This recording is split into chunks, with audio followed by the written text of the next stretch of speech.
This is 1:44 a.m., 5th of April, and the book that I'm reading is Why Bharat Matters by Jaishankar, the Ministry of External Affairs of India. Diplomacy and national security. For all societies, security ranks foremost in their priorities. The reason is obvious: it affects the very nature of our collectives. This has a territorial aspect as well as that of our safety, law and order, and well-being. They are often connected because together they determine the national spirit and existence. India faces more than its fair share of external challenges, in part of because many of our boundaries have not been fully settled. The resulting contestations are obviously a call on both determination and resources. We saw that earlier with Pakistan and more recently with China, but they demand equally that energize be focused on ensuring optimal positions and on the ground as much as in negotiations. Given the serious repercussions of such differences, it is very relevant to ensuring peace and tranquility, if not more. Diplomacy is a natural partner of a defense. Most of the time, it is the first line. On occasion, it is also the backup. After all, most military situations do end up at the conference table. Indeed, the achievement of a foreign policy stabilizing the neighborhood are very much the basis for progress and development at home. With the world being what it is, self-interest and convergence cannot be fully counted upon to forecast the behavior of others, including neighbors. Neither their ambition and emotion nor their risk-taking propensity are always predictable.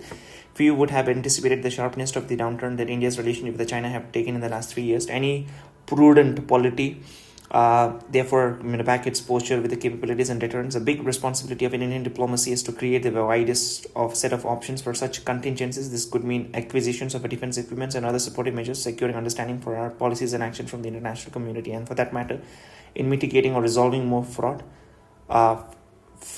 situations. Let us look at how all of that has worked in the last few years. A notable achievement of a Modi government was to conclude and implement the land boundary agreements with Bangladesh in 2015.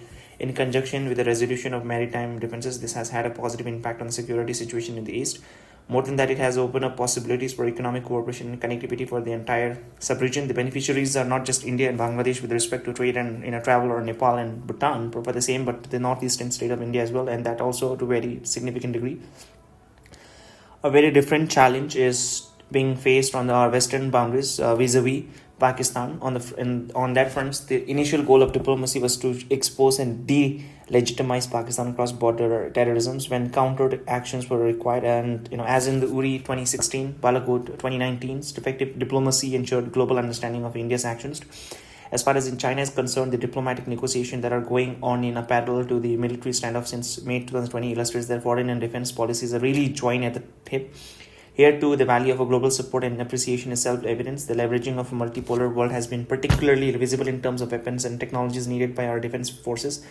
That a Rafale aircraft acquisition from France can take place in the same time frame as that of a MH600 helicopter, or P-8 aircraft from the US, the S-400 missile system from Russia, and Spice bomb from Israel speaks volumes of our nimbleness. These are typically accompanied by military exercise and policy exchange that brings about greater strategic comfort. In short, diplomacy supports and empowers and facilitates the national security.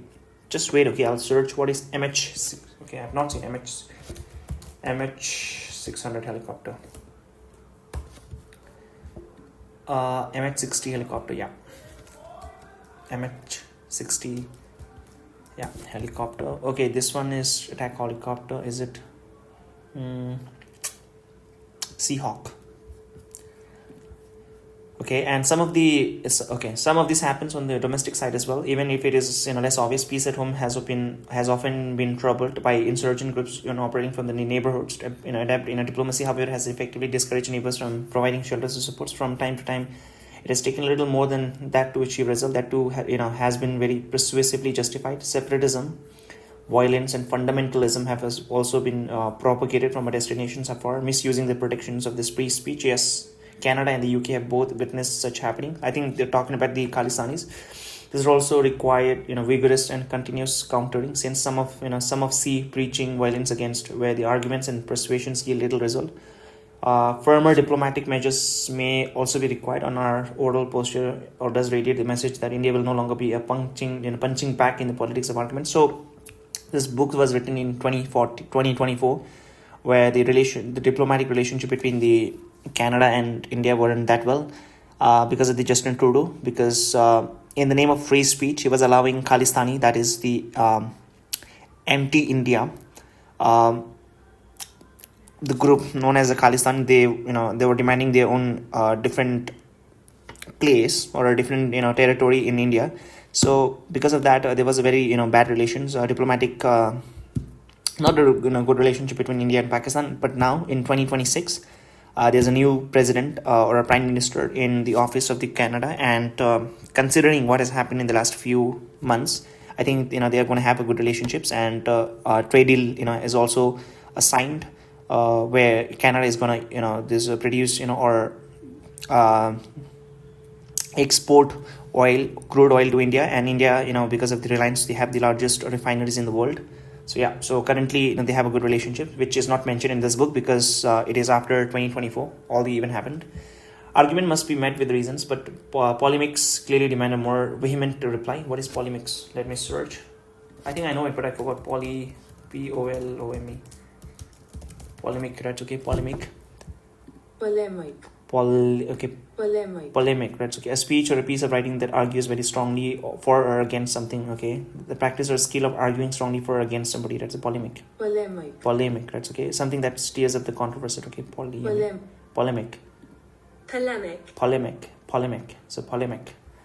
Argument must be this one. Okay, argument must be met with reasons, but polemics clearly demands a more vehement reply. Extremisms and other challenges to governance that find encouragements from sympathizers, whether in the name of a civil society or identity, need a robust response as well.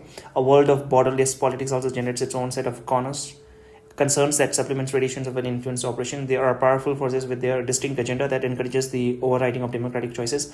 The intolerance of anything different is manifested in attempts to delegitimize other points of view. Established newspaper giving UN-sanctioned figures access to their opinion page, or eminent broadcasters doing political hatchets to jobs are indicative of both a mindset and an objective. That there are many effective tools in play, including the power of technology and influence of a civil society organization makes its challenge formidable.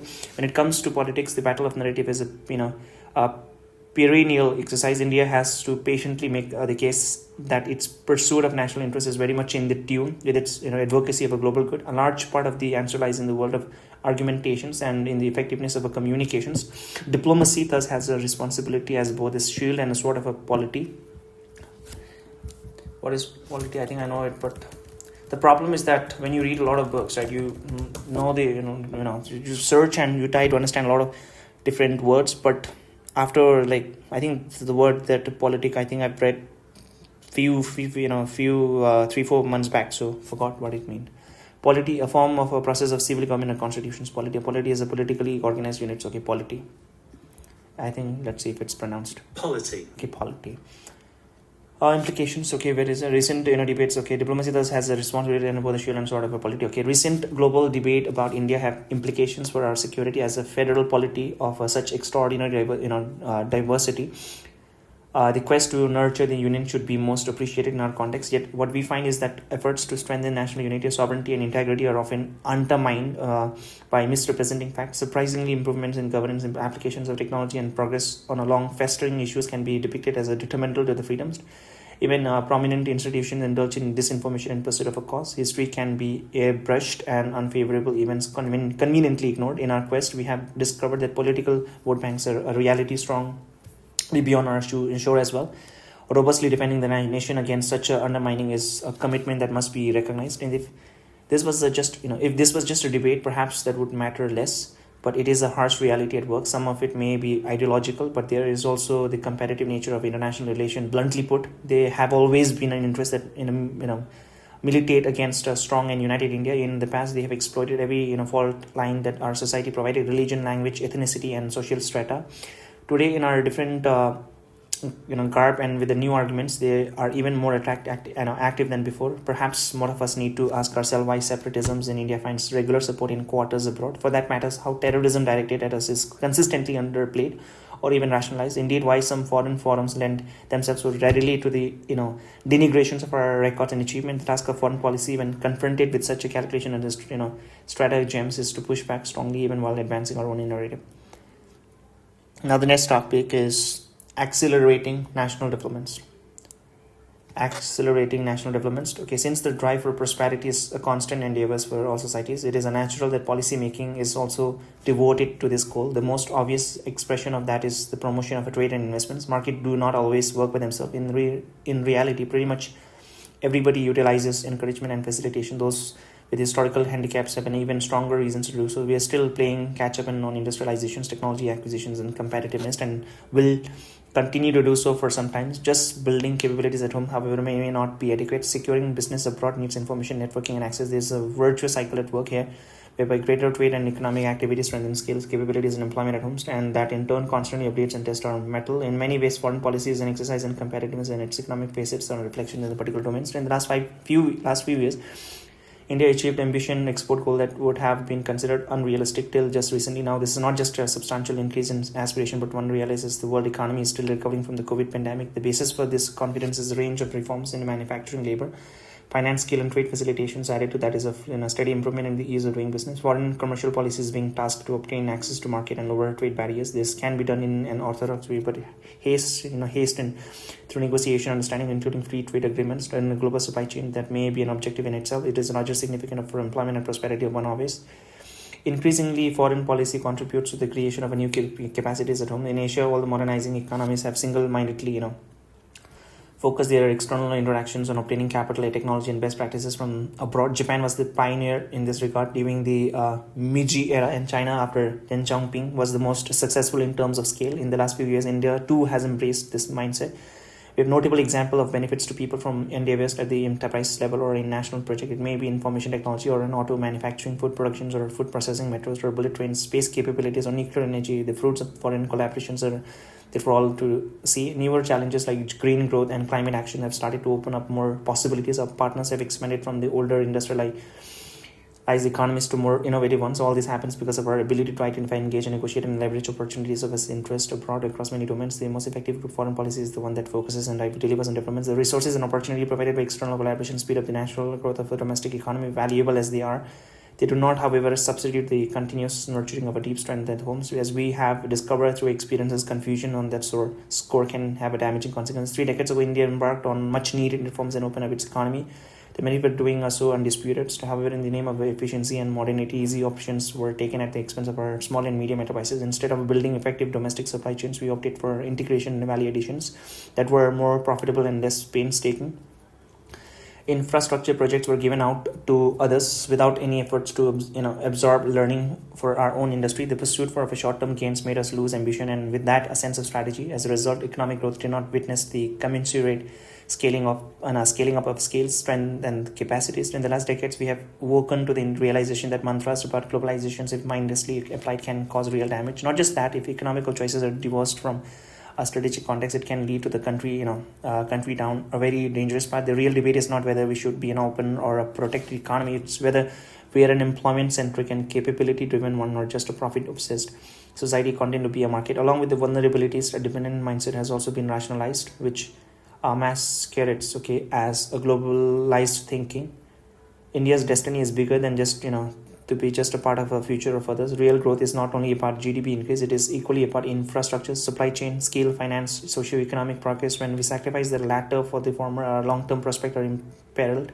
We could slide into strategic, lock-ins without even being aware. Foreign policy is surely an instrument to advance our strategic course. It is equally an insurance that our big picture is the right one. So in an era of more interdependency and interpenetrations, it is also expected that all the nations will seek to expand their zones of deep influence beyond their national boundaries. In the past, trade, finance, military activities and migrations were some of the main stewards. Nowadays, the role of connectivity and socio-economic collaboration has become more salient.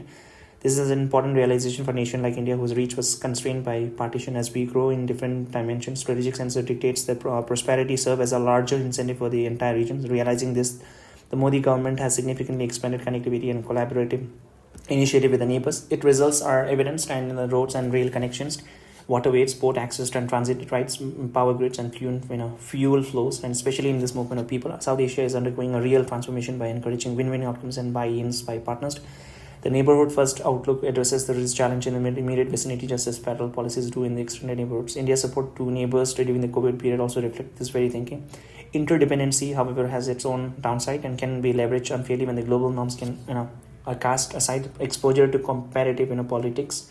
Therefore, the needs constant monitoring. We cannot always assume that all others will play by the rules. For that reason, as an interpreters of the world, diplomacy is also voice of cautions. It informs the society of the risk and pitfalls, even if, as it explains opportunities, doing and so in systematic and organized manner is a part of a formulating strategy. By its very nature, foreign policy develops a comprehensive outlook and can guide other sectors. It could be trade and technology or education and tourism. Current times in particular requires a holistic approach to relationships. Accessing a global workplace. Accessing global workplace. India may be blessed with an enormous human capital, but among the shortcomings is the inability to utilize that advantage to the fullest. Like many other aspects of life, that too is changing. National campaigns launched after 2014 are addressing a vast range of socio-economic challenges, ranging from gender discriminations and health to education, skills and employment.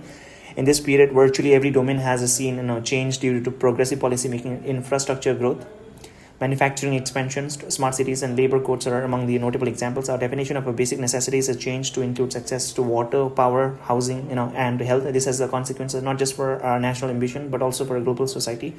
At a time when demographic constraints are impacting the developed world, there is a real prospect of India, gaining significant in the global workplace. Till now, that has been self-driven, with the policymaker largely agnostic on this happening. However, a conscious efforts are bringing our human capital into play on the world stage can create a different set of our outcomes. Employment prospects of Indian students studying in the US, Canada, Australia, and Europe are now prominent in our agenda. Migrations and mobility partnership have been done with the Portugal, UK, Australia, France, Germany, and Italy, and even as other European nations are starting to follow suits. In fact, in the period of a COVID-induced uncertainties, the educational interest of students have become a subject of focus.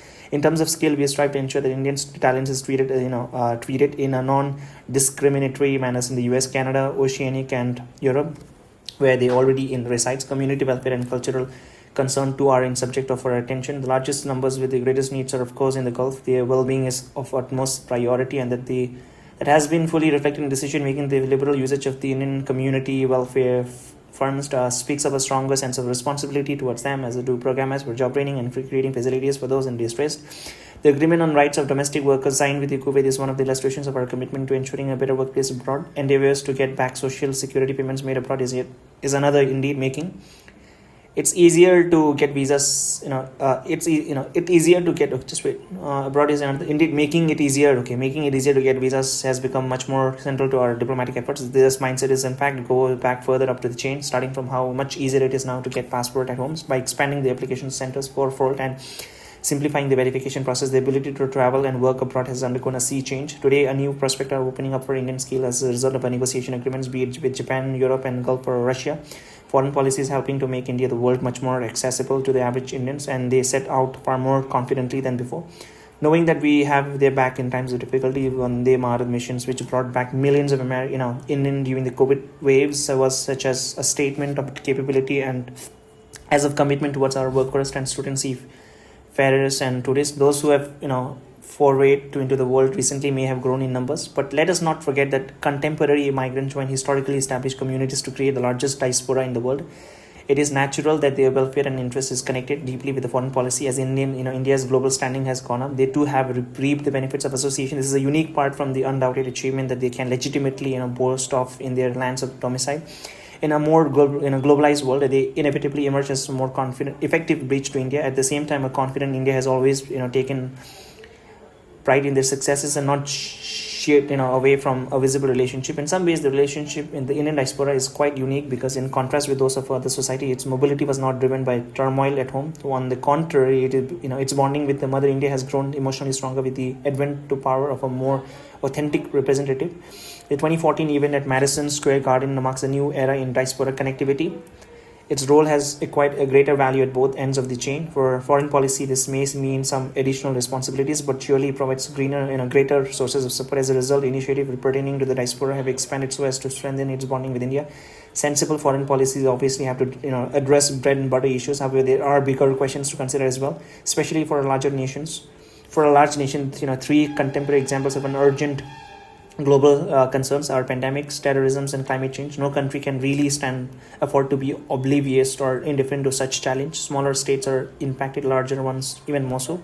For a nation like India, quite apart from their direct consequence, there is also the need to shape the directions of the global debates. This, therefore, becomes as much an exercise of responsibility, as of influence, as an examination of the recent records on this matters offer some learning. India has been a major factor in global deliberations regarding the countering of terrorism. If the awareness of those threats is more, or the tolerance is less, our efforts have made no small differences. On the climate change, India not only helped forge a consensus in Paris in 2015, but in contrast to many others, have stayed true to its commitment. In Glasgow in 2021, this way were taken to an even higher level. The International Solar Alliance and the Coalition of a Disaster Resilient Infrastructure are two notable examples of its leadership in the climate actions. On the pandemic, its supply of medicines and vaccines and deployments of teams abroad spoke volumes about its internationalism. In the decade that has passed, the new energy in India's endeavor is evident. Notably, in PM Modi's own engagement in Indian diplomacy has changed profoundly, be it in terms of bilateral visits, collective summits, development partnership, or opening of embassies. Indian citizens of every category are more assured that their concerns are addressed and interest advanced. The benefits at home of a more proactive approach abroad are equally visible. On the global stage, India's greater relevance is being demonstrated in a variety of ways. Some of it was evident in the conversations and agenda, especially on terrorism, black money, etc. It was also visible in outcomes and initiative, notably in Paris and Glasgow. On climate change, our willingness to step forward in disaster relief situation and to meet the COVID challenge has also been appreciated by the international community or a national persona, be it on democracy, innovative yoga, millets, or Ayurveda, has gained recognitions. We have, in the last few years, steadily built up the image of a first responder pharmacy of the world, a reservoir of a talent, climate action leaders, development partners, and cultural powerhouse. When 10 ASEAN or 5 Central Asian leaders virtually attend our Republic Day, 27 European one agree engage. Okay, just wait.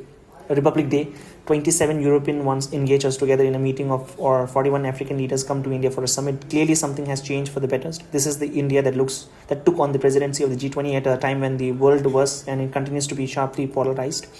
It used this occasion to not only validate an approach of engaging multiple partners, but also speaking up for the global south. A stronger and more capable India, one truer to its roots and culture, is a key factor in the larger rebalancing that characterizes our contemporary world. At a time when there are many more power centers, our place in the multipolar order is clearly more assured.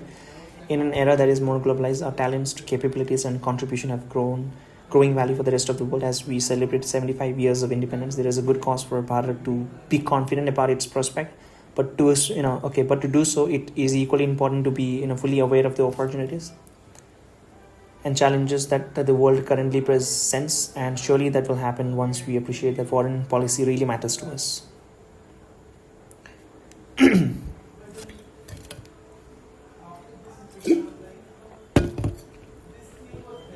Chapter number 3, the state of the world, understanding the landscape.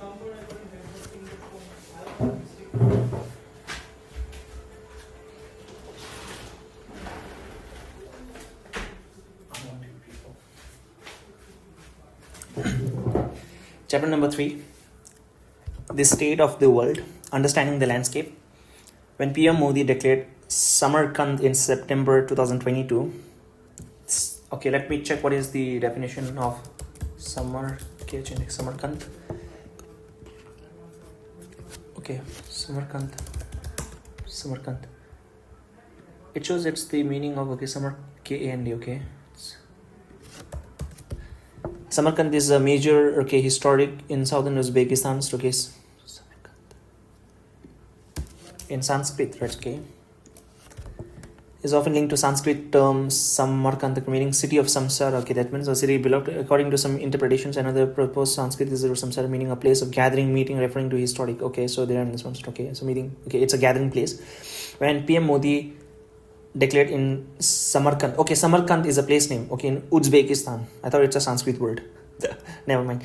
When the PM Modi declared us in Samarkand in September 2022 that this is not an era of war, the statement resonated across the world. It did so naturally because of its immediate context, but the message also captured the interdependency of our world that has now made conflict very dangerous for everybody. In a sense, it was a caution as well as to others who may be contemplating their own options. The fact that such a pronouncement had to be made at all is a reflection of the fragility of a current global order, that it was in a transition was not already well recognized, but that this process could take the forms we are witnessing today was anticipated by very few. In 2020, when I wrote The India Way, The world already appeared uncertain and unpredictable. Little did we know at the time that we hadn't seen anything yet. In the years that have passed, we have been traumatized by the COVID pandemic, impacted by the Ukraine conflict, grappling with a new level of violence in the West Asia. I mean, in fact, in current, as of the currently, and as I'm speaking, there's a fresh conflict between U.S. Israel, with U.S.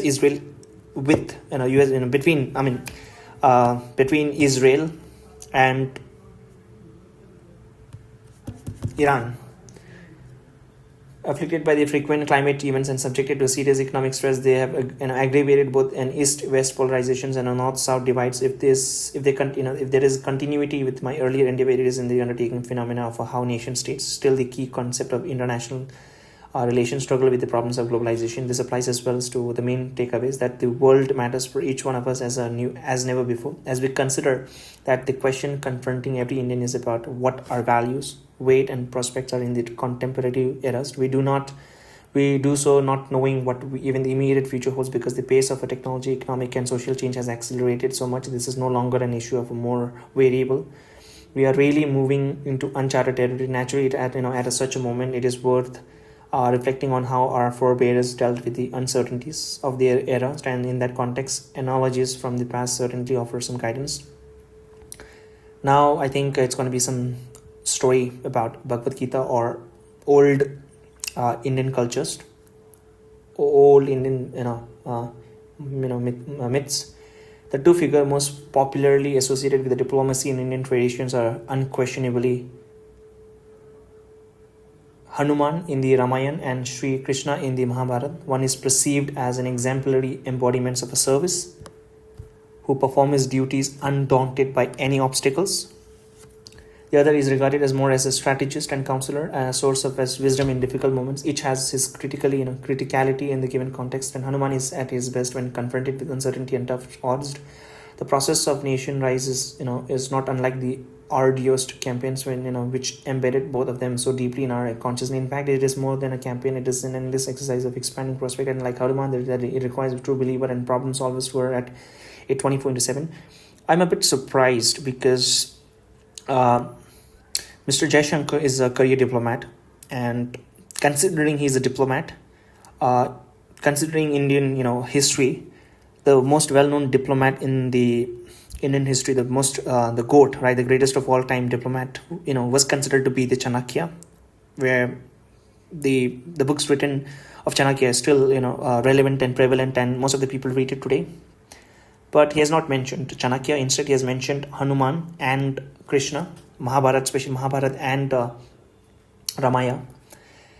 Okay, so continue. Okay, as Lord Rama's emissary to Lanka, Hanuman cleverness is in gaining critical intelligence about an adversary, and even access to the confined Queen Sita were crucial developments. In addition, he uses mistreatment by the Rakshasas, who set his tail on fire to do them immeasurable damage of burning the city. He also developed a key insight about Ravana, his temperaments, and his advisors. Equally vital is his judgment of Ravana's brother Vibhishana, who alone stood up for him when he was brought before the court. It is Hanuman's certifications of his integrity that encouraged Rama later to welcome Vibhishana after his defection from Ravana's. Typically, people tend to think of diplomacy just as a mediations, but in reality, there is so much more to it, including the ability to read competitors' allies and the landscape correctly.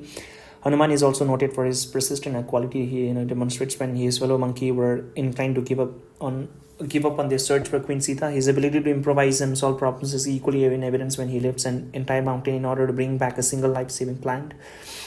At the end of the war, he is sent on a delegate mission to inform Bharata of the outcome and to assess whether he would really welcome Lord Rama's return to Ayodhya.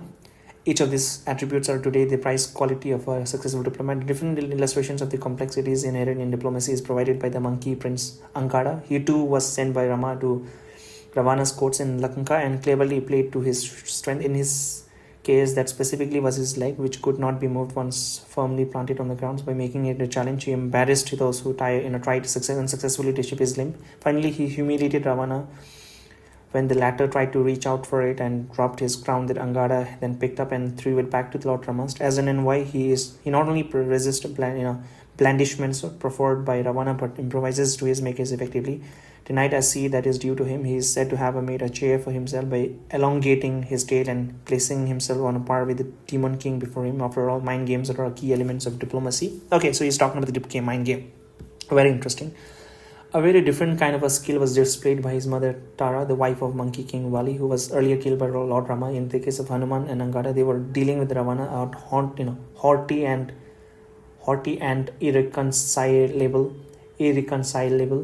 and adversary. Their mission was to both obtain information and leave psychological scars that would affect the morale of the other sides. In the case of Tara, she was confronted with the anger of her current king Sugriva, stylized Rama and Lakshmana. Sugriva has failed to deliver on his promise to locate Sita once he ascended the throne after Bali. It was then that Tara was sent to parley with his Lakshmana as his proposed Kishkinda, twanging his bowstrings to signal his aggressive intention. Her tactics were astute, and she initially appeased Lakshmana by admitting to Sugriva's fickleness. Having done so, she underlined his devotion to Rama and embroidered reality by highlighting the search for Sita set to into motion in this. And even if it meant taking some liberty with details, her effort at diffusing a conflict between the brother and the Vanaras monkey was successful. If Tara stands out, it is also because she was an exception to the self-absorption that characterized her kith and kin.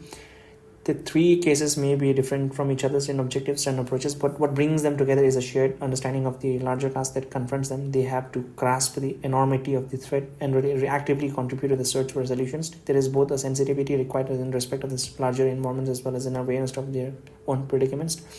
Strategic choices have to be advanced, but in a tactically astute manner. Honoring of commitments and upholding the principles are essential, but even this needs to be optimized. The complex dynamic between the landscape and the game plan is always a perennial issue in diplomacy. Getting them both right is the prerequisite for success. Towards an uncertain, insecure future, pondering over the complexities of our own times, we might want to start by reflecting on how a pandemic that first engulfed a distant Chinese city then went on to completely take over our lives for more than 2 years, or how and why an ongoing conflict in Europe, an entire continent away, is now affecting our daily life and its cost. Okay, so he's talking about the Ukraine and Russia war, and for that matters, the implication that climate events are having on the many processes that we take for granted. Or it could be a different kind of a trauma were any of us to be caught up in an act of terrorism or distantly inspired violence. In some cases, as we saw with students trapped in Ukraine or travelers stranded during COVID, stresses might happen when we are out of our country. But in others, be it a COVID, conflict, terrorism, or natural disaster, such developments can come right in our doorstep, sometimes even inside our homes. In the age of globalization, there is no escape from the world. That does not mean that we need to be apprehensive about global developments or defensive in our approach. The flip side of the very interdependency is that the same world is also full of possibilities. If we brought back 7 million plus Indian during COVID through the Vande Bharat mission, it reminds us that the India of today utilizes the global workforce extensively. It is equally due to the fact that our talent and skill are now an intrinsic elements of the global innovations. Manufacturing and services is also reflective of how many Indians travel for personal or professional purposes. Indeed, these very issues are now central to the priorities of Indian diplomacy. We strive to ensure better access to our talents, stronger protections for our workers, greater opportunities for our students, and fairer market for our business. But the world is not simply about the mobility and migrations. It is as much about partnership, compacts, and understanding that serves all parties well. In fact, a deeper engagement could lead to accelerating our national developments, exploring more markets, procuring resources, improving our quality of life, expanding employment, and not least shaping crucial global issues that determines the future. I get confused. Determine or determine. Okay, let's go with the determine. Okay, that determine the future of our planets. To accurately assess what the world means to us, we must first of all appreciate that the globalized era in the world we live in is very much a double-edged existence. It is hard to separate the vulnerabilities from the independency or the risk from the benefits. The very mobility that brought COVID to our home was otherwise such an enormous source of livelihoods for so many. The supply chain which created disruptions when they did not function were a veritable boon when they actually did. The complexity may now be hard to describe as indeed the salience to critical aspect of our life, but the COVID era showed us how much we were all dependent on the cross-border flows of goods and services. Not surprisingly, India was both a contributor and beneficiary in that regards. We sent out shipments of vaccines to almost 100 nations. Oh, 100 nations! I didn't know that. I know they did send to a lot of different countries, but 100 nations. But we received ingredients from many of them as well. Nations in the Gulf were critically dependent on Indian exports for their daily consumptions, and that continued without interruption because of their deep understanding of this. Okay, he is talking about the agriculture products. Most of the India's export consists of agriculture, products such as rice. Even in rice, I think in Gulf there are a lot of Indian living. So most of the basmati, the premium quality of rice, it goes to United States, goes to all over Europe and also the Gulf countries. This period of during the medical exogenous crisis in 2021, and the same countries cited it out to make a shift in interest. Indeed, if there is one big lesson for the globalized economy from the COVID experience, it is that of more of capabilities and option that the just-in-time approach with its concentration in a limited geography showed us how vulnerable the world could be in a crisis. De-risking.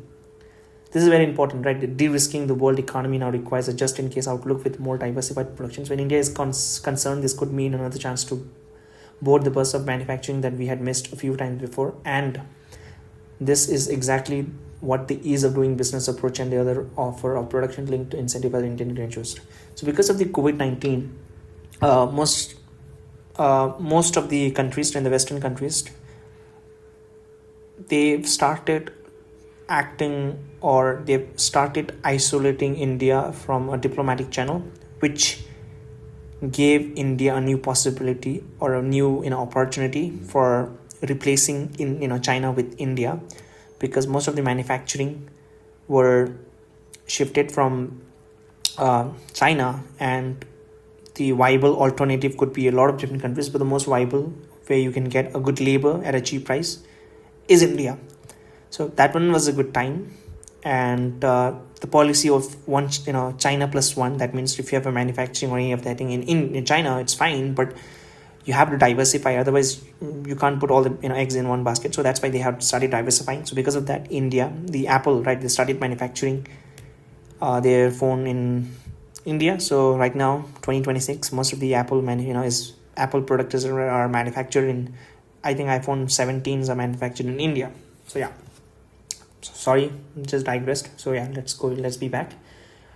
Okay, so the last few years have also encouraged India. So this one, the last few years have also encouraged us all to become more digitalized. We in India have a record that is generating widespread respect for good reasons. The scale of our digital delivery, whether it is in food, finance, health, pension, or social benefit, is very much the talk of the world. Here too, the visible efficiency of that transformation has been accompanied by corresponding risk of data privacy and data security, where our data resides and who harvests it matters increasingly. The political sociology of such residency or processing is no longer irrelevant. As a result, the trust and transparency have become important guiding factors in digital decision making. This is even more relevant as we enter a world increasingly driven by artificial intelligence. The potential of a critical and emerging technologist also possesses its own set of issues, whether it is for climate change or strategic concerns. Countries have shifted towards greener and cleaner source of energy and mobility. The resource technologists and production associated with them have their own concentrations and consequential vulnerabilities. As a result, nations have made CET a priority for both their national capabilities as well as their collaborative endeavors. Beyond the intricacies of the supply chain and the vulnerabilities of data harvesting, there are larger change underway in international affairs. This emanate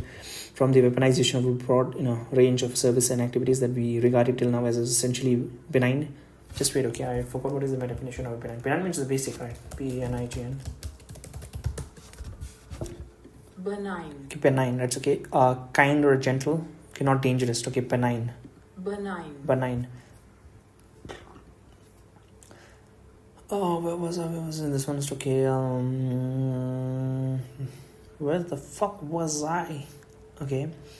This eminent from the activities, weaponization of a broad range of service and activities that were regarded till now as essentially benign, okay.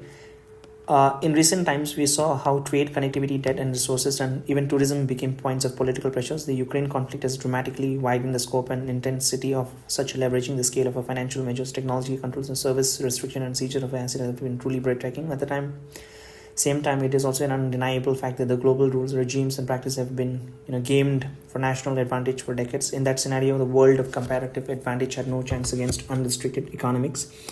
The complacency of the previous era has ended decisively, and each line of questioning now is producing deeply uncomfortable realizations. Sharpening great powers competition is inevitably enhancing stress factors across multiple domains, and they will not cease simply because vested interest and political correctness wish to cover them up. The challenge for many nations, including India, is whether they can be converted into opportunities. At one level, today's uncertainties induce greater cautions about international exposure, whether we consider it from the perspective of implementing strategy or mitigating vulnerabilities. India happens to have a concerns on both scores, but beyond a point that cannot be fully hedged against, since the very nature of our existence now is very globalized for each nations, especially the major ones, a set of answers to be found that optimizes risk and benefit. This has led to the revival of interest and strategic autonomy, now redefined as ensuring national capabilities in core and sensitive areas. This process of adjusting towards different basis of global interaction has naturally generated its own outlook in our own domestic discourse. We know that is, as Atmanirbhar Bharat. I know what is Atmanirbhar Bharat, so let us Google it. Atmanirbhar. I know this is like self-sufficient or independent India or something like that. Okay, so Atmanirbhar Bharat. Self-reliant India is a vision launched by Prime Minister. It was launched in 2020, aiming to make India self-sufficient, resilient, and integral part of the global economy. So right now, because of the Israel-Ukraine, Israel, US, and Iran, because of the conflict, this currently Strait of Hormuz is blocked, which essentially means 20% of the global oil supply, not just oil, gas, LPG, and all that thing, is stopped, and it is right now being controlled by RGC. This is the army of Iran. So this is in most of the countries, the oil prices have gone up, and there's rationing of LPG and all that thing. So because of that, I think the most important thing for any country, if you want to be a sovereign nation, is you have to be energy independent.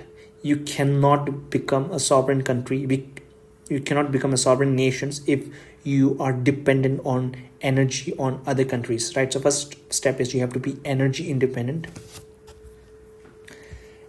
So this has led to the revival of interest in strategic economy, now redefined as ensuring national capabilities and core and sensitive areas. This process of adjusting towards a different basis of global interaction has naturally generated its own outlook.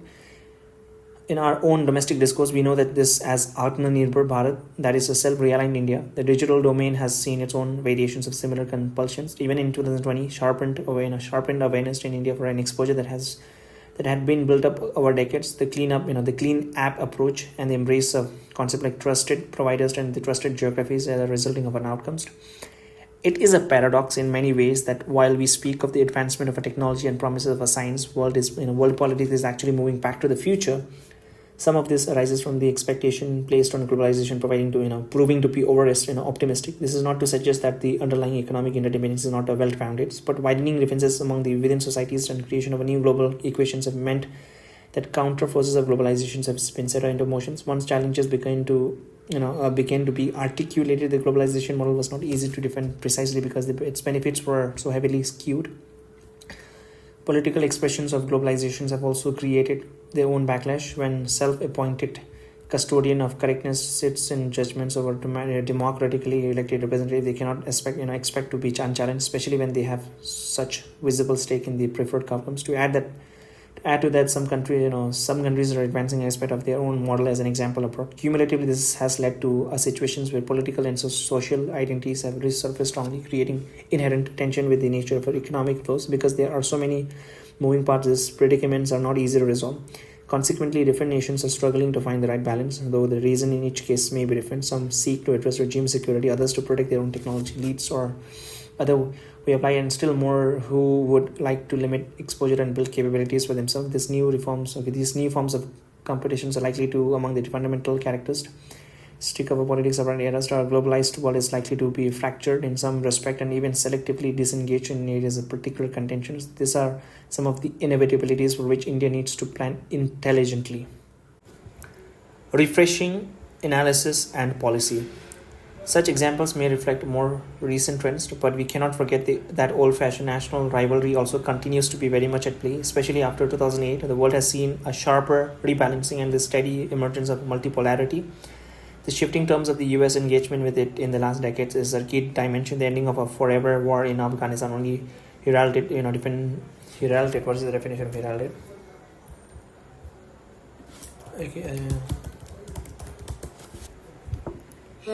Herald. Okay, it's not herald. Okay, it's herald, right? Herald. To be a sign that somebody is going to soon happen. The minister's speech heralded a change in policy. Herald. Okay, herald. It's not herald. Herald. Okay, herald.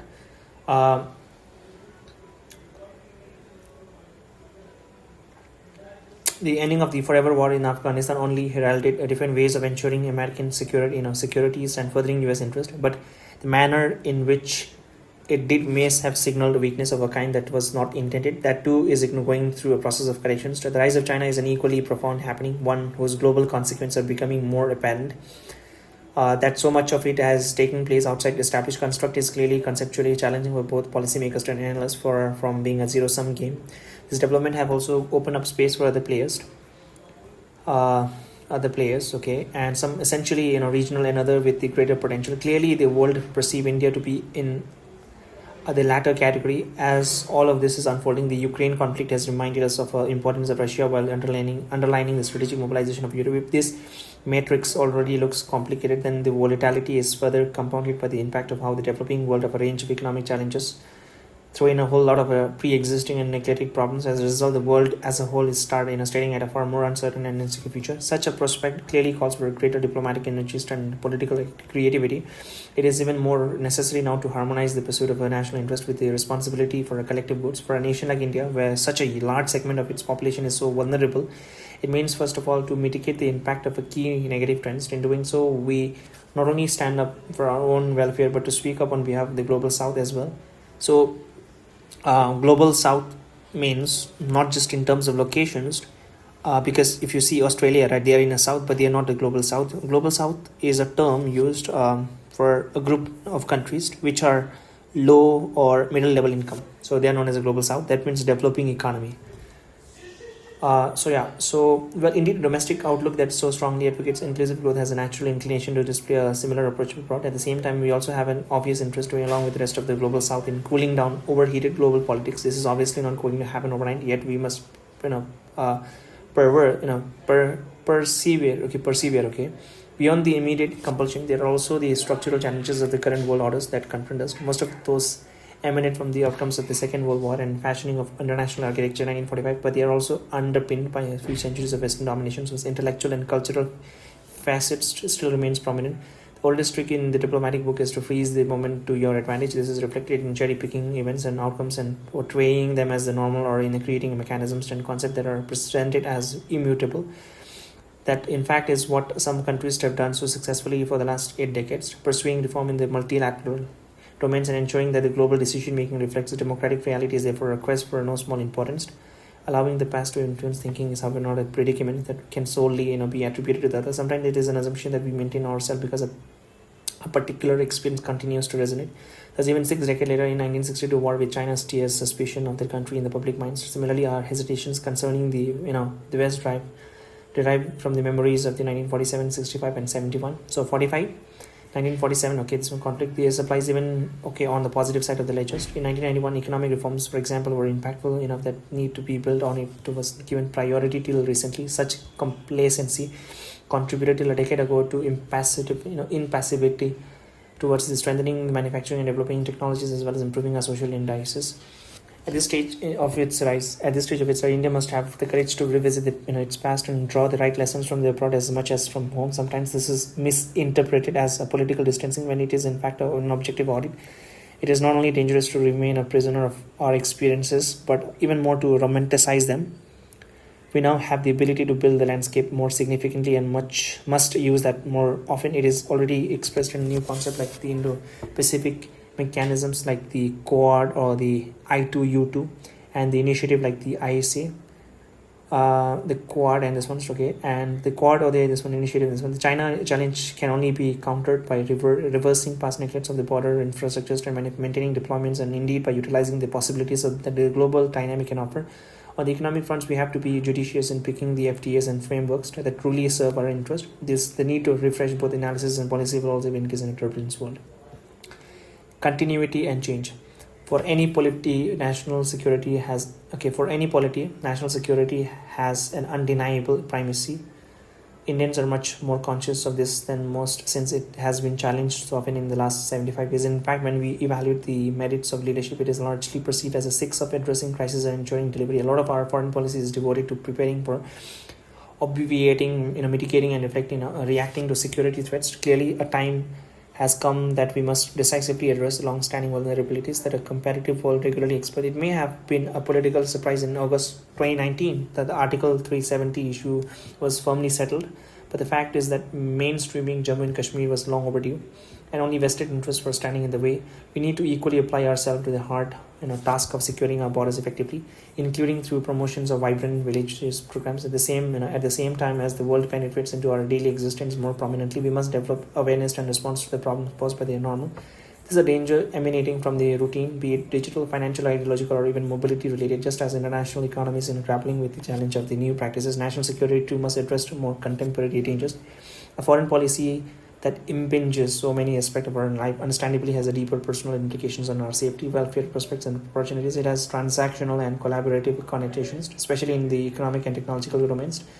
There are, of course, threads of continuity that run parallel to the compulsions of a change. As always, foreign policy is a constant exercise of building power and exercising influence, whether for national or collective purpose. It can be a competition of ideas, values, or culture that combine to set for the vision of our future.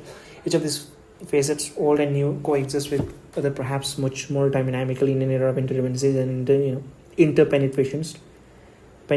International relations are played out in a more domain and more greater integration than before, but precisely because it impacts us so profoundly, each one of us today has an obligation to take interest in the game that the nation plays.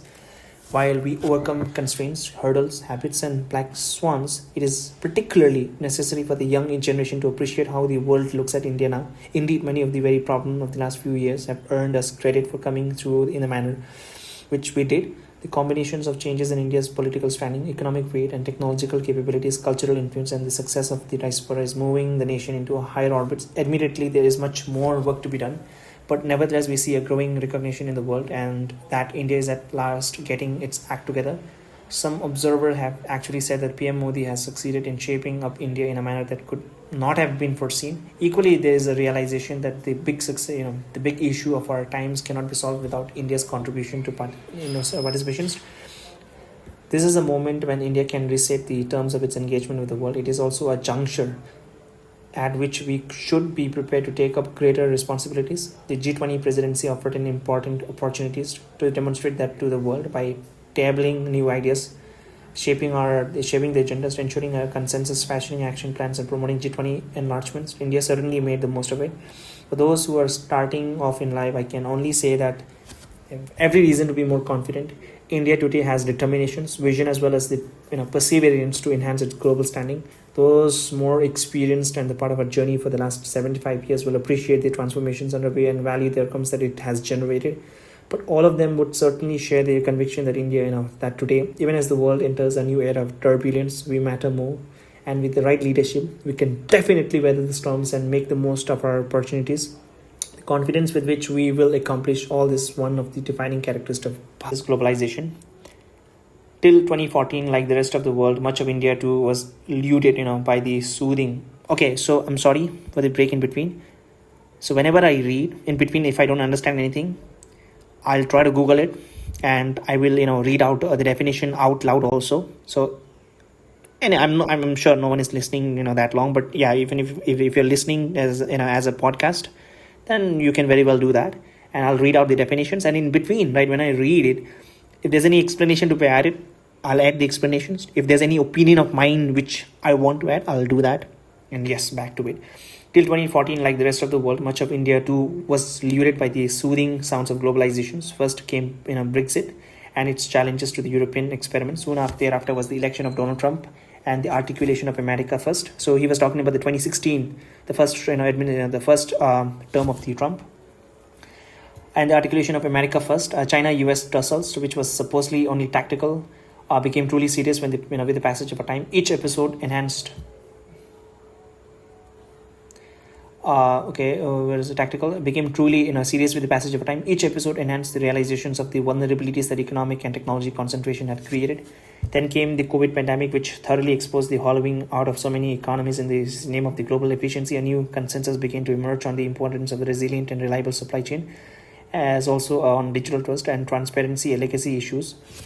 Meanwhile, a ground to an abrupt and with the hasty exit of American troops from the Afghanistan. This was followed by the Ukraine conflict, whose global impact have confirmed how deeply integrated we now are, and not least the West Asia tinder box saw our worst fear realized when the new level of conflagrations. So we have the revival of all the negatives of global politics that were thought only recently as anachronistic. Did we really not see it coming? Question mark. Were we in denial? Question mark. Perhaps some combination of both, enhanced by strong vested interest, their ability to lull the international community, and a human propensity to hope for the best. All that globalization optimists were convinced was behind us has now returned with a bang. World politics is struggling with the intense interdependency of technology, finance, trade, and resource, coexisting with the overwhelming compulsion of security, sovereignty, and privacy and values. The former pulls us towards a developing closer linkage, while the latter can caution us about its vulnerability consequence. Navigating these contradictions would surely challenge all our creativity, because the tension of the present now collide with the prospect of the future. From its messy outcomes could emerge as different architectures of international cooperation, one that is more sensitive to the values and interests as much as employment and culture. It was not as if the 21st century began particularly well. Almost at its very start, 9/11 attack in New York shaped its global direction. Their consequence then consumed the world for the next 2 decades. Much of what unfolded could hardly have been anticipated then, including how the preoccupation of one power could help open up the pathway for another. Soon thereafter, an unnecessary conflict in Iraq led to even more unpredictable outcomes. On the economic fronts, a world that was recovering from an Asian financial crisis slid into a global one within a decade. The entry of China into the World Trade Organization in 2001 heralded a model of globalization that was to have a profound political and social repercussion in many societies. Quite few found themselves unable to compete for reasons of scale, nature of a model, or against such massive subsidies. The resulting hallowing out obviously created its own politics and due courses, as this long trend spun for different regions and countries grappled with the individuals in challenges and opportunities.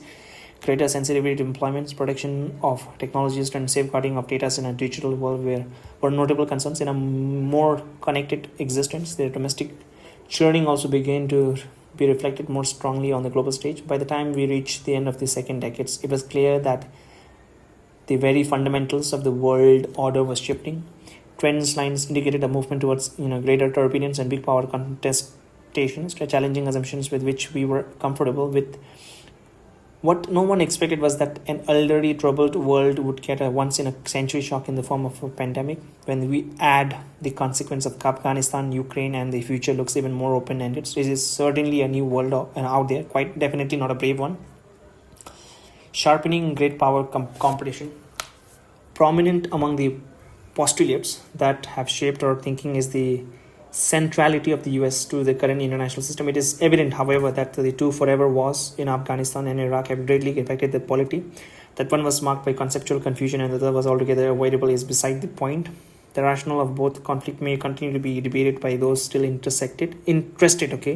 But what is done, and the US has come out much worse. There was also a parallel economic pressures growing in this very period, one paradoxically created by the US and itself. The globalization's model that many Americans advocated for so fervently has had a corrosive impact on its own strength and capability. The last and obviously weakened justification for its continuations is that of the importance of the dependency that it has already created, but the implication for American manufacturing power, prowess and technology leads were visible enough to be expressed, first as a political backlash and therefore after as a national security challenge. Trump presidency certainly marked a turning point, but many of the debates matured further during the Biden administration to emerge as a systematic posture. The net outcome of this development is a strategic evolution of the US that is reflected in the changing stance abroad and difficult terms of engagement that it now offers to the world. This is not a situation that has emerged overnight. On the contrary, rhetorical notwithstanding, we have seen, I know the definition of a notwithstanding, but I'll try to again search it. Notwithstanding means notwithstanding, it's mostly used in law term. In spite of something, in spite of, without being opposed or prevented. By notwithstanding a brilliant defense, he was found guilty. Notwithstanding brilliance, in spite of something.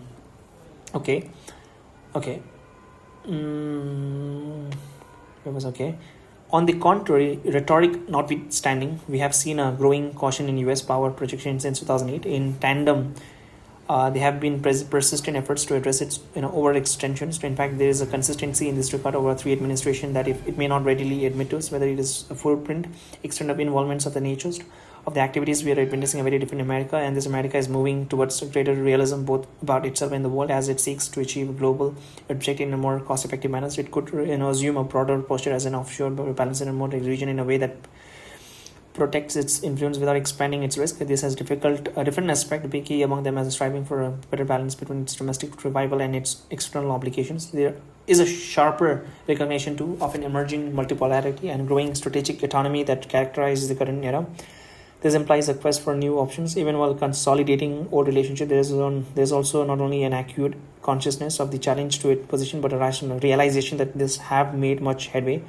The real question is the ability of the US to reassess and reinvent itself.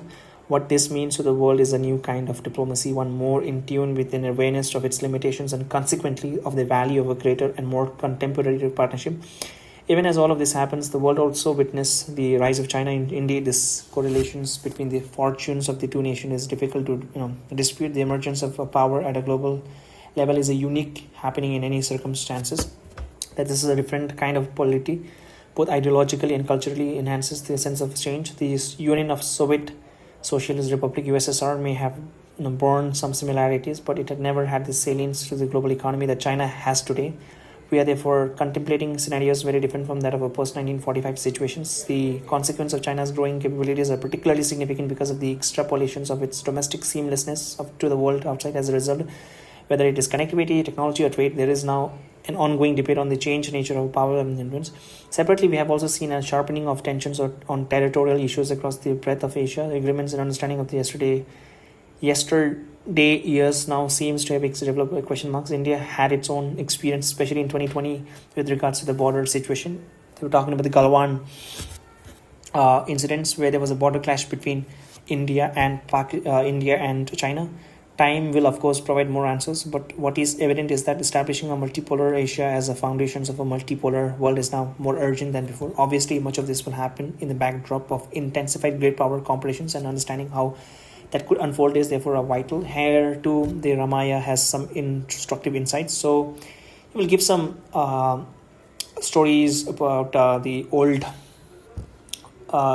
Indian, mythology of Ramayana and Mahabharata. So, yeah, among the backstories of the Ramayana is the competition between two sages, one who can be regarded as an entrenched power and the other as a rising one. So their rivalry originated in an attempt by King Kaushika to forcefully, seize sage Vasistha, particularly productive cows. In the fight of that followed, all his sons and his entire family and army were destroyed. Kaushiki then acquired formidable weapons through penance, but was again unsuccessful in his attack on Vasistha. He then intensified his prayer and steadily moved up the ranks of the sages, but in the process he discovered that rising was not such an easy task, especially to the summit level.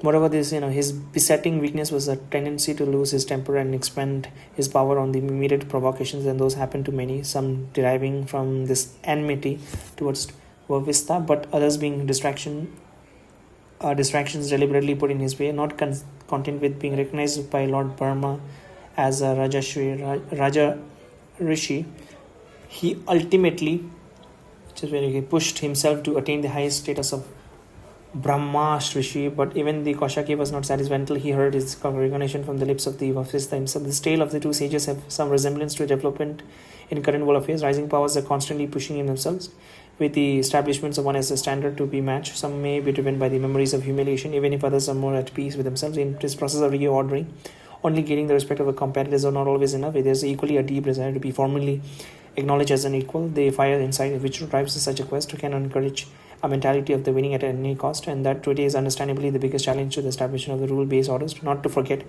entrenched power such as sage versus have a deeper influence that cannot be easily overcome. If there is another trait that has carried on uninterrupted in history, it is that of a political suspicion. Much as they may deny, even the closest of partners to watch each other for a contrary signs, it is much rooted. It is a moot questions whether the absence of her own son Bharata on the day of Rama's coronation added to the Queen Kayeka's anxieties about his and her future. Certainly these thoughts would have magnified her evil help Manthara, who had instigated her to make unreasonable demands on by invoking two boons given by King Dasatara. This incidentally is also a telling example of how smaller player with their own agenda can take the advantage of the insecurities of a larger ones. We can see that happening in our own neighborhoods. But personalities aside, the hard realities that underpin international relations are those of competitions and benefits. For all the talk of globalizations and common goods, nations still calculate unsentimentally that what is their particular advantage the world may be changing, but in some respect, the more it does, the more it remains the same.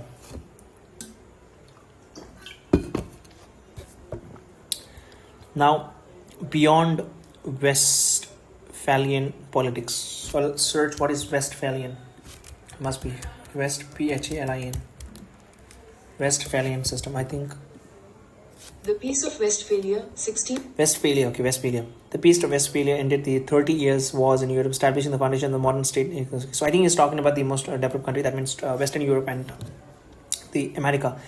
Beyond Westphalian politics, okay, while it is natural to visualize the development pertaining to the US and China in a related manner, it would nevertheless be an oversimplification to see them as a zero-sum game. To begin with, both of them are aspect of a larger rebalancing that is taking place in the world.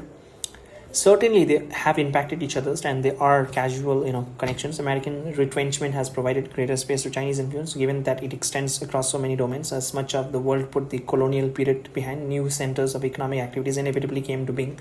Of course, the pace and quality of this transformation was shaped by political choice, especially of the USA. China may have been, a particular beneficiary of the geopolitics of the last century, but the fact remains that the shortfall on the American accounts today cannot be readily filled by the growth of China's capabilities. Some of that reflect from the sheer spread of the US and its extensive grip on the international orders, but there is also the crucial differences in the very nature of the two polities. The US has prided itself on its universalism, consciously promoted these traits. China, in contrast, considers itself singular, and its globalization is not readily converted into universalizations. Each will play to its strengths in an interesting, I think you have to play to your strength, in an interestingly way. The two will be studied in a contrast. One will make the most of its openness and diversity while building on its unique ability to attract global talent, strong in the US. The other has developed a formidable strength by leveraging the world, even while developing autonomous capabilities through extraordinary fusion. Paradoxically, a challenge that awaits them is both, to ensure that these very qualities are not exploited by others.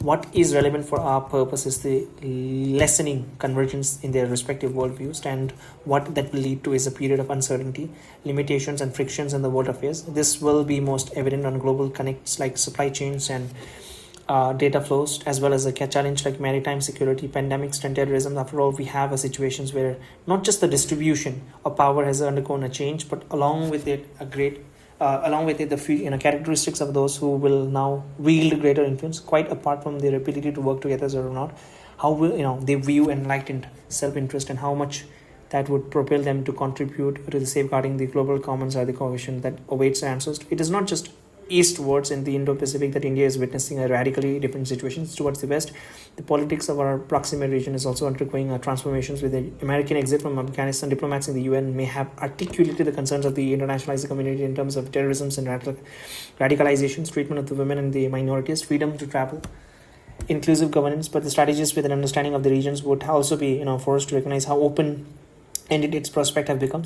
The balance of values, ideologies, and interests are becoming carefully, weighed, by all relevant parties. Just beyond, another change is, in the making arises from the transition in the American administrations and the negotiations on Iran's nuclear programs and regional influence, where that finds a landing point is of no small consequence. Paradoxically, West Asia has witnessed simultaneously a radical. West Asia, they're talking about the UK, France, Spain, Portugal, Germany, those countries. West Asia witnessed simultaneously a radical departure from past political battles line, as well as their intensification. The optimisms of the Abraham Accords has been countered by the terrorist attack on Israel. So Abraham Accords it was led by Trump administration in his first term in 2016, starting from there, because most of the Middle East countries have always been a conflict zones. Iran, Israel, Iraq, Lebanon, Egypt, and most of the Saudi, Europe, this one's UAE, Kuwait, all those are in a always conflicting zones. So the thing is that the most majorities are Muslim nation countries. So they have come up with the an agreement. So this is known as an Abraham Accord. Where was I? Has been encountered by the terrorist attack on Israel. The resulting balance, however, transitory, is still far from clear. What can be safely asserted is that this time around, the very underpinning of West Asia politics are West Asian being transformed, quite autonomous to Western liberal politics is also increasingly at odds with the regime of convenience of nations. It has triggered reappraisal that are enhanced by evolving global dynamic. On its part, the Abraham Accords are noteworthy not only for their departure from entrenched position but for the promise they hold, especially on economic and connectivity issues. The I2U2. So yeah, it's an agreement, right? I'm not sure how, I've checked the progress, but okay. So I'll tell you, right? In G20, there was an agreement. There was a memorandum MOU signed, a memorandum of understanding of I2U2. So I2 stands for India and Israel, and U2 stands for United States and United Arab Emirates, right? So it's a trade route. It's like an IMAC. It's like it's like an IMAC where there was economic corridors between from India. The map there was on the western side of India. There's a Gujarat, right? So from Gujarat, it'll pass to the shipment Arabian Sea, and it'll go and dock at the UAE, and from UAE it will go to the Israel, and from Israel it'll go to the United States. So this was there, right? And right after this there was unrest in the Middle East, and obviously if there's an unrest in the Middle East, then all the project will be halted, because Middle East is very unpredictable areas, and Israel is a part of the Middle East, and not just Israel, even the UAE. And if you build any of this thing in this area, and if there's a unrest and if there's a destruction of a property, then everything will be in a wane. So yep, so this entire progress, I think it has been halted because of these situations. And currently, as of in April, I'm speaking as of now, April 2026, the situation is very dire, because the Strait of Hormuz is being, I'm not saying it's good or bad, I'm not saying it's right or wrong, I'm saying that currently Iran has blocked the Strait of Hormuz, where 20% of the world's energy comes from there. 20% of the world energy in a sense of oil and natural gas.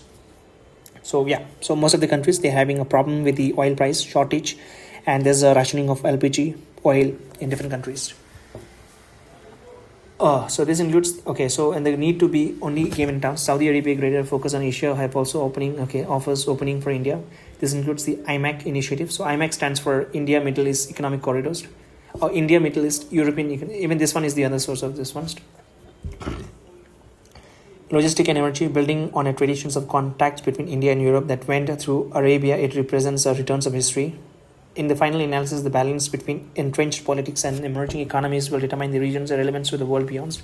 Insofar as Europe is concerned, even before the Ukraine shock, it has started emerging out of its fortress mentality. One sign of that was how gradually it had become more alive to its interest on a global scale.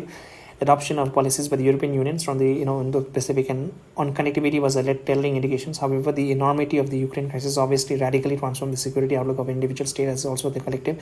It fast-forwarded strategic globalism as Europe itself chose to define the impact and responses in that frame.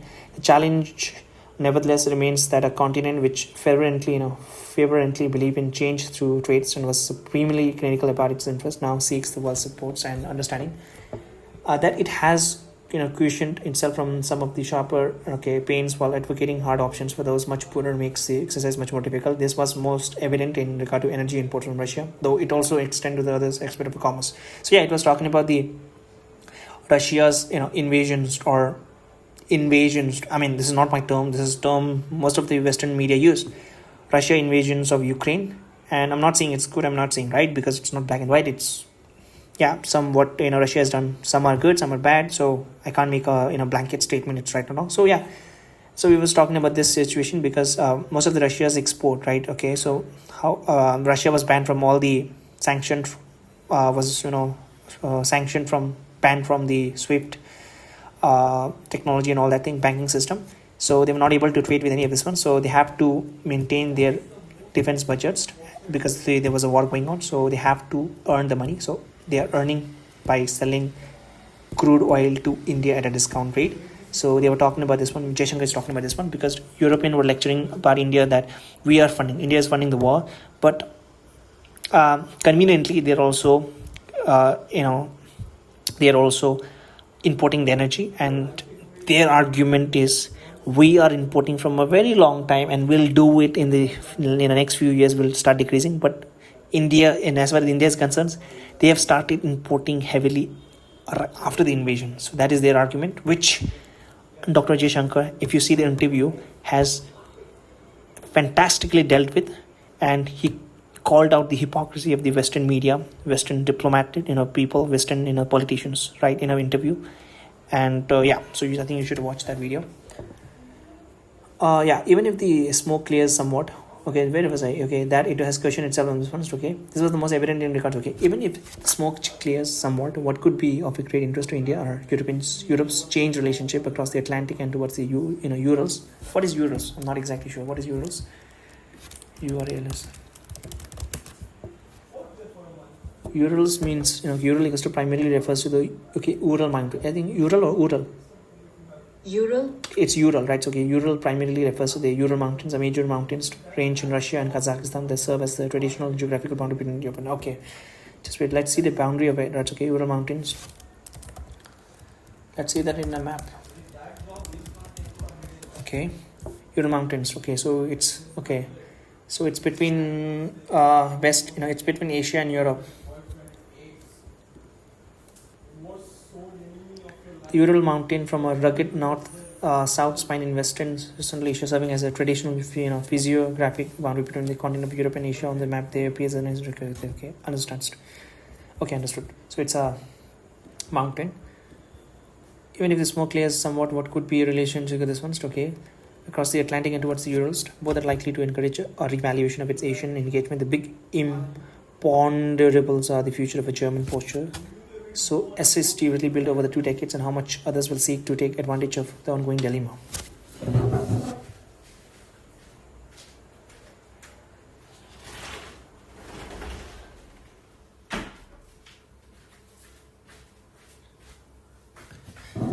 Where Asia is concerned, European position will necessarily be different from the US because it is no longer defending global supremacy. At the same time, risk awareness has certainly grown in recent years. In many ways, the outcome will be a compromise between pressing compulsions and medium-term calculations. It is, however, the premier power of our time that is the bellwether of a change. Influential Americans have argued that a less globally dominant US cannot afford their economically generous stance of the past. The reservations are no longer restricted to just free trade agreements, but also extend to the nature of a global supply chains. As a result, more innovative endeavors are made to intensify economic engagement abroad that are sensitive to the realities at home. An example is the Indo-Pacific Economic Framework, which commenced on the sidelines of the 2022 Quad Summit in Tokyo and has progressed by the time of 2023 Asia Pacific Economic Corporation's APAC meeting. So Quad, right? So Quad means the definition itself says that a Quad means four sides, and so it's between Japan, India, Australia and United States, right? The Quad is a meeting, and it's a group of 4 countries, and the primary objective, the foremost and the primary objective of the Quad is to counter China, the rise, to counter the influence of China in the Indian Oceans and near the South China Sea and the entire region. So to counter that, they have encircled the entire in China. Okay, from the border there is Japan, and from the the southwest of China there is India countering, and from the not exact but from the east there is United States, and from the southeast there is Australia. So to counter the China, they have made the Quad. It is not only that the US is looking to realize opportunities differently. The strategy it fashions in respect of the Ukraine conflict has been instructive in highlighting the vulnerabilities of our era. Indeed, the entire game has become one of which party is able to better leverage its hold on the others. The key question is the American ability to address multiple major challenges simultaneously, and of course, that is precisely what distinguishes the dominant power of our time from others. American awareness of a strategic competition is greater and is combined with domestic compulsion to build and protect best. The aggregate with these developments, some long is in the making and others more immediate, are truly transformational. What we are currently experiencing is also being shaped by concerns that go beyond the orthodox belief in Westphalian politics. Admittedly, the Cold War saw a systematic competition with the goal of asserting superiority of a sets of values over another, but this was balanced by the strong sovereignty sensitivities of a post-colonial orders. Along the way, a broad compromise was struck where the internal affairs were respected while making exceptions in a few egregious. Oh, I know this word, but I forgot egregious or egregious. Just with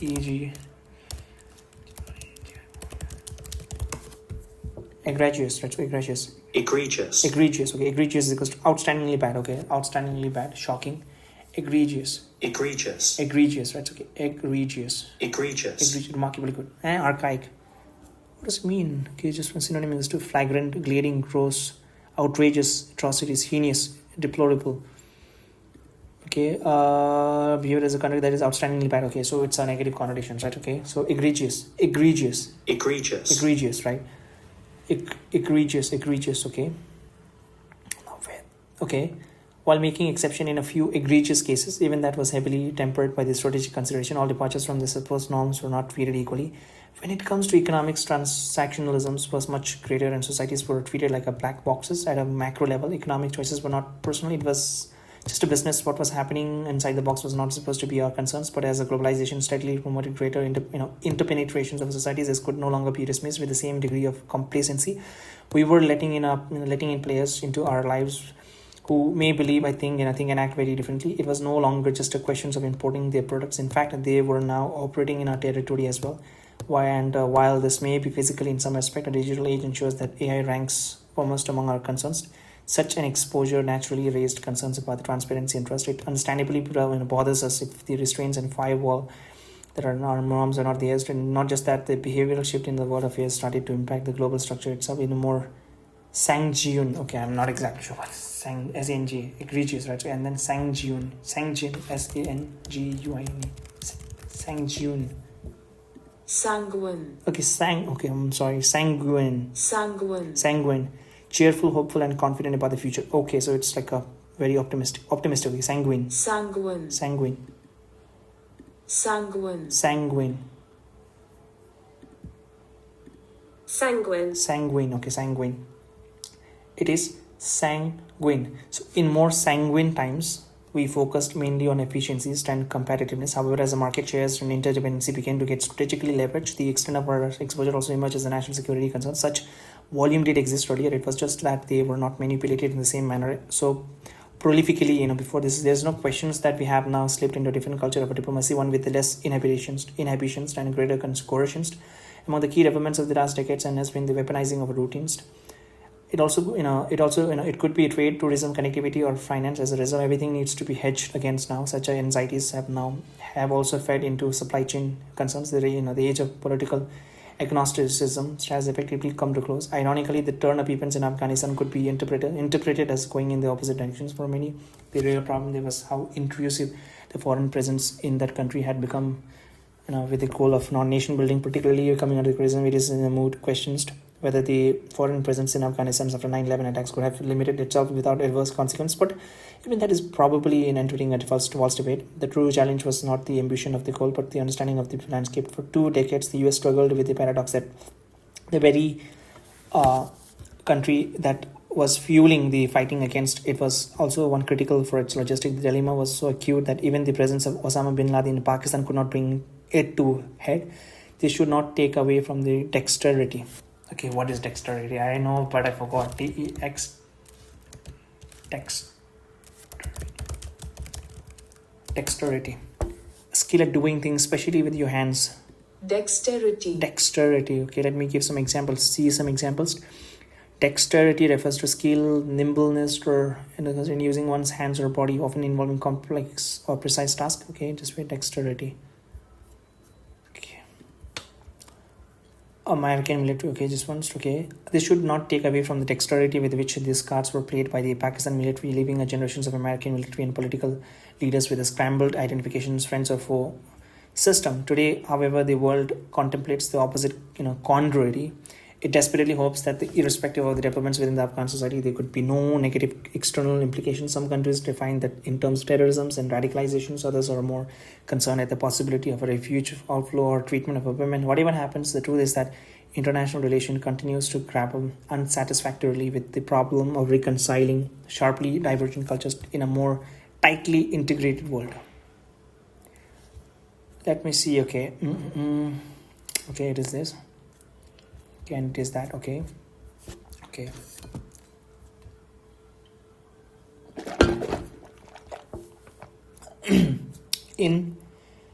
The arrival of others. Some of the frictional aspect of the current situation have spawned their own discourses and discoursed on how best to advance interest. In an effort to correct the outcomes of a less strategic era, there has been a debate about the virtues and viability of a decoupling. Like most other concepts, it is sensible to avoid extreme interpretations. The global economy is today far too interlinked for it to be nationally separated in a comprehensive way. No society can really afford to see that happens, which is why it will not. At the same time, there is open talk of strategic competition that cannot be wished away either. Competitors clearly are not going to trust each other to be on a point. Any two-way link, be it trade, resource, connectivity, or pipelines, will normally be better leveraged by the harder state or the ones smart enough to have anticipated it. The very openness that drives creativity and progress also becomes a vulnerability. The very repercussions of such attitudes will be to encourage autonomy and safeguarding in selected areas, and at the very same time to try and develop redundancy and reliability whenever there's necessary in other domains. Okay, I'll explain what is the exact definition of redundancy. I know the definitions, but redundancy, okay, what is the exact meaning of it? Redundancy, okay. Redundancy comes from the Latin words redundans, meaning to search, literally to turn. Because definition of redundancy is attributes of being superfluous and unneeded. The useful redundancy. Okay, what are the synonyms? Okay, synonyms is equals to redundancy. Repetition. Okay, strong. Okay, excessive, overabundance. Prolixity, superfluity. Repetition. At the same time, try and develop a redundancy and reliability whenever there is necessary in the domains. So this also lead to a renewed focus on export controls and technology sharing. Chips and semiconductors are now obvious example. There will be socio-political consequences as well, as different nations will adjust their procedures and practices as per the less trusting ethos. From academia to business, from research to travel, the world will see the impact on the coming decades. On the top of it, all the political economy and the orthodox security will continue to play out. Who will gain and who will lose when the external environment is less favorable is an interesting proposition. How power differentials assert themselves in no less significant. We have already seen that some players have misread the strategic culture of others to play, leading to unintended result. A world that is more united in some respect but struggling deeper in others would surely be a novel experience. The response of a state is naturally conditioned by changed circumstances and surrounding it is therefore all the more important that we appreciate the structural changes underway. The reality is that the loosening in the architecture created by the limitations of the US and the rise of the China has opened up space for others. We may have two major powers, obviously not quite at the same level, but even this does not translate into traditional bipolarity. There are now many more players whose growth is autonomous and whose weight is increasing. To varying degree, they will exploit gaps just as they will take advantage of competition. Some of that will be constraints by their biases, affinities, and interest. But as a broad patterns, they will be tempted to make the most of the ambivalence of those more distanced. The diversity of alliances, interest could be a contributory factors. We must also appreciate that alliances themselves are a product of a set of circumstances. Copying the broad and durable network created by the US is near impossible. No other power has the capacity to even attempt a serious replications. But changing times, procedures, different models, and the unceasing process of establishing a global hierarchy will surely find unique expressions. Economic integrations and dependency may now become more determining factors in the emergence of a new orders. The possibility of the alternatives should not be discounted. A broader spread or power among the nations with less structural rigidity is exactly what defines the arrival of others on the world stage. This category may itself be a spectrum, with some having a longer history of power projections and some more immediate relevance. Again, a few could aspire to be leading powers one day, while some may be simply protecting the leads of the past. Moreover, a globalized world no longer requires all-round developments of power to make a nation stand out in a competition. If some facets are adequately developed, that in itself provides enough capability to make a difference. It could be military forces, as in the past, natural or financial resources, a strategic location, a cutting-edge capability, or an effective platform. A combination of them makes a powerful case for greater influence. The prominence of such a power is already expressing itself in a greater regionalism. It's regionalism, whether in Africa, West Asia, the Gulf, Oceania. Differences and disputes are being addressed in a more localized manner. In fact, the opening provided by the transformations underway are so significant that they can be leveraged even by smaller nations. Few regions have displayed this more graphically than West Asia. Its stronger regionalizations has been expressed in a conflict and tension that are increasingly driven by the resident players. both big and small, while the rest of the world continues to have significant stakes. Their ability and inclination to intervene is clearly declining. Leveraging of natural resources has long been a tradition, so this has now been added to the innovative applications of our technology. Whether it is from Yemen or Gaza, we are witnessing how long-standing problems have quite highly impactful contemporary forms. Much of this has also fed into a regional competition, especially over middle powers. Numerous players operating with a greater agility and less constraints in an interdependent world makes a compelling case for pragmatism. In certain sense, shared interest can help override ideological or systematic differences, whether it is in domain of energy, connectivity, or technology. Those who have little else in common have come together for their individual gains, but here too there is a larger structural logic to what is unfolding in front of us, that the unilateralism of any single power is untenable as a standard operating principle is an obvious by now. The 1990s are well behind us and cannot be reinvented even by the most powerful of those emerging. At the same time, the problem of the world have also become so complicated that no bilateral relationship in itself is inadequate to be a regular solution providers. Theoretically, there is a good old multilateralism to which everyone always pays lip service, but it's frailties. Okay, I'm not excited. Just wait. Frailties. F-R-E-I-L. Frailties. Frailty. Okay, it's frailty. Frailty. Frail. Okay, frail. Frailty. Frailty. Frailty. Frailty. The condition of being weak and delicate. The increasing frailty of old age. Okay, so it's weakness, infirmity. Frailty. Weakness, susceptibility, vulnerability. Frailty. Fallibility. Okay, frailty. Frailty. But its frailties and shortcomings are even more openly on display. It is not only anachronistic but functions. It is not only anachronistic but functions at the lowest common denominators. That too with a deep deference to vested interest. Then this necessitates arrangement of a convenience to assert themselves. Such mini-lateralism is practiced in different combination of various issues. As it grows, a larger cultural plurilateralism has begun to emerge in itself. This is not entirely new. Earlier regional explanations provided a basis for working together. So we had the EU, ASEAN, SAARC, GCC, Gulf Council, Corporation Express, where proximity was the foundational basis for the shared activities. We also saw nation collaborating on specific issues like maritime security, counterterrorism, export controls, non-proliferations, and climate change. It could even be an effort to influence rebalancing and advance multipolarity, and it went beyond the compulsions of geography. BRICS is one case in point where four continents were reflected in one membership. So BRICS is very interesting, and as of now I'm speaking in this year only. India is chairing a BRICS summit.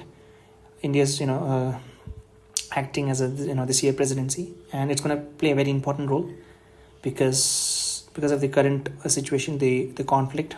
A small war, so it's going to play a big role because the entire supply chain of energy, oil, gas, everything is being disrupted. The differences now is that such a grouping can become broader in their agenda while also more purposeful in their working. The Quad in that sense is a sign of ascension, such changing items. What makes this format more appealing is that it has much lower overhead costs. There are no tedious obligations, establishments, or even disciplines that comes with a better relationship. It would seem that frugality is also virtue now in the area of diplomacy. When it comes to multipolarity, it is essential that we do not judge this complicated world by a simple yardstick. What is yardstick? I think I've seen him, talk about this yardstick a lot. Yardstick, a standard with which things can be compared. Okay, it's like a scale. Exams results should not be the only yardstick by which pupils are judged. Okay, yardstick. When it comes to multipolarity, it is essential that we do not judge this complicated world by a simple yardstick. The phenomenon itself expresses a range of credible powers whose interplay influences the global outcomes. But the fact is that the nation have acquired such a differential capabilities that they perform in an increasingly domain-specific manner. Consider how this appears from the perspective of a nation like India. Political multipolarity has an obvious set of players, among them the P5 nations of the UNSC, collectives like the EU and ASEAN, and those individual states that are regionally important. The economic multipolarity, however, looks very different because it is a product of some other factors. India's most substantial trade accounts are the hubs of the EU, the US, the China, the Gulf, and the ASEAN. The equations stack up still more differently in the case of energy. The key partners on this scores are Iraq, Saudi Arabia, Russia, UAE, and the US. Okay, and viewed from the technology perspective, the answers would much more in the direction of the Western economies. When it comes to mobility and skill, the Gulf obviously has to be given its due weight, but it is the West that provides more value additions. All of this is supplemented by a truly worldwide constituency. When it comes to multilateral outcomes and global issues, voting patterns of our nations are often characterized by the blocs, and India's appeal is accordingly targeted. This complex pictures underlines how much more layered foreign policy calculations have become in this day and age. A large nation's and rising power certainly cannot visualize its strategy in linear terms or with the limited variables. And the beauty of our differentiated world is that everybody is pursuing their own matrix. That means everybody is looking out of in their own interest. So there's a saying in a diplomacy that there is no friends and there's no enemies in diplomacy. There's only permanent interest of a country. The commentary that accompanied the expansion of the BRIC in South Africa in August 2023 merited some observation. Much of it suggested that the US specifically and the West generally were the elephants in the room. The truth, in fact, was very different. The outcome were an intricate negotiation to find the common grounds among the powers that were actually there. Each one of them had their own reasons to chart an independent path, and there were overlaps between them. The 6 invited states: Saudi Arabia, UAE, Iran, Egypt, Ethiopia, and Argentina, and all have a strong established relationship with India, as indeed with other BRIC nations members. Their own inclinations are very much towards multipolarity, and occasion also such a groundswells on pressures on this UNC reforms, which therefore led to the significant evolution in the collective BRICS position. That both current and potential members have shared interest in promoting trade settlements in their national currency was another point of convergence. To the bottom line is that the international system is today headed in more independent and multiple directions. Viewing it exclusively through an anti-Western prisms would be misleading. So, the bottom line is that the international system is today headed in a more independent and multi directions. Viewing it exclusively through an anti-Western prism would be misleading. A post-COVID world. As challenging as the world-long view is, nothing really prepared us for the enormity of the COVID pandemic. It was not the human toll that it took, which alone was mind-boggling. The disruption it caused to the routine was just beyond imagination. The reason for this was that the last time something similar took place, the world was not as tightly connected as we are today. The differences between the Spanish flu and the COVID is a statement about the evolution of a global society. They influence our expectations of an effective response as they do of the benefits of international cooperation. But the impact cannot be judged just in terms of problems of solution. It is even more about mindset. The implications for international relations are particularly far-reaching. The COVID experience is a challenge for the globalization model that has entrenched itself in the last 3 decades. The efficiency obsession has been balanced to a considerable degree by hedging mentality, and the experiences on the vaccines front has heightened awareness in the global south and partisan interest. This pandemic may be the most serious in living memory, but it should be seen as a recurring challenge and not a oneself. It demands cooperations on a scale that could not have been conceived of earlier. No, national capacity, however large, proved to be adequate, and merely excess volume from even the large capacities are not clearly not enough to address the global needs. A collective response by itself could fall short if it is just an aggregate of the present capabilities. What we will now have to conceptualize is re-engineering of the way the world works to respond to such a cataclysmic events. The pandemic has certainly triggered debates on issues like supply chains, global governance, social responsibilities, and even ethics. It equally encourages on objective assessments of the contemporary world, and so that we are better prepared for tomorrow. As a nation contemplate the world, there is no question that COVID has moved the needles in the direction of fears. This is reflected in the national security acquiring a more expansive definition. In the past, defense, politics, and intelligence drove calculations with extrapolations into the domain like resource, energy, and technology. With some notable exceptions, their demands were balanced out by the requirements of global exchange, economic efficiencies, and by social habits. This trends, in fact, became stronger as the globalization mantra took deeper roots. The pandemic, however, saw capabilities leverage, commitment dishonored, the supply chain blocked, logistic disparity and shortage created when the supply to PPE, protections, equipment, medicines and ventilators. We woke up to health security. Those who saw their essential supplies under the threat now realize the value of the food security. Where economies slowed down due to material disruptions, we now understood the need for manufacturing security, call it buying nationally, middle class concerns, and dual circulations of self-reliance. Its underlying message is not that different The efficiency of others may have strengthened the bottom line in a good times, but they're now seen as too unreliable for difficult ones. The nature of the COVID experience has also brought to four concerns of transparency, opacity. Opacities can no longer be overlooked. It has real implication for the rest of the world. It was bad enough to be confronted with the shortage and disruptions. Worse that they could become precious points. There are also worries that the financial distress caused by the pandemic could lead to a new vulnerabilities. Consequently, strategic autonomy is now being debated as greater self-sufficiency, stronger partnerships, and multiplicity of options, all of which are perceived as an integral part of integral to risk mitigations. This can be economic implications in the days ahead.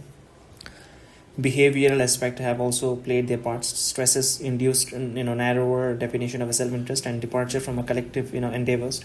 Few practiced what they preached. Some even stopped preaching altogether. Inadvertently, inside emerges the interplay of the culture, interest, and values. Pluralistic societies remain more engaged with the world, and solidarity was stronger between them. And those who saw the world also as a workplace rather than just a marketplace had a deeper interest in remaining connected. Challenging as they may be, the essential realities of our times cannot be denied. So our globalization is deep and pervasive and will continue to shape activities and strategies. What COVID has brought out are some of the particular risk of its current incarnations. The task before us is to de-risk that, even while pursuing the other objectives, including rapid economic recovery. Every solution, however, also throws up a new problems of the digital domains, and that is enabling so much delivery is raising issues of both privacy and security. That is even more so as AI gathers steam. Critical and emerging technologies are gaining in salience as evolutions in energy mobility and communication unfolds. Ensuring that newer supply chain do not enhance global vulnerabilities is of utmost importance. For India, this is the subject of engagement bilaterally with the US, trilaterally with the Japan and Australia, and collectively with the Quad. The Trade and Technology Council initiative is a parallel exercise with the EU. What is now clear is that the alarm bells set what is now clear is that the alarm bell set off by the COVID experience have brought into focus a larger challenges of ensuring trusted collaborations. The truth is that the market economies and democratic societies offer a degree of reassurance that the international community recognizes as vital to the coming times. In line with this thinking is a growing realization that a free trade agreements choices should not be divorced from strategic directions, precisely because much that India has to build lies ahead of it. We have greater stake in ensuring the requisite partnership and assessing the necessary resources. India is, however, in it not just for itself, for a global south that has barely come to terms with COVID. The Ukraine conflict has added to the trauma. The 3F: food, fuel, and fertilizers insecurities have been aggravated. Okay, so now what I've seen is that why is it so much about the fertilizer? Just wait. Okay, let me search Pati. Okay, from where does India import fertilizer from, or is it manufactured? Okay, is it made in India? Because I've seen a lot of posts where most of the governments are concerned about the fertilizers, and I was like, do we import all our fertilizers from abroad? India produces a significant amount of fertilizer domestically, around 503 LMT in 2020, but relies on import to bridge a large gap between demand and production, importing about 177 LMT. Okay, not a lot. Key import includes urea from urea from Oman, Russia, China, DAP from Russia, Morocco, Saudi Arabia, and all of its potash from just wait. Okay, what is urea? Is a colorless, odorless compounds. Primarily, it is this one starts through urea cycle to execute nitrogen because to fertilizer is used first. Urea is a highly concentrated nitrogen fertilizer crucial for promoting leafy green growth in crops. They're white in this one is highly water soluble, making it versatile application in this one. Right, it acts quickly to correct a nitrogen deficiency, but requires proper application to minimize the losses through ammonia. That's ammonia. Okay.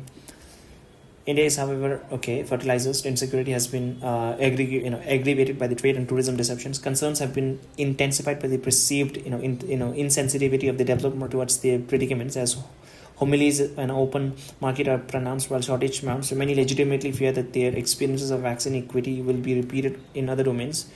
In this situation, India has to summon its rallying powers in addition to its production capacity, even against some wins. We have championed the cause of the economic security of the South, setting an example in the respect itself a powerful message. We stood our ground against considerable odds when it came to COVID, refusing to sacrifice the interest of our citizens. Energy security is a different but not dissimilar fight, and what we do have, what we do has a resonance will be on. So let us therefore take stock of what we conferenced, as it is a world order into its 8 decades had run to its course, and it's ripe for change.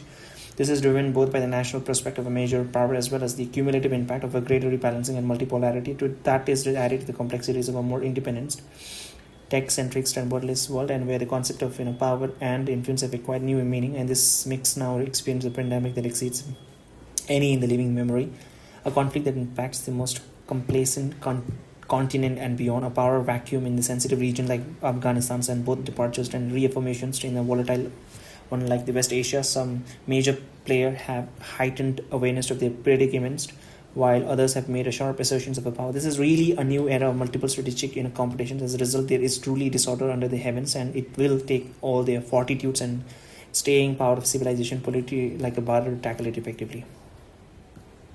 Now it's chapter number 5. It's transformational decade, laying the foundation of a leading power.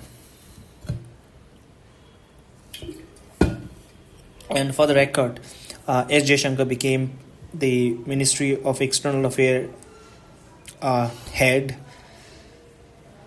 back in 2019. So it's close to now 19. So it's close to now 7 years of him in the office, and he's doing pretty well as far as I can tell, based on the understanding of the people around the world. In 2015, so the title is A Transformational Decades, laying the foundation of a leading power.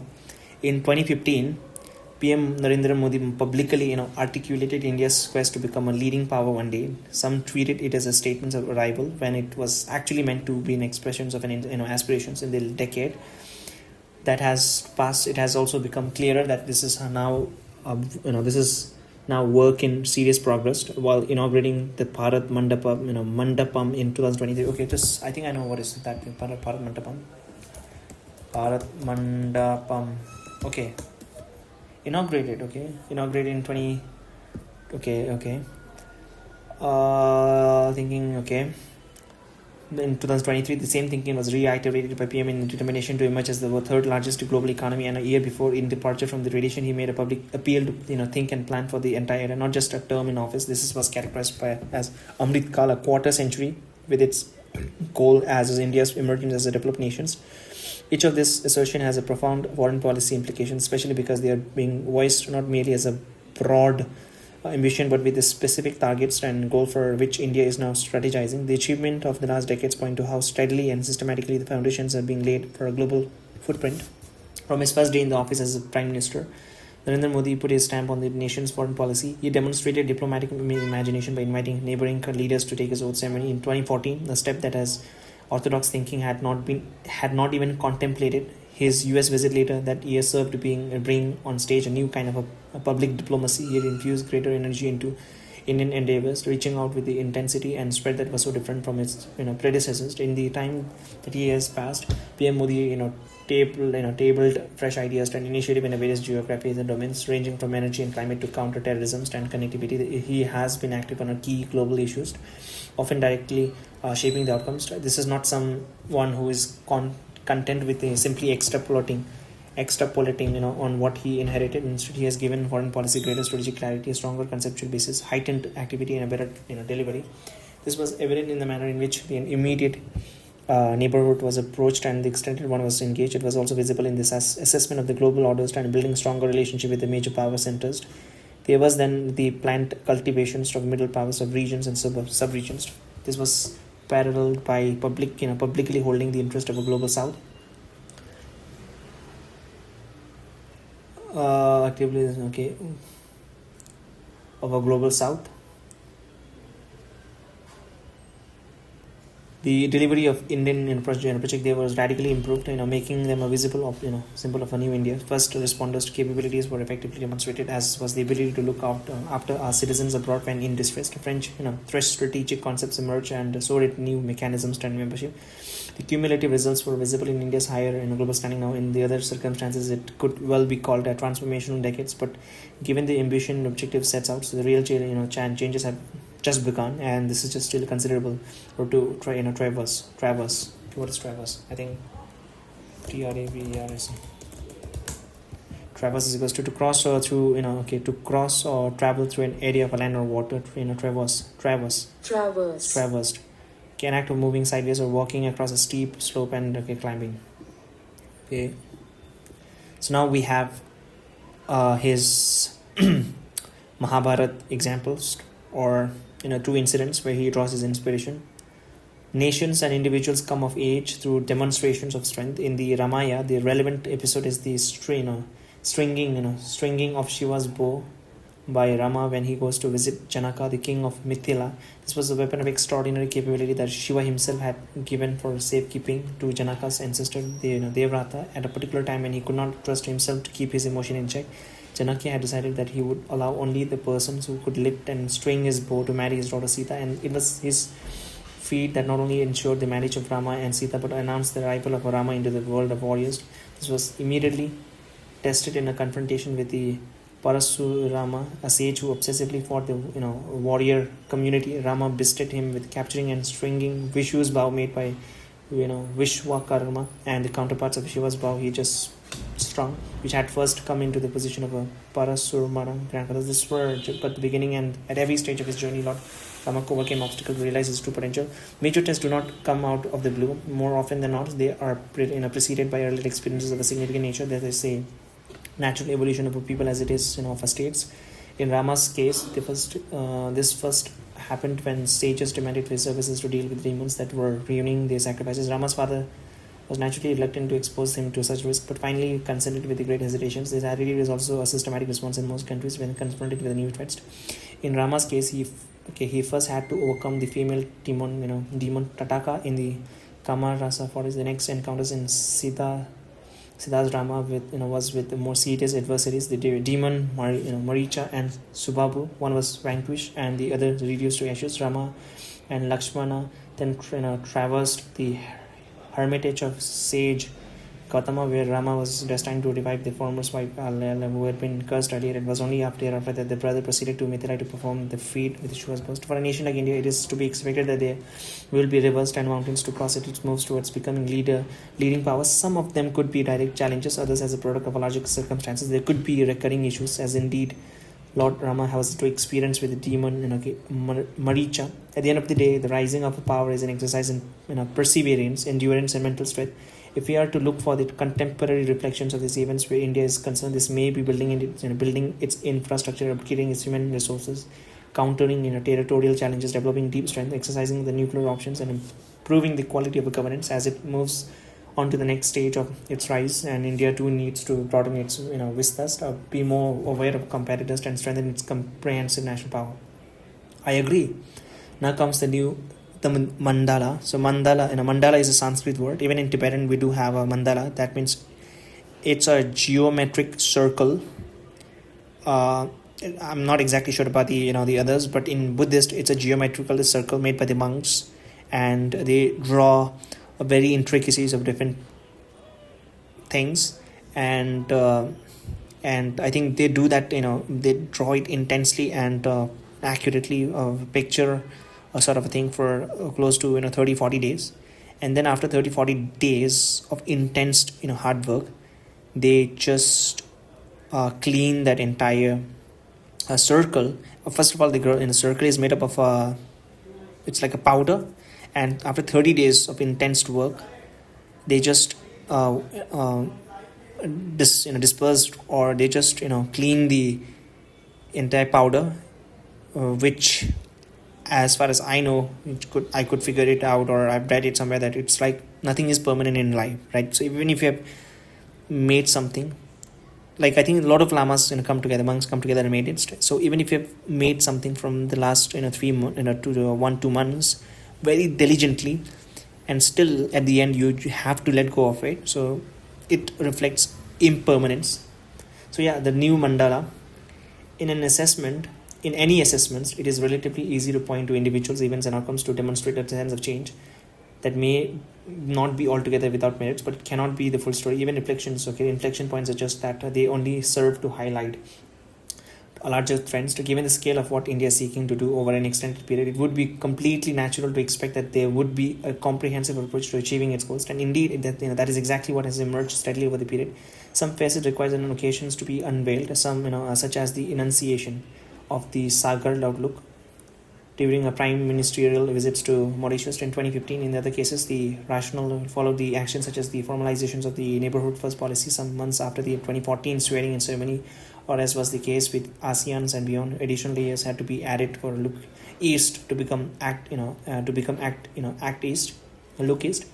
But there were also strategic decisions such as the commitment to propagate the message of Indo-Pacific. Sometimes particular events were devised to make a new move, such as the Forum for India's Pacific Islands Cooperation summits. On the occasion, certain circumstances brought out latent thinking. A good example being the Voice of Global South summits in the aftermath of the COVID and Ukraine.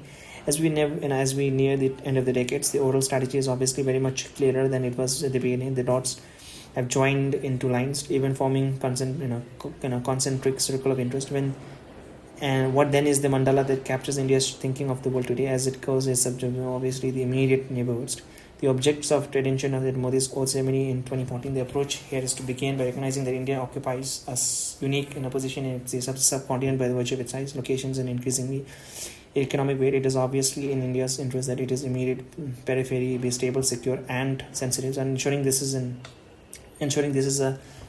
in a competitive world where require us to underwrite the larger regions and invest in the connectivity, cooperations, and contact that make for more cohesive geography. There are challenges from both history, sociology, and economics to overcome in this pursuit. While they need to be managed, the heart of the neighborhood first policies for India is to convince its immediate neighbors of the benefits of a close ties and then proceed to make that happen on the ground. This is essentially that we have seen unfold since 2014. Today we are looking at distinctively different pictures where transborders, transmission grids, fuel pipelines, roads, railways, and waterways, and smooth border and crossing have become the hallmark of our times. All this is underpinned by the usage of each other's capabilities, be it good movements, board of power generation. It has allowed the entire regions to benefit from through the larger scale and greater efficiency. The real state of the neighborhoods was to campaign came in Sri Lanka economic crisis, and India's expeditious response has done much to enhance the credibility of its stance. The second circle of priority is the extended neighborhood. In every direction, the Modi government has by now laid out an intricate plan of engagement. In the case of ASEAN and Pacific nations, the upgradations of the cooperation is expressed in domain like security, development, and regional. As a result, the Act East policy not only deepens India's presence in Southeast Asia but also positions itself as a launching pad to the Pacific region and beyond. Toward the Gulf, the Link West approach has seen an unprecedented intensifications of activities in the range of area. Ties with the UAE in particular have helped to accelerate the pace of progress. Obviously, India only stands to benefit as others seeks to compete. From the days when our vision to the Gulf was limited to energy and labor, this now extends to technology, education, innovations, investment, and security. Even traditional areas like energy have witnessed broader Indian participations. Now, not least, the Gulf also serve as a bridgehead for greater involvement in Africa. The South Asian Sagar outlook brings together our maritime neighborhoods in an integrated manner. Some countries like Sri Lanka and Maldives overlap with the neighborhoods first policy, but others today note the stronger focus on a larger force that is much prepared. Our diplomatic partnership with the Mauritius has emerged as an exemplar in this context. The underlying maritime cooperation has become the basis for an emerging security conclave that encourages more cooperative thinking. To the north connects Central Asia policy is the last piece of the puzzles which forge more systematic linkage with culturally comfortable partners. The agenda here is much more about the connectivity, de-radicalizations and developments. For many of the states, India offers us options that strengthens their overall positioning.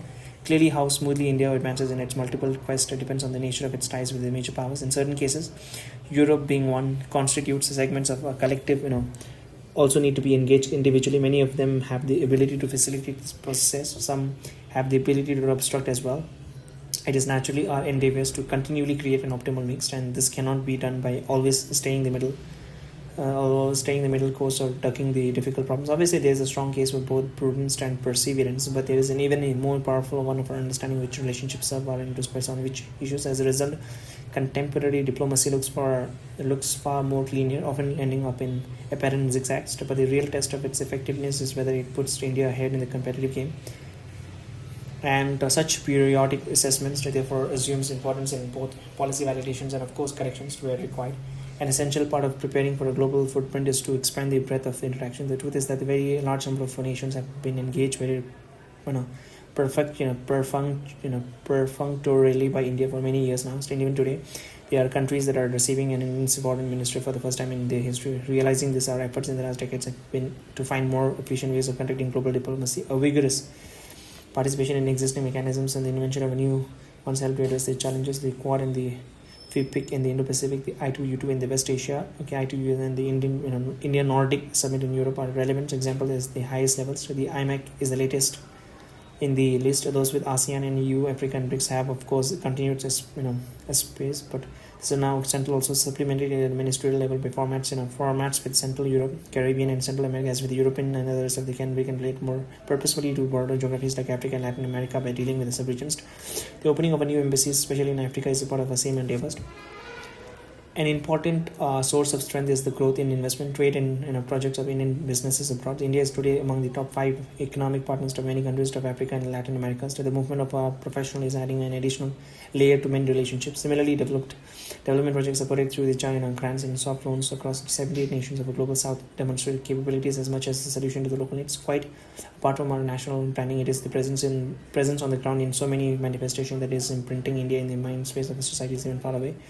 The spatial mandala is accompanied by a conceptual ones. Indian foreign policy today recognizes more explicitly the imperatives of functional national security in setting priorities and making choices. But security itself is perceived in much broader and deeper terms.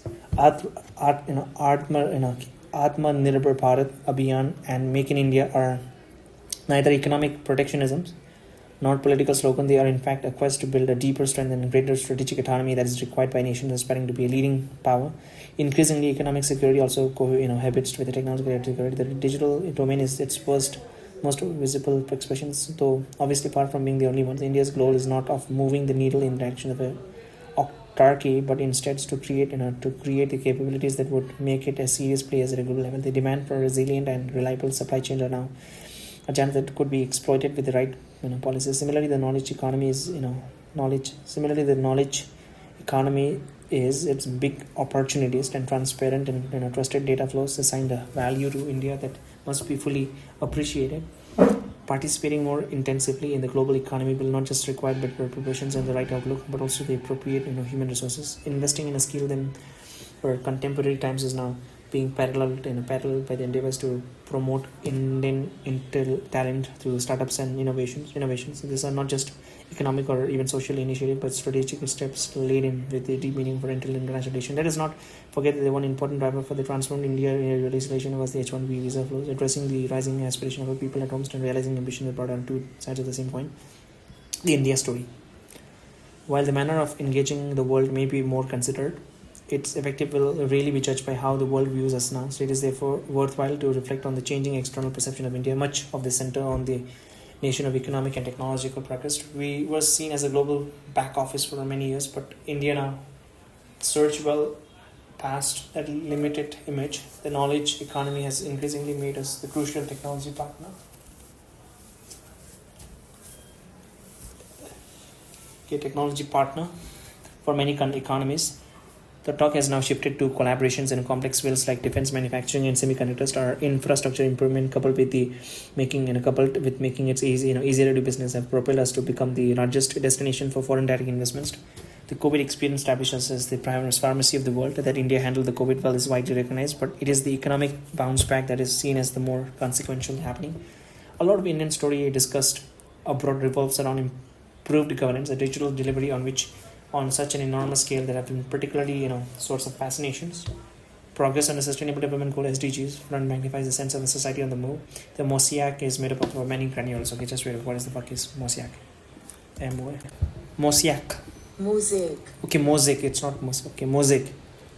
Mosaic is equals to a picture or a pattern that is made by placing together small colored stones piece of a glass. Okay, mosaic. Okay, mosaic. Mosaic. Mosaic. Right, I didn't know that. Mosaic.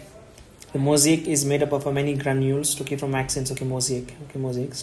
From accents and in the health industry to 5G stack and space launches for India to educational branding or make in India outcomes. The G20 presidency has also served to acquaint a wide cross sections of policymakers and influencers with the infrastructure improvements and governance progress. The emphasis on delivery has led to more effective implementations of budget commitments abroad. That great care is taken to synchronize budgeting is only proof again of how much diplomacy is an art of the details. The successful diaspora certainly adds to this positive view.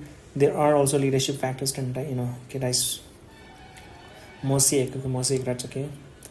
To begin with, a sharper strategic clarity has enabled India to prioritize and plan faster. A relevant example is of Enable First and the seriousness with which it is implemented on the ground. So another is about overcoming hesitations of the history with the US, particularly when the West in general. Here too, India has not let changes in administration reflected from pursuing its goals. At the same time, it has ensured that the other balances are maintained to make this a smooth experience.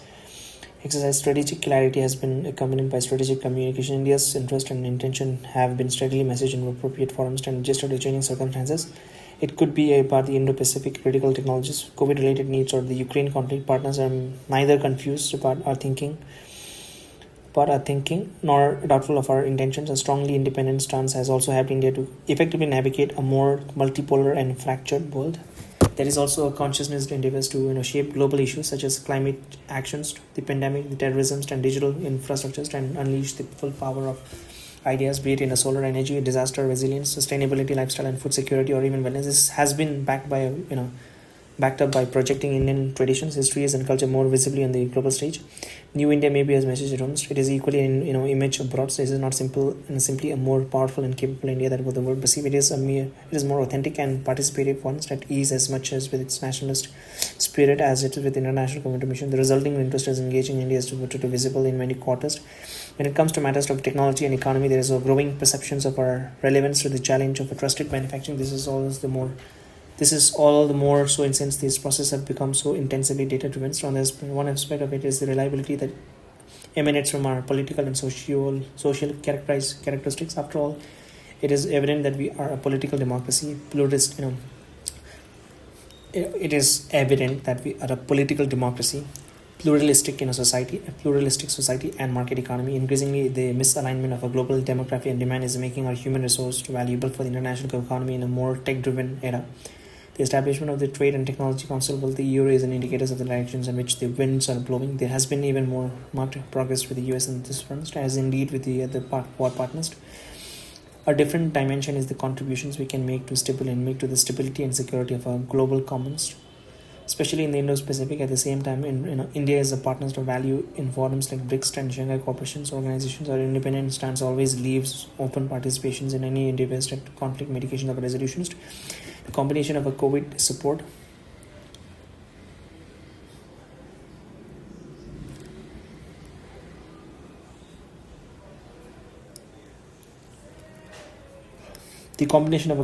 digital delivery and deployment projects have also created a deeper constituency in the global south.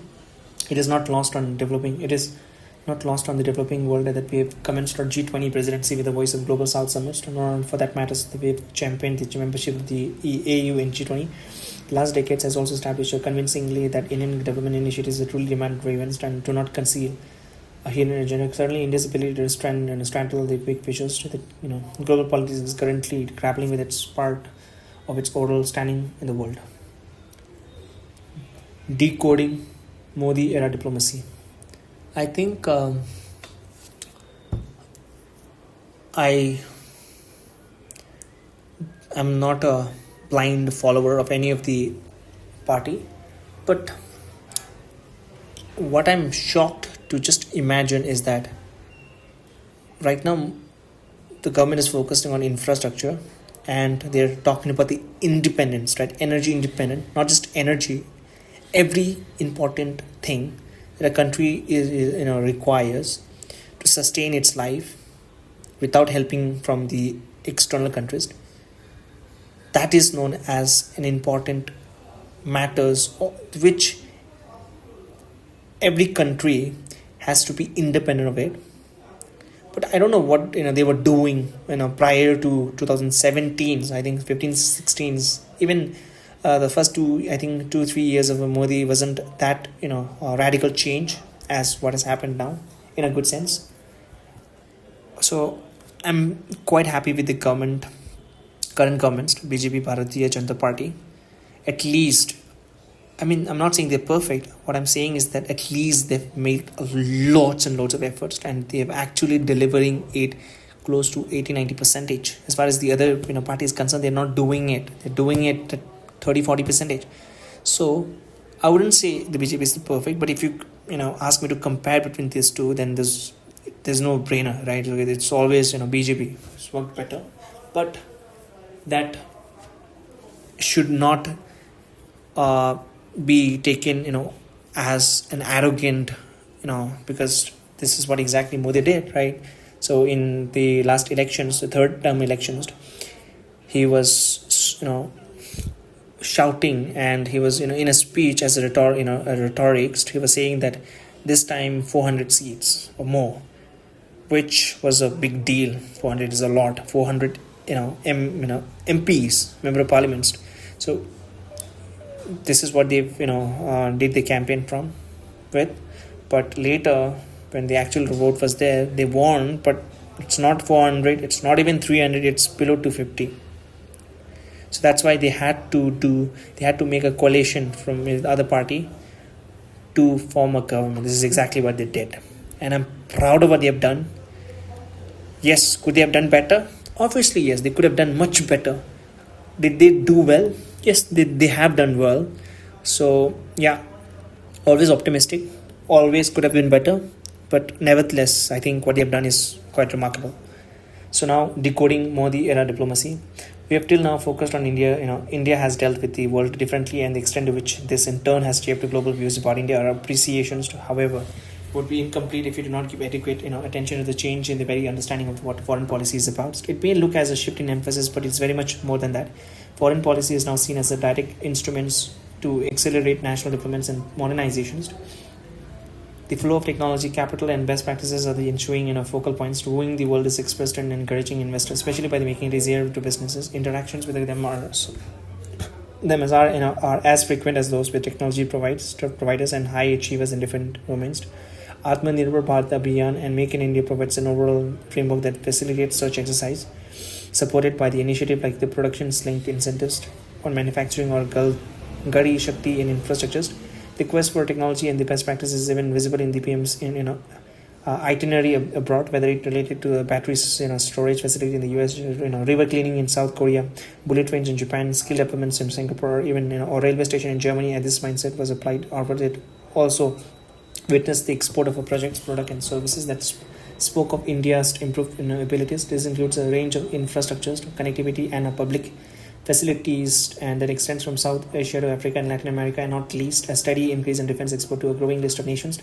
The aggregate result is a developing perception of India as a partner of a growing consequence. This has helped export and market access abroad with beneficial consequences at home. When a PM personally engaged with all his ambassadors in that regards, we really know that India is changing. In many ways, the operational culture of a foreign policy decision making has adjusted to the new era. Central to that endeavor is conscious efforts to overcome silos by tighter coordinations, more intensive strategizing, and stronger feedback, whether it's a global trade negotiation, national security situations, or multilateral concerns of developments. The emphasis on a collective deliberations and decision making, starting as it matters from the ministers and secretaries. But this has had a natural impact on the bureaucracy at large. The same outlook is also demonstrated in respect of the important partners and key issues. We see this now in respect of a multi-ministerial interaction with the Singapore Trade and Technology Council, the format with the EU, and the 2+2 ministerial dialogue in defense and external affairs with the key nations. Behind that process, we also examine deliberate exercise that sought to maximize and intensify India's international relationship. It could be the attention given to the leadership level exchange, including the chief guest for the Republic Day, and how they fit in the larger, with the larger game plans, whether feedback was concerns to the national level, proactive governance and timely implementations. Exercise was custom for the objective of foreign policy, drilling deep down to a specific enabled delays, roadblocks, and policy obstacles to the identified interest. As a result, many development projects abroad began witnessing more efficient executions. The systematic improvement came in to full play during COVID, whether it was the Vande Mataram and Bharat missions or the vaccine Maytri initiative. They were demonstrated during evacuation exercises as well, ranging from Yemen and Nepal to Afghanistan, Ukraine, Sudan. From 2014, there has also been a strong conviction that India should be more active in shaping the global agenda. Obviously, some issues of a particular priority for India itself, like terrorism and tax evasion, did not get the attention they deserved in the Council of the World. There were others like the maritime security on which India could make crucial contribution in due courses when an important debate like the one on connectivity unfolds. The strong confidence level of the Modi government allowed it to take the lead. When it came to climate change challenge, India still, till 2014 was widely perceived as a reluctant participant. Since then, it has emerged as a credible champion of both climate actions and climate justice by becoming exemplar on renewable and advocate for resourcing. There was also a belief that we were mostly responding to initiative of others rather than putting forwards our own thinking. However, whether it was at the UN, G20 summits or COP meeting, the flow of ideas turned into in more structured proposal like the ISA and the CDRI. The creativity continues. Recent example being One Sun, One World, One Grid lifestyle for environments and International Year of Millets to take the agenda forward. There was an openness to explore new partners and collaboration were required. The Quad, the I2U2 and the SEO are relevant examples. As confidence, okay. As confidence grew in our ability to contribute to global situation, it took diverse forms to a collective on the one like development agendas for Africa as well as a unilateral one like the vaccine May 3. By dint of application and imagination, the early thoughts about making our presence felt more strongly have now become reality. While addressing practical challenges to India's progress, much thought has also been given to branding India in a manner reflecting the rise of a civilizational state. India is a civilizational state. The truth is that the 2 centuries of colonialism, okay. The truth is that the 2 centuries of colonialism has skewed the global discourse so drastically in favor of the West that the heritage, culture, and traditions of the rest of the world were relegated to the sidelines. Part of the responsibility for that predicament also rests with the leadership of developing societies. I just remembered a few words. Okay, first it goes to supercalifragilisticexpialidocious, pneumono-ultramicroscopic silicovolcanoconiosis, floxy-noxy floxy-noxy okay, and then last is equals to pluviophile. Right? So pluviophile. Right? So I'm a pluviophile. Okay. A silence. Part of the responsibility for the bring also rests with this one. Okay, they are subscribed to the equating modernity and advancement as emulating the West for reasons both ideological and political. Many of them often ran down their own past.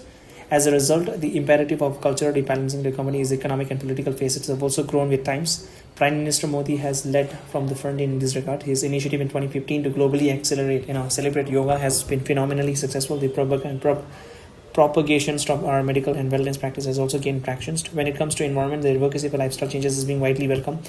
Even food habits are relevant in this regard, reflected in the Indian endeavors to lead greater cultivations and consumptions of millets. Our ancient grains, some of this is expressed through the optics of how the leadership carries itself and expresses its views.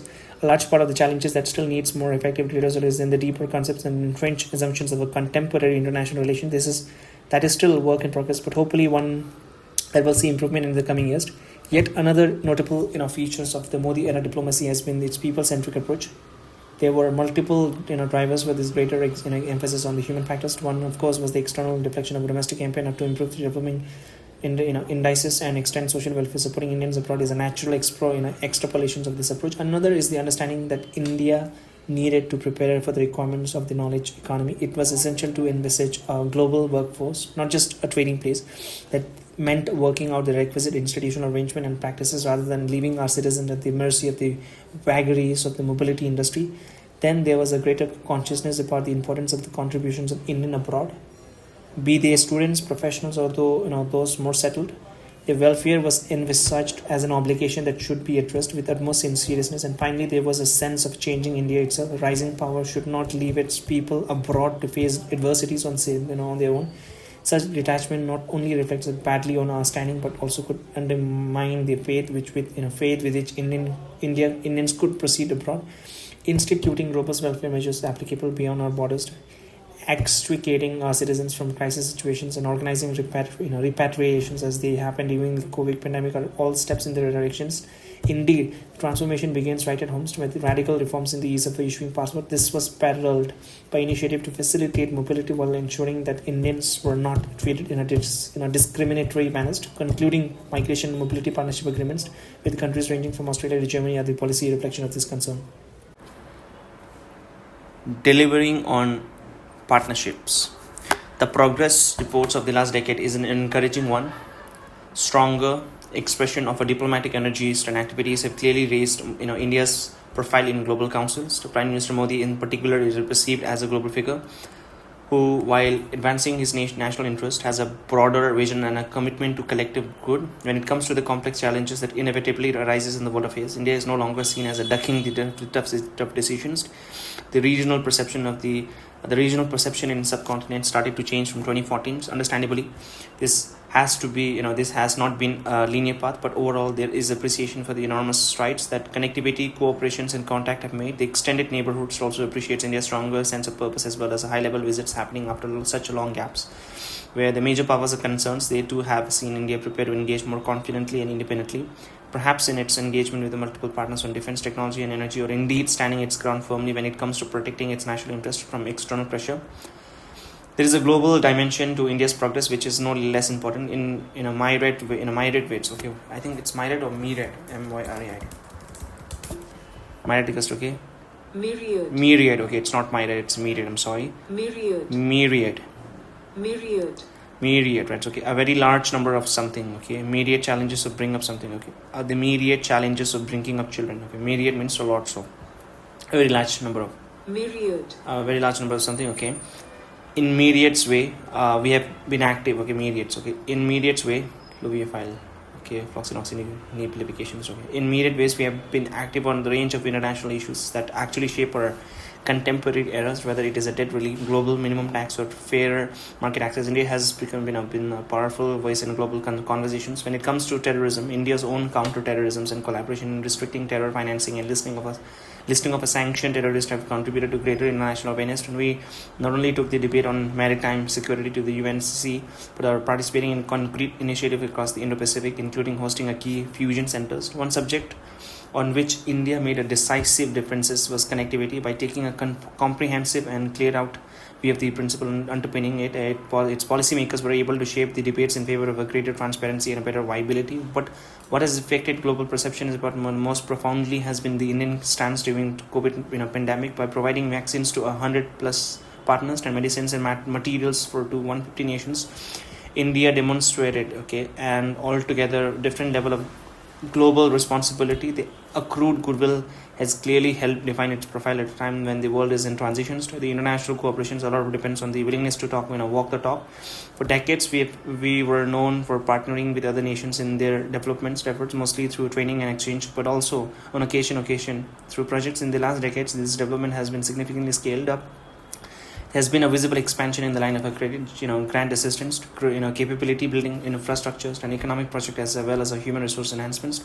But more than this, scale, what has really changed is the effectiveness of delivery, monitored continuously and supervised strongly. Long pending projects were brought to successful conclusions, and new ones were taken with a greater professionalism. Connectivity, socio-economic facilities, logistic and energy in our immediate neighborhoods have been particularly beneficiary. Post-earthquake project in Nepal and infrastructure in Mauritius are a prominent example of an enhanced quality of delivery. Despite the COVID challenges, India was also able to keep most of its commitments made to South African nation as a part of India-Africa Forum summits. During this period, the footprint of India's international partnership has also expanded perceptibly. It now ranges from renewable energy in the Pacific to community projects in the Caribbean. It could be the refinery in Mongolia, the Metro Express in Mauritius, a textile factory in Kenya, or a water supply in Tanzania. Many India-supported endeavors have been game changers for the partners countries. A more rigorous, India has been able to forge a new relationship that recognizes its growing value. An obvious example is the Quad, which has facilitated other Indo-Pacific engagement in domain like technology, supply chain, education, education, maritime security, etc. When it came to Eurasia, India's inclusion in the SCO in 2017 underlined its salience to that grouping agenda. During this period, membership of export control regime like missile technology control regimes, Australia Group and Wassenaar arrangements were as significant as a plurilateral initiative led with India, especially on sustainability. This membership also spoke of a larger phenomenon of India's rise and the response of the world to it. That all 54 African states attended the IFS summits, that all 10 ASEAN leaders were present at the 2018 Republic Day, and that India engaged 27 European countries in Porto in 2021, that 125 nations participated in the Voice of a Global South Summit in 2023, started illustrations of where it stands today. Often that proposition is tested through election to international organizations, and by and large India has come through successfully. Indeed, the growing demand for our participation in different forums, engagement in various formats, and presence on multiple occasions are reflective of our own global stocks. Finding our own solutions. As we come out of COVID, like every other country, India is also assessing its cost, evaluating its experiences, and drawing its lessons. What can be said with large degree of confidence is that we have weathered the storm better than many others.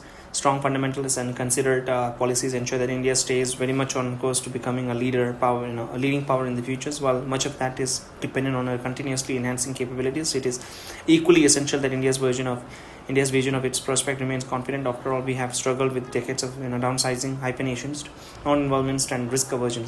Hyphenation, I think that is the main problem with India. So hyphenation means, for example, when somebody says India, then not particularly now it's being used, but back then it was heavily it sort of has to be used for a diplomatic diplomatic consideration for any country. So for example, currently if I'm talking, right, if I say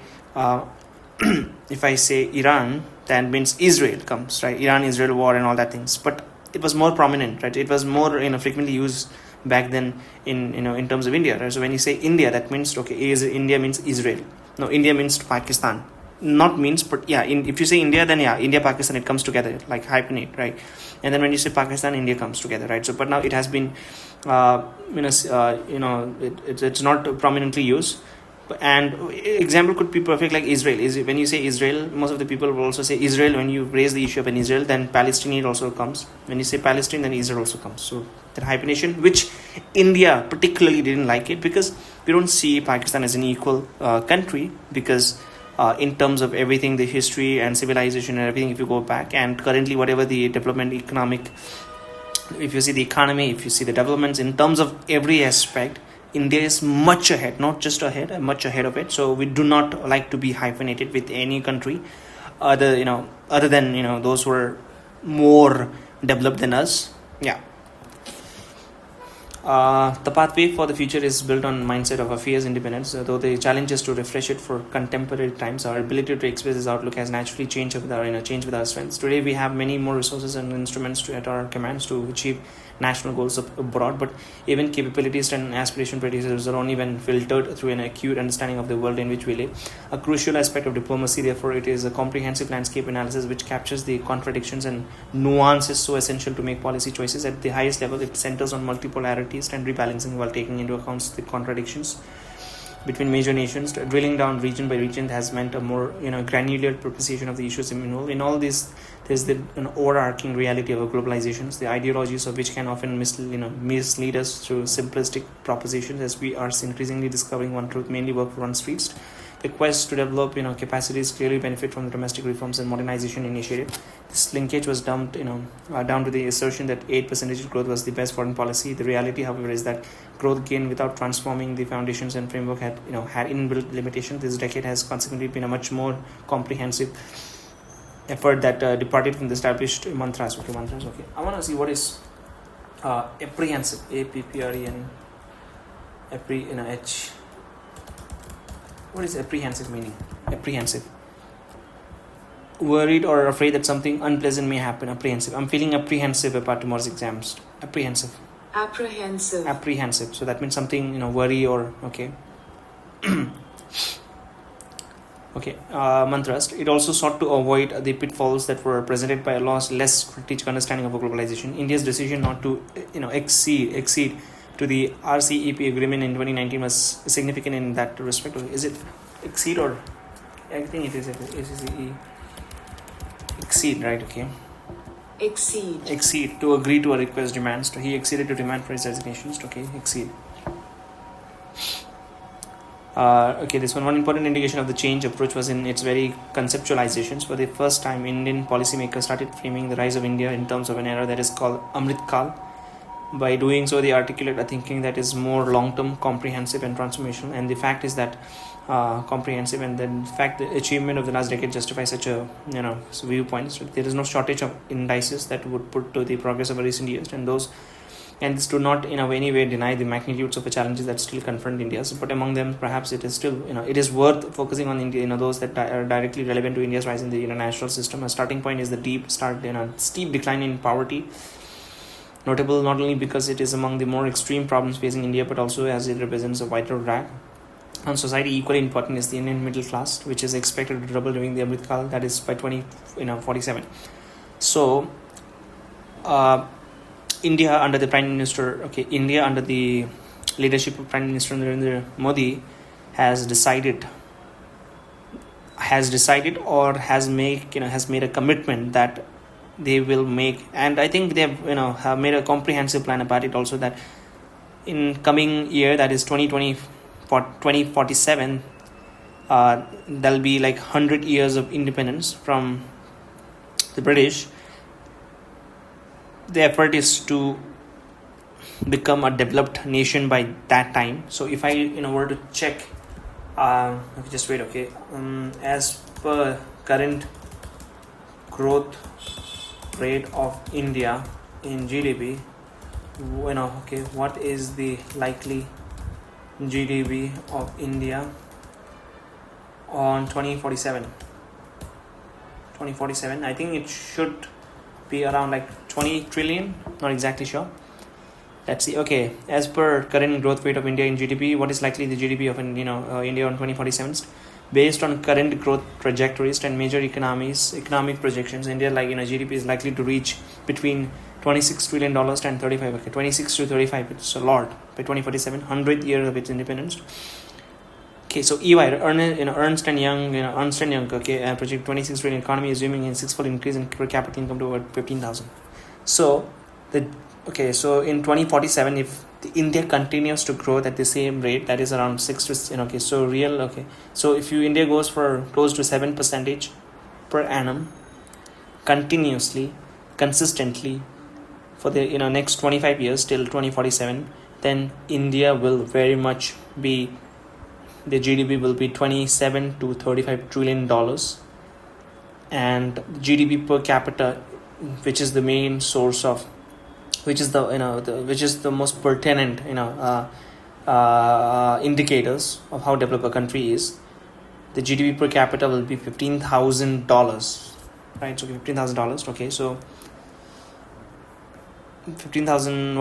How much is $15,000? Right, so $10,000 is equals to, so $1,000. Okay, $1,000 is equals to now 97. Yeah, close to 90. $1,000 equals to 97,000. No, 94,000. Yeah, 94,000. And 1,000 is equals to 9. Okay, 1,000 is equals to 94,000. 10,000 is equals to 9,40,000. And if you add like 5,000 more, equals to 9,40,000 plus how much? 9,40,000 plus 5 lakh. Around 5 lakh is equals to, it's going to be close to 14 lakhs something, which is not bad. But you have to also consider inflation also, because we are growing, but also the inflation, right? The inflation also going at the same time. Then there is a thing which says that 100 rupees today is worth more than 100 rupees anyway, tomorrow, day after tomorrow, any time, right? So 100 rupees today is worth more than 100 rupees in the future, because of the earning capacity, because of the I think it's called, what is it called, because of the economic objective, because of what, 100 rupee today is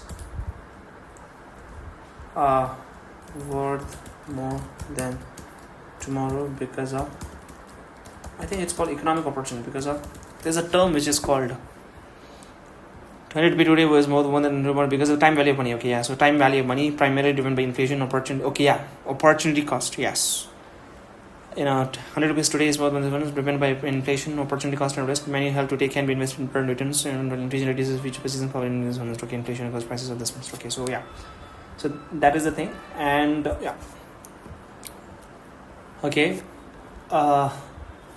okay. Let me also check, right? Okay, current GDP in 2027 5 trillion. So in 2027 India will achieve 5 trillion, surpassing Germany. Then it'll be the third or fourth, and third, I'll be fourth, and then in 2030, $7.3 trillion, world's third largest economy, and 45 is equals to 20 UI projections, and so short equals to okay. And what about other countries? What about other countries' GDP and per capita? Capita in 2047. Not 2027. It's 2047.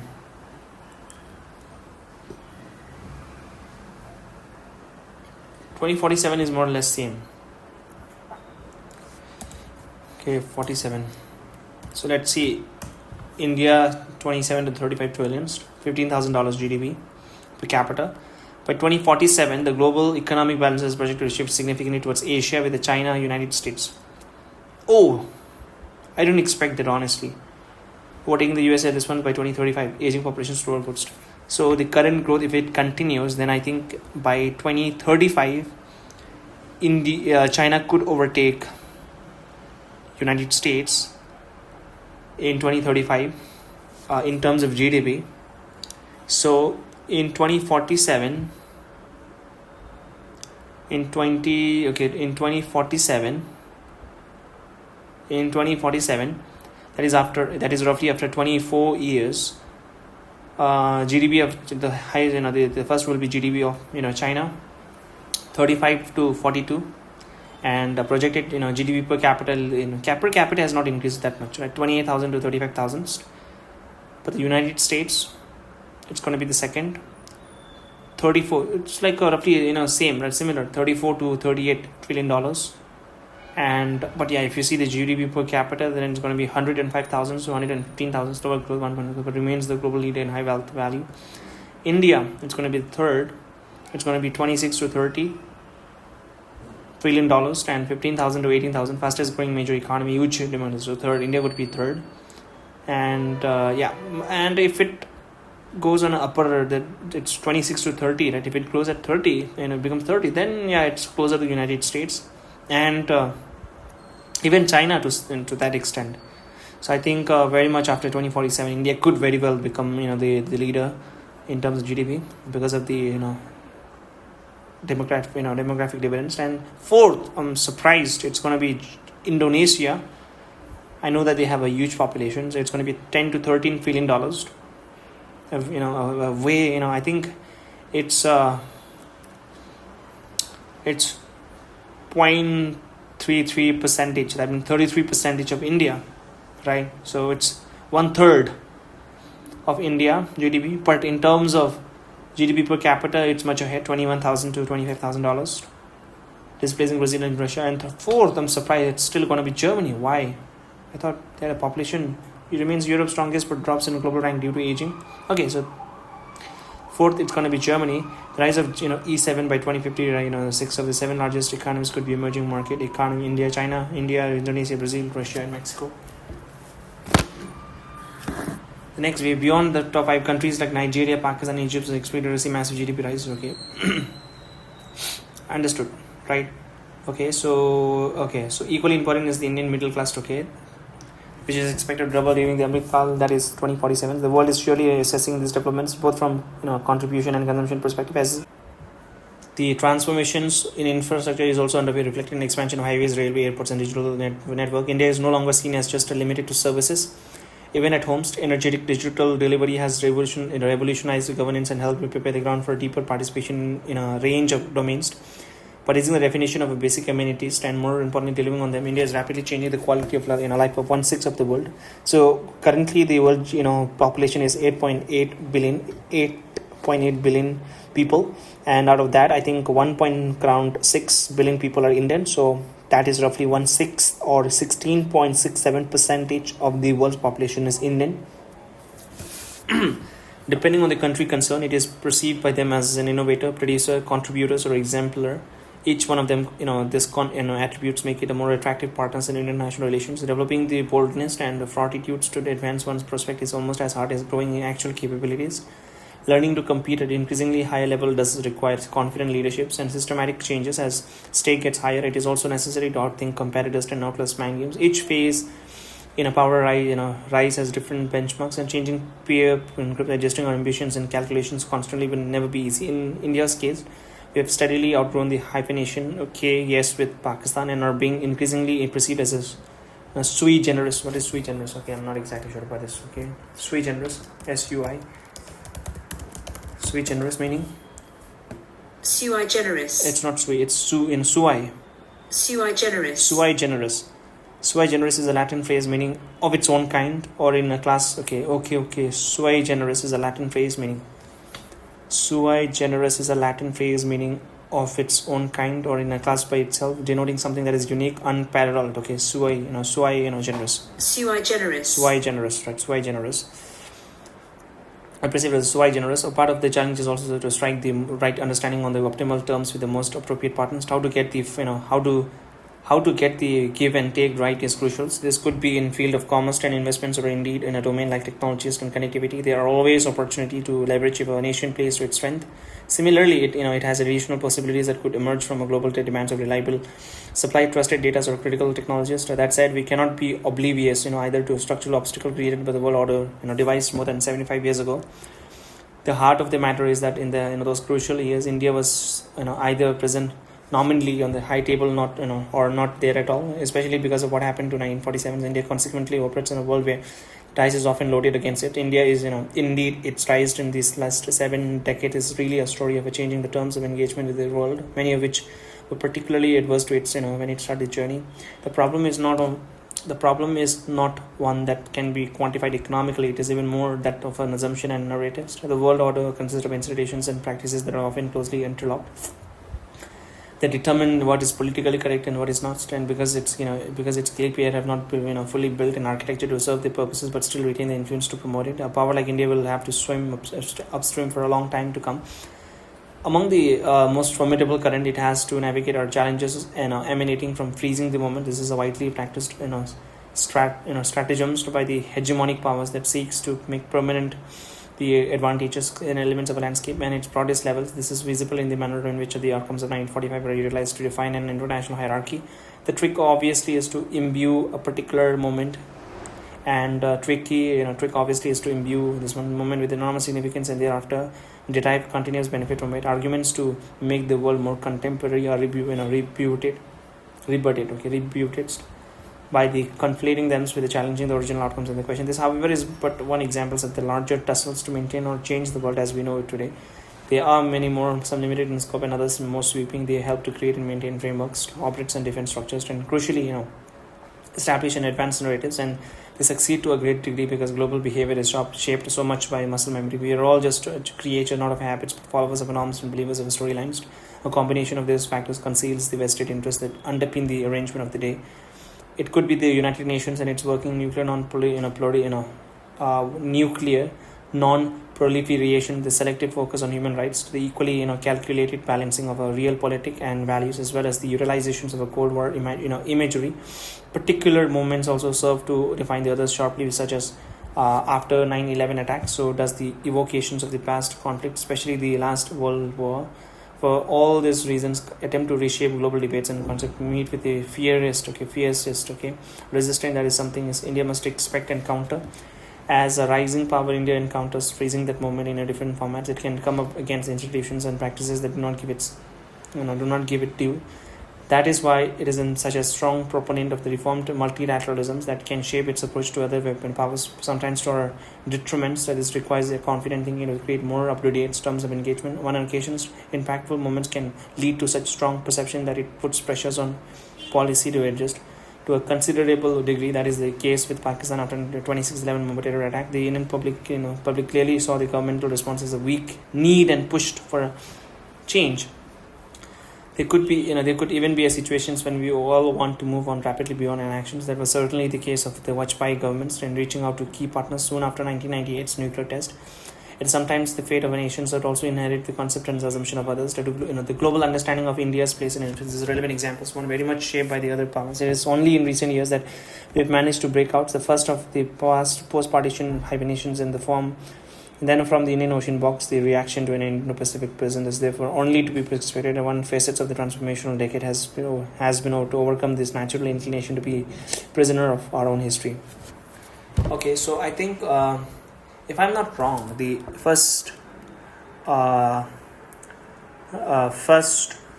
nuclear test of India, it happened in 1980. I think it was also known as a smiling Buddha. Just wait. And which government?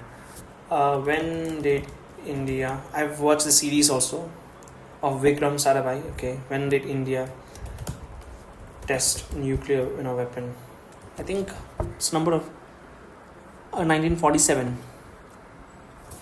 India has conducted 2 major series of nuclear weapon tests. Okay, so till now India has tested 2 major nuclear tests. Conducted 2 major series of nuclear weapon tests, both at the Pokhran test range in the Thar deserts of Rajasthan. Okay, Pokhran. Okay, Pokhran 1 is equals to 1 is okay. So till now India has tested 2 series of nuclear tests. First Pokhran 1 and second equals to Pokhran 2.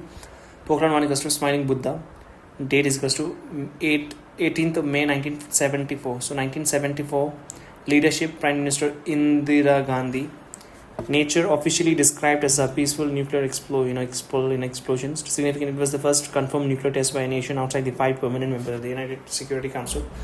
Yield estimated between 6 and 12 kilotons. Okay, and then we did Pokhran 2, Operation Shakti. Operation Shakti is equals to 1998, 11th. So okay, so first Indira Gandhi 1974, and the second is equals to even the date is around like same, right? So okay, 18th May and this one. Okay, second is equals to Pokhran 2 is equals to Operation Shakti 1998 under the leadership equals to Atal Bihari Vajpayee. Scientific aids. Okay, so then scientific aid equals to ABJ Abdul Kalam, then DRDO chief and Dr. R. Chidambaram, the AU chair. The details 11th May.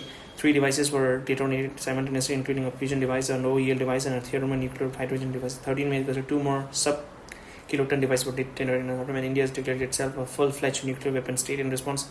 11 May is now celebrated as a National Technology Day in India. So, okay. Is India still considering developing more nuclear weapons?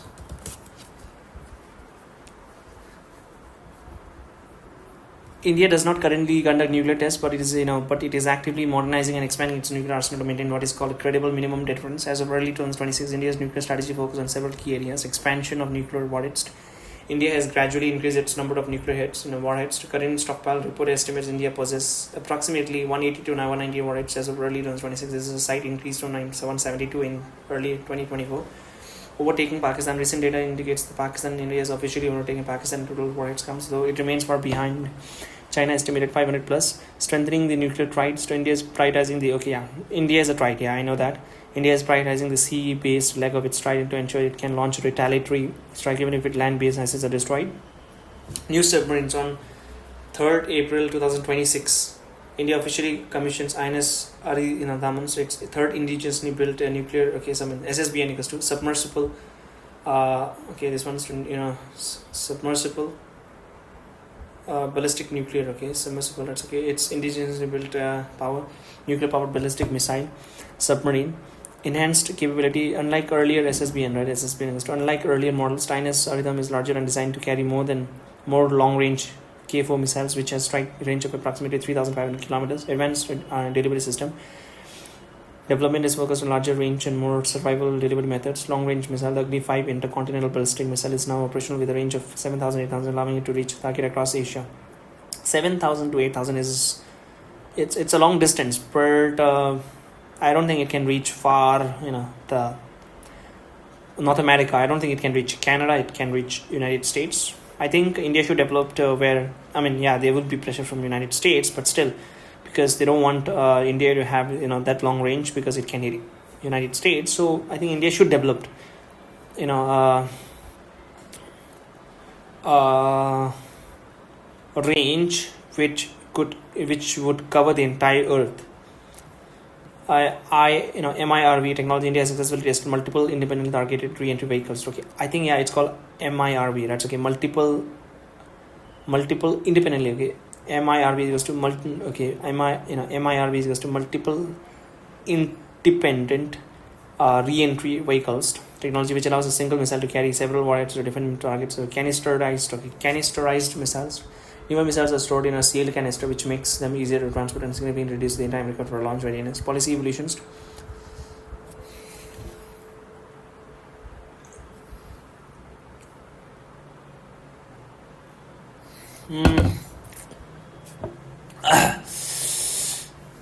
The difficulties of the past need not always be encumbrance. The creativity of political leadership is sometimes demonstrated by an ability to make it an asset in the change context. In recent years, our nation has seen a renewed interest in Netaji Subhash Chandra Bose and the Indian National Army, as well as in those who resisted British colonialisms in an earlier era. The great tribute tribal leaders, Birsa Munda. Oh, I've heard of him, Birsa Munda.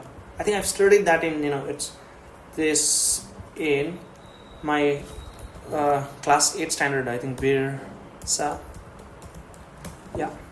Munda was born in I don't know, Uta significant Jharkhand. He was born in Jharkhand. Yes, he's famous as a revered tribal freedom fighters, religious leaders, and a folk hero from Jharkhand who led the Ulgulan great tumult against British colonial rules and exploited landlords in the this one. He spearheads a major uprising to protect tribal and great tribal leaders Birsa Munda and revolutionary Alluri Sitaraman or Raju started such cases. While such figures may not have been entirely successful in achieving their immediate objectives, their long-term impact as inspirational icons is very apparent today. Imageries from histories are in fact extremely powerful in articulating our aspirations for the future. Indeed, when we look back at our own records over the last 7 decades, it is still specific events like the conflict of 1962, 1965, 1962, 1965, 1971, and 1999 that stands out as a milestone as India goes about its endeavor to ascend the international hierarchy. It must play with this game of using narrative and experience to tablet practices and habit as well. What is 1962? Okay, just wait. Okay, 1962 war. Okay, all the war India has fought and casualties from both sides. So let's see how many people died and how many wars India has fought till date after 1947. So till now India was formed in 1947, independence. So then there itself there was a first war, that is the first Kashmir war, 1947 to 1948. Opponent is equals to obviously Pakistan. Outcome ceasefire, Jammu and Kashmir divided by LOC. Indian casualties is equals to India is equals to died is equals to 1500 close to, and Pakistani troops and tribesmen is to 6000. So 6x and then so first war is equals to 1947-48, and then we have 1962 with China. Sino-Indian War, China wars to 1962. I'm actually surprised because 1959 we lost because obviously before 1959 India does not share border with China because there was a buffer zone, that is Tibet, and in 1959 when China occupied Tibet, then in China Tibet came under China, so therefore China and India started sharing border. So right after 1-2 years there was a war. 1962 Chinese so ceasefire Jammu and Kashmir. So outcome is equals to first war is equals to there's no result, and second equals to Chinese victory. Aksai Chin captured. So that during that time they captured the Aksai Chin Chinese, but how is it possible? Chinese victory, Aksai Chin captured. India is equals to 1383 killed, 96 around 1500 people were missing because of the snow, I think, avalanche and all. And opponent casualty goes to 722 Chinese figures goes to, it's still not close. It's close, but the figures could be wrong. I don't know. So first is equals to Kashmir, second 1962 China, Aksai Chin was taken, and then third is equals to 1965 second Indo-Pakistan war. 1965. 1965 is equals to, oh shit man, India was in a very terrible state back then, right? Because so you have a war with China 1962, and right after 2 years we had a second Indo-Pakistan war equals to Pakistan opponent, and outcome is equals to inconclusive. Status quo restored is equals to, so 3,000 killed and 3,800 kills. So not, I mean, I thought, a lot of people were killed, but 3,000, 8,000, that's a bare minimum, right, in a war. And then, okay, so first is equals to, I'm memorizing, so I'm sorry if I'm sorry repeating again and again. I'm just closing my eyes and just memorizing. So first is equals to 1947 to 47, 46 to 47, 47 to 48. Then, first Kashmir, and second equals then 1962 with China. Aksai Chin was taken 1962, and then 1965 with Pakistan. Status quo restored. I think that time, the Kashmir, a part of Kashmir was taken. Okay, the part of Kashmir was taken in first Kashmir. Okay, so second Indo-war is equals to Pakistan inconclusive, and then third is equals to 1962, 1965, and then 1971. Right after 6 years, Indo-Pakistan, and India and Pakistan war, where India liberated Bangladesh. So there was a Pakistan decisive victory. So decisive victory, creation of Bangladesh. Okay, Bangladesh was created. Indian casualties goes to 3,000 killed, and opponent casualties goes to 8,000 to 9,000 killed. But I still, I've seen the the image, right, of the brigadier, the head of the Indian, the Pakistan army surrendering in front of Indian army, signing the paper, agreement of defeat, and 93,000 prisoner of war. That's a lot. And then last is equals to Kargil war. Kargil war is equals to 1999 Pakistan. Equals to Kargil war victory is equals to Indian victory. In fleet traders evicted equals to, so India is equals to 527 killed, and okay, so in fleet evicted equals to, okay, so this is the war. Okay, I'll just again say it loud, memorize it. Plus equals to 1947 to 48 Kashmir. 1962 China was the victorious person, Aksai Chin was taken. 1965 India Pakistan, and then again 1971 Pakistan Bangladesh liberated, and then 1965 1962 1965 1971 Bangladesh was liberated, and 1999 goes to Kargil war, Pakistan. And in between there are a lot of small operations, right, where India has destroyed because of the terrorist attack on India, retaliated in a lot of things. Other significant military engagement, Operation Polo 1948, military action to integrate the princely state of Hyderabad to Indian units. Operation Vijay, action to free Goa, Daman and Diu from Portuguese rule. Sino-Indian conflict, clashes at Natula and Chola, where India successfully repelled Chinese forces. Sichuan conflict, ongoing military engagement over the Sichuan glacier, known as the world's highest battlefield. Indian peacekeeping force, interventions in the Sri Lankan civil war. Oh yeah, I think I remember studying this. Okay, India. Okay, in Sri Lanka there was a war, civil war, and then India, Indian army were deployed there. Interventions in the Sri Lankan civil war at the request of Sri Lanka government. I mean, that time India could have taken over the Sri Lanka, and currently Sri Lanka could be part of India, because even in most of the Sri Lankan, they're like mostly Indian and mostly Tamil, Telugu. Indian intervention of the Sri Lanka civil war at the request of Sri Lanka governments. 2001 to the stand-up against a massive troop mobilization following the Indian parliamentary attack, resulting in nearly 800 deaths from non-combatant casualties, likely in mine laying. Surgical strike 2016. That is Uri, and then Balakot airstrike, targeted operations across the line of actual and response terrorist attack in Uri and Pulamau. Okay, so this is fine.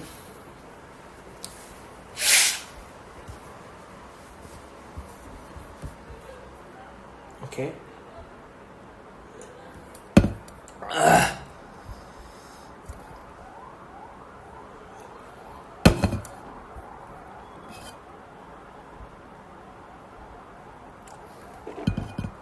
I'm sorry, I'm drinking hot water.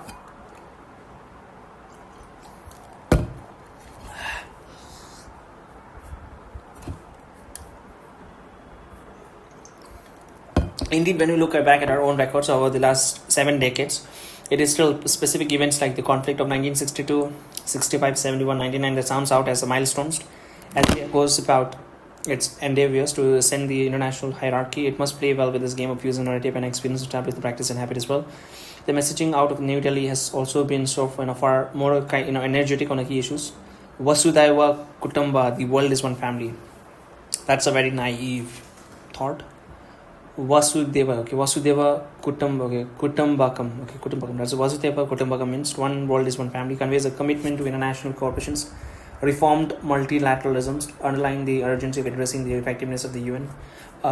So here they were talking about the effectiveness of the United Nations. Yes, India is a part of India is a member of the United Nations, but India is not a part of a permanent member. So in United Nations, there are I think it's 5, right? Permanent seat in US Security Council. How many members? So in United Nations Security Council, where most of the international securities of the different nations are concerned, there are 5 members. They're known as P5, which were P5, which have a exclusive privilege, that is a veto right.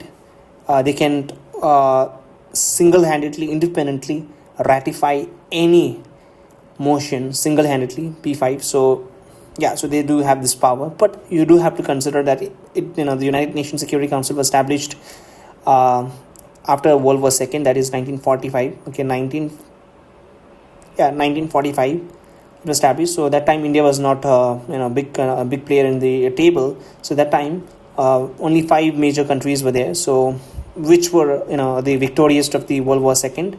First equals to United States of America. Second is equals to China, because in World War II, China, Russia, and United States, they were all a part of a single group, because China was under heavy influence from Japan, and Japan to counter this one, Japan was in conflict, so China helped United States and Russia in that. So that's why the group won. So 5 permanent members are China, France, Russia, United Kingdom, and the United States. United Kingdom, because that time United Kingdoms and France, they've won the war. They were in the same team against Germany, Hungary, Austria, and then Japan, Italy. So they were the lost people. So basically the United Nations Security Council is the P5, those who have the veto power are those countries who have won the World War II. But now that time, United Kingdom had a significant influence, because they were the most powerful empire at that time, one of the most powerful empire. But now if you see, they are nowhere to be found. I'm not saying they're insignificant, but they're not as significant as other countries, major countries like India. So India deserves a seat on the table. That means India has to be part of this group, right? And it shouldn't change, but because what is the main purpose of United Nation is to represent every people from each the main the reason is equals to represent as fairly as people from around the world, right? United States, it's fine, they have an influence, and so entire Northern America, that means Northern America, it is represented by United States, because in that area, that regions, the United States is the most powerful country, right? And if you go to the Europe, United Kingdom, I don't think they do have influence, that much of an influence, so they should take it back. They should I think they should take leave from the P5 nations, because they're not that powerful. And I think rather they should include Germany, because currently Germany is one of the most advanced in terms of military, in terms of technology and all that thing. So there's a debate about that, but still United Kingdom, I think they should step down. And there's a France also. So either take Germany or just keep one France as it is, because France is much more powerful in most of the aspect than United Kingdom. So so entire Europe regions France will represent. And then if you see entire Asia is a big country, right? There's only one China, and Russia, just wait, I'll see. I know that Russia is a big country, some part is in China, some parts in Asia, and some part in Europe, but I don't think Russia is considered to be in Asia. is Russia included in Asia? Yes, Russia is an Asian, specifically transcontinental country. Okay, so fine, but still, Russia is like a different matter. That's okay. Russia, I think, they should be there because militarily speaking, in terms of nuclear weapon, they are much ahead than all other countries. So yeah, Russia, and then China also fine because they have a huge influence in this region. But now, if you see, in Indian Ocean region, right, Indo-Pacific regions, there's no one. India is not a part because that time India was not powerful. But now I think they have to reconsider. Otherwise, most of the people will not take United Nations seriously because they're like, okay, so most of the countries, it's India, right? India, Bangladesh, Pakistan, entire Middle East. And then just imagine, okay, entire South America, entire Africa is absent from this United Nations Security Council. Then obviously they will say, the United Nation is supposed to represent the people of our different nations, but no, it's not. It's just representing some people, and then they are getting the benefit. So why should we take part in all those things? Then when most of the people, they don't take part in this, then they might develop other organizations where they have more say, right? So because of that, I think United Nations, they have to reconsider it. Otherwise, they might lose its the influence. I mean, they don't have that much of influence, but still they do have some little influence. So they might even lose that also, right? So the talk of the matter is that around the world, everyone agrees that India has to be a part of it, right? India is too big to ignore. So yeah, India has to be part of it. And from from Africa also, the continent, Africa continent, there has to be someone to player. So like for example, Nigeria, in terms of, if you see the GDP, Nigeria is the biggest, and in terms of population also it's the highest. So yeah, so one country from Nigeria, and then in South America you can include Brazil also, right? But the counter argument is that India wants to want a seat on the table of the veto, but there are people who don't like it. For example, China would not want India to be a part of it, right? Obviously they will veto it. And if you take a motion that India wants to be part of the United Nations, China, because of the Pakistan influence, because of the China will not allow it, right? So they will veto it, right? They will veto against the motions, and if any one of the P5 vetoes against the motion, then it will not be successful. Same with Nigeria. Nigeria has its own conflict with other people, nearby people, like the border areas, and the other border area, they don't want Nigeria to be included in the veto power because they have a significant influence which could impact the other boundary nations. So because of that, so that's why it's very difficult to manage. It's complicated because one country needs another, but still, by and large speaking, if India is not a part of it, if the Brazil is not a part of it, the most developing, the fastest growing economies, Brazil, India, even the Indonesia also should be a part of it, right? If they are not in it, then I don't think the relevance of United Nations will still be there. Okay, I'm sorry, I've digressed, okay, I'm sorry for the digress. Okay, a world free of terror underlines our determinations to combat these long-standing threats. Digital for developments speak of how effective it has been as a governor tool. Mother of democracy. Okay, mother of democracy is a reminder that our pluralistic and consultative traditions go back deep in history. One world, one health is an assertion of the need for a timely, effective, and non-discriminatory response to global health challenges. Developing our own lexicon, concept, mechanisms, and ideas, and socializing them in a world politics is also, testimony to India's continued the unfolding underlying the reality of India's vigorous participation in the global platform.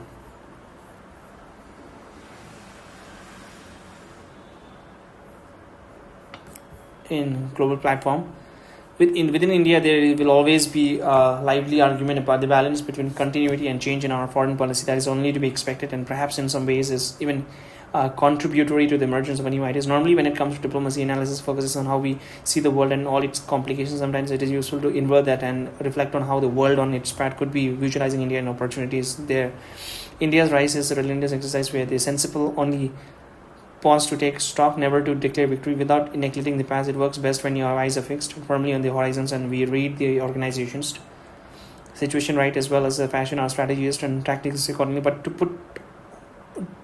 to do all this and more, it is essentially that it is essential that Bharat is true to itself, its interest and its ambitions. Chapter number 6, Making Friends, Influencing People. making friends and influencing people. Why India must create a global constituency. In its quest to become a leading power, India has to successfully navigate the two big contradictions of our time, even while steadily enhancing its comprehensive national powers. One is the East-West divide that has been sharpened by the Ukraine conflict. The other is the North-South gap that has been aggravated by COVID, debt, climate change, as well as the food and energy insecurity that This is on top of the natural compulsions of rising power to maximize its friends and minimize its problem. India's search for ideal positioning in the global arena may be an uneasy, seizing efforts, but those with the larger ambitions must definitely develop reliable partners and assured sources of support. Their endeavor is also to shape the landscape rather than just to operate in it. The days when India could steer itself, episodically while allowing process to make their own progress are now behind us. Our interests are only expanding with the time, and so must our, activities and profile. The task before us is to lay the foundations in the Amrit Kal for India to not only be a developed nation but also a leading power. That is why Sabka Saath, Sabka Vikas, working with all for all progress. Sabka Saath, Sabka Vikas is relevant in foreign policy as in the domestic ones. After all, diplomacy is all about making friends and influencing people, and the scope for a country that has a natural inclinations to treat the world as a family. Vasudeva Kutumbagam is immense in this regard. Now we have a small episode, a powerful message or a powerful story, and from Bhagavad, not Bhagavad Gita, Ramaya or Mahabharata. In India, the term Rama Lakshmana is popularly used as an expression for describing closeness between siblings. But transpose this to the domain of global politics and reflect on its implication. The fact is that the fact is that every Rama needs a Lakshmana, someone trustworthy and vigilant who will share both success and sorrow. Okay, so Rama and Lakshmana. Okay, these are two brothers. So I think brothers. So at crucial moments, he provided courage, counseled, composure, and steadied his principle. When the demon Virat kidnapped Sita in the Dandakarnarya forest, it was Lakshmana who exhorted shaken Rama to take swift counter actions. When Rama vented his frustrations after Ravana's more successful abductions, it was again his brother who narrated how others dealt with misfortunes through patience and fortitude. Thereafter, as Rama lost his cool with the sea god Varuna, who would not allow him to cross into Lanka, it was Lakshmani who persuaded him not only to intimidate the god more than necessary, how to build close and reliable partnership is a perennial task of diplomacy. Every nation, however large or powerful, needs such a sources of support. They may have a situational salience, but the fact is that the one established such a relationship have multiple ways of making themselves valuable. This is obviously a far cry from the normally transactional nature of an international relationship. It requires generosity, care, considerations, and sometimes even affection. There is even some place for sentiments in the world of affairs, illustrated by the adage of the blood being thicker than water. The solidarity of the shared experience is no weak bond either. India opened its heart through vaccine, Maitri. It was a gesture that it will stand in good stead for a long time. Indeed, as it rises up the global hierarchy of power, the requirements for reliable friends will grow not less. The broader the footprint and the greater the interest, the more is the importance of Lakshmanas. The unstinted devotion of another player must be relative in reality in real life, but significant enterprises in a global history generally requires assembling a larger coalitions of support. This is particularly so when the nature and outcomes of the endeavors are open-minded. As activities are taking place far away from one's zones of familiarity, the value of associations goes up commensurately. This is further enhanced if they bring a particular skill or a contribution to the collective efforts. When confronting a larger or unusual opponent, the need for allies and well-wishers is still more keenly felt. We have seen this even in modern history, whether we think back to the World Wars, the Gulf Wars, Afghanistan, or even ongoing situations. In the case of Rama, he was utterly at a loss to even guess how and where his abducted wife could have been taken. He finally tracked her through the multiple contributions of well-wishers and allies of various kinds. It does not always take a compact situation for this to be realized. In the competitive world of international politics, each friend who stands up in a typical situation is one to be prized. The coalition of the Vanaras that sets out in every direction to gather intelligence is an equally powerful examples of such sentiments. It was the force under Prince Aganta which had gone south. That learned of Sita being in the gardens of Lanka without the army of a monkey. The bears and the eagles. Rama perhaps could not have got his bearing right. So the need to be situationally aware when making important decision is evident. Often, some challenges may be beyond purely national capabilities, and the contribution that well-wishers can make could be invaluable. Sampati, extraordinary sight, is an analogy for accessing vital informations about competitors and adversaries. And when the time came to cross the ocean, it was Nala, the bridge building son of Vishwakarma, who provided the technology solutions. Varuna went against his very nature in promising not to wash over the bridge that Nala built. This was the result of a coercion by Rama, who in his anger had threatened to dry up the sea if he was not allowed to cross. Making friends and influencing people doesn't involve a range of motivating factors, from incentives and flattery to assistance and threats. For most nations, this is an exceptionally patient and arduous task and may not be as easy as it seems. Generally speaking, it requires an astute identification of its components, the accommodations among the competing interests. On exceptional occasion, there could be even difficult choices made for larger goods. At heart of one such case is the most debated actions of Lord Rama in the epic. In an ongoing battle between the two sibling monkey chieftains, Vali and Sugriva, Rama intervened to kill the former. It was, of course, Vali's destiny to meet his end by divine hands, and his personal conduct was clearly not approach. Okay, so I think Ramayana, that's okay. Ramayana.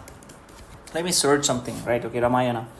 Ramayana, also known as the Valmiki Ramayana, as traditionally attributed to Valmiki, is a Hindu Smriti epic poem from ancient India, one of the two important epics of Hindustan known as the Itihasas. Okay, Itihasas being the Mahabharata. Okay, Ramayana took place in which place? I think current place, right? Okay, place. Ramayana epic largely took place across ancient India and Sri Lanka, spanning from Ayodhya in Uttar Pradesh, a birthplace of Rama, to Dandarkanya, central India, Maharashtra, Panchavati, and Karnataka, Kivandya, and finally Lanka. Key location also includes. Okay. Let me see what is the short summary of not Mahabharata but Ramayana. I think these are not same, right? Okay, short summary this one. The Ramayana, the Ramayana is an ancient Indian epic chronicling Prince Rama's 14-year exile. What happened? His wife Sita's abduction by the demon king Ravana, and Rama's subsequent war to rescue her with the help of Hanuman and an army of monkey. It highlights the triumph of good, over evil, dharma over adharma, concluding with the return to rule Ayodhya. Rama, avatar of Vishnu, Sita, this one's and Ravana, demon king of Lanka. Rava, demon king of Lanka. Lanka means Sri Lanka, right? Hanuman devotee is exiled first by his stepmother Kaikeyi. Rama leaves Ayodhya to live in the forest. Coming Sita and Lakshmani. Abducted in abduction and search goes to so forced by his stepmother, Rama leaves Ayodhya to live in the forest. Ravana kidnaps Sita and takes her to Lanka. Rama forms an alliance with Hanuman to find her. Hanuman locates Sita. A massive war ensues and resulting in Ravana's death, and she was rescued. Return equals to so that is how the Diwali is being celebrated, right? Return Diwali. Rama, Sita, and Lakshmani return to Ayodhya, marking the celebration of Diwali. The epic consists of 24,000 verses divided into 7 books. Kandas, written by sage Valmiki. Just wait, it's written by sage Valmiki. Is Ramayana a myth? A myth or a legend? Is considered a blend of history and just. The Ramayana is considered a blend of history and mythology. So it's not mythology; it's mythology, right? Okay, mythology. It by as history, history as it happens. Theast, can be classified as an ancient epic or mythology. Mythology, it's mythology. Many is Itihasa, history as it happened, while being academically classified as an ancient epic or mythology. Mythology, it's not mythology, it's mythology. That's in mythology. There's no concrete scientific proof of all events, or while there is no concrete scientific proof of all events, archaeological evidence, that is Ayodhya, and geographical market, that is geographical market equals to Ram Setu, support the existence of the location. Ram Setu, what is Ram Setu? I think I've heard of it. Ram Setu, that's an architect. What is this? Ram Setu. What is Ram Setu? Just wait, What is Ram Setu? Ram Setu, also known as an Adam's Bridge, is a 48 kilometers chain of limestone shoals and sandbags connecting Rameshwaram, India, and Rameshwaram. I've heard of this place named Rameshwaram. Okay, Rameshwaram, India, and island. Okay, deeply revered in Hindu tradition as the bridge built by a lot. Okay, so Ram Setu. Okay, just okay. Monkey army. Okay, the monkey army. Okay, the monkey army, most commonly referred to as Vanar from a Hindu epic. Right? Okay. How does it look, man? Okay, just wait. Okay, monkey army in Ramayana. How does it look? Okay, so it looks like this. How does Sita look? Sita, face, or Sita. Okay. Okay, so did Rama and Sita have children? Yes. Yes, Rama and Sita had a twin sons named Lava or Love and Kush. Okay, so that's why people, I know some people whose name is Love Kusha. They were born in Sage Valmika's ashram after Ram exiled Sita to the forest following her return to Ayodhya. The twins are central to Uttarakhand. Okay, Uttarakhand of the Ramayana and were raised and educated. So that's why it's called Uttarakhand, is it? They were raised in a forest, okay, learning martial arts and history of the parents. They were except singers who sang the story of Ramayana, which they learned from Valmika reunion. They challenged and defeated Ram Swamis, ultimately leading to unions. Okay. Is Rama a Krishna? I mean, it's very confusing, honestly. I'm sorry. Rama Krishna, no. It's Rama in Ramayana. A Krishna god? Is it? I don't know, man. Oh, yes. Yes, in Hindu theology, both Rama, the hero of Ramayana, and Krishna are considered avatar of the same supreme being Vishnu. Rama is the seventh avatar, Maryadu Purushottam, focusing on duty and order, while Krishna is the eighth avatar, often viewed as a complete manifestation. It's actually very what do I say? It's very deep rooted, and it's quite complicated, because when I was small I used to watch a Krishna movie also, right? Krishna cartoons, and there's a Lord Balram also. So Balaram and Krishna, right? Are they in Ramayana? Balram and Krishna? No, Balram and Krishna are not characters in Ramayana. They are the divine brothers, central to the Mahabharata and Purana text, appearing much later on the avatar of Krishna and his brother Ravana. They related to the Ramayana through reincarnation. Balram is considered an avatar of Sheshnaga, who was Lakshmini. Oh, this is actually... Is there any... Okay, just wait. Okay, then Mahabharat or Ramayana, which is older, or which is... According to... Okay, just wait. In Hindu tradition mythology, Ramayana is considered older. Okay, Ramayana is considered older than Mahabharata. The timeline of this is to mythology creatures. Rama takes place during the Treta Yuga, the second eon. Lord, Rama is the seventh incarnation of the Lord of creation. Mahabharata takes place during the Dwapara Yuga, the third eon. Lord Krishna is going to go to this.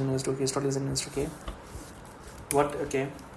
What is the summary of Mahabharata? Mahabharata, that means Maha means big, Bharat means India, that's big India. Mahabharata is the world's longest epic poem, consisting of over 100,000 verses. It narrates a complex dynastic struggle between two groups of concerns. Okay, now I think, Mahabharata. Gita, right? Okay, is Gita?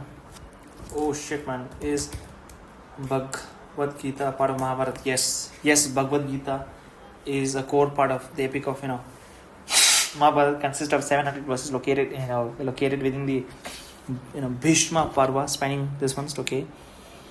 In part, this one, okay, Mahabharata, okay. So that's why Bhagavad Gita, okay. Now I think I'm able to connect the dots. Initially, what I know is that I know little bits of different things, right? Now I think after reading the summary, I'm able to connect little dots.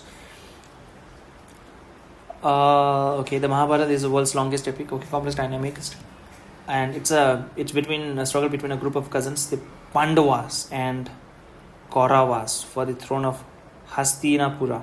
The core conflict, the story centers on rivalry between the Pandavas, 5 brothers, Yudhishthira, Bhima, Arjuna, Nakula, and Sahadeva, born to King Pandu and known for their righteousness, Dharma.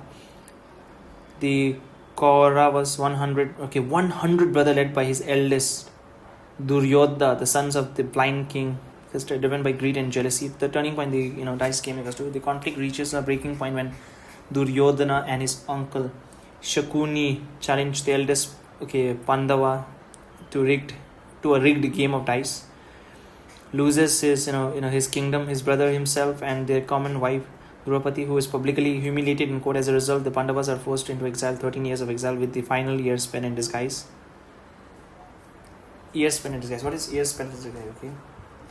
Years spent in disguise. What is disguise? Okay, what is the disguise means? Years spent in disguise refers to a prolonged period lasting several years, during which a person, object, or activity deliberately conceals its true nature's identity. Okay. Years spent in disguise. Okay. During which a person, object, or activity deliberately conceal its true nature's identity or purpose. They often implies living or functioning under a false appearance to avoid detection or gain advantage. Okay. So spent is in disguise. Okay, understood. This comes the Kurukshetra war, because when the Pandavas return and when Pandavas returns and Duryodhana refuses to give back a needle point of their land, war becomes inevitable. The Bhagavad Gita. On the battlefield of Kurukshetra, the Pandava warrior Arjuna. Okay, just wait. The Bhagavad Gita. On the battlefield of Kurukshetra, the Pandava warrior. Okay, Arjuna is a warrior. Okay, Arjuna hesitates to fight his kin. His charioteer Lord Krishna delivers a profound discourse on duty and the soul, known as the Bhagavad Gita. 18th battle, a catastrophic war ensues, resulting in the death of almost all the major warriors, including the Kaurava brothers and grand patriarch like Bhishma and Drona. The aftermath, in essence, the Pandavas emerged victorious and is crowned king. However, the victory is hollow due to immense lost life. After ruling 36 years, the Pandavas renounce their kingdom and embark on a final pilgrimage to Himalaya to ascend to heaven. Key, the central message to victory is the victory of righteousness over unrighteousness. They pick this one, the Kal Yuga, dark age of humanity. Okay, just wait. Okay, I don't get it. Kurukshetra war was between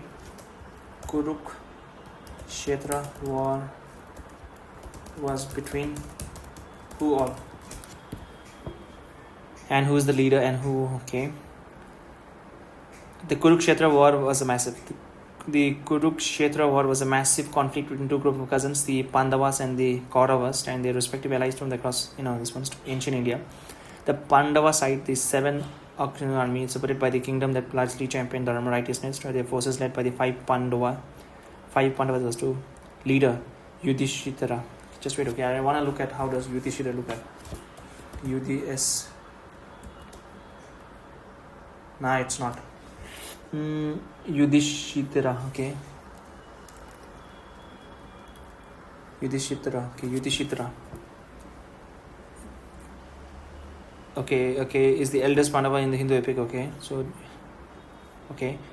and Bhima, Arjuna, Nakula. Okay, and key figure Lord Krishna served. Okay, Lord Krishna served as Arjun's charioteer and chief strategist, but did not pick up weapon. Abhimanyu is equals to Arjuna's son, known for his valor in Chakravyuha formations. The commander-in-chief of Pandya army. Satyaki, a powerful Vishnu disciple of Arjuna. Other allies is equals to King Drupad, Panchala, with equals to this one. The Kaurya side equals to led by Duryodhana, the consists of 100 this one. Key leaders: Bhishma, the grand patriarch and the supreme commander. Drona Acharya, the royal teacher of both sides, who served as the second commander. Royal teacher of both the sides. Okay, Karna. Major allies is equals to Shakuni, the maternal uncle of Kaurya, and myself to Bhagavad Gita, Bhagavadatta, king of this one, and leaders of which fought for yes, while Krishna himself stayed with the Pandavas.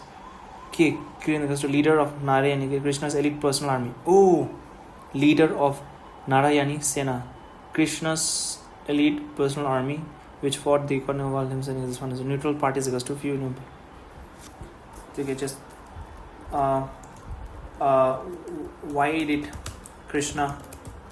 Okay, what did Krishna tell to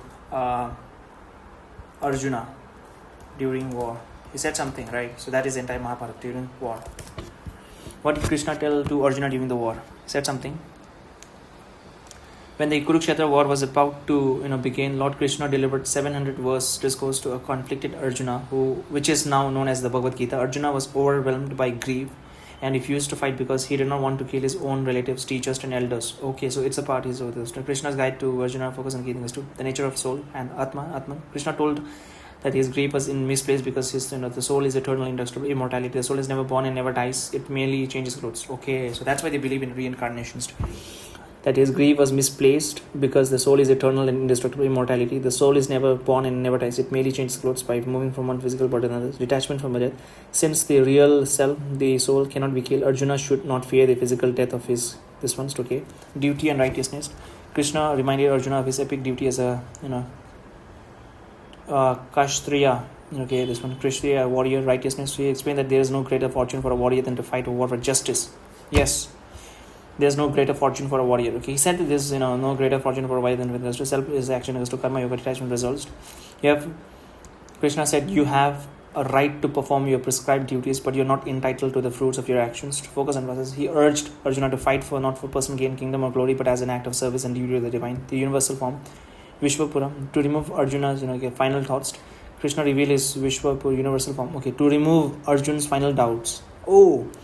To remove Arjun's final doubts, Krishna revealed his Vishwarupa, universal form, showing Arjuna that he is the supreme divine being who encompasses the entire universe, the divine instrument. Krishna showed Arjuna that the warrior on the opposite side were already slain by his divine will. Arjuna was merely an instrument to carry out the transcendental bhakti yoga. Ultimately, Krishna told Arjuna to abandon all forms of religious duties and simply surrender to him. He promised that by seeking refuge in divine, Arjuna would be liberated from his own. Why don't both side believe or consider Krishna as God and listen to him? I don't know. In short, no. While many respected him as a great king, diplomats and relative, or a very small number of people actually believed Krishna was a god during that war. His brother Krishna was merely assured. Okay, so I think, is there any good movie to watch? Just wait, okay, I'll just see. Bharat movie. Is there any movie? Mahabharat movie, okay, I think I should watch it. A dynastic struggle between the collateral branches of Kuru clan, this one Pandya for the throne of. Okay, so I think it's an animated. Shouldn't where to watch. Shouldn't free on watch. Mahabharat full animated, Hindi film exclusive with English subtitles. Okay. Myra, go study. Okay, so animation, right? It's an animation. Let's see. Okay, it's Mahabharat. I think it's available. I think I should watch it. Okay, I'll see.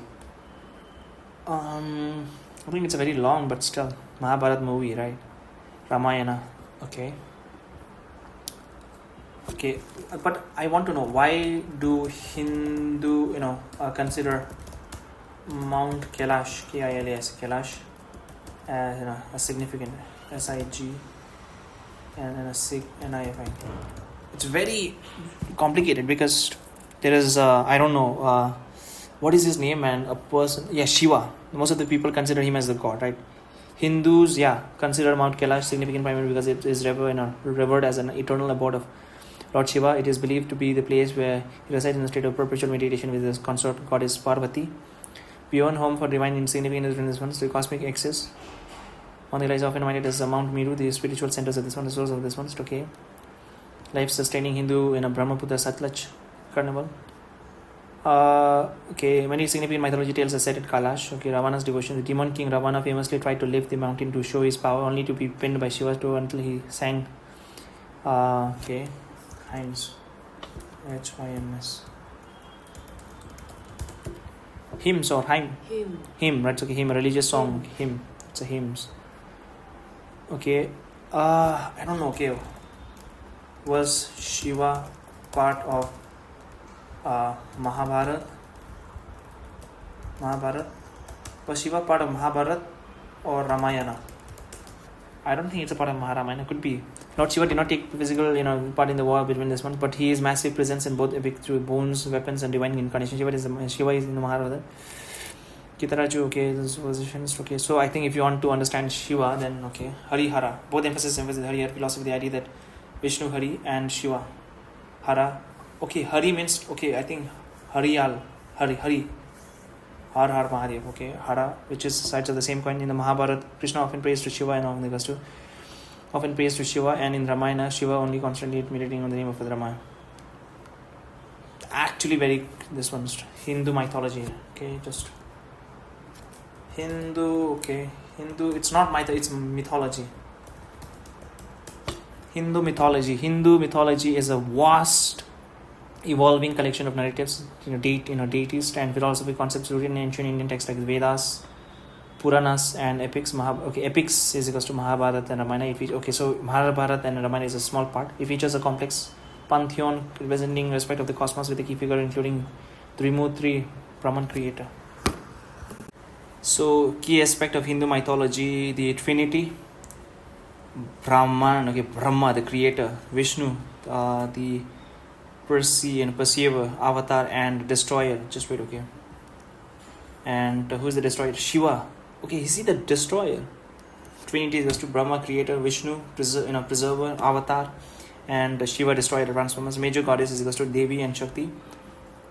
Mahadevi. Okay, major goddesses: Mahadevi, Saraswati, wisdom, and Saraswati, wisdom. Lakshmi, wealth. Parvati, Kali, Durga, power, destructions. Core concepts: karma, action, consequence, dharma, duty, righteousness, and samsara, reincarnations. The Ramayana journey to save Sita, and Mahabharata, the Pandava and Kaurava war containing the Bhagavad Gita. Cosmology: universe includes 14 worlds with 7 higher Vyadris and 7 lower equals to Patal. Okay, Patalas. Avatar Vishnu gun cards on earth to restore balance, and notably as Rama and Krishna. Okay, so if I go to some other pictures, I could see the important Hindu deities. First goes to Shiva. So Shiva is the destroyer, destruction, right?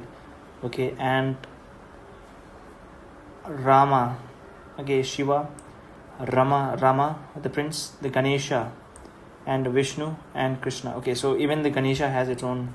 Okay, just wait. Okay, what are all the avatars of Vishnu? Yes.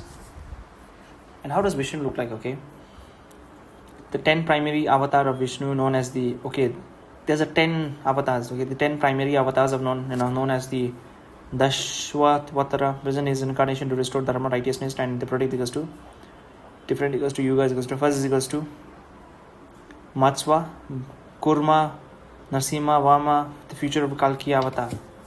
Okay, Kalki. So that's why there's a movie Kalki avatar, and Buddha. It's 10. Okay, just wait. What are the Vishnu?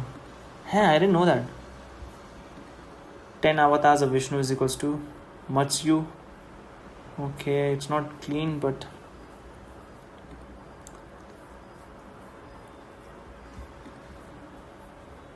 avatar. Okay, even the Buddha. I didn't know that the Buddha is an avatar. 20 is Buddha, avatar of Vishnu.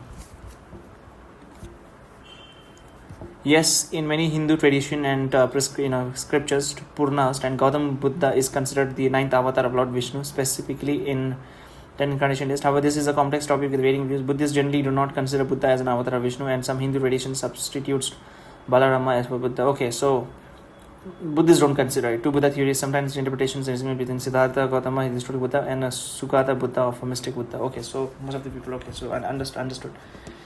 And just wait, okay. So yeah, hours in why Bharat matters.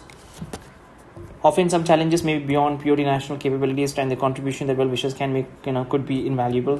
Sampati's extraordinary side is an analogy for seizing, acts vital information about the competitors and adversaries. And when the time came to cross the oceans, it was Nala, the bridge-building son of Vishwakarma, who provided the technology solution. Varuna went against his very nature in promising not to wash over bridge that Nala built. This was the result of a coercion by Rama, who in his anger had threatened to dry up the sea if he is not allowed to cross. Making friends and influencing people does involve a range of motivation factors, from incentives and flattery to assistance and threats.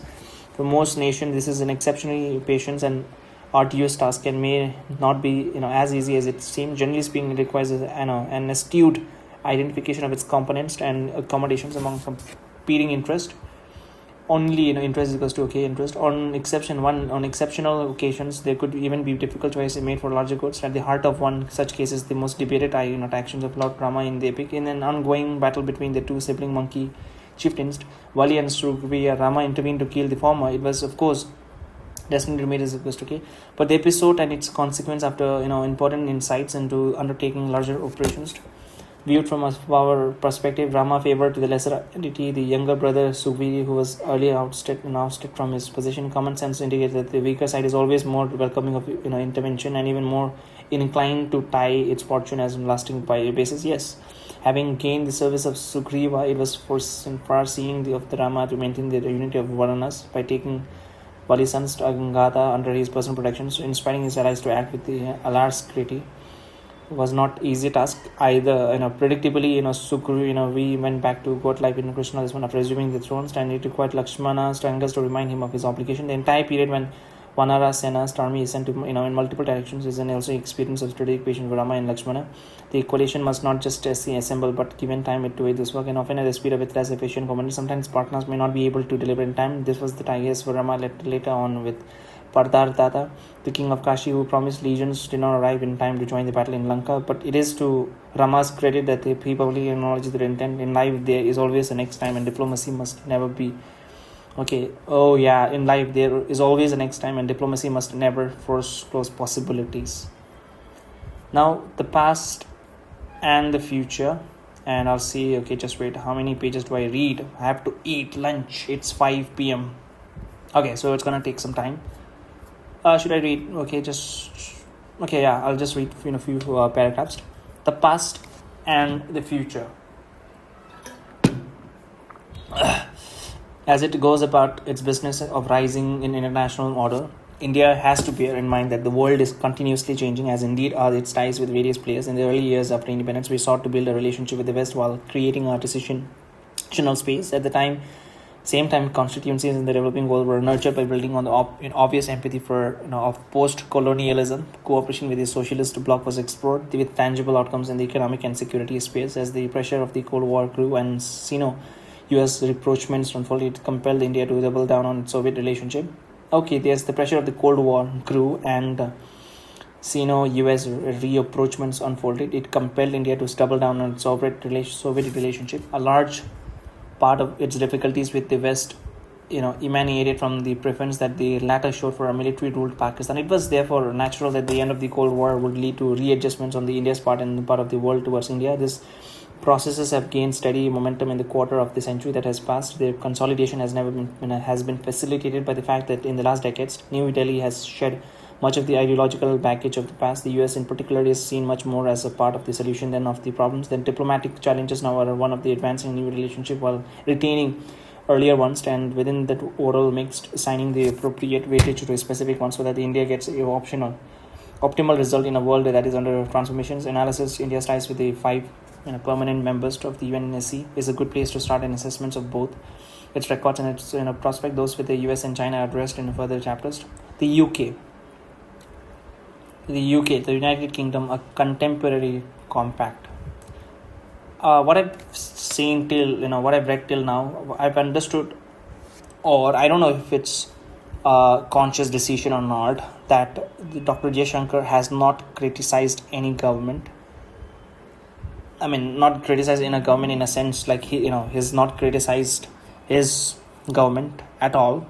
And second, because he has not criticized any other foreign countries, foreign ministers, or any of the the leader of the foreign country. Yeah, it could be because he's still currently the Ministry of External Affairs head. So yeah, more than any other relationship, India ties with the UK carry the burden of a complex past. Yes, because of the colonialisms. The scars of that period are both material and psychological. The challenges now is to make history work for the future of the relationship, where comforts and convergence overcome frictions and fissures. Interestingly, it began as a symbiotic relationship in the immediate aftermath of India's independence. Current generation will probably be astonished to the extent of influence that the UK wielded on India for the next 2 decades. Yes, in fact, Indian leadership anxious to stay out of the Cold War and keep the US at bay, actually perceived the UK as its best foil. So much so that its radical segments, or even overcame an initial observation that by joining the Commonwealth, believing that the British association would shield them from American pressures. Yes, that is absurd, right? Because even after independence, right, India, I'm not exactly sure, just let me check. Okay, was India a part of a common? I think it was a part of it. Did India join? Okay, did India join Commonwealth? Commonwealth, right? Okay, Commonwealth is equals to, yes, India joined the Commonwealth of Nations. Okay, no, just wait. Commonwealth, India joined Commonwealth, UK. Okay, yes, India joined. Yes, India joined the Commonwealth of Nations upon gaining independence in 1947. So Commonwealth means, so UK, right? UK, they were the largest empire in last 20th and early 20th century. So they were the force to be reckoned, and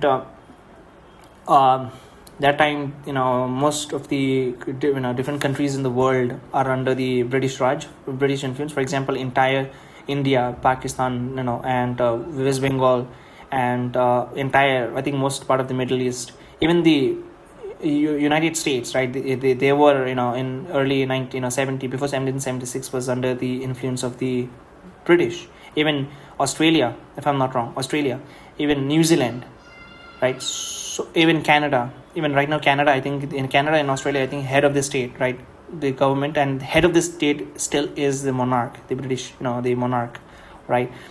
So that time in after independence, okay, so British, they decided to form a group of nations, who were before under the influence, or before under the control of UK, and it did seem that yes, and it's called Commonwealth nations, and it seems that yes, India joined the Commonwealth of Nations upon gaining independence in 1947. It officially became a republic in 1950, but continued its membership until 1949 London Declarations. Okay, so it was Commonwealth nations for few years, but continued its membership under the 1949 London Declarations, which allowed republics to remain a part of the association without acknowledging the British monarch as head of the states.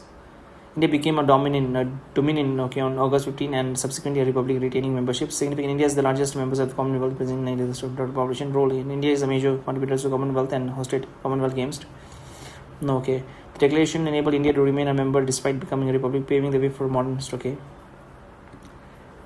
Is India still a British Commonwealth? Yes, India is a member of the Commonwealth of Nations, formerly the British Commonwealth. India joined in 1949 to become the first republic in association and independence. Okay, so I didn't know that. Okay, just wait. Okay, Commonwealth the games. Okay, just wait. Okay, the Commonwealth Games is a prestigious quadrennial multi-sports featuring athletes from Commonwealth of Nations from Glasgow. Oh, I didn't know that. Commonwealth Games. Does USA in this game? I don't think they're in, because they're not in a Commonwealth, right? Let's see. No, the United States does not participate in the Commonwealth Games. So while the US was once part of the British Empire, it is not a member of the Commonwealth of Nations, which is required for entry. Why is US not involved? Because independence timeline, as the US declared independence long before Commonwealth was formally established. Oh shit! I didn't know that Commonwealth. I thought it's a different Commonwealth nations. Okay, nations members. Shit! I think they should have. Okay, the Commonwealth of Nations currently comprises 56 independent member countries representing approximately 2.7 billion people, 1/3 of the world's populations. While most members are former British colonies, so any country can apply for membership if it adheres to the Commonwealth character and charters. The most recent members are Gabon and Togo. Why didn't India, exit from Commonwealth? Is there any benefit? There could be. Otherwise, why would India stay in this Commonwealth? Okay, India chose to not exit the Commonwealth primarily due to a pragmatic political and economic reason negotiated by the Prime Minister Jawaharlal Nehru during the transition to republic. Historically, the membership quite acknowledgement the British monarch as the head of the states, which was incompatible with India's goal of becoming a sovereign republic. To solve this, the London Declaration was created, allowing India to join as a republic that recognizes monarch only as a symbolic head of this Commonwealth. Key reason was economic stability. In 1947, the UK accounted for over half of India's foreign exchange earnings. in 1947, the UK accounted for over half of India's foreign exchange earnings. UK accounted for over half of India's foreign exchange earnings. In staying ensured to access this one's okay. Global influence. You believe the isolation would weaken and exchange protection of the rice product. Roughly 9 living in British colonies at the time exit. Aliens, strategic leverage. India wanted to ensure that Pakistan, which had already joined, did not use the platform to gain an unfair advantage to dispute it. Okay, so I understood. This president fundamentally transformed government from this industry. So now, I mean, they can exit right from. So ceremonially, is it still is monarch of UK the head of India? I don't think it's head of the India, but it says right. Technically, no, the British monarch is not the head of the state. India's head of the state is President of India, a position currently by this one. Dominion status between independent this one and becoming India was a dominion. King George because remained the ceremonial king of King Republic this one. Okay, India came this one. While King Charles has no authority over India, he does hold a symbolic title that links him to the country, head of the Commonwealth. He recognizes, that the monarch as the symbol of the free association Commonwealth. Purely ceremonial, does not grant the king any role in India's governance. But yeah, I know it doesn't, but still, British monarch King Charles is head of the Commonwealth. I didn't know that. I thought it's not. So yeah, British Association, right? Okay. When a symbolic relationship, okay, this one current generation will probably be astonished that the extent of influence that the UK wielded in India for the next 2 decades. In fact, Indian leadership ensures to say put up the Cold War. Okay. Segments when common this one, believing that the British Association would shield them from American posture. Okay. The recent success of the RRR movie is a reminder of how strongly feelings about the colonial era resonate with the Indian public even today. It is quite natural that there are sensitivities and wariness in the India-UK relationship that derived from this period. The partitioning of India may have left its own deep impact thereafter, but the subsequent India-Pakistan hyphenation they clearly gave it even a further life. Starting from 1947, when Pakistan attacked Jammu and Kashmir, the UK was perceived in New Delhi as being partial to Pakistan. This views, which grew further from the working of the UNSC, was aggravated by the position the UK took in 1965 and 71 conflicts. Britain's Cold War compulsions, the withdrawal from the East and of Suez accession to the EU gradually eroded the proximity of the initial years. When it came to developments in Afghanistan after 2001, it did not escape New Delhi's notice that Great Britain was the strongest advocates of the dealing with the military leadership in Rawalpindi. From the Indian perspective, whether it was the exercise of the nuclear option, a security concern like the Afghanistan's or the politics of the Indian subcontinent, British diplomacy was understandably viewed with suspicions. Moreover, as it gradually came in its power, the desire to put the past behind was also commensurately stronger in Indian politics, weakening bonds between the elites as a result of a deeper democratization of India accelerated process. By the time Brexit arrived, the case for the settling in new terms of the engagement was apparent. While the past continues to cast its shadow, the present is not without its own complication. Present British politics is often driven by the vote bank considerations, so though not to the extreme extent of Canada. And yes, now I'm able to understand. Canada is like, but now this book was written in 2024, so that 2024, that time the relationship between, let's just say that the relationship between India and Canada was not a good one. This one's time, but now in 2026 it's better because they have a new prime minister and they have and as far as the the initial remarks and all those things, I think they have a good relationship, and the trade deal is also happening soon between Canada and India, and it's purely because of the Khalistanis, right? Because majority, I wouldn't say majority, a lot of populations of Punjabi, I wouldn't say all the Punjabis are Khalistanis, but there are a good percentage. I wouldn't say a lot of percentage, a good percentage, extremist, Sikhs who say that they want a Khalistan, that means a separate country.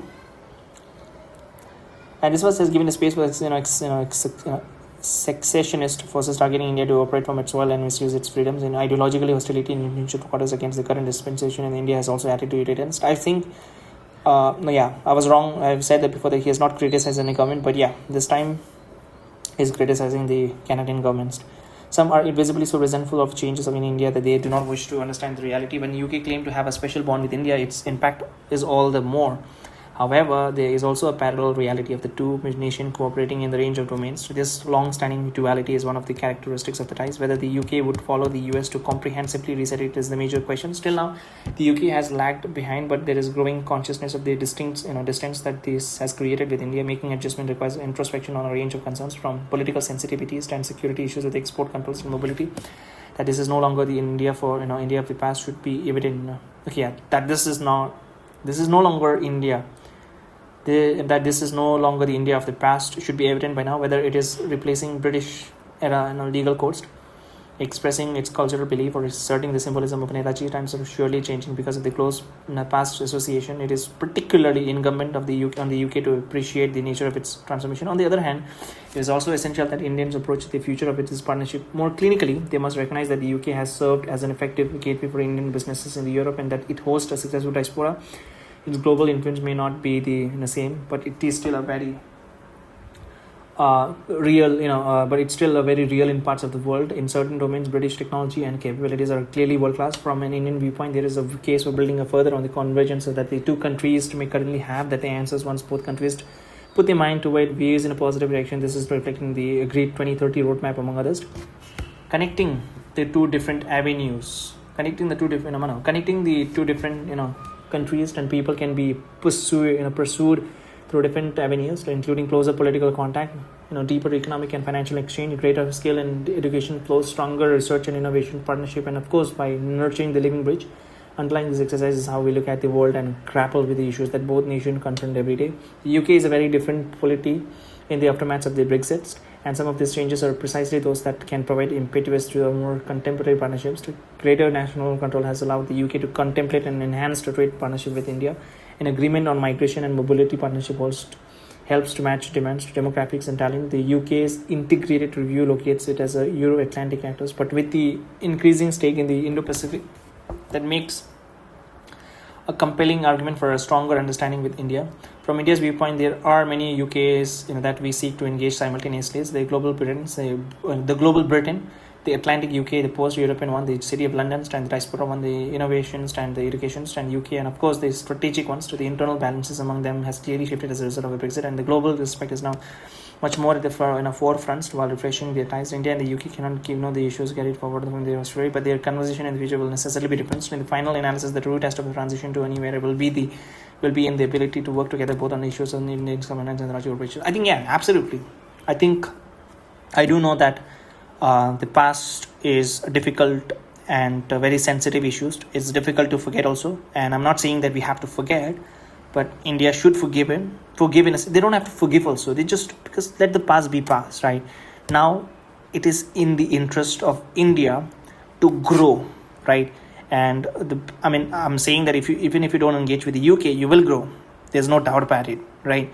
You might grow at 4 to 5% each, but if you want that boost, right, so 7, then I think UK also plays a very important role. I do agree we have at our past, but that's how the smart people will think that, okay, we know we have had a past and we understand it and we have learned our lessons, so now we will do contact with you, we will do business with you, because it is benefit for both the party. I think more so for India, and I think it's equal, right? Even they have a large market in India, so I think it's fine. If you want to grow, first we have to grow. We have to be the most powerful country in the world, right? And to do that, you can't do that by not growing. You have to grow, and if you want to grow, then you have to take advantage of it. You have to keep your head low, because this is not time for India to keep their head up. I mean, not in that sense, but right now it's like India is in a phase where you just have to keep your head down and then fucking work hard in terms of economy, in terms of foreign investment, in terms of foreign direct investment, everything. And then later, when you know that you have had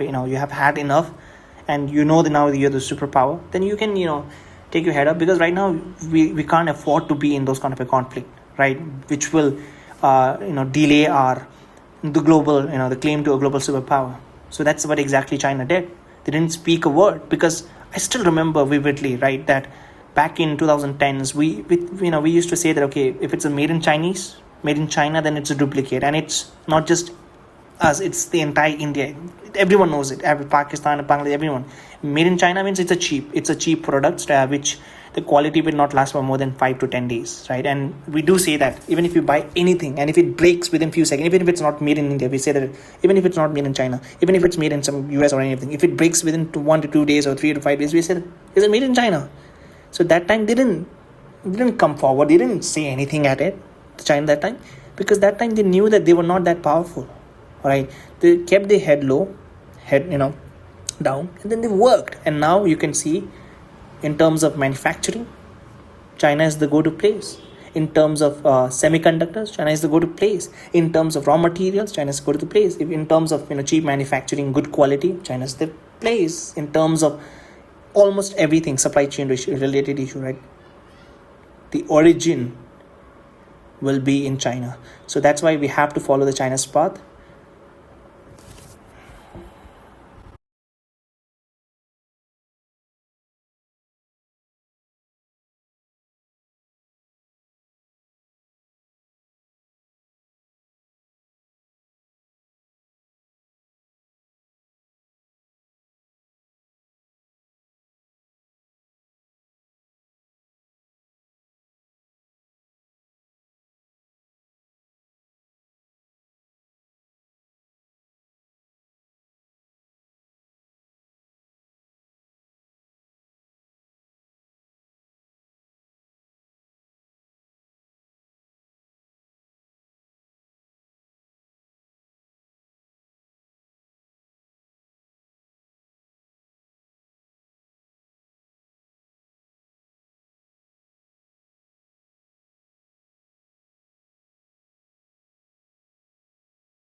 Russia, a steady partnership.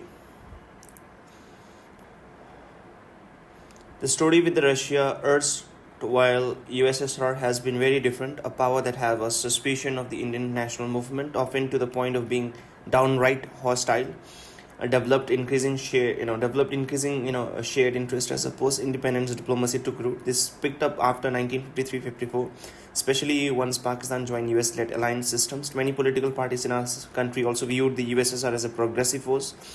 For an Indian increasingly worried about the western arming of its neighbor, the relationship was both an insurance policy and an active contributor to national strength. It grew to a level where Russia's role, then as the USSR, was critical to a strategic inflection point in the Indian subcontinent in 1971. The resulting goodwill, combined with the continuing sensitivity to India's interest, has kept this tie steady despite global tumult.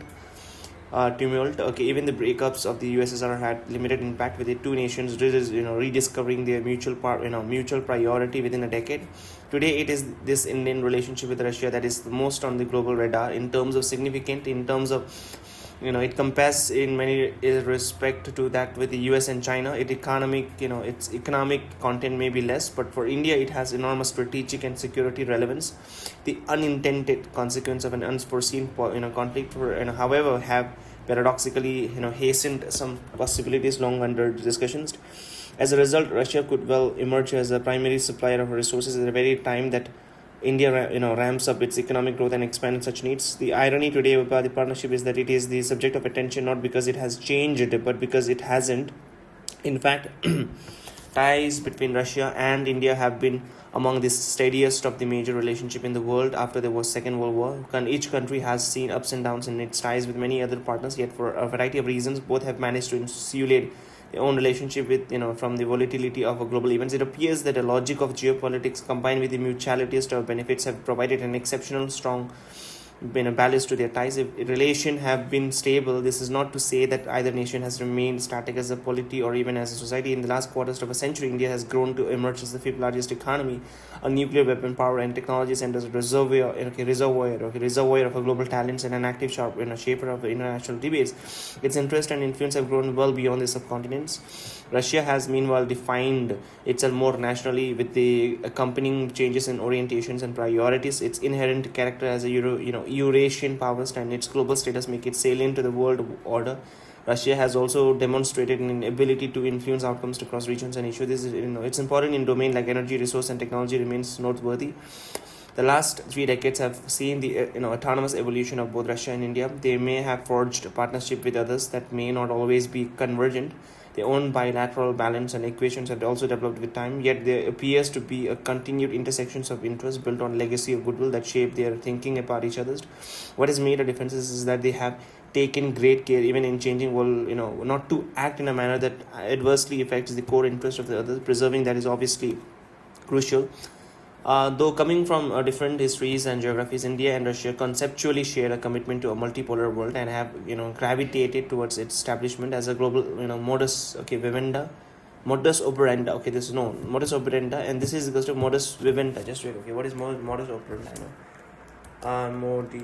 Modus operandi meaning the particular way of doing something that is typically of a person group. The criminal is known for its peculiar modus operandi. Okay, individual habits of working, particular in context of business. Okay, the way they operate. Okay, the understanding of that may not be exactly the same when applied across geographies. Precisely because Russia is a Eurasian power, it is essential for India that it appreciates a multipolar world and must have a multipolar Asia at its core. The operating principle of such a world is the legitimate pursuit of a partnership without seeking exclusivity. Two nations that have such a strong sense of independence should have less difficulty in appreciating the intent of the others, while Russia has stakes in the larger directions of global change. Just wait. The operating principle such as this one, pursuit of partnership with this one, two nations that have such a strong sense of independence. Okay, while Russia has stakes in the larger directions of a global change, it is also a polity. It is also a polity that has deep interest in the current international architectures. An important aspect of the future of our ties is that the extent to which this accommodates India's rise. Given the history of their ties, Indians would have expectations of Russian supports, including on the reforms of the UNSC. Yes, I was talking about that thing. Russia always supported, for the seat in the table for India in the UNSC, the veto right. The Ukraine conflict has also led Russia to reassess its traditional focus westwards. Its consequential shift towards Asia is already visible on the economic fronts. For India, that will broaden an engagement that till now was almost exclusively reliant on the trade of a military, nuclear, and space cooperations. So till now, since the Cold War started, and till I think 2020, right, 2021, 22, till for the longest time, the Russia and India shared mostly a defense relationship, and most of the export for the Russia is to India, that is that is the weapons, and India and Russia has co-developed the best cruise missile in the world, the BrahMos, and the S-400 air to missile, air to space defense missile also is S-400 given to India, which they really do give it to other other friendly countries, which India is one of them. So in that sense, yes. So now, recently, Putin, right, Vladimir Putin, the prime minister, the president of the Russia, came to India, and they made discussions and had agreed that they want to increase their trade. I think currently it sits around like 40 to 50 something, close to 50 something $billion, and now they want to increase it to $100 billion until like 2030, which. So what basically will happen is that Russia will export weapon to India, and that the money that India has to give, so that money, instead of giving it back to them, before, like way before, it was done in US dollar, but now after Russia invasions of the Ukraine, Russia has been sidelined from the SWIFT ecosystem, banking system. So now everything mostly happens in ruble, rupee, and dirham. So now they have made an agreement that decided that, okay, so we will export the defense. Okay, they will export, and instead of paying Indian rupee or any of that thing, they will take something from India. So they will own the equity in the Indian stock market, or any of the exports. India is good at medicines, right? So they could export medicines, and there's a lot of development happening. In the coming years, the focus with Russia can be expected to shift. In the coming years, the focus with Russia can be expected to shift, capturing its Asian facets more and more. The outlines of that have started to emerge. It could be connectivity like the international north-south transport corridors, or the Chennai, Vladivostok maritime route, and greater Indian involvement in the Russian Far East, or perhaps closer collaborations in the Central Asia and the Arctic. All in all, the Russia-India ties are poised for evolution even as they maintain their trajectory. Okay, so if I'm not wrong, I think they made an agreement that just wait. Okay, can Russian Navy dock and refuel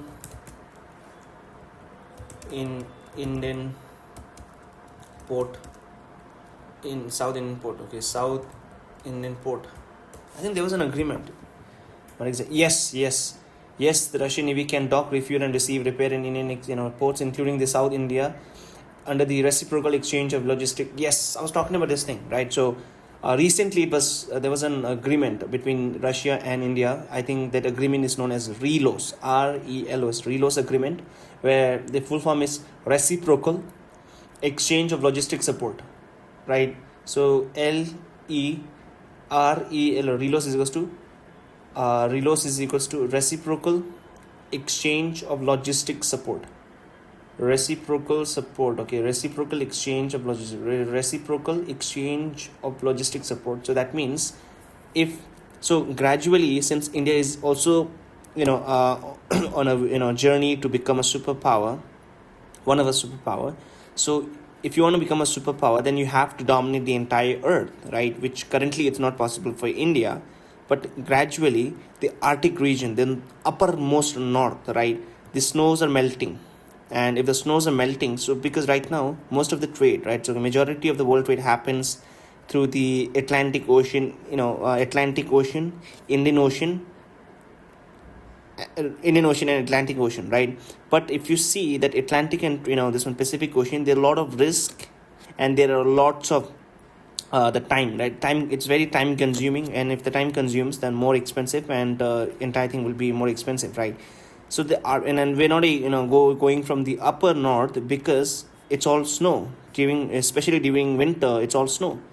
So that's why, because of the global warming, now the snows are melting, and once the snow melts properly, the summertime, especially during summertime, the shipment, right, it can the transport can happen from the Arctic regions to where the time will be less, the time consumed will be far less, and everything will be cheaper.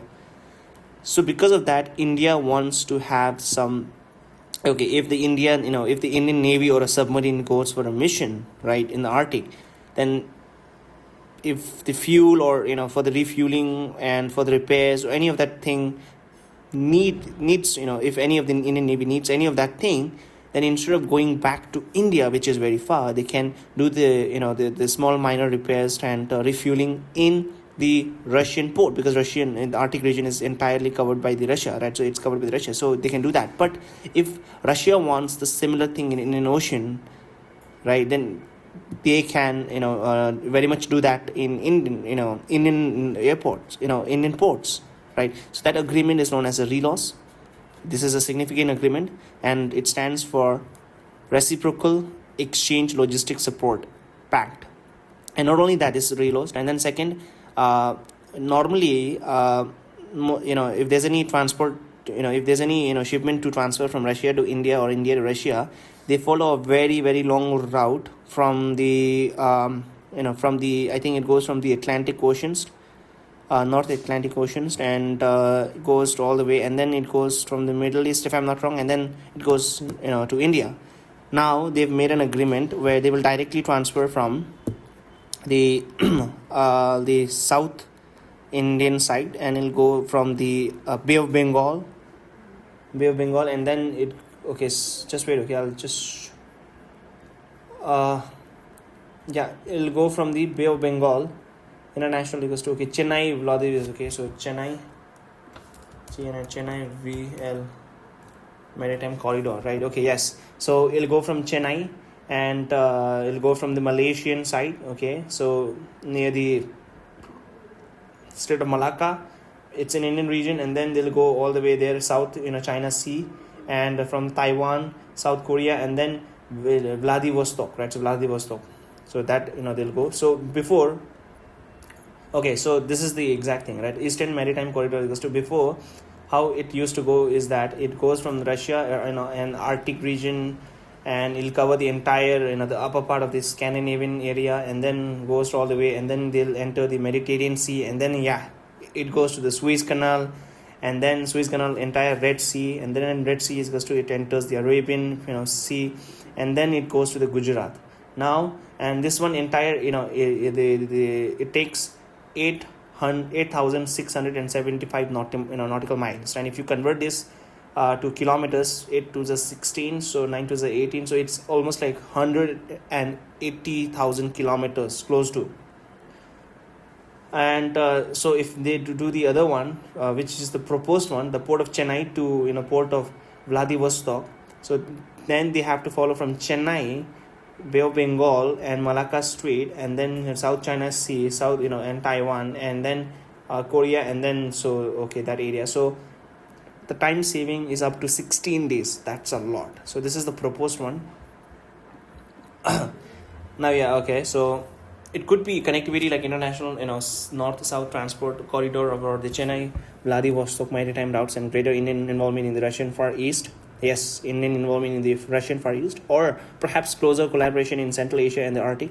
All in all, India-Russia ties are poised for evolution even as they maintain their trajectory. In very different ways, the British and Russian relationship evoke emotions with the Indian public, but policy, while not improvised to sentiments, it's finally driven by empirical facts and a cost-benefit analysis. As India takes stock of a transforming landscape and seeks to chart and its way forward, adjustments are only being expected.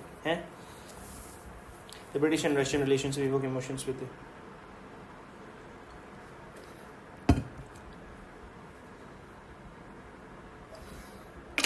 Now, so if you ask me in geopolitically, there's no one's friend, there's no enemies. It's always national permanent interest. But historically speaking, the best friends of India's are first Russia, second it's Israel, and third it's France. Most of the India imports their weapon from these three countries, and the relationship is very good. Now third is goes to the France way. France, the third way, in contrast to the UK and Russia, and France is a relatively newer diplomatic discovery, one whose colonial past has receded more in a public consciousness. The minimal overhang of history offers it opportunity just as it focuses and encourages growth of select domains. For 2 decades now, this relationship has been steadily advancing, free from surprises and shift triggered by external factors. The two nations not only share values and beliefs but put considerable emphasis on building national capabilities. Both of them, they navigated the Cold War era trying to maximize their strategic space. In modern times, they have developed strong convergence that go back to 1950s. Since then, succeeding generation of French platforms and equipments have been an integral part of the Indian military forces. In India, therefore, has good reasons to see it as a major partner for its national security. So, recently there was a news that obviously India has to buy aircraft, right, fighter jets aircraft, and currently India is developing its 6th gen aircraft. Not 6, it's 5th gen aircraft, and which is known as an AMCA, which will take a lot of time because there was a delay because of the Kaveri engine. The jet engine is very difficult to manufacture, and so now till the Indian manufacturing starts of the Kaveri engines and all that thing, India needs some for the time being support, right? So that's why they are considering whether to buy a Rafale jet. Rafale jets are not 5th gen, it's 4.5 gen and second, or Su-57, that is the Russian 5th gen fighter jets. Or they also have an options to buy F-35. F-35 is very expensive, and obviously United States will not give entire access to the things, so which becomes a very difficult, because normally look at right, if India wants to buy, they will buy in a bulk, a big one, right? I think they might buy, just wait, how many buy fighter jets? I think 114 fighter jets India to purchase. 114 Rafale. There was a talk of it, right? India is set to significantly upgrade its air power by acquiring 26 Rafale marine fighter jets for the Navy, and a massive procurement of for 114 additional Rafale jets for the Indian Air Force, right, from France. I don't know if it's if the agreement has been made or not, but so India could buy any of that thing, and it's billions of dollars of export. I think close to 46-50 something $billion, right? This is going to be, if it happens, then it's going to be the largest military import or export for in history, right? Because it's a lot. 114 Rafale jets are in 114 plus 26 for the Navy. It's a big ask, right? But the only problem is that there was a recent news, I think 2-3 days back, that France might not give the entire source codes and technology transfer to India. That's going to be a big problem. But as far as the Su-57 Russian 5th gen is concerned, it's a little more expensive than the Rafale. No, I think it's similar, right? But but they have given access to entire source codes, not just source codes, right? Also the technology, not just technology, right? Even they have agreed to start manufacturing those in India. But the only problem with the Su-57 is that the manufacturing is very low currently. Even if we want it, it will take a lot of time. And second is that it is not as battlefield tested as the other Su-50s, this one Rafale and F-35. So there's going to be a little problem. But now India has to make a decisions. Even currently in Indian Air Force and Navy, majorities are the Russian Sukhoi, MiG-29, MiG-25, and it's Rafale. So In modern times, they have developed strong convergence that go back to the 1950s, since then succeeding a generation of French platforms. Okay, France was also an important influence in the development of India's strategic thinking, especially its nuclear force posture. Indeed, the very concept of credible minimum deterrence was derived from the learning of the French experience. No, not just that, after 1998 nuclear test, this nation was the first nuclear power to show an understanding of our strategic compulsion. So it was no surprise that PM Atal Bihari Vajpayee made Paris his first bilateral stop after the nuclear test, along with President Jacques Chirac. He launched the strategic partnership between our two countries that still serve us too well today. French support played an important role in India just getting an exemption from the nuclear supplier groups in 2008 to resume international cooperation in civil nuclear energy. In the UNSC and other international forums where competing and complex sets of interests and effects choices, France has been a consistent partner. Our synergies have enabled us, for example, to be more effective in mobilizing UN actions against terrorism and terrorist nation group. France also has been forthright supporters of India's case for permanent membership of the UNSC. In the past few years, the uncertainties and disequilibrium of a world in transitions have encouraged a stronger sense of common strategic purpose. Among the current priorities, one is to cooperate more closely in the Indo-Pacific, where India is in the middle and France's presence as its bookends. It is revealing that the two nations have entered into trilaterals with Australia and the UAE recently. For India, in recent years, ties with France with the challenge of right-sizing its crucial partners. A nation that espouses the third way also helps an intuitive appeal to an independent-minded India. Its autonomy and self-reliances resonate strongly, as does its reticence on bringing in larger concerns. Once the two nations consciously decided to make it a foundation, their collaboration grew steadily over multiple regimes. As a result, in the pursuit of its larger aspiration, India has found in France another significant player committed to multipolarities. However, while the long-standing insisted by both France and India to maintain their decisional freedoms may produce convergence, each will have its own perspective. After all, they are located in very different geographies that will naturally decide both priorities and interests. Like every other relationship, this one too will require assertive standing. What should give most cause for optimism is that they have actually set out a perspective of cooperation for the horizon 2047. The P3 examples of the UK, Russia and France may be contrasting, but they do bring out the intrinsic value of relationship. The fact is that permanent members on the UNSC have an importance much beyond their body. Nurturing these ties is therefore all the more important as India's interest and full interest. Resetting with the West.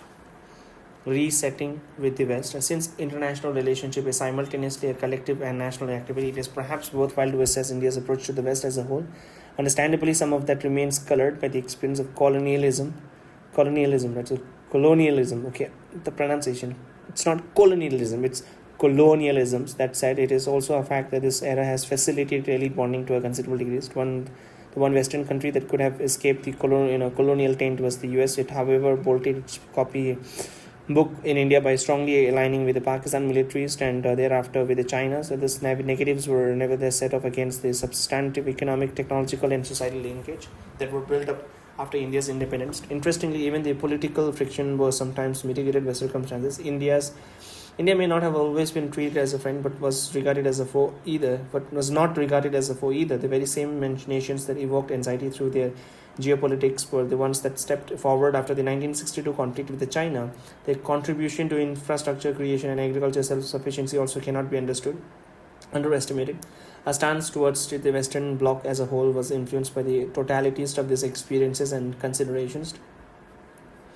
Looking back, it is telling that for the first few decades, India's preferred partners in the Anglosphere were the UK and Canada. Indeed, much of its early international forays took place in the tandems with them, with the mediations on Korea and Vietnam being prominent examples. The US was, of course, an overwhelming presence, but one long regarded with a suspicion due to our ideological proclivities as much as a strategic calculation. A measurement of the distance that India's foreign policy has travelled over 75 years is also in change in attitudes in this respect. The more we got beyond the romanticism of the early years and viewed the world through the lens of the hard realities, the greater was the merit that was discovered in the partners hitherto kept at a distance. This was accelerated when India started looking eastwards and developing as an Indo-Pacific agenda. As a result, it is now the US and Australia that are assessed as having a critical value, including at the Quad. If there is a pointers here, it is that the alignment of a geopolitical outlook is so central to the development of ties. Indo-Pacific strategies to now offer a contemporary pathway in that regard. Challenges, however, are not with just individual nations. India's relationship with the West as a whole needs an objective evaluations. In many ways, this group is a natural partner because its members share the attributes of a pluralistic society, democratic polity, and a market economy. Yet this is very commonness can also create its own frictions. The continuing hegemonisms visible in many quarters in the West leads to an excessive advocacy of their particular practices and convictions. Often, it is lost on them that their others have different traditions, practices, and yardstick, and that the West itself would not necessarily come out well if they were evaluated objectively and publicly. Moreover, these attitudes do not stop at advocacy and extend to promoting an inactionable agenda as well. So that comes into conflict with post-colonial politics, polities like India, which are reasserting their identities and standing their ground. So there are developmental friction as well as those more advanced seeks to protect their leads. This is evident in the domains of the trade, climate, and patents and cross-border transactions, among others.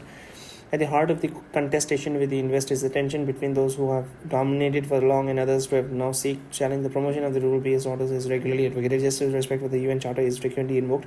But for all the talk, it is still largely Western nations that shape the agenda and define the norms. A fairer and less selective application of the rules in various domains is therefore very much part of a rebalancing. If global conversation have become more animated of late, much of it emanates from the courage to call out what is unacceptable. But for all these differences, the fact remains that those Asian nations have progressed fastest, who have done so, in partnership with the West. For India, there are lessons to be learned from how East and Southeast Asian nations have leveraged geopolitics to accelerate international development. This is particularly relevant in our contemporary era of polarizations. After all, no relationship is conducted without the context, and the immediate one must inform India's choice even more than the distanced. In the discourse of Delhi, a term strategic autonomy is usually defined as keeping a distance from the West, especially the US. The irony is that this has led us instead to develop deep dependencies elsewhere. The same logic applied in the case of non-alignment to as we now move into capable and confident era. It is important that our outlook is determined more by an interest and less by our insecurities. Going by common sense, India must ask themselves which geographies will give better access to their products and talent. As the long-term trends, there is also a fit between Western demand and Indian demographic that will help shape the global knowledge economy. Political choices, therefore, should not be divorced from those of economic, sociology, or culture. There may be a process of a subtle contestation between India and a world largely shaped by the West. Some of that may show up in hedging.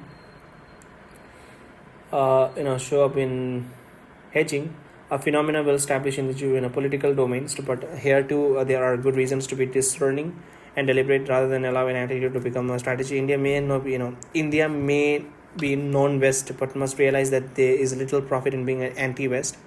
Certainly, a calculation into broadened partners and ensures a maximum benefit is an obvious one, but increasingly in a tech-driven world, not all choices can be straddled or sidestepped. This is particularly so in respect of the digital domains and critical and emerging technologies. And while engaged in that exercise, the global scenario itself must also be clinically assessed from our perspectives. Convergence and contradictions can be systematic in certain domains. Developing affinities with the West will definitely pay well in the era of a knowledge economy. It is therefore crucial that we approach the larger issues as much with our heads as with our hearts. Eventually, the new compacts will come into being that could more accurately reflect rebalancing multipolarity. The attention that the Modi government has devoted to building ties with Europe is a significant departure from the passivity of the preceding decades. Earlier, Indian diplomacy mostly concentrated on a larger state, especially UK, France, and Germany. This continues to a certain degree, but there is now a more sustained focus on the EU as a collective body and also sub-regions and smaller states. Regular India-EU summits have done so much to change the atmosphere, leading to the resumptions of FTA negotiation. Yes, in recent, I think it's 25 or early 26, right? Yeah, I think it's early 26. There was an agreement. I think there was a free trade agreement between India and European unions, which was considered as the mother of all trade. And it happened in Jan. Because the European Union commissions Ursula and the other person, European Union Security Council, the person, I'm not exactly sure. He's a Portuguese and of an Indian descent. He does have an Indian passport also, right? Okay, so they both came for the as a guest of honor in the 26th January, Republic Day, and they took part in the parade. And the next in 28th or 29th signed the mother of all trade between India and European Union.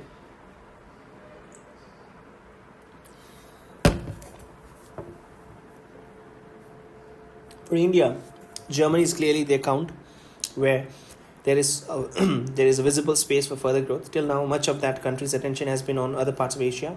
That could well change somewhat in the light of a new strategic circumstances. Indeed, it is the progress with India-Germany relationship which could make the differences with that of EU as a whole. Because I think Germany is the third largest economy in the world. Most of the automobile, BMW, and Volkswagen's, Audi, entire, the high-tech car is being manufactured and origin is from Germany. Among the sub-regions, the Nordic engagement has been particularly prominent, delivering results in the political and economic domains. The Mediterranean ones, including Italy and Greece, has also been less collective but still enthusiastic and impactful. It could acquire a new significance in the context of IMAC. The MMPA with Portugal was particularly timely in catalyzing the rest of the European Union. Reinforcing relationship with the Central and Eastern Europe remains a work in progress, and different formats are being explored. Indian energies have also been expanded in the Baltic and Caucasus, including through the opening up in embassies. Handling the East-West contradiction is today one of the major challenges for Indian diplomacy, but the East is not a simple proposition for the India. After the first decades of independence, that has never been India's preference. Its relationship with Russia has been quantitatively different from its ties with China. It is clearly not helpful for India if the two are perceived to be in the same baskets. From time to time, efforts have been made to advance such an analysis, and India on its part has refused to be drawn in. There has been no comparative relevance at all in its relationship with Russia. On the contrary, it is the continuous consideration that the two countries have extended to each other that has been the foundation of the partnership. Where China is concerned, it is very different story, in part due to its unresolved boundary questions. Therefore, India's geopolitical posture will not be amenable to the extrapolations of the Indo-Pacific into Europe, and it is essential that we get the West to understand this logic of strategy. While countries are naturally impelled by their national interest, it is also true that this positioning can help to mitigate global frictions when the time comes. This has already been evident in the working of G20 and some other international platforms. Indeed, it could even be asserted that claiming that calming the global discourse and stabilizing the global economy is in itself a contribution to a common good. Now, the topic is the African solidarity.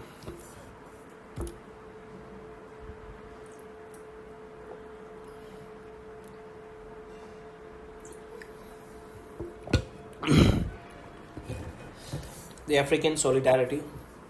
When PM Modi announced at the New Delhi G20 summit the membership of the African Union in the body, it was very special moment for India-Africa ties. A year before, he had made that commitment in Bali, Indonesia, and thereafter took it up personally and seriously with the other G20 leaders. To many African countries, it was natural that India should step forward and advance their causes. Yet, the fact remains that the story of India-Africa relation is relatively uncommented one. It is often forgotten that there is a long history of contacts, whether fostered by the Dhow or the Caribbean. The period of Western colonialism added its texture, creating the beginning of an Indian diaspora in that continent.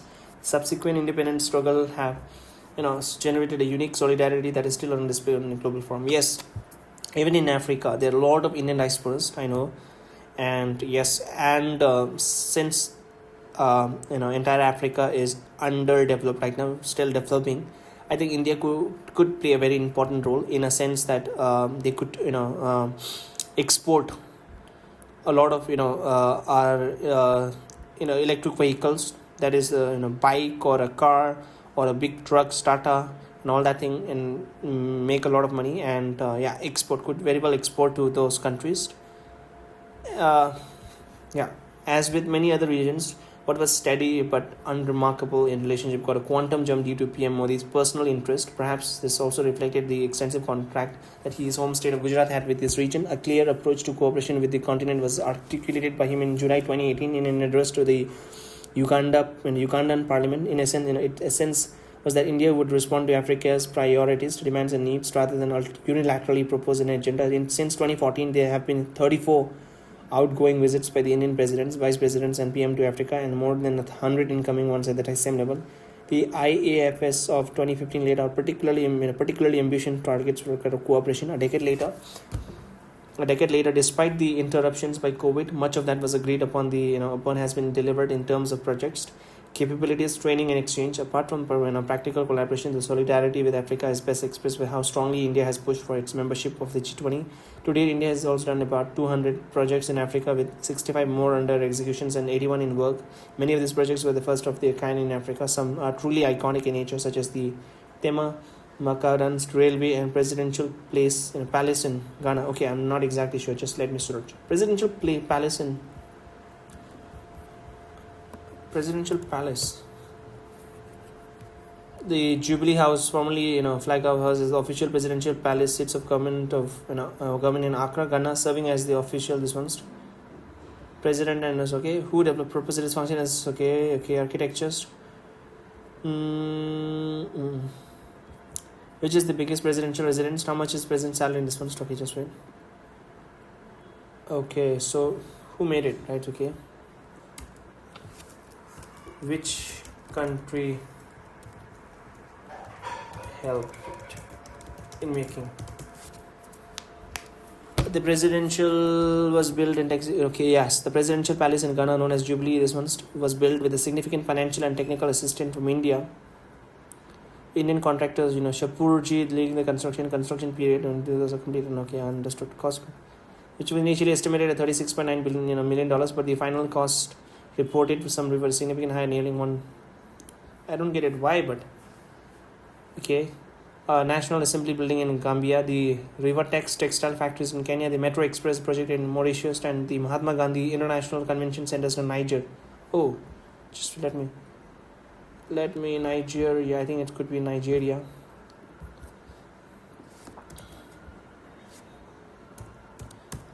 Mahatma Gandhi International Convention Centers. The Mahatma Gandhi International Convention Center is located in Niamey, Niger. Okay, not Nigeria. Was inaugurated on the this one as a gift from India. Okay, as a gift from India to Africa to mark the 115th birth anniversary of Mahatma Gandhi. Built in 14 months. The state-of-the-art facility is 2,000 seat plenary hall, a 600 capacity banquet hall, and presidential park designed to host a major international summits. Okay, it's a summit hall. Okay, this looks beautiful, man. But the question is, why did they do it? Okay, that's a good faith. The narrative in another related domain has also been encouraging. More than 40,000 scholarships have been extended since the last IAFS meeting. A Pan-Africa e-network launched a decade ago is supplemented by the e-Vidya Bharati and e-Arogya Bharati initiative on distant education and health respectively. We are today Africa's 4th largest trade partners and 5th largest investors, and India's contributions of vaccine, medicines and equipment was particularly crucial during the COVID pandemic. The discussion is increasingly now on digital delivery, green growth and affordable health as the 3 themes of future development collaborations.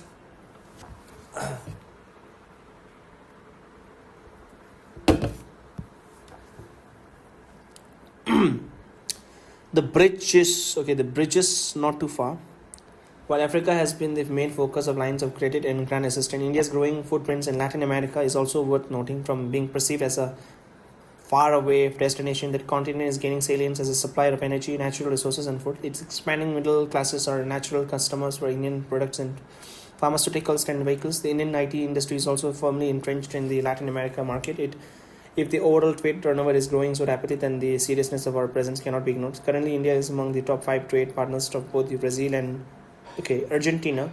But why top 5? It has to be top 2, top 3.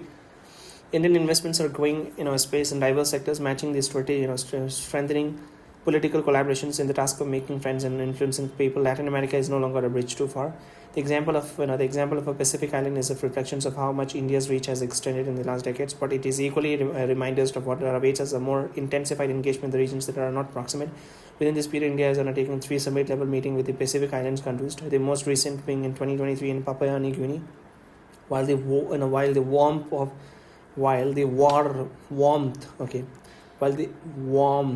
that reception got public attention. What is also important to appreciate is the development agenda that is demand-driven. Much of it is focused on the acute health priorities of the Pacific region. India's commitments includes a super specialty hospital in Fiji, Jaipur, food camps, dialysis units and sea ambulance in all member states and centers for the supply of cost-effective pharmaceuticals. The digital deficit was also sought to be bridged by creating an IT hub in Papua New Guinea. A warehouse to host geospatial data sets was launched, alongside the Centers of Sustainable Coastal and Ocean Research. Ongoing endeavors at solarizations and community skill building will also be taken forward.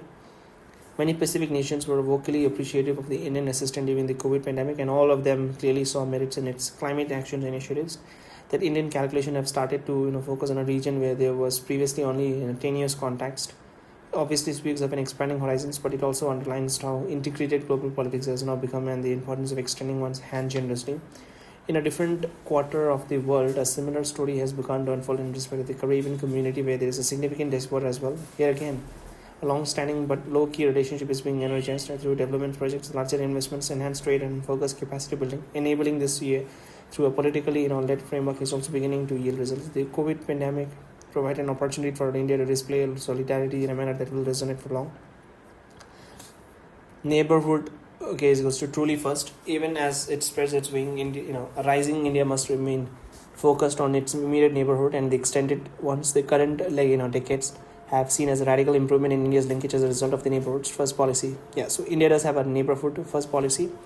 Whether it is rail, road, air, waterway, connectivity, supply of energy, restorations of heritage, construction of housing, or expansion of capacities, construction of housing, India has demonstrated the value of its friendship. Neighbors are increasingly realizing that India can be a source of prosperity for them as well. In difficult times, especially during COVID, their well-being was greatly enhanced by contribution from India. Those who faced serious imbalance of payment crisis like Sri Lanka, I think recently because of the Iran, Israel, and US crisis, the oil crisis, where Sri Lanka and Maldives are facing a significant oil shortage, including Bangladesh. So therefore, India, they have exported their own, India's own oil to them, which in Twitter, everyone, right, most of the politicians, member of parliaments, and most of the politicians from around the neighbor, they appreciated the act. Serious balance of things like Sri Lanka could also turn to India for support. As a result, the sense of regional togetherness has grown steadily. That has also been the case with the regions a little more extended from India. ASEAN has discovered in India and a firm advocate of its certain centralities and cohesions. The agenda of cooperation has widened to cover connectivity, development assistance, research and education, as well as security. The Gulf has seen a degree of attention that has been missing for the last 4 decades. The stresses of the COVID period have also intensified this growing closeness. The level of investment, trade, and strategic collaboration has improved markedly. With Central Asia, two templates of comprehensive engagement announced in 2022 has opened up possibilities in a wide range of domains. India in capacities and partners are being explored with a much greater sense of enthusiasm. As for the island neighbors of the Indian Oceans, they have seen India come through in both difficult and routine times. The overall picture that emerged is now of India that is more engaged, more responsible, and more contributive to, and therefore more reliable. Global South and Global Good. So Global South means the developing countries. Before it was known as a third world countries, but now they have changed their name to Global South. As it ascends the international hierarchy, India speaks not just for itself,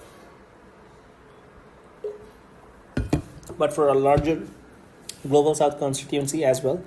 The last few years have been particularly tough on developing countries. The impact of the COVID was much harder, whether in terms of health, accessibility, or affordability. That way they were then subjected to travel restraints, added insult to injury. Already fragile economies reeled under the weight of lockdowns and disruptions made worse by the growing debts and declining trades. The knock-on effect of the Ukraine conflict had added to the woes, especially when it comes to 3F prices. In many regions, terrorism has been endemic along with its economic cost. Developing societies are also more vulnerable to extreme climate events that we are witnessing with a greater frequency. Whether it is in 2030 agenda or a climate commitment, there is a growing concerns about the ability to sustain progress. In all of this, India is widely perceived to be an exemplar in many areas. Developing countries also expect a nation like India to articulate their concerns in a forum where they may not be present. For India, this is both a moral responsibility as well as an expression of a global strategy. After all, the rebalancing process will extend beyond its current beneficiaries, and India is well served by investing deeply in Global South. There are also occasions when friends are won and opinion influenced by doing greater goods. Some of it again may be directly relevant to the national interest, but there is more expected of India as its capabilities grow. In recent years, we have all been effective in providing succor in situation ranging from the Turkey and Nepal earthquake and Yemen civil war to mudslides in Sri Lanka and flood in Mozambique. The COVID period saw intensification in international corruption, but the vaccine May 3 or for 100 partners supply medicines or equipment to 150 countries, or indeed the deployment of Indian personnel in the Maldives, Mauritius, Madagascar, Seychelles, Comoros, and Kuwait beyond emergency situations. However, India can help make the world safer and more secure by contributing to the well-being of the global commons. This could take the forms of Indo-Pacific Oceans initiative that India announced at the East Asia Summits in 2019. This has since gathered momentum with a growing list of partnering nations. It could be the Indo-Pacific Partnership for Maritime Domain Awareness, which will focus on challenges like illegal transport and unregulated fishing, or indeed the Quad itself, which has taken on responsibility ranging from the collaborative connectivity and the pandemic response to emerging and critical technologies. There are also practical examples of demonstrating climate actions in India has played a crucial role. The same spirit drives India's championing of the international use of millets. This could have substantial implications for the food security and greener agriculture, especially for Africa. Many elements of the logic that drives India's engagement with Africa also apply to its larger approach to the global south. There is a broad message of empathy and solidarity, whether expressions or could be specific to the region or the country involved. It is visible in multilateral forums through a platform like the G27 non-aligned movement or the L69 groups with the small islands developing states. That is evident in the government's project renewable energy spreads and disaster resilient efforts at a time when much of the world has fallen back to the nationalisms of an early era. Enlightened Indian interest dictates that it puts even greater emphasis on internationalism. This is made easier by the fact that in Indian tradition there has never been tension between the two. The presidency of the G20 provides just the right platform for this message to be driven home.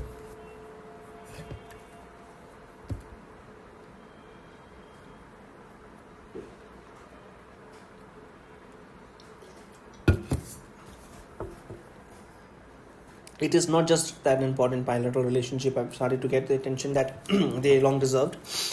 They are also more innovative group engagements and various levels in the immediate and extended neighborhoods. We can see that in the East Asia Summits platform, Bay of Bengal Initiative for Multi-Sectoral Technical and Economic Corporations, Indian Ocean Rim Associations, Gulf Cooperation Council, and Central Asia Collective Engagement. Beyond that, there are the IAFS, the Arab League Dialogue, the SCO, the Pacific Islands Forum, the Caribbean Communities and Community of Latin American and Caribbean States.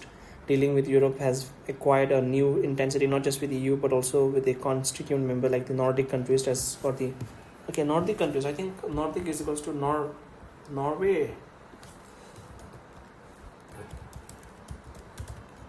Nordic countries. I think it is. The Nordic countries are a region in Northern Europe. Northern Europe, composed of 5 sovereign states: Denmark,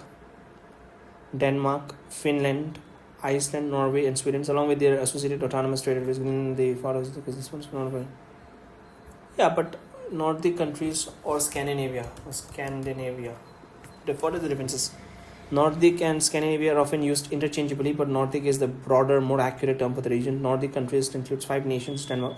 So that I was considering this. Nordic regions or Scandinavia. The map of Scandinavia is goes to Iceland, right? So there is goes to you have Iceland, Sweden, Finland, Finland, Sweden, Norway, Denmark, Copenhagen, right? So Iceland, right? First goes to there's Iceland and Denmark, Norway, Sweden, and Finland. Finland shares a large border with India. With Russia. And community. Dealing with Europe have acquired a new states. Constituent. The Commonwealth remains a long-standing commitment, while the G20 has evolved into a growing priority. All of this are backed up by a plethora of ad hoc arrangements like the BRICS, RIC, is. I think RIC has a lot of potential. Russia, India, and China. IBSA, Quad, I2, U2, and multiple trilaterals. In addition, there are some key bilaterals and certain specific regions that will determine the smoothness of India's rise. India has now entered a new phase of multi-vector engagement that seeks to maximize outcomes and benefits. The results have been heightened to its profile and changed its image. As a consequence, it is today perceived as a source of ideas, a champion of causes, a driver of initiative, and an advocate of a consensus. No country or region is now seen as irrelevant to India's global calculus. No country or region is now seen as irrelevant to India's global calculus. Yes, that's how it should be. Right, every country should be relevant. Doesn't matter. You have to do trade with all the countries. Just keep your head down, do trade, and earn a lot of money. Each of these example highlights the importance of making friends and influencing people. This generous, intensive, and enlightened engagement in the world is the key to Bharat's journey towards becoming a leading superpower. Chapter number 7, Quad, a grouping foretold. When common good requires fresh thinking, the importance of the Indo-Pacific as a theater and the Quad as a diplomatic platform is increasing. Being recognized. Some may be interested in their novelty, others may think of them as a real global change that is underway. Understandably, they have been the subject of debates and in some quarters even of polemics. Both subject predates the COVID pandemic but have been shaped by it. We intuitively know that it has taken considerable diplomatic energy and determination to realize them. So when its meetings raised to a summit levels, the Quad is no longer a bureaucratic mechanism, but instead a gathering the key to national interest. As we contemplate how this came apart so rapidly, the more perceptive would appreciate that this will develop just waiting to happen. Indeed, this is a tale of a grouping foretold, but even for that to happen, it requires a global trends to intersect with strategic clarity and a bold leadership. A steady course was equally important as the understandable resistance to break from the past also unfolded.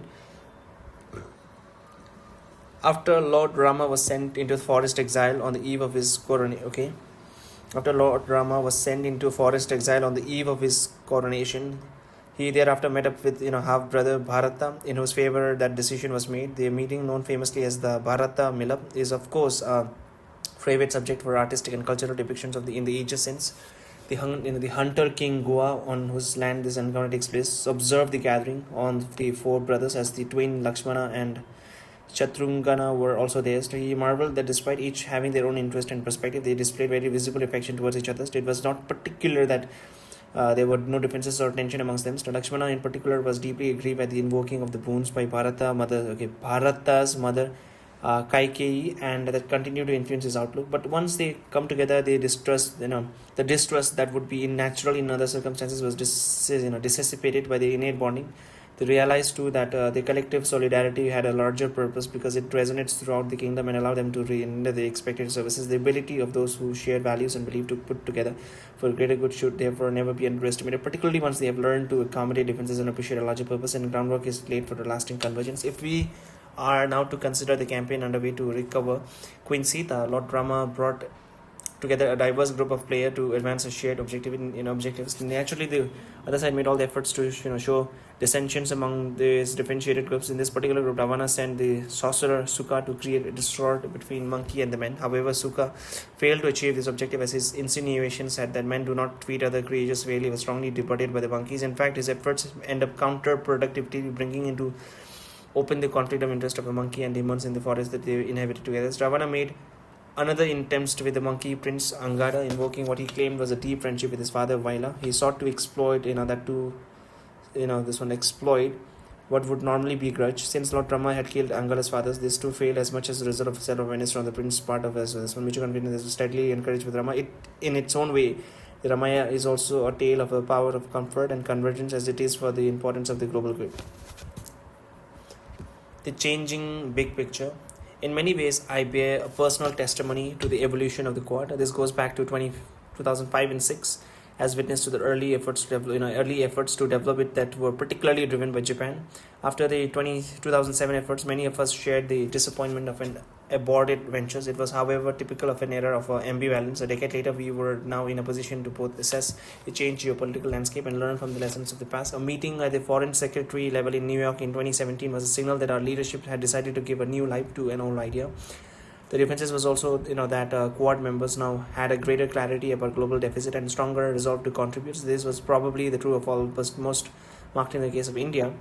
But 2019, the consensus was developing that the time had come to raise the group to a political level. I now had the privilege of participating as the EMA, External Affairs Ministry. The 2020 meeting of the Quad Foreign Ministry in Japan was particularly significant, taking place as it did in the midst of the COVID, just when the professional pessimists were beginning to pronounce it on its prospect. The logic of the strategy asserted itself in 2011. They shared The shared desire to ensure a safer global governance and the strengthen Indo-Pacific stability was appreciated at the highest levels of the four governments. The practice of holding summits of the Quad led to developing rapidly in the coming years. Clearly, the Quad has now come of an age.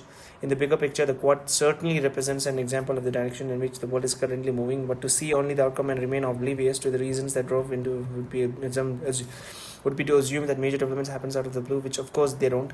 The truth is that a large part of an explanation lies in the correction that Indian foreign policy made after the Cold War. The change in its strategy calculations allowed the three major relationships, those with US, Japan, and Australia, to unfold more naturally and fully. The journey was not without its issue. India's own nuclear posture and economic position, as well as the priority given by the others to Pakistan among them. When events unfolded, additional incentive for relationship building appeared.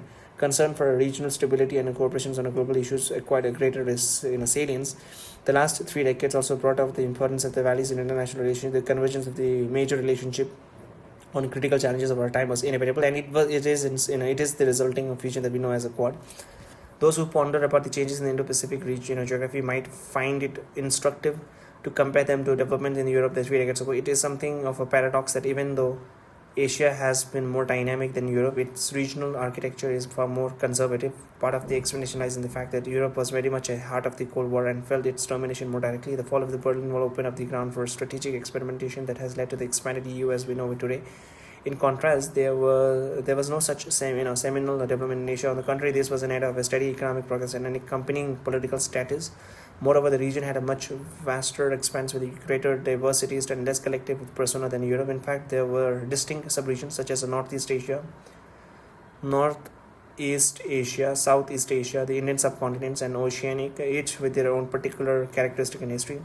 Prosperity also unfolded at a differential pace, both between and within these subregions. Till recently, they did not perceive as an overarching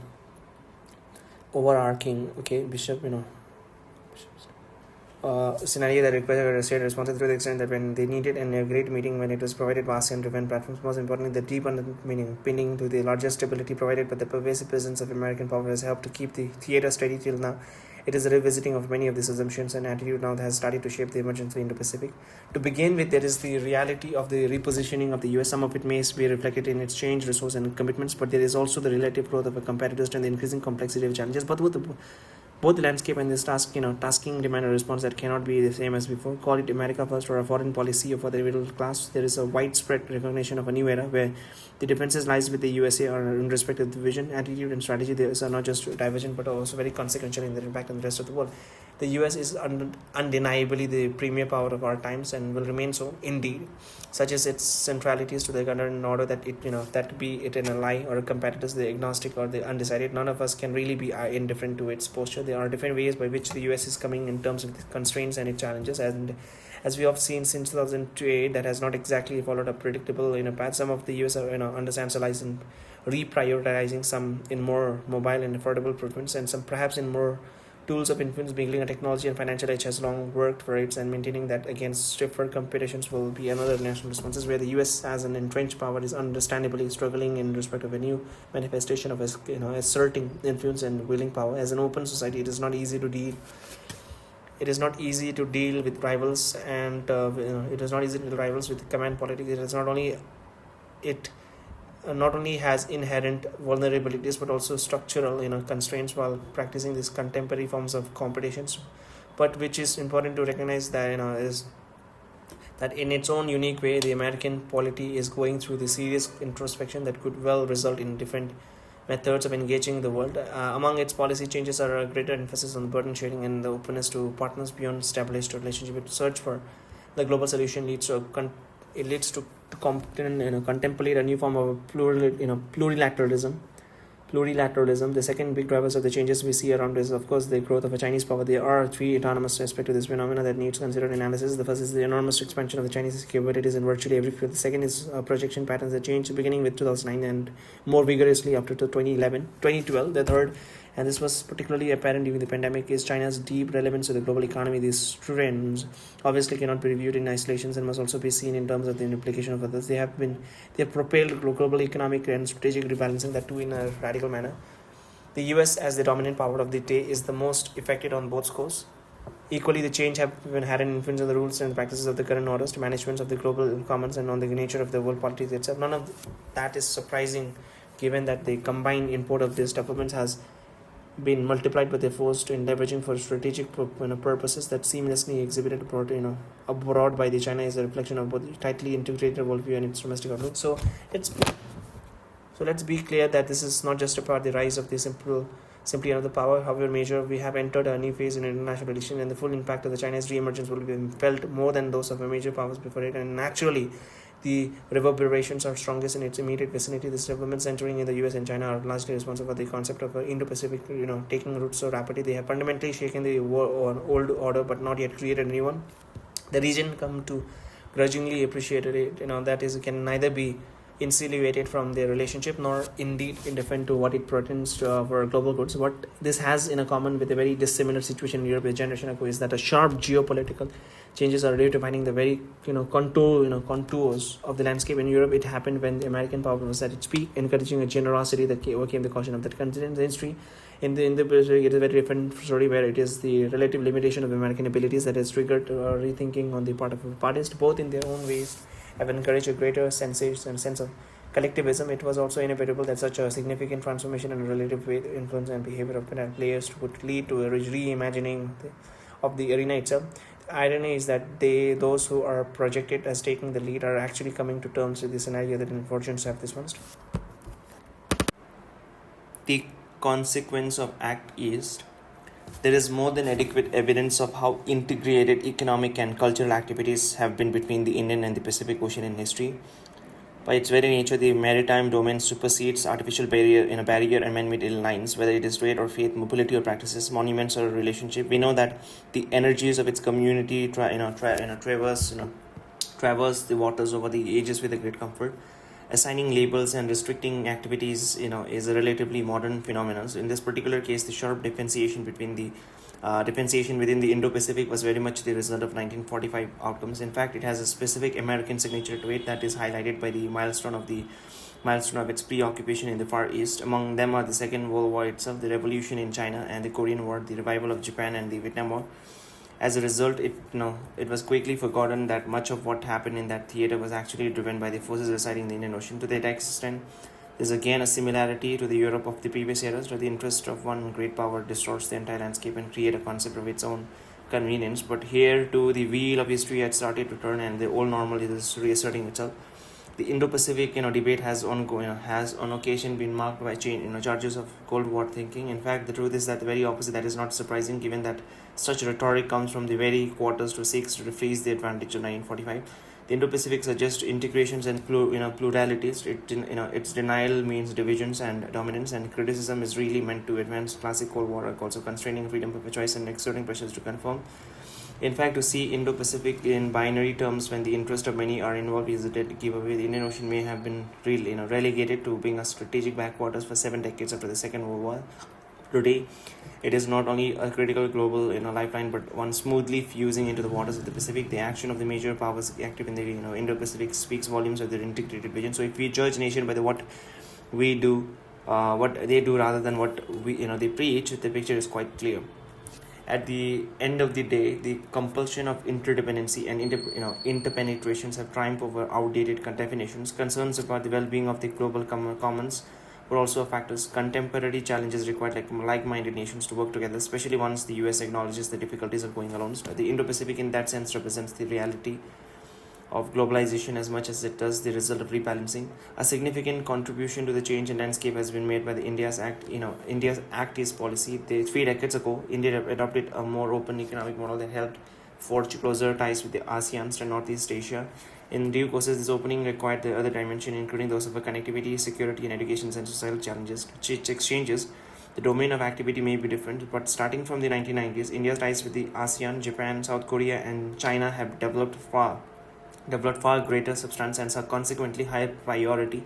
Australia was a subsequent happening, but political and security convergence allowed this relationship to play catch-ups. What began for India as a solution for an economic crisis has finally ended up as a strategic corrections. Today, India trades with, travel to, and interacts with the East much more than it has done. It has done since its independence. Here too, there is a falling back to history, as there is a long traditions of Indian maritime activities and presence are going all the way up to the Fujian coast of China. Those who have been have been to the temple of Angkor Wat, Borobudur, or my son will certainly attest to this linkage. As we consider the emerging Indo-Pacific, is policy consequence obviously drive the strategic debates. From India's perspective, its embedding in ASEAN-led structures over decades has created a regular and comfortable interface with the with all the players. In fact, India's vistas kept broadening eastwards. Economic stakes were supplemented with the political and security relationship with those partners that nursed a common interest. It could be a global forum like the G20 or a regional one like the IORA. All of them provided additional opportunities for greater socialization. Even otherwise, those with a similar outlook and shared values tends to congregate together. But when the entire region grapples with new issues and different capacities, then those inclination becomes stronger. At the heart of the Quad, however, it is a level of comfort generated by the marked improvement in multiple sets of relationships. This is enhanced with a stronger sense of common purpose in the face of regional and global challenges. Obviously, the collective ease is based on shared interest and some similar characteristics, but all of this also happened because they resistant to reforming international organizations and limitation of regional ones compelled a search for practical solutions. They, in a sense, made the case of the Quad a tale of three ties. The origins of the Quad actually go back to the coordinations among the same forces and countries who responded to the 2004 tsunami in the Indian Oceans. Subsequent conversation led to a diplomatic gathering of the representatives in 2007. This did not progress further as none of the participants were really prepared to invest sufficient political capital in the initiative at that point of the time. So the natural question, therefore, is what changed between 2007 and 17 when the Quad, now in a more serious incarnations, to assemble in New York. The current Quad did not come out of nowhere. It was an accumulated product of multiple developments, among them the complementary capabilities of key players, a more integrated arena and a greater openness to look beyond orthodox construct. But the real shift was in the enormous progress that some of the relevant bilateral ties had made in this very decade. The other three nations already had a strong relationship with each other, though this too depend discernibly and in this period. What did they not have in 2007 was the degree of convergence and cooperation with India, which they had attained by 2017. Equally important was the leadership in our country that did not subject its national interest to the test of ideological preferences.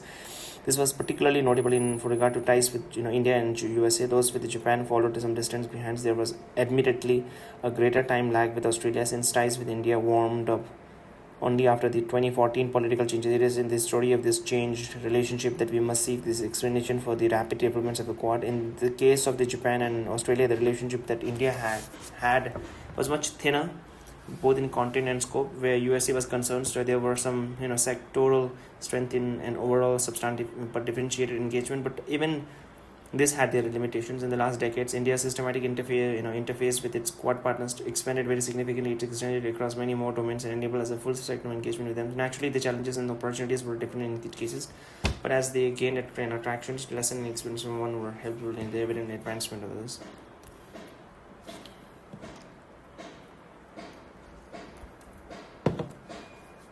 The rediscovery of America. Let us start with the US. The current phase of ties with India can be traced back to President Bill Clinton visits in 2000s. The background may have been of the effective management of the political consequence of the late 1998 nuclear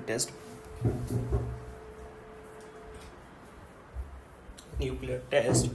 But the driver was more coming together in a globalizing world. It is essential that the starting point be duly recognized because it confirms that India and the USA upgraded their engagement, seeing an intrinsic value in doing so. This was the era of the dot-com revolutions and the H-1B visa, right? Okay, I think, just wait, okay, I know H-1B full form. What is the full form of H-1B? It's a non-immigrant employer-sponsored work permit. It allows US employer to hire professionals, okay, this one's okay, to find, purpose durations. This one category includes specialized careers. H-1B for Chile, Singapore, Department of Defense, okay, understood. Visa American dominance was quite pronounced globally, and there were really no balance of powers argument that was driving challenge. It was in fact the improving prosperity, expanding talents, and a larger global exposure of India that made it better partners in American eyes. In many ways, there was a natural progression of the relationship once the constraints of the Cold War era receded, suggesting, as some do, that these ties do not have their own merits and must necessarily be directed against others. Is a mind game being played to discredit both the relationship and the Quad. This is all the more contestable given how these were making such charges to leverage their own relationship with the USA so enthusiastically in the past when it suited them. Obviously, when a judgment is proffered by a party with a stake in the outcomes, it must be seen for what it is. Progress in India, U.S. ties accelerated during the Bush administrations, which correctly identified the nuclear, impediments as a major obstacle to serious cooperations. By this time, both sides wanted a more normal relationship, freed from the incumbents of the past. Therefore, they proceed determinedly in that direction, successfully addressing the domestic political challenges to that process. This was also a moment when authoritative U.S. studied focused more strongly on the global relevance of India's human resources, pretty much across the board. Cooperative trends gathered momentum in a positive atmosphere. It was visible in defense, civil aviation, science, technology, trade and authorities. Trade and mobility. The successful conclusion of the India-US nuclear deal widened the pathway to greater shared endeavors. That 5 successive American presidents who were so different from each other have been united in their pursuit of a better ties with India has been a real game changer. This consistency holds true at the Indian as well. As a result, a relationship that was earlier notable for its argumentations and distancing away has undergone a sea change. Yes, I mean most of the people would be little in disbelief when we say that in late 1900s or early 2000s, the relationship between India and USA were very sour, right? Because because India was not directly but indirectly backing or have a good relationship with the Russia at that time. That time's USSR, and to counter that, India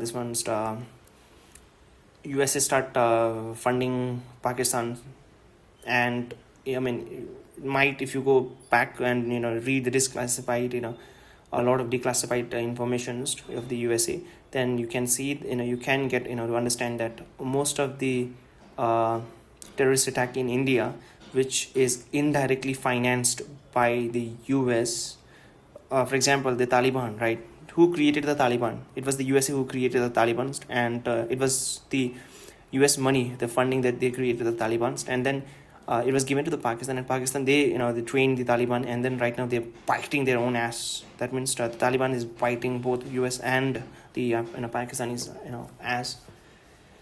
There are many ways of capturing the transformation that has been undergone for more than a decade. Trade is one obvious indicator, and it has expanded fivefold in the last 15 years.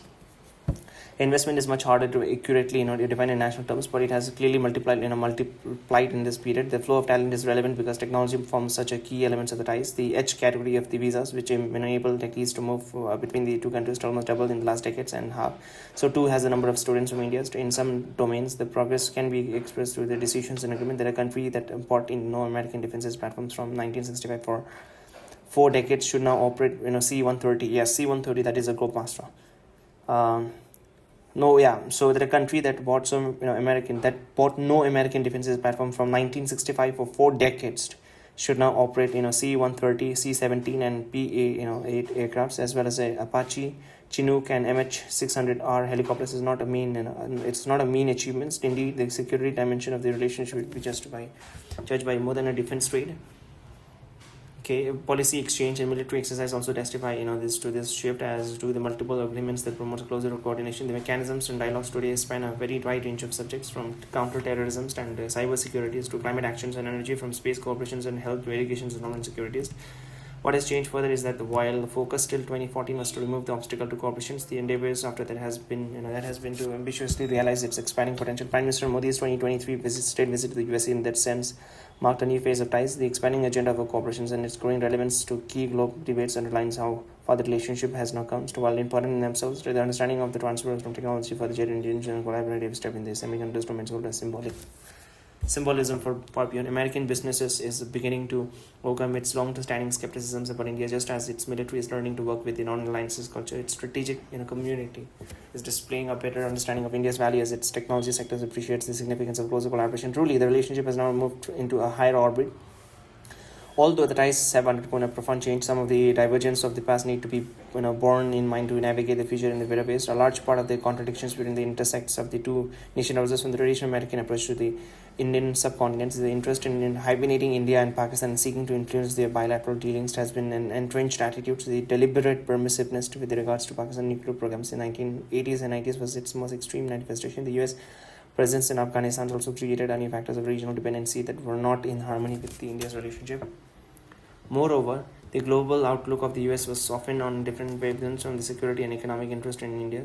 Even on the nuclear accounts, the 2005 understanding did not always set to rest more doctrinaire American advocacy in the domains. It was also natural that the worldview, policies, and diplomacy of the two partners, one more developed and other still developing, would differ on a range of socio-economic issues. Nor was it unexpected that dominant prescription polity should rub against a sensitive, sovereignty-conscious society. Indeed, some of this very trade combined to create challenges with the relationship in 2013 and 14, but structural challenges underway along with the policy optimism came together to ensure that the ties returned their upward trajectory and stayed that way. It is not that the two nations would not have the differences. What has changed is their willingness to nevertheless to find the common grounds and pursue mutual advantage. Indeed, it has been an example of how an open-minded appreciation of contemporary changes how to refashions to pre-existing relations. The breadth and the intensity of cooperation over the last decades has been truly impressive. It is, of course, driven by much more frequent engagements at the leadership level and by more comfortable conversations. This is supported at the cabinet and subcabinet level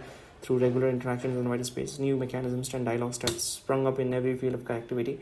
Foundational agreements, contemporary framework, and a larger volume of an activity all are part of the range. And and wherever there is, that is quantifiable trade, investment, students, visas, exchange, the numbers tells you their own story. What started as an evolutionary exercise with an unlimited objective has not only mushroomed rapidly, but is now developing increasingly high level of ambitions from the bilateral and regional and gender ties have matured to cover a broader canvas and more complex India. That two nations are partnering each other in a quadrilateral, trilateral grouping in as statements of how far the relationship come. It is particularly notable that this growth enjoys a strong societal support. There is, of course, the Indian diaspora factors in the USA and the congressional supports, because so much of the relationship is driven by so many constituencies of the civil society. It can also be effervescent at times. Today, the strength of the bilateral ties encourages the two nations to work together beyond the narrower confines of the national interest. Even as they unfold, India and the USA will have to recognize that they approach the world from a different vantage points, histories, culture, and levels of development. From an Indian perspective, the USA, as always, has a global power, can on occasion have interests that are in contradiction with its own styles, nor may it always share our priorities and perspective. This naturally will be mirrored image on the American side as well, especially as India's influence and footprint expand. It is therefore all the more important that the strong level of comforts are established at this juncture, because willy-nilly the two countries will have much more to do with each other in the times to come.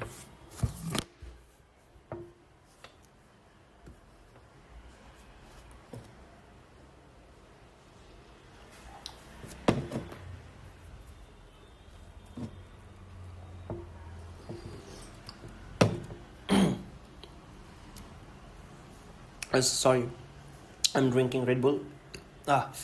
Rising with the Sun. Yeah, so I think they might be talking about Japan. Okay, yeah, it's a Japan, because Japan is the first place, I think the first country that gets the sunlight is Kiribati. So let me check if it's a country or a Kiribati. Is it a country? Okay, country. It's a country in Oceania, correct? Okay, first country. Okay. First sunrise in the world, right? So, okay, it's Kiribati. The first sunrise in the world occurs over the Central Pacific Ocean nation of Kiribati. Okay, Kiribati. Okay, so even the Japan is one of the the biggest in terms of the it's one of the biggest country who gets the first sun. So that's why rising with the sun. So that's why I think it's also called Nikkei, or what is it called? There is a Nippon, right? Nippon, the rising sun. The rising with the sun. The 2 decades that witnessed such a significant developments in recent respect of the US also saw steady progress with Japan. Challenges for India on this account, however, very different. Unlike the US, Japan did not have a pronounced history of leaning towards Pakistan during the Cold War. It was, of course, given to some degree of hyphenation like much of the Western world. But for reasons rooted in history and culture, there was always a partiality in Japanese politics towards India. Respect for an ancient civilization was widely shared, and the immediate post-war period actually witnessed political warmth between the leadership. Indian policies, conveyed their sympathy for Japan's predicaments, and the dissenting voice of Japan's Radha Vinod Pal at the Tokyo Tribunal was subtly appreciated. On its part, Japan supported India's socio-economic goals through the substantial levels of official development assistance within the Western camps on a range of issues. It was among the friendlier voices. The paradox of the relationship, in fact, was that the very lack of problems also limited policy attentions. As with many other states in India, Japan ties also felt the implications of what befell India during this period. Economically and traditionally, broad presence of Japanese companies failed to strike deep rooted in the absence of a welcoming environment. Okay, I think Toyota, it's a big thing in India.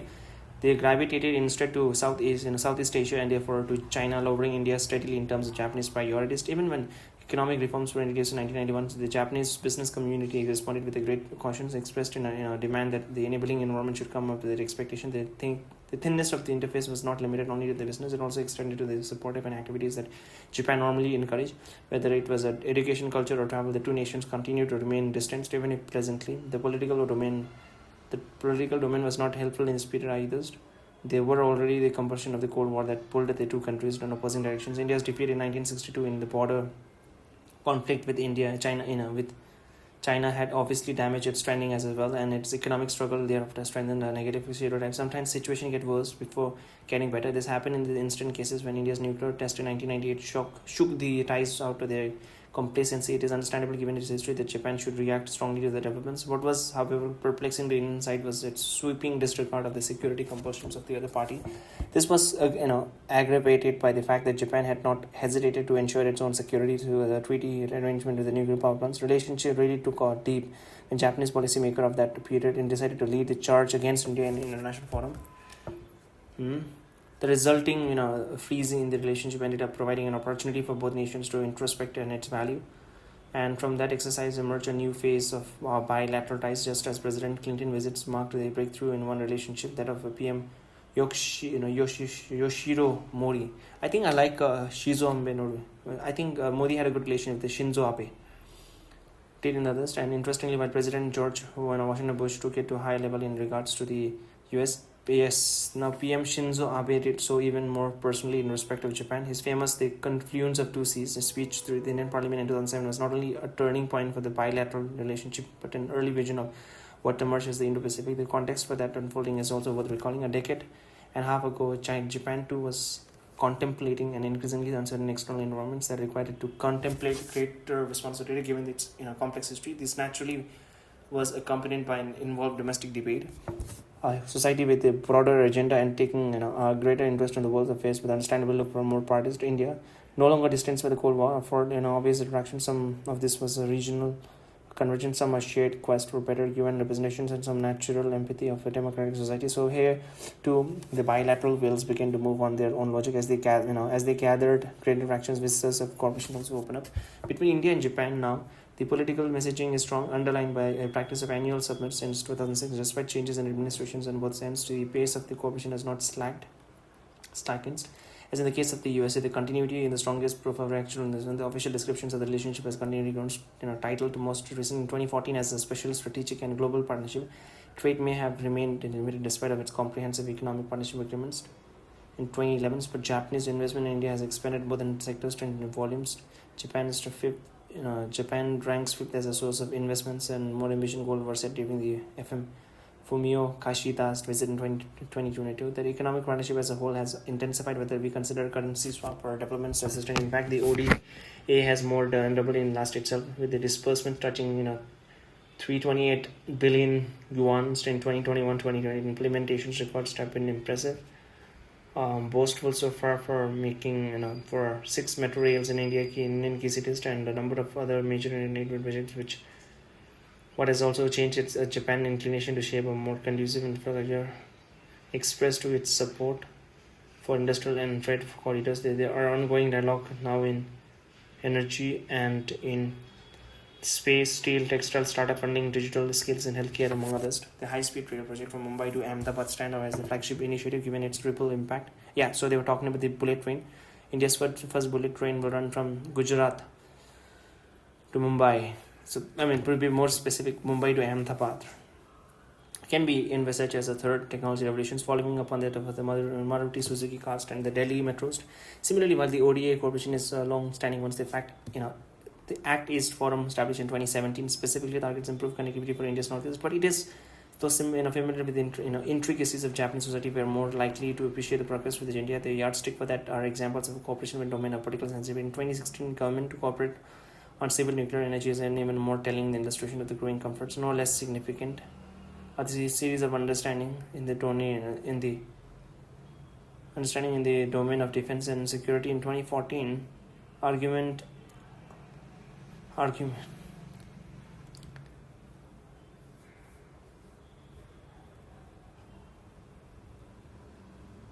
Defense cooperation was followed by those on equipment and information protection in 2015, a naval cooperation in 2018, stand reciprocal supplies and service in 2020. Policy exchange in defense have been supported by the staff talks between services as well as the bilaterals and plurilateral multimilitary exercises with Japan and US holds 2+2 ministerial meeting with Japan since 2019. Again, the bilateral comfort is beginning to be transposed on a wider canvas, stating predictability with the US and Australia.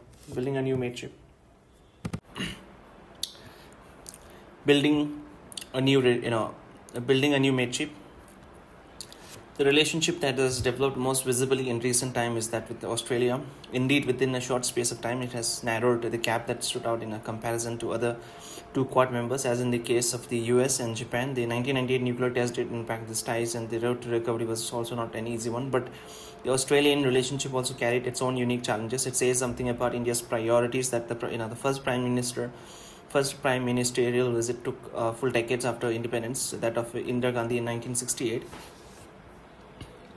In many ways, Australia tended to be the most distant of the Anglosphere partners. It displayed the attitude of the US to issue east of India and the approach of the UK to concern over the West. On the other hand, the Commonwealth framework ensured that there was a steady exchange in a large number of domains, including defense, commerce, training, and education. What was a substantial but not high-profile relationship also took mark in the 1998.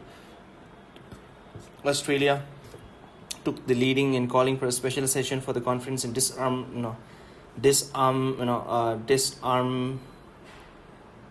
of encouragement was a resolution in the United Nations Security Council condemning India's nuclear test. The more significantly, it suspended defense corporations and froze official contacts. The story was in many ways very similar to that of Japan. It took a year for the two sides to step back from the confrontational posture. The visit of Deputy Prime Minister Tim Fisher in 1999 could be credited as the beginning of the thaw. What is thaw? THAW, thaw meaning thaw. To become or to is the snow thawing? To become or to make something something become soft or liquid again after freezing. To thaw means to cause frozen. To cause frozen hard substance like the food or rice to become warm or liquid or what is in a relationship? What does the thaw mean? So in a relationship, thaw means a transition from a cold, distant, or hostile state to one that is warm or friendlier. Thaw. Understood. Thaw. This one could be credited as the beginning of the thaw. In a sense, Australia was ahead of Japan in repairing the ties. Evidence in the visits of Foreign Minister Alexandra Downest and PM John Howard in March and July 2000, respectively. The return to normalcy progressed steadily and was accelerated somewhat by the tailwinds of the 2005 nuclear deal. But the reality nevertheless was that neither nation devoted the political attention to the other, which was required to take ties to a higher level. Certainly on the Indian side, there was also a continued perception that Australia had neither dehyphenated its subcontinental relationship nor emerged from a general disinterest about the region, not matched the US or even Japan in so. For almost a decade or more, the progress of ties was kept largely to civil society and market forces. It took the two-way visits of PM OKS, Tony Abbott and Narendra Modi in 2014 to open the gates of the corporation. Tony Abbott, I think I know. Just wait, Now it's Tony Abbott. He does look like this. Right now, the Prime Minister is Albanese, right? Tony Abbott and Narendra Modi in 2014 opened the gates for a cooperation that was long, delayed. The ties developed so rapidly once political leadership came into play. Only underlines the extent of the structural convergence. The ambition that guides this exercise are best explained by Indian Economic Strategy to 2035 report released by the Australian side and the Australian Economic Strategy issued by India. A trade of $20 billion plus an investment around $25 billion stand to benefit with a free trade agreement whose initial phase is commenced. Australia is a major education destination for Indian students who now number in excess of 100,000 100,000 students, the Indian community, the second most rapidly growing one, is a source of strength for both societies. But it is really, in the realm of politics and strategy that the transformation has been most evidenced. Much of the growing emergence has been driven by the concerns about the regional stability, prosperity, and security. The deficit in global goods has sought to be addressed by the India and Australia working together bilaterally as well as in larger forums. This reflect their shared concerns about respect for international laws and rule-based orders. The two countries may have long interacted in ASEAN-led forums, the Commonwealth, IORA, etc., but stronger relationship become morning and more open source exchange have brought out the mutual benefits of a closer cooperation and coordinations. Australia has been an early and vigorous supporter of India's IPOI. In fact, the big change has been the realization that a stronger bilateral relationship today allow the two nations to contribute much more effectively at a regional and a global level. The new intensity in the interaction has been on display at the highest level, despite multiple changes at the time. At the Australian end, it is notable that their comprehensive strategic partnership covers an annual meeting of PMs, the foreign minister dialogue, and 2+2 ministerial mechanisms as trade ministerial commissions, and education council and energy dialogue, and sectoral working groups. Clearly, the days of intention deficits are now over for good. Recently, agreement range of maritime collaboration, defense, science exchange, and mutual logistics supports cooperation in cyber-enabled critical technology, critical and strategic minerals, water resources management, migrations and mobility, vocational education and training, as well as the public, administrations and governance. Some milestone do bring out the interactive dynamic between the bilateral and the regional facets of the relationships. To a greater political confidence and deeper defense cooperation, for example, contributed to the Australia joining exercise Malabar. A better understanding on the space applications front led to the Australian support for temporary telemetry and tracking and command centers for the Gaganyaan missions. Shared concerns about the trade reliabilities and economic volatilities, and encourage a partnership on the supply chain resilience initiative. Along with Japan, the conclusion of the economic corporations, the trade agreements in 2022 was not just a trade deal, it was an expression of a systematic confidence as well. It also says a lot about Australian universities to have been the first to take advantage of India's new education policy to set up establish in its countries. As with the US and Japan, a change in leadership reaffirmed in the Tokyo and Quad summits, their cooperation was now proved strongly in respect of political developments. Indeed, the enthusiasm of each successive government more than a match those of its predecessor.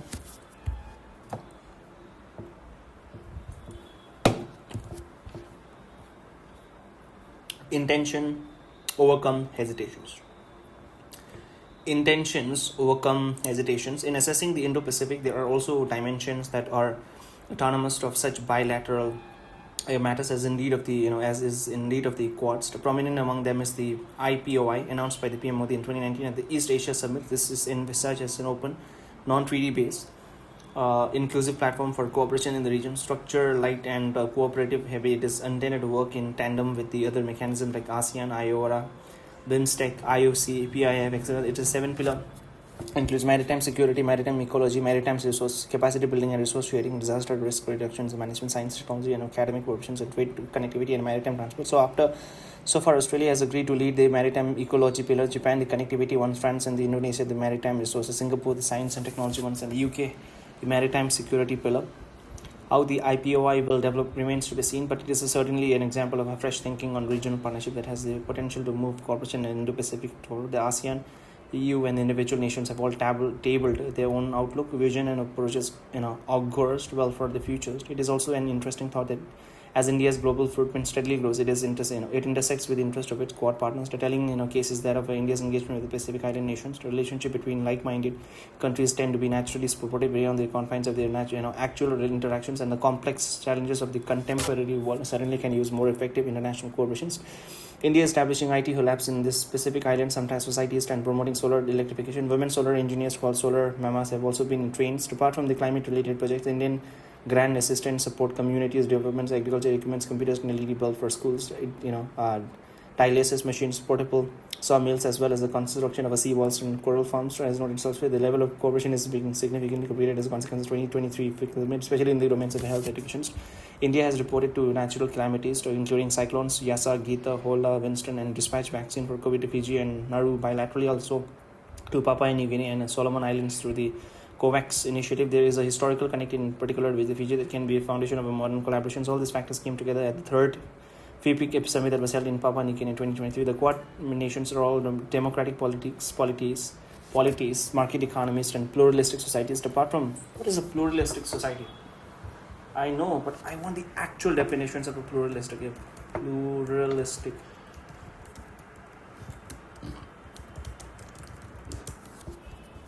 A pluralistic society is a diverse community where multiple, distinct ethnic, religion, cultural, or political groups coexist, interacted and maintain their unique identities while participating in a shared response. An idea, the diverse group with a different belief, okay, intersectors, okay.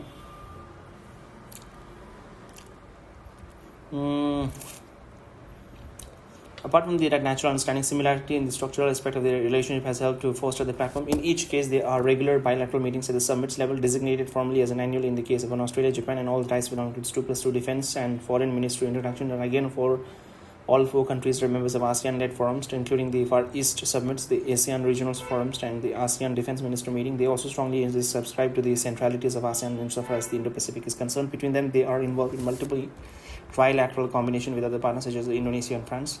In many ways, the ease of working together has been increased by other experiences, whether they are bilateral or more collective, that all of them offer mutual logistics supports and work on a wide shipping, obviously enabling better maritime security coordinations. Their shared view of the United Nations Convention on the Law of the Sea 1982 as the Constitution of the Sea is also no less relevant. Similarly, the 3 of them, Japan, Australia, and India, being members of the SCRI and IPOI, makes a difference. The working of the Quad takes into account the consequence of globalizations and requirements of the global commons. There is undoubtedly a strong shared interest in the oceanic domain as well as members of maritime powers. In fact, well before the revival of the Quad, some of them were conducting the Malabar exercise among themselves, and the same convergence also did underline the support they were expressed together in Tokyo in 2022 for IBMDA. But significant as this may be, any one-dimensional projections as industries to group that can make a serious contribution to the larger welfare, it is therefore essential to have informed visibility of the entire Quad landscape, and it does not span a growing range of issues where critical and emerging technologies are concerned. The Quad adopted principles in the technology design, development, governance, and use in 2021. So it urged that democratic values and human rights shape the designs, governance, and applications of technology. The adoption of an open radio access network action plan encouraged diverse, open, and interoperable communication systems. This was followed by an agreement to facilitate exchange and align closely on O-RAN testing activity. The Quad obviously has interest in the expansion and deployments of O-RAN across the Indo-Pacific. In parallel, there have been discussions on the global semiconductor value chain that the Quad members have come up with a common statements on technology supply chain principles is much for the importance they attach to this domain. Given the twin concerns of supply chain resilience and digital trust, it is natural that the Quad should be heavily focused on the future of the trust regulation. Progress in this domain will only further underline its silence on contemporary global architecture. Climate action has been another significant area of attention. Here too, the Quad has sought to apply itself to a political initiative. The Green Shipping Network between the 4 aspires to decarbonize the shipping value chains as to establish green corridors in the Pacific. India has particular interest in exploring collaborations on green hydrogens and to dovetail it to with its national emissions. The Quad has also participated with the CDRI in its adaptations and resilient activities. This is aimed collectively in advancing climate monitoring and disaster risk reduction in the Indo-Pacific.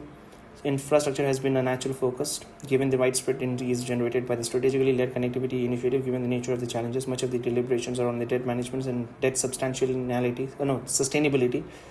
The developments and assistance consideration of the coordinating on promoting sustainable and alternative financing. There is a clear recognition that the high standard infrastructure based on transparency in the market, viability should be promoted for the larger benefit of the region. So in the light of the pandemic, it was only to be expected that the Quad would come together in its vaccine supply endeavors. The group cooperated to expand manufacturing capacity of the World Health Organization, approve vaccines, and collaborate with the COVAX to track demand, as also with WHO to overcome vaccine hesitancy. On its part, India has provided more than 500,000 made in India vaccine doses to Cambodia and Thailand under the Quad vaccine partnership. Other notable areas of cooperation have been the Quad data satellite portable and the STEM fellowship, the analysis on the climate change risk and sustainable use of oceans and maritime resources at high importance. An important outcome from the Tokyo summit in 2022 was the humanitarian assistance and disaster relief partnership for the Indo-Pacific. This has a symbolic resonance given the 2004 tsunami cooperation. This financial agreement have not led to the finalization of a Quad standard operating procedures at the time when the climate events are proliferating and global responses are declining. This will fill significant gaps. By the time the Quad leaders assembled in Hiroshima in May 2023, they were ready to jointly articulate the most comprehensive collective outlook of the states. This included a detailed agenda that addressed climate action, supply chain, pandemic and health concerns, infrastructure, education, connectivity, digital capability standards, R&D, cyber and space technologist and maritime domain sovereignist. Domain is once okay. They issued 3 statements of principles on clean energy supply chain, critical and emerging technology standards, and secure software. Their global and regional perspective, while reactivating many unknown positions, clearly highlighting where the convergence were strongest. At least each meeting widens the ambition or ambit of the cooperation. It is increasingly clear that the Quad is here not just to stay but to grow steadily. An interesting feature of the evolution of the Quad, and it's still continuing, is how the comfort levels are constantly encouraging exploration of new areas. In early 2023, it was visible to domain ranging from maritime security, multilateralism, counterterrorism, and HADR. When it came to know the IODR, the Quad members committed to working more intensely together, as they visibly did in the 2003 Colombo meet. The Maritime Security Working Group together similarly met in the USA to take more practical steps, even as the IODR started to take shapes. On multilateralism, the Quad incorporated for the first time the intergovernmental negotiations process and Security Council reforms. It agreed to address the attempts to subvert the UN and international system and to take forward the 2030 agenda for SDG without prioritizing a set of goals. A different cluster of initiatives illustrate the contribution that the Quad can make to keep the world and itself safer, secure, and protected. On counterterrorism, starting with the policy exchange and experience sharing, the potential for mutual benefit was rapidly explored. A working class was establishing, even as the focus on the use of emerging and evolving technologies in terrorism sharpened. Cybersecurity is also evolving as a productive arena of work, sharing model approaches, encouraging and developmental of talents, ensuring supply chain resilience and security and networking industries as its prominent facets. The objective of the Quad, in the words of PM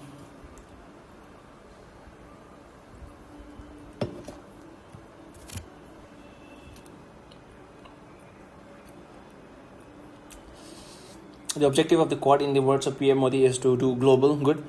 The need for that to be a collaborative effort is self-evident. It is equally unnatural that nations with significant capacities and shared interest would step forward in response to the need of the day. That India should be one of them makes sense given how much it has grown on both scores. Indeed, its presence imbues the Quad with a greater credibility because it does not carry a histories of alliances. But for this to happen through partnership with the 3 Quad countries were not always given. I've read for close to 20-something minutes on Quad, and Dr. Jaishankar has not mentioned China even a single time, which is rather weird because the primary objective of the Quad, the 4-country Quad member, is to restrict the developing of China, restricting the growing influence of China. And here they have not mentioned it. I agree. I understand why he has not mentioned it, because he's still this current foreign minister of a country. But if you ask me, the plain and simple, what is the main reason of a Quad development is because it was initiated by Japan, because Japan, they share not a border, but Japan and China, there's just a wide ocean, that's it. So that's why Japan initiated the Quad, and even India understands the right? They understand the importance of restricting China's influences, because we do share a very, very long borders, and obviously United States, they don't want to give up their number 1 positions. This obviously, and Australia, because if you go from the they don't have they don't share a border, and there's a big ocean, and that big ocean is also not a small one, that's a big one. But because they're right in the southeast side of China, so even they're in there. So all these 4 countries, they formed alliances to restrict the influence of the China. That's it. It can unfold today because painstakingly efforts were made over years to strengthen the bilateral relationship, which are the real building blocks. But even that by itself is not inadequate. It took considerable openness of mind in all the Quad leadership to envisage the collaboration in a more contemporary manner. Indeed, the Quad is a proof that PM Modi walked the talk in declaring its intention to overcome hesitations of history. Similarly, the other 3 nations took a leap of faith beyond the orthodoxies of alliances. Since 2017, practical progress to validated the relevance of this sensible approach. If the Quad is to continue growing, we must also be recognizant of what we should not seek to do. Trying to straight-jacket it, subject it to the stress test, or impose congruence over convergence are all okay. Congruence. What is congruence? CONGRU. Okay, CONGRUEN. Congruence. What is the meaning of congruence? Congruence. Agreement or harmony, compatibility. The results show quite good congruence with recent studies. Compatibility, okay, consistency, okay, compatibility and consistency, okay.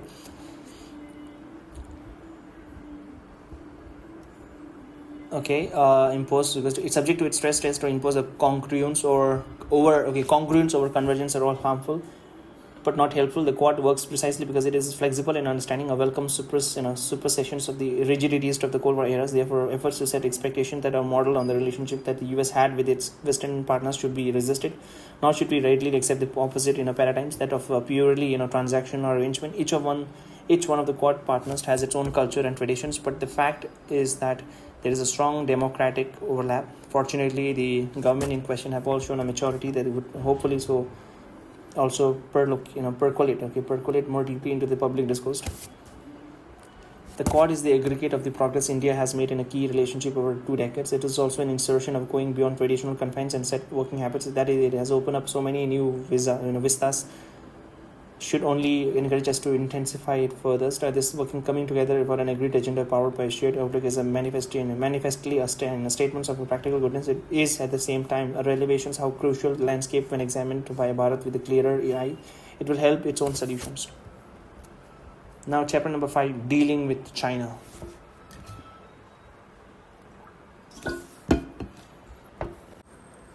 Chapter number 8, dealing with China. Appreciating the importance of realism. There are few debates on the merits of realpolitik versus ideology that would match the conversation in India about China. Not surprisingly, it can also become one of the nationalism versus internationalism. However misplaced the latter may be in this case. They start from our early years of independence, meanders through an era of conflict, witnesses the subsequent normalizations, and finally arrives at a choice between India outlook and India first ones. The impact of the border event in 2020 have recently revived this argument, contributing to the growing awareness of the complexity of the challenge before India. As a result, facets like trade, investment, technology, and even contacts have begun to be viewed from an integrated perspective. The current states of the relationship is clearly unnatural. What its future holds seems ripe for debates.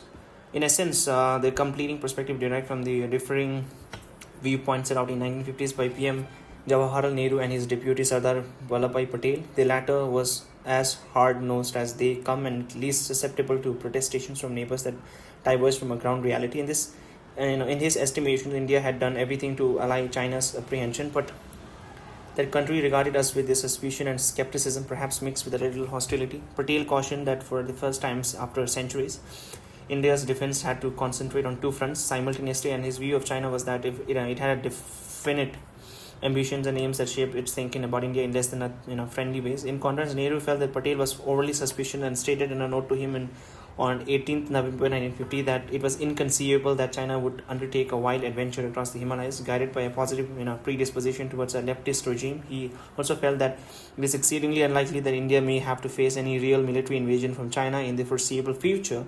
He appeared to take at face value the repeated reference by the China desiring friendship to lose those who felt otherwise. He warned against losing our sense of perspective and giving way to unreasoning fears.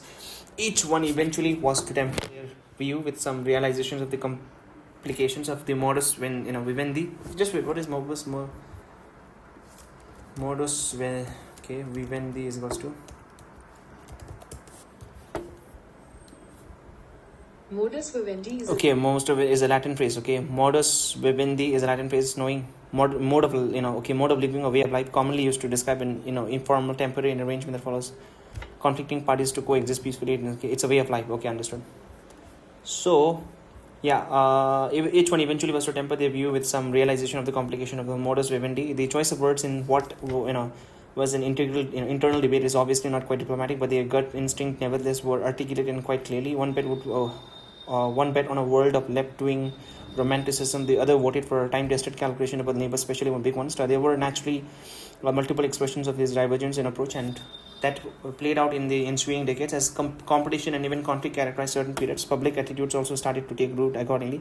This may or may not have been shared by the governments of the day. Some displayed a consideration that was at variance with popular sentiments or even sought to shape the opinion of advancing new objectives. Others were more hard-headed and would not let difficult issues be brushed under the carpet. Whatever the nuances, The defining imagery of a diplomatic complacency remains the 1954's Panchsheel declarations. If there is a common thread in the tendency to expect best case scenario, it is the optimism of the particular brand of Indian internationalism. So one illustration of this Nehruvian approach was in the debate about the permanent membership of the UNSC, whether it was feasible to successfully assert as our claim at the time, or this one is an issue in itself, and would we have been granted the same consideration had roles been reversed in a corollary to it? But there were not even an attempt by the India to leverage this issue for a national gain, either with China bilaterally or with the other major powers. It appeared that the basics of diplomacy had given way to the influence of ideology. Instead, Nehru's decision in 1955 was to declare that India was not in a hurry to enter the Security Council. Okay, so yeah, it was offered to India. Okay, just wait. Okay, I think it was ordered to India. Was UNSC veto, okay, permanent member offered to India? I think it was offered to India, but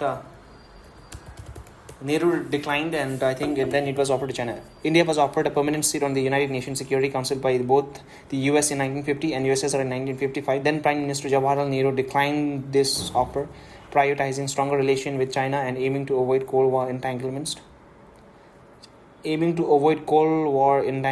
Some historical accounts debate the formality of this offers. Okay. The United States proposed this one. Okay, so with the reason for refusal, Nehru viewed the proposal with a suspicion, arguing it was unjust to accept a seat while China was not recognized by the UN. He preferred to avoid engaging in a Cold War politics. The current situation, India currently leads the G4 grouping. To seek, India leads the G4 grouping with Japan, Germany, and Brazil to seek permanent seats through the UN reforms, citing India's active participation in peacekeeping and status as a UN founding member. India has been a non-permanent member of these one, NCA times, with the most recent term being. Okay, so I don't get the Nehru's. Okay, instead of China taking the rightful place, declared India was not in a hurry to enter the Security Council at that time, even though it ought to be there. The first step instead was for China to take its rightful place. After that, the question of India could be considered separately, and no surprise, far more reciprocating Nehru's for China first policy. We are still waiting for that country to express support for our own similar ambitions.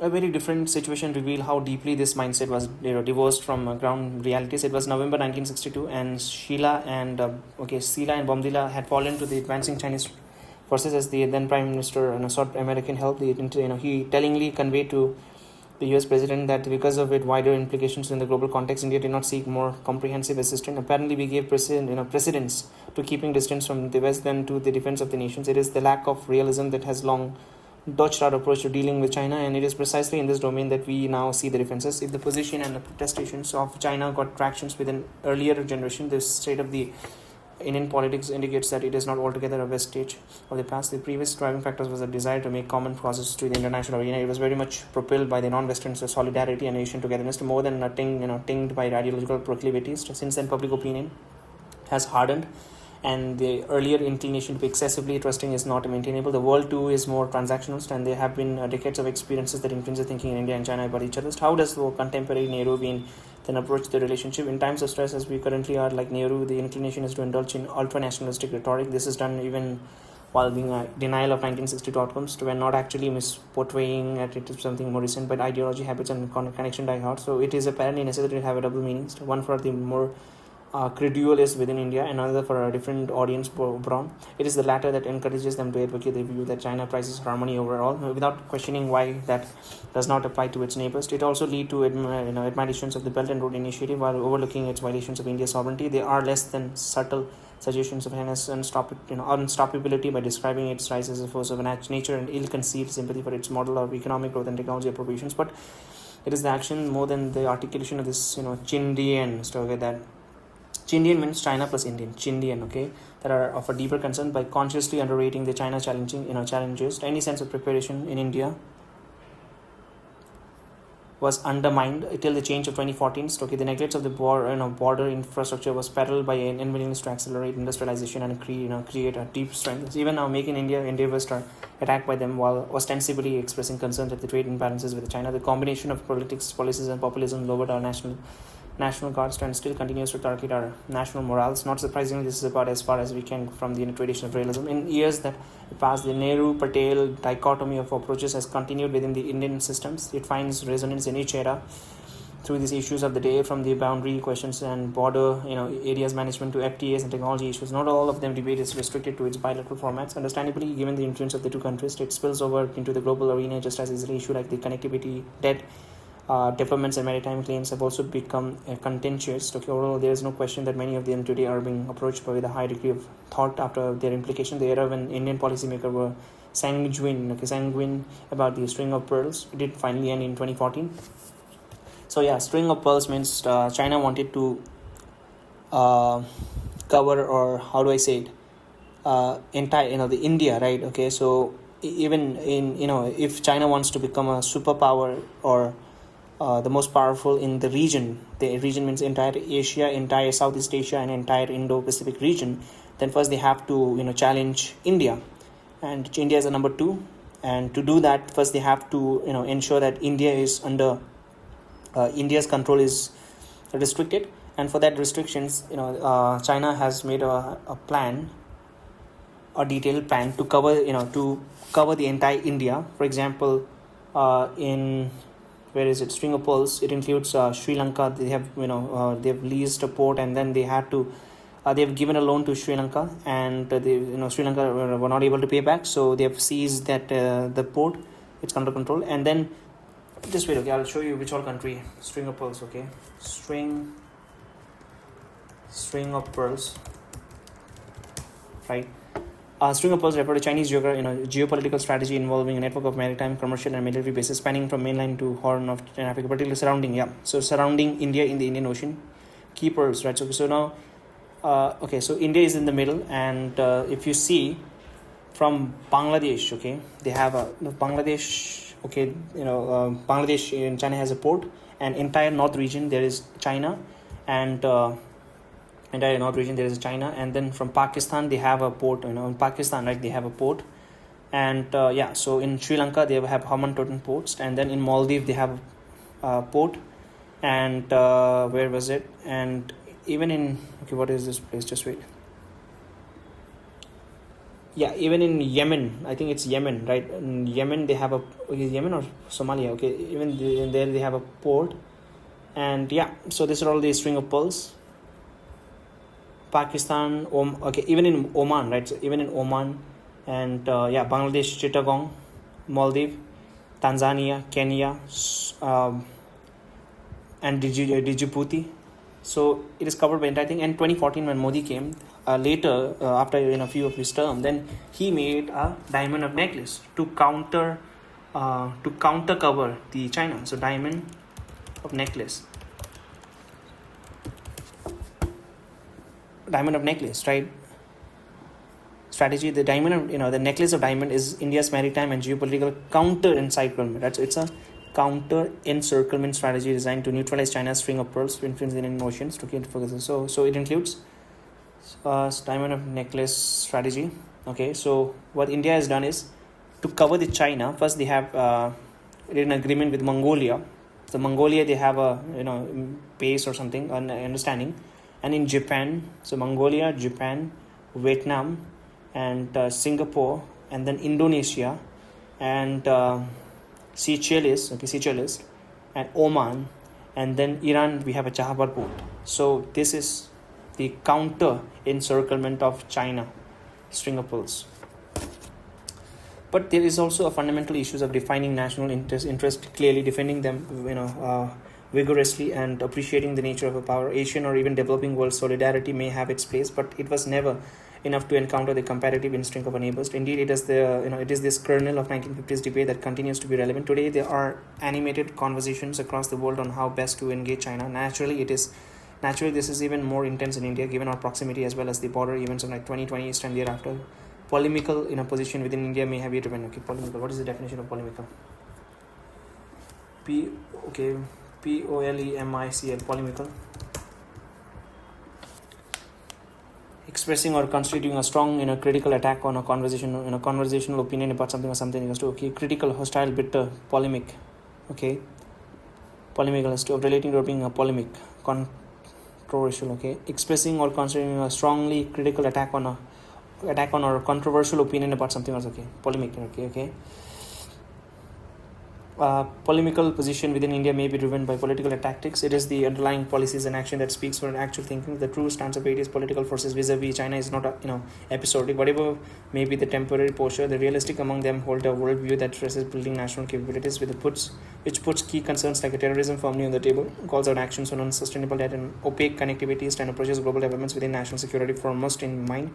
It is precisely this approach that will push for upgrading the boundaries of infrastructure as it has in 2014. So in addition, they would deploy an Indian 5G stack, understand the value of critical and emerging technologies, and not least seek from the turbulence of current era, the better solution for the advancements. Indeed, the nature of the challenges we face predicates that India's analysis continuously monitors how the rest of the world is responding. Much of what the world faces today has come out of the miscalculations on the part of some powers and its intelligent usage by others. But the course of history is far from linear, and even major nations are not impervious to becoming a complacent or making errors. In fact, a common feeling is to seek immediate gains at the cost of larger credibilities. The realist, therefore, has to objectively analyze the state of play while being skeptical about the inevitability of events and trends.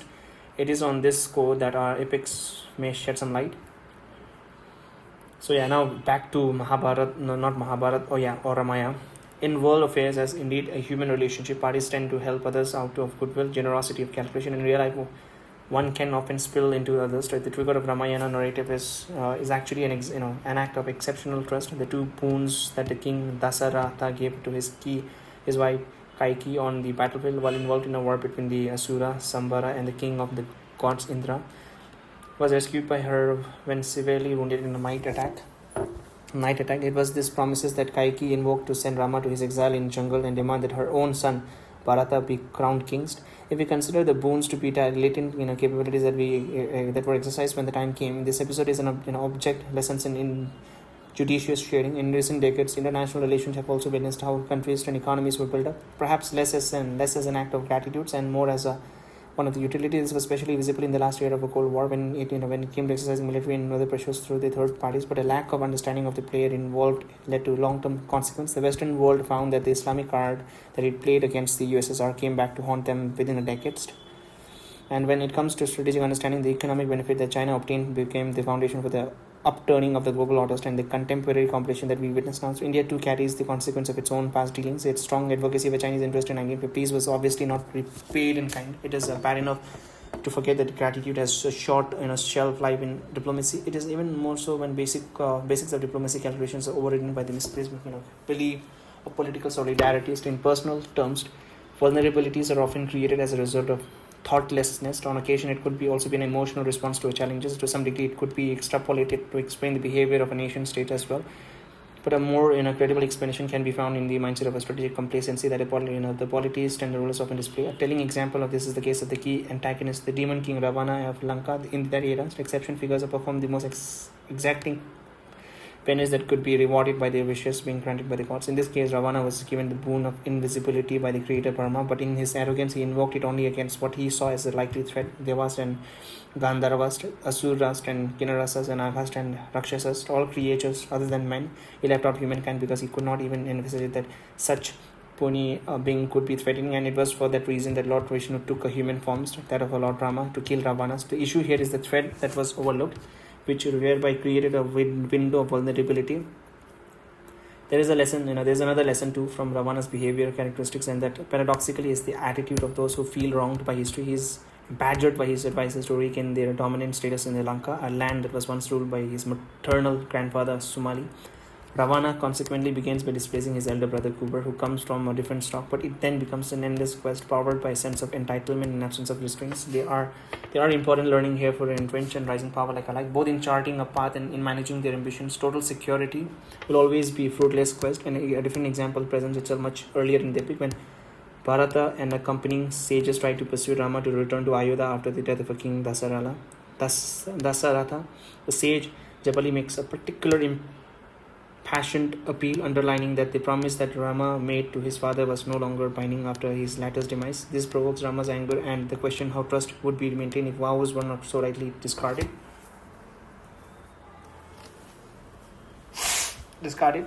The sages appreciate his stance while confessing that they had to make their best effort to bring him back. Their point eventually is about credibility, not just as the personal virtue, but as a larger systematic underpinning. If states do not honor the agreement and adhere to obligations, they must weigh any tactical gain against the larger damage that they have done to their reputations.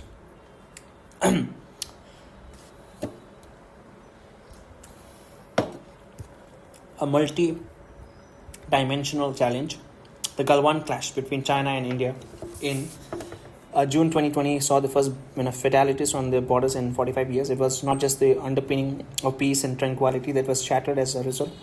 Working assumptions about their relationship built up over 4 decades were not suddenly questionable.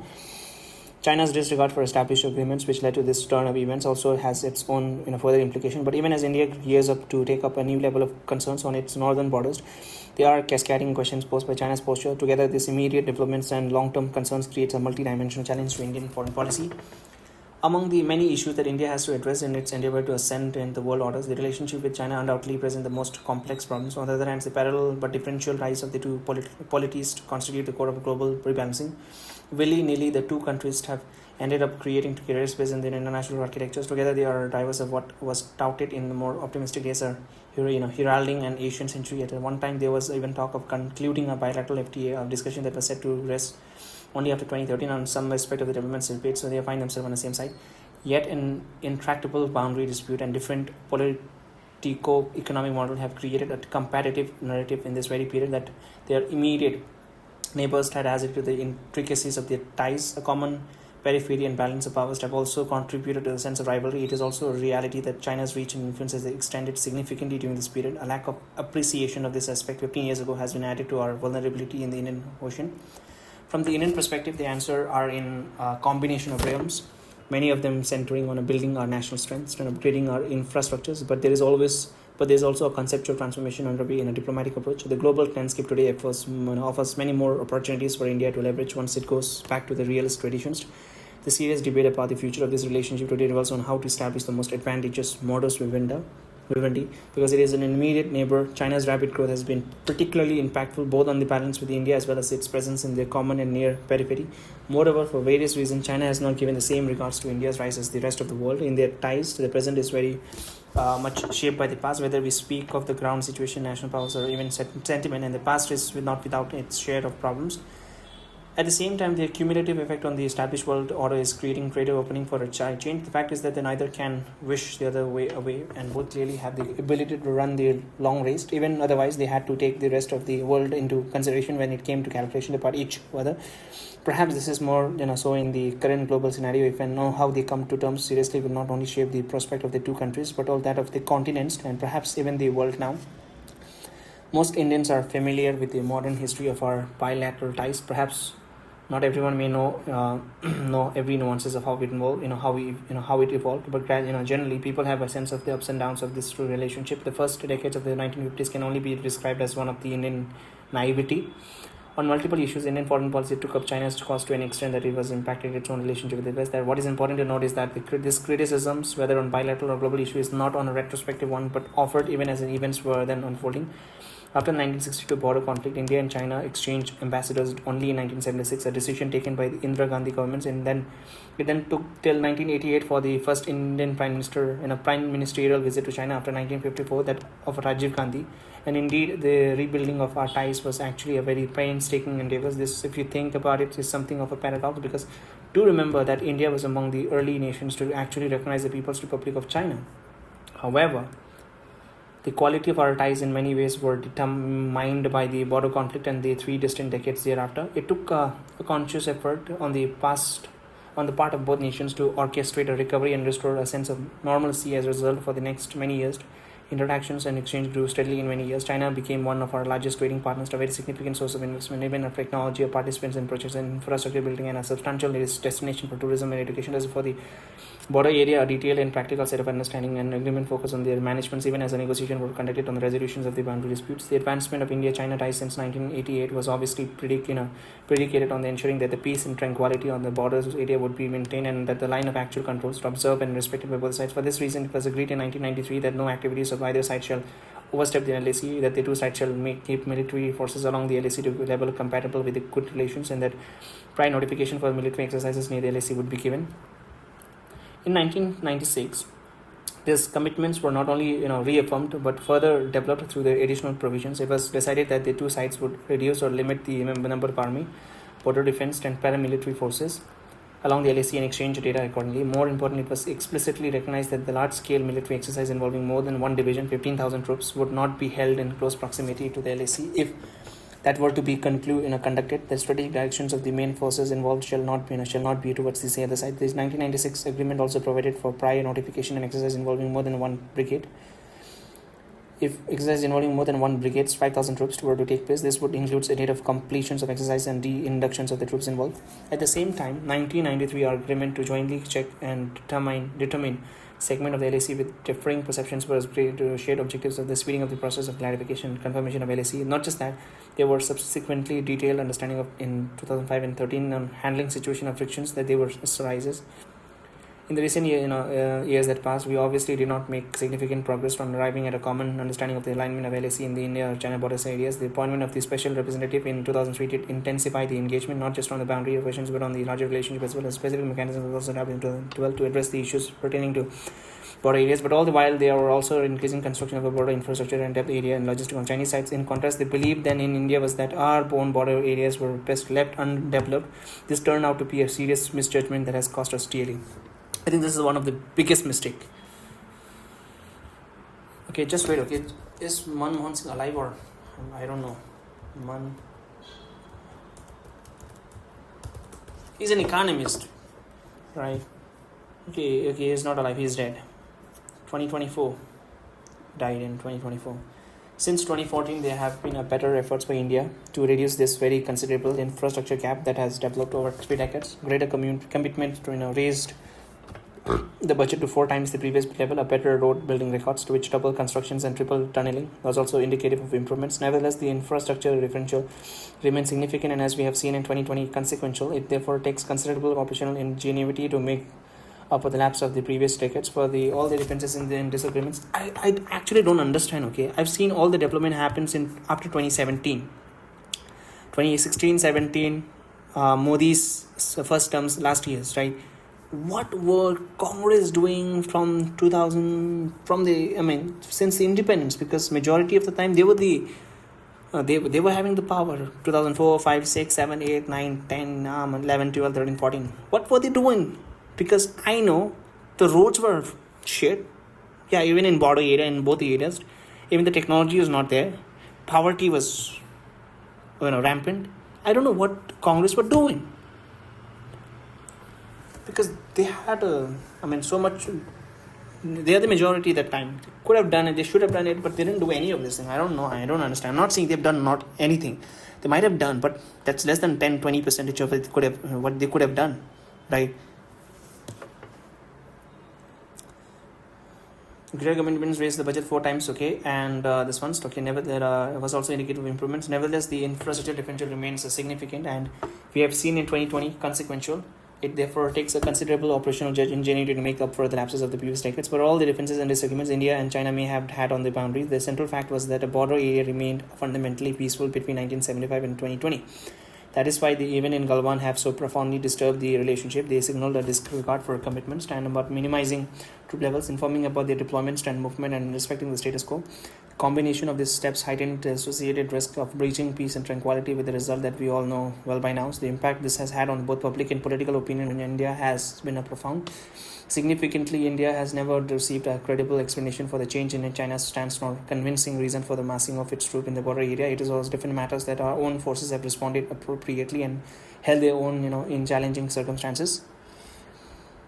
The issue before us is what the Chinese posture signals how it evolves and what implication it may have for the future of our ties. Even before 2020, the India-China relationship witnessed decisions and events that reflected the dualities of coexistence and competitions. We saw trade grow dramatically, though its one-sided nature made it increasingly controversial. In sectors like power and telecommunication, Chinese companies successfully obtained access to India and built impressive market shares. The number of Indian students in China grew, as indeed did Indian tourists who visited there. In the global arena, India and China made common cause on some developmental and economic issues, notably in the climate change and trade is equals to. Our membership of a plurilateral groups like BRICS and RIC were also meeting points. Yet, when it came to interest and aspirations, many of the divergences were also apparent. China started the practice of issuing stapled visas for a resident of Jammu and Kashmir and Arunachal Pradesh. Their reluctance to deal with Indian military command in northern sectors led to the freezing of exchange for some time. Watermarking of Chinese passport covered Indian provinces within their boundaries in an attempt to assert claims. Border areas frictions continue to grow as China's infrastructure steadily advances. In India, this multiple realities naturally fed on increasingly animated debates. There was a powerful lobby that not only advocated deepening ties, but even exempting China from the limited scrutiny that was then in place. To some such expanded cooperation was a compensation for the improvement of India-US ties that was taking place.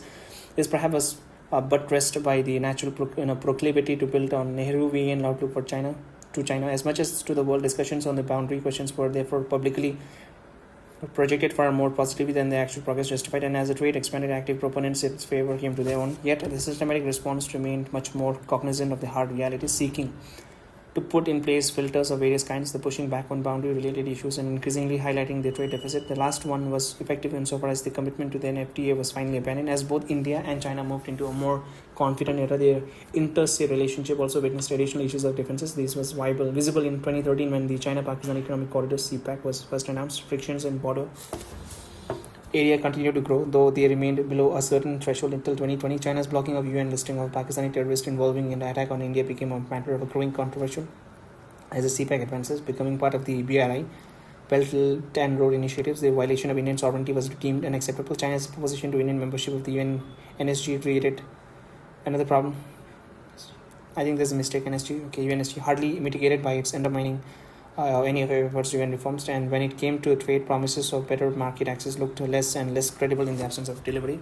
As the aggregate consequence of this development began to prevail, the two nations sought at the SCO summit in Astana in 2017 to limit damage by not allowing differences to become undisputed. At the same time, they tried to explore the factors of stability in the relationship. Subsequent summit in Wuhan and Malalapuram were largely in the directions, but so far from the mitigating differences, they have ended up witnessing a relationship under exceptional stress as a result of the events of 2020. And a lesson from the past.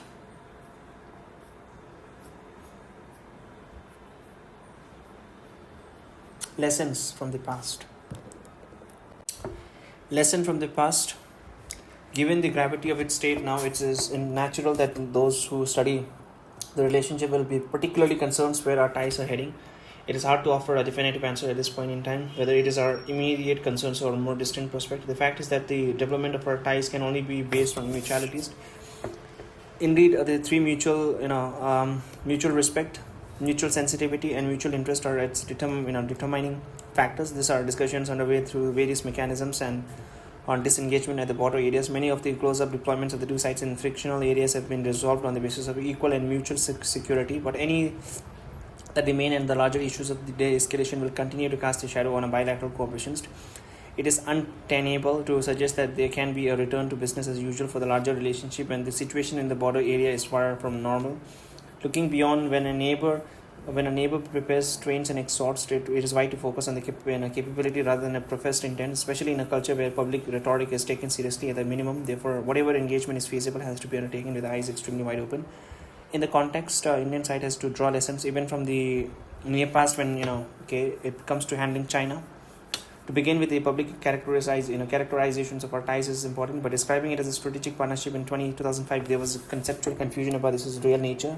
Clearly, these descriptions sat ill with unresolved boundaries, references, growing transgressions, and competitive neighborhood activities. In fact, what it led to was the very complacency that India made India underestimate the implication of Chinese ports in Hamban, Tota, and Gwadar.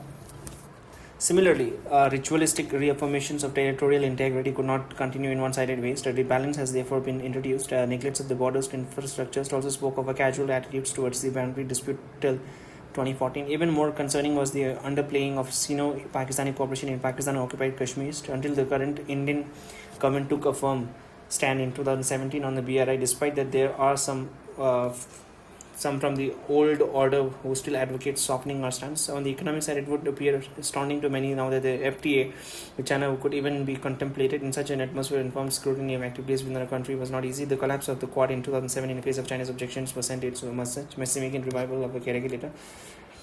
The very term, Chindia, that was in vogue a decade earlier, was its all Nehruvian connotations, underlines why the loss of strategic clarity can be so damaging.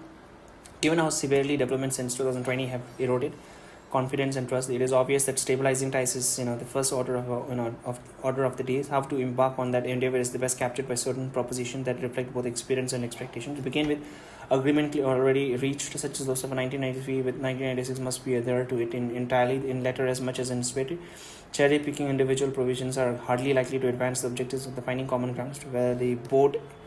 Where the border areas are concerned, the LAC must be strictly observed and respected. Any attempt to unilaterally change the status quo cannot be countenanced.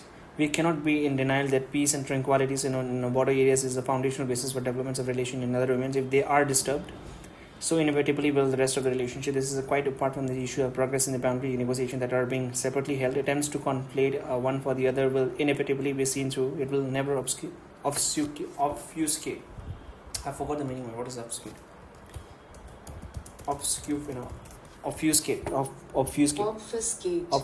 Okay, obfuscate is to make something unclear and more difficult to understand. Obfuscate. It will never obfuscate the problem created by the developments in 2020s. While both nations are committed to a multipolar world, there should be an acceptance that a multipolar Asia is one of its essential constituents. Obviously, each nation have its own interests, concerns, and priorities, but sensitivity to them has to be shown by both sides. At the end of the day, relationship between major states are reciprocal in nature. As rising powers, each will have their own set of aspirations, and their pursuit cannot be ignored. There will always be divergence and differences, but their management is essential to their ties. And finally, civilizational states like India and China must always take the long view. Departure from these axioms, as we witnessed in 2020, have serious implications. For a variety of reasons, it is common for the Chinese to speak today of international relations in the era of the new era. There's much that is this terminology signifies, as is often the case with them. So whether we agree or not, what is undeniable is that the world order has now entered a very different phase from how it was envisaged after 1945. Without exaggeration, the rise of China is the most profound change in the global politics since that of the US and the USSR after the Second World War.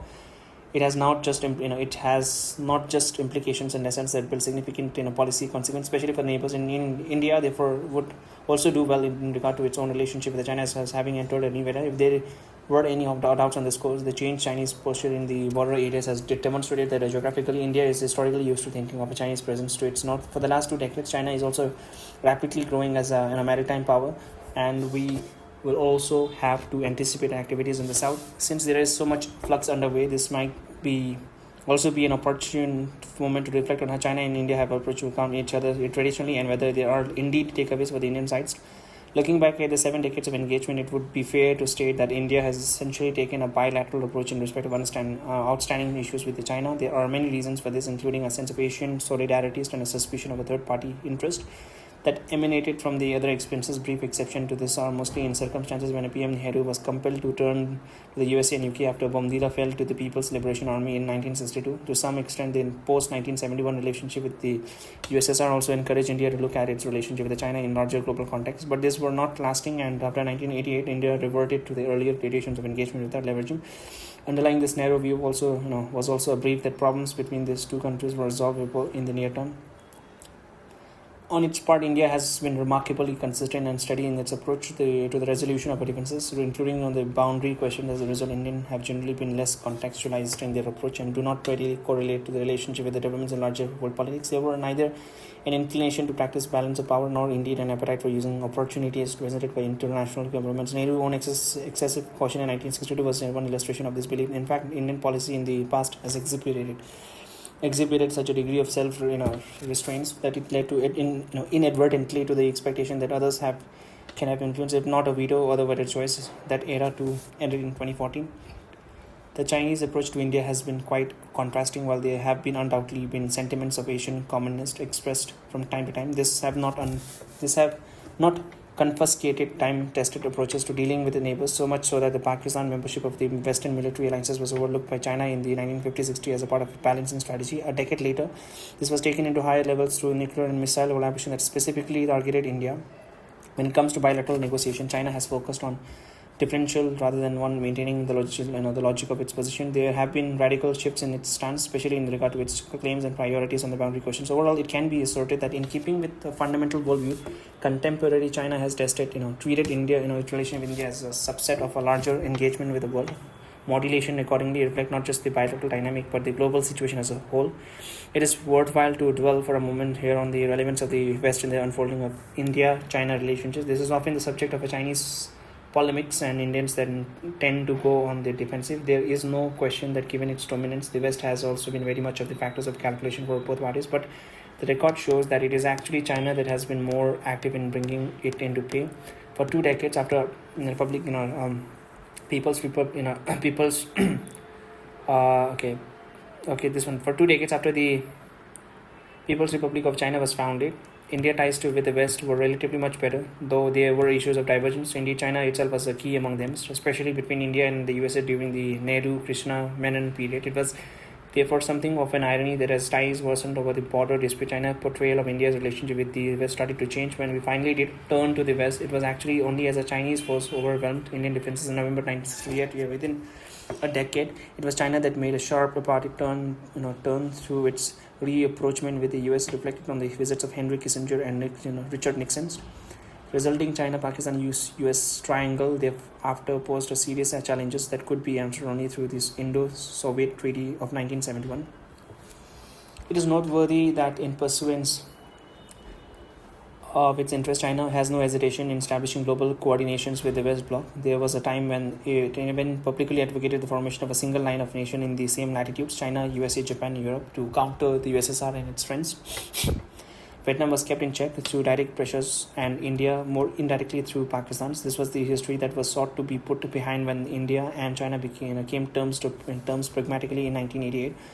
But it is still one word recalling for many reasons. To start with, China had built up enough constituencies of support in the West to insulate its economic corporations from whatever political differences may crop up from time to time. This allowed it to reap economic and technological reward while still engaging in a political disputations. India must therefore fall neither for the simplistic descriptions of national contradictions nor assume a zero-sum game between China and the West. Then for all the homilies that are now handed over by the evil intentions of the West, Indians would do well to remember the advocacy of China, USA, G2 last decades. Given inconstancy of the policies, these are tendencies that must never be entirely disregarded. After all, a little more than a decade ago, China was making common causes with the US on the South China Asia. China's swing from one extreme to the other, India has maintained a stable and evolutionary approach to the West. How, when, and to what extent India should engage the West is its national prerogative. The expectation that we must conform to the ups and downs of the another nation policy is unrealistic and unjustified. Yes, we don't have to conform to anyone. And of course, previous events have demonstrated that when they so wish, China and India can keep their ties on a positive trajectory, stand insulated from other relationship. Expressing anxieties to the West should not become a cover to constrain the legitimate interests and choices of the other party. Therefore, when such an argument are advanced, the best response is to place a mirror in the room. Preparing for a difficult era. Yeah, I think if India does not if India remains, if the India does not indulge in any conflict for foreseeable future, that is for the next 30 to 40 years, just focus on economic policy, infrastructure, then I think it's going to be a great. Preparing for a difficult era, India and China are quite distinct in their persona and behavior, even though they are neighbors, as it is not a command polity. Public opinion plays a much greater role in India's perception of its external relationship. It is not only more quickly exercised, but when that happens, also slower to forget. Factors that like faith and values have a relevance that is not readily appreciated by those who do not have share them. Moreover, reactions are less determined by cost benefit analysis, and perception tends to be more permanent. Yes. the interplay of internal politics with the foreign policy can also be complicated in a democratic and pluralistic society like India. Yes, democracy, that's the main problem. If you have to make a decision, it's a lot to think, complicated things to consider. We may be seeing public reversal in the traditional stance of political players who embraced China earlier on in matters ranging from security to economics, but transient politics should not let us hide the deeper truths. Insofar as the border areas are concerned, the outcome of 1962 and continuous neglect of the infrastructure have to be effectively addressed through determined responses, and that is exactly the exercise underway. When it comes to the border, India stands significantly disadvantaged by the topography. I didn't know that. When it comes to the border, India stands significantly disadvantaged by the topography. The nature of the terrain makes the boundary far harder to secure from the southern than from the north. This is further compounded by the outcome of the 1962 war. In many sectors, China vastly benefited by the 38,000 square kilometer territory that it gained during the conflict. In fact, even recent developments like the bridge building across Pangyongso and establishment of a border village takes place in areas whose control passed into their hands 60 years ago, and the infrastructure neglect till 2014 compounded this predicament. I'm actually very angry at the Congress government. How could they fucking leave the border? There's no infrastructure, there's no road. I've read or I've heard somewhere that they have not developed the border area because if the China crosses the border, then it does not advantage them to enter the internal of India. What a fucking ridiculous strategy, right? Then what about the same, right? If India were to go to the border, and how would your army defend the line if they are not able to transfer it to the border? Fucking ridiculous. India therefore needs to factor in this legacy complications while refashioning a response for a more difficult era. Some of that is to step up its effort on the ground, some to explore effective technology options. I actually wanted to hear a very reasonable answer for why they have not developed the border area in the last 7 decades. Some of that is to step up its efforts on the ground, some to explore effective technology options. Given the manifest commitment to define its interest on an optimal combination will always emerge to be continually refreshed. Okay, all of this is okay. Just wait, okay, I'll search why has the Congress government failed to develop infrastructure near border area? Fucking ridiculous. Critics, including leaders from the BJP and defense expert, have often argued that the Congress-led government failed to sufficiently develop infrastructure near the Indo-China border between 2004 to 14, citing a strategic yet negligent approach that left border areas undeveloped. Doctrinal policy of non-development. According to critics, previous governments believed that not developing infrastructure on the border was the best defense policy. How is it a best defense policy, fearing that well-built roads could be exploited by an advancing enemy to enter Indian territory? Fucking ridiculous. Fear of enemy exploitation. Defense Minister Rajnath Singh has argued that the Congress-led government did not carry out development work in border villages because they were scared that such infrastructure could be used by China in case of a conflict. Weak foreign policy allegation. BJP President,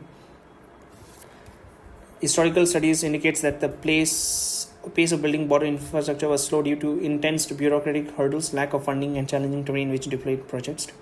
Reports indicated that 73 strategic roads approved for Sino border in 2005, only a small fraction was completed by 2014, facing a long delays due to environmental clearance and land acquisition issues. Acknowledgement of a disparity. Former defense minister, this one, admitted in parliament in 2013 that China's infrastructure in both area was superior and that of... Yeah, man.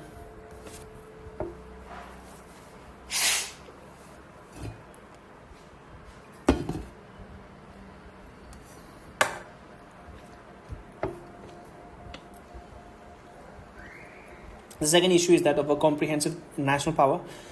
Naturally, there are outcomes that reflects the lack of purpose on the Indian side till 2014. Technology and tactics can offer some compensation on their own score. India is therefore compelled to imaginatively address the problems of dealing with the powerful adversaries. Policymaker of the past may shirk their responsibility, but the record is there for all of us to see. Indeed, we have already noted a radical shift in positioning of many who advocated a very different outlook in the office. The sensible response, of course, is to build a deep strength as rapidly as possible where necessary in partnership with others. The current geopolitical scenario offers more possibilities in this respect, but must be both the full awareness and the greater determination to exploit such opportunities. And nothing is more important than securing our borders. There are even larger deployments pertaining to India's status and fed to the Indian problems number 4 times. We're all aware how much partition diminishes our strategic structures, but what it also did was create the basis for a subcontinental balance of power, and even worse, the incomplete exercise of the sovereignty in Jammu and Kashmir into 1948 allowed a physical contiguity that is now a matter of deep concern. The ideological wrinkles were responsible for the willful neglect of the first principles of international relations in the past. Even open Sino-Pakistan collaboration since 1963 has consistently been underestimated, failing to prepare us for what has come to next. When the CPAC was unveiled as a part of the BRI, its forthright rejection by India was second guessed publicly by some in the country. Excuses were advanced and workarounds sought to be admitted, all while ignoring a clear message from China. In its current state, it is natural that there will be a debate in the relationship between the ways of mitigations. An issue that presents itself is whether intensive economic is an effective answer to complicated politics. There was a period when significant sections of opinion in India believed in such possibilities. When China was described as a strategic partner in 2005, this was in the expectation that the optimistic view of the world would prevail. In the last decades and a half, those hopes have been belied. Economics have hardly helped in stabilizing politics, and to add an insult to injury, actually become a cause of problem in itself. One part of it is the reality of a global supply chain that emanates so far from China, but the other is that the fact that we have made it so hard till recently to undertake manufacturing in India. Indeed, there are influential voices that still argues that this is neither the competence nor the destiny of India. The result is that the market access challenges and a mounting deficit have trade with China increasingly problematic. This is fueled by the contrasting shares that technology and digital businesses have in each other's market. The irony is that those who claim to be concerned are the very parties responsible for this predicament. Indian must realize that only sustained efforts in building a domestic alternative can rectify the situations, but there is no doubt that the COVID pandemic has heightened the awareness of the risk of this massive external exposure.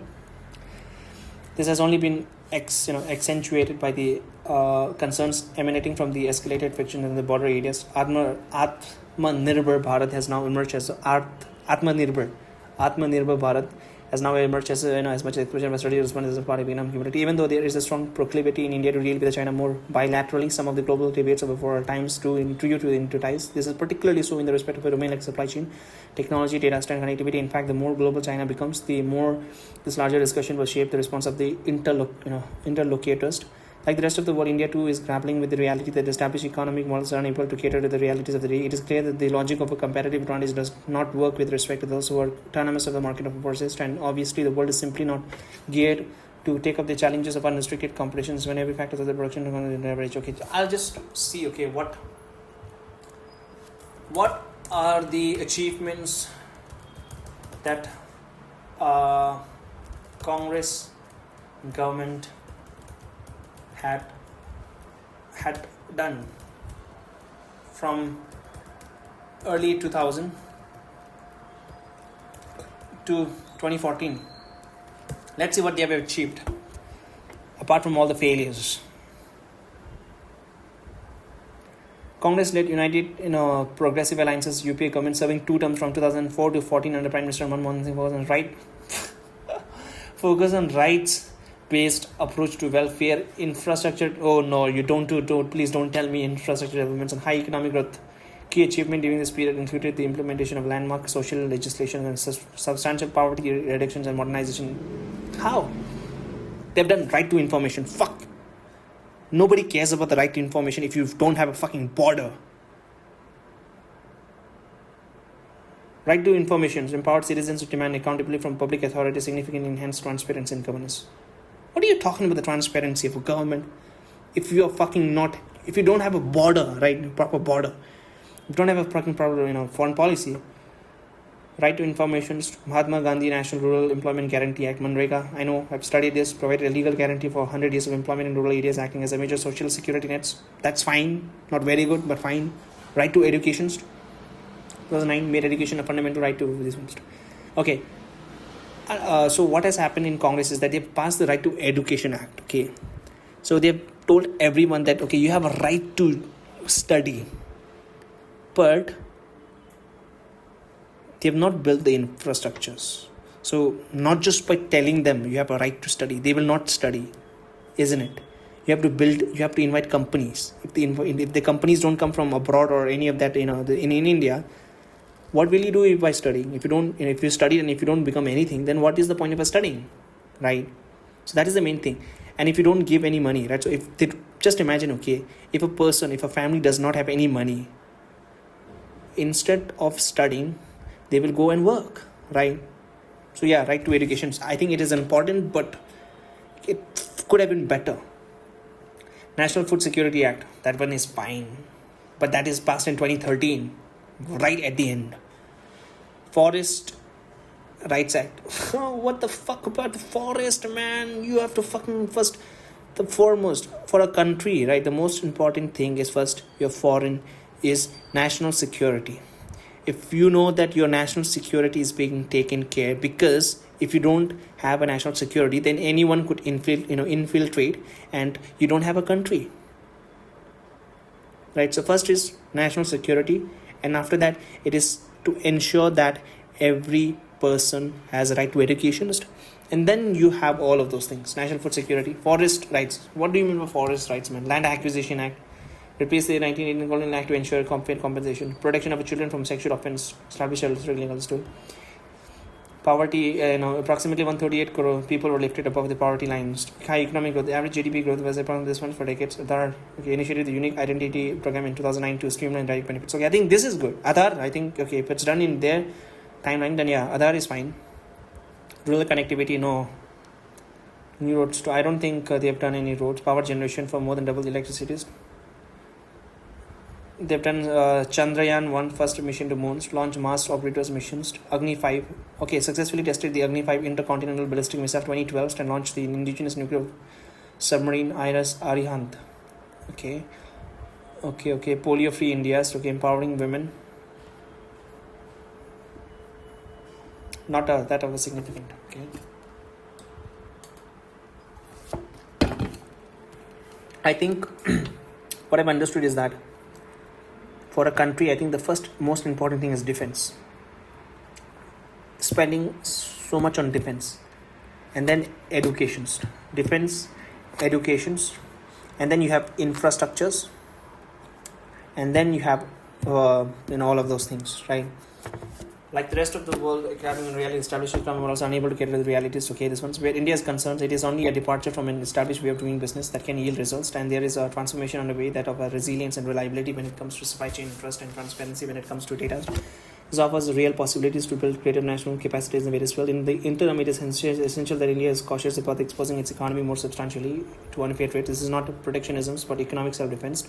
Resisting the lure of quick pieces is also necessary to build domestic supply chains. When it comes to global competition, India's choices are best made in terms of what serves its best interest well. These considerations must guide its choice of partners on connectivity and initiative and technology-driven development as well. The ability of India and China to cooperate in a multilateral and plurilateral forums that naturally had some effect on their ties. Even now, there are some regional, developmental, and political platforms that are they co-inhabited. At the same time, the last decades have seen the emergence of a new mechanism dedicated to promoting the welfare of the global commons, where the interest of the two neighbor diverge. It is helpful for the overall India-China relationship if the sum total of their diplomatic activities remains on the positive side of the ledger.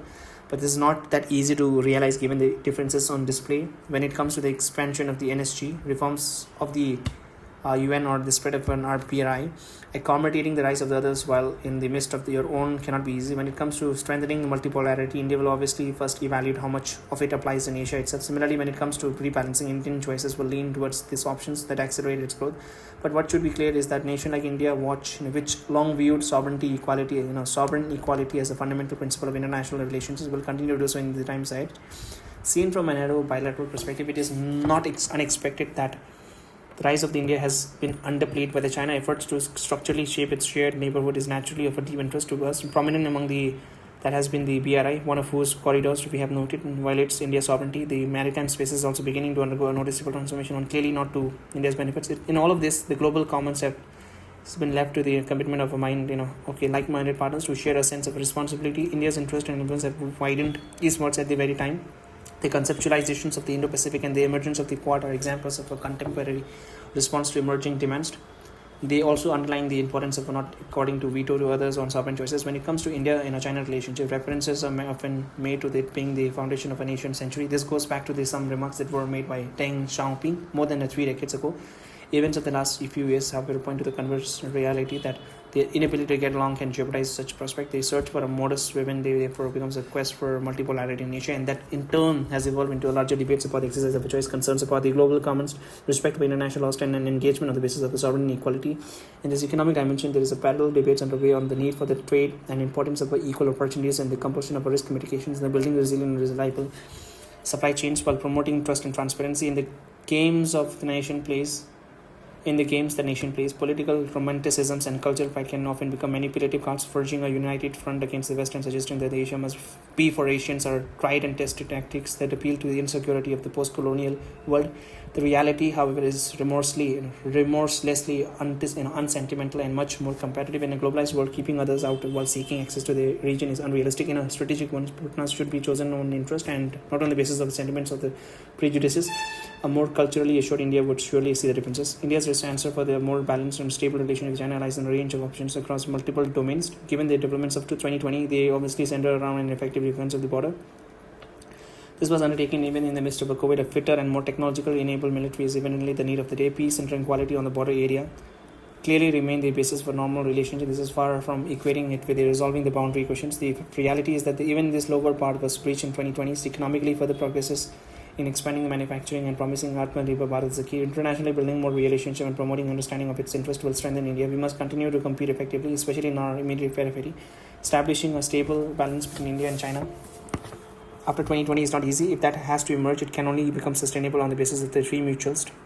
The international situation could even contribute to the process as India strives to find an optimal positioning in the east, west and north-south divides, but there has to be an acceptance of multipolarity in Asia. The last few years have been a period of serious challenges, both for relationship and for the both and the prospective continents. This continuation of attention will have its consequence. No new normal of posture will inevitably lead to a new normal sort of strategy. Whether a long-term view of the ties will prevail is the big question. The India-China relationship is now truly at a crossroads. The national will, policy confidence, global relationship, and our growing capabilities of India are on display. Choices that are made will have profound repercussions, not just for the two nations, but for the entire world. Respecting the three mutuals and applying the resulting proposition to the growth of their ties may help both nations to make the right decision. That is the best done when the relationship is approached with a clinical analysis, global strategy, and delivery on the grounds. It is only when our approach to China is steeped in realism that we will strengthen our image before the world as a Bharat. Chapter number 9, Reimagining Security, Adjusting Habits to Contemporary Times. A corrosion is now the new competition in a world of constraints and risk. Nations now penetrate and influence rather than directly confront each other. So if the threats are different, our defenses must be too, and that starts with greater awareness of our times. There were an era when we thought of security essentially as policing, law and order, and intelligence and investigations. We would stretch it understandably to counter insurgency, counter-terrorism and border defense. As an extreme case, our thoughts perhaps extended to the military conflict. Today, however, you might want to think that through again. Life is not what it used to be, neither are its challenges. It is not that these entrenched problems have become less. It is quite the contrary. It is that even as we remain focused on the abnormal, the normal has taken very concerning forms. Every day, all around us, activities and interactions are happening that puts our polity and society at risk. Unless we wake up to how much globalization can impact our security, a day may come when we will find ourselves compromised beyond redemptions. More powerful nations are struggling with their own version of this predicaments. Our world has changed profoundly, and so too must our sixth sense of security. This means looking at the variables of global politics and appreciate what it really means to be in an interdependent and interpenetrative world. The knowledge economy that we are now getting accustomed to can generate a new metrics of power. The strongest today is increasingly defined as the smartest, and as the epics would confirm, this is not altogether unprecedented. Knowledge is a power, and in critical situation, often more than that. In a competitive world, this puts a premium on intelligence, assessments, and understanding. In a battlefield situation, insights and information can be a veritable trump card. Indeed, it is, this is exactly what we see unfolding in the Ramayana. The battle between Lakshmana and Indrajit, Ravana's sons, is considered in many ways to be the turning point before the final, denouement. Its setting is preceded by psyops, where Indrajit created a virtual Sita and killed her in the presence of the monkey army. He then sought to use the resulting confusion to complete an historic sacrifice that he would make him invisible. It is here, that knowledge makes the differences. His uncle Vibhishana understood exactly what he was doing and counseled Rama accordingly. Lakshmana was sent to Nikumbila to prevent the completion of the sacrifice. After battling for 3 days and nights, he killed Indrajit by using the Indrastra.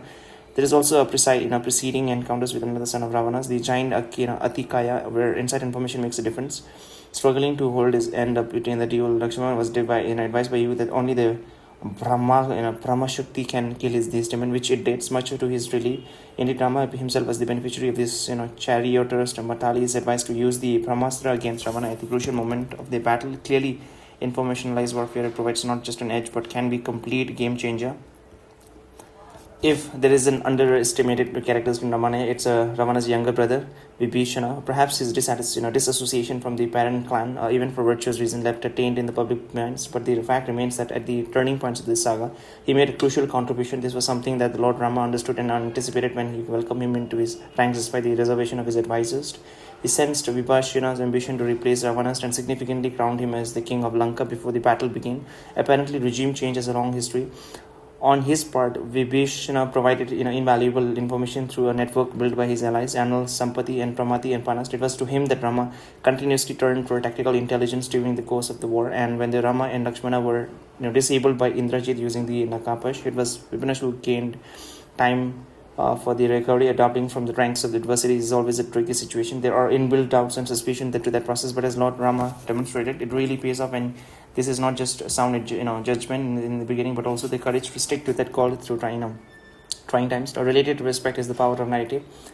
I think it's going there. A related aspect is the power of narrative. If assiduously built up, it becomes the basis for dominance, where even the will to resist can be weakened. Ravana is generally regarded as invisible until he was defeated by Rama. The reality, however, was a little different, and it is to Ravana's credit that he was able to create such an effective reputation that he defeated virtually all his contemporaries. Was crucial in his projections. So too was the fact that his son Meghananda was able to vanquish the king of gods, Indras, thereby earning the sobriquet Indrajits. But it was also true that once on occasion Ravana was bested in combat and forced to accept the outcomes. Among those who defeated him was Vali. When Ravana sought to capture him in the midst of his meditation, there was also an encounter with King Karva Arjuna from Mahishmati, and that went rather badly. They both happened to be immersing themselves in the Ganga at the same time, and Arjuna activities interrupted Ravana in the midst of this worship. In the ensuing battle, Ravana was captured and taken back as a prisoner to Mahishmati. It finally took the interventions of his grandfather, sage Pulastaya, to execute his release. In both cases, Ravana not only beat a retreat but came to compromise with his adversaries. Sometimes, even great powers realize their limitations and arrive at an accommodation. Expending energy on forever wars, trapped in an infructuous conflict, is neither prudent nor rewarding. Growing power is always accelerated by smarter calculations and course corrections. But most of all, Ravana's reputation underlines the power of narratives and that how they can become a potent weapon in themselves. I know what is the definition of narrative, but I still would like to see what is narrative. Narrative meaning. Narrative, right, okay. The description of an event and a story, the process of a skill telling. What is the full meaning of narrative? Something as a story that is told or written, the art or practice of selling stories. It's a story, right, okay, narrative.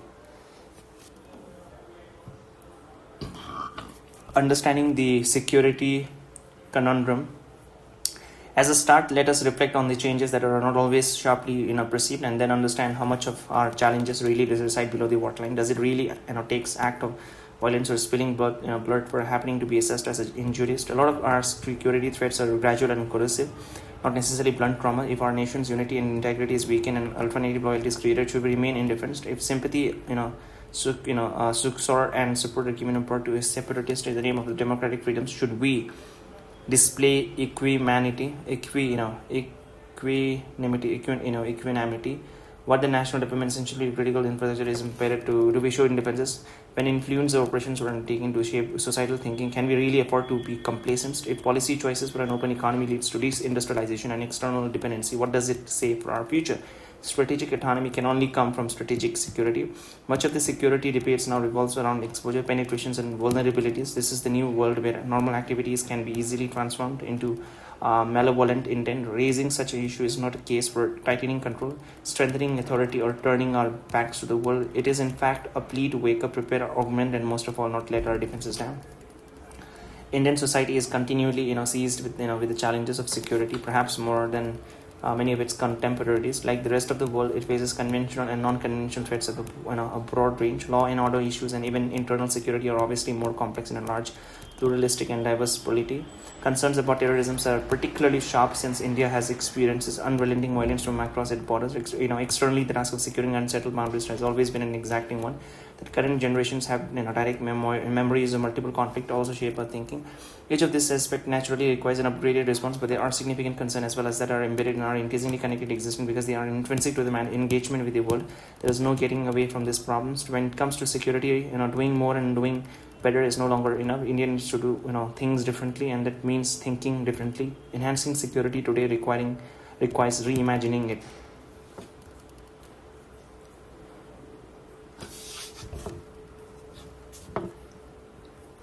Those who spend their lives dealing with the national security perhaps appreciate more readily how much our very definition of that term has evolved.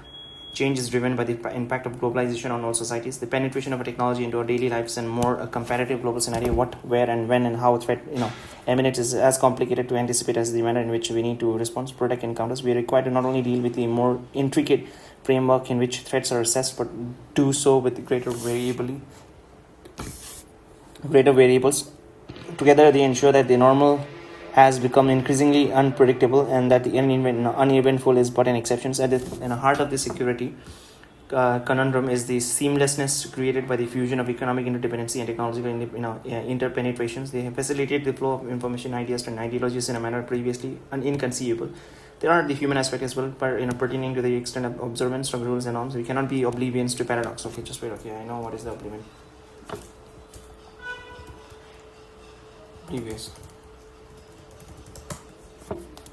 Not noticing or realizing what is happening around you. Okay, she was completely oblivious of all trouble she has caused. Okay, oblivious. Okay, unaware. Oblivious. Not aware of. Okay, this one's okay. Where was I? We cannot be oblivious of the paradox that while our existence is more capability driven, we are more vulnerable at the same time. The very factors that hold us so much promise for growth and prosperity also the source of anxiety in the wrong hands. Understanding why security issues needs to be approached beyond the orthodox construct spring from this particular realization. India is a polity that not only values its engagement with the world, but also but is reactively seeking to expand it. In fact, the drivers of the progress at home link us more deeply every day to a range of factors outside. The task before us is therefore to arrive at optimal solution that maximize benefits while minimizing risk. The era when this could be done through physical control is now well behind us. Instead, the requirement is to comprehend, anticipate, prepare, and outthink of whatever problem the nation is likely to encounter. To do that effectively, it is absolutely vital to develop an accurate and updated understanding of what the world is really about. And today, our existence is shaped by a set of trends and happening whose externality does not in any way mitigate their deep domestic relevance. Okay. Any objective global assessment now has to recognize the prospect of uninhabited competition among nations, especially the major ones, which that has essentially means is that they have not only developed many more capabilities and influences, but are also more inclined to exercise them. It is expressed through visible linking of sectors that we generally regarded as autonomous. Business, energy, and finance are treated as intrinsic to strategy, as are sports, tourism, education, and politics. Norms and firewalls have fallen by the way in that process, so as assumption of what fair or acceptable. Some of this transformation is structural, but it is strengthened by the changes that are behavioral. Globalization and technology would reflect the former. Nationalism and unilateralism, the latter. The world has seen a sharp increase in risk-taking propensities. No country can remain uninvolved or unaffected, and India is no exception. The bottom line is that our external environment is now much more hazardous. But the home front is no less challenged since the phenomena of the borderless politics has erased the comfort too. Many of the same forces also contributed to it, but the variables stack up differently. The ability and the inclination to pronounce on influence and direct development in other societies are clearly on the rise, like established globalization. Worthless politics is also displayed to the benefit of a few, but as in that case, it also shares the advantage of being marketed as in the interest of many. Its expression range across every medium of opinion, formulation and image shaping through shaping narrative and argumentations. It seeks to both legitimize and delegitimize. This may be a broader phenomenon, but that should not be obfuscate its security implications. After all, it can disenchant or disturb on occasions, incite and encourage challenges. Indeed, motivating belief are often backed by a flow of accompanying resources to make them more actionable. It is therefore a naive polity that does not monitor external transactions and when required regulate them. Significantly, Western nations are as active as non-democratic ones in with respect whether legislatively through intelligence or by administrative actions, when India is sometimes targeted on that source scores. Irony is that such criticism often comes from those with the most stringent monitoring practices, like many other developments borderless politics to spans on a broad spectrums. At one's end, there is a desire to assist fellow travelers and those with a shared belief and interest. Extremism or even terrorism. Then there is this securitizing of the routines. We tend to think of dangers and vulnerabilities as arising from an unusual situation as conflict, clash, or disturbance or preparation for them. But modern life has taken us into a web of technologies, activities, and instruments that can be utilized without the user or the targets even bring away. Every day in a myriad ways, we are exposed to risk of different kinds, and the most obvious example is that of a data and the processes that help generate it. How data is harvested in the AI is developed is one of the most intense global contestation. It could be digital transactions in the cyber world that have become so much more salient in our daily routines, or the critical infrastructure on which a society is dependent. And in fact, the COVID experience taught us how even domains connected with technology can enhance our vulnerability. In the world of supply chain, shortage can emerge as sensitive to women as key, in key areas. This may be the outcome of a logistical disruptions, but equally of a planned strategy. As a result, global concerns have focused more on resilient, reliable, and redundant supply chains, and individual worlds on greater trust and transparency. The real problem, however, is the weaponization of everything. In recent years, the world has recognized how domains like trade, finance, investments, and logistics can be leveraged for strategic purposes. Indeed, market shares and sectorial dominance have been created with that very end in the mind. Some nations have put forward entire initiative that advances projects that remains hidden until it is too late.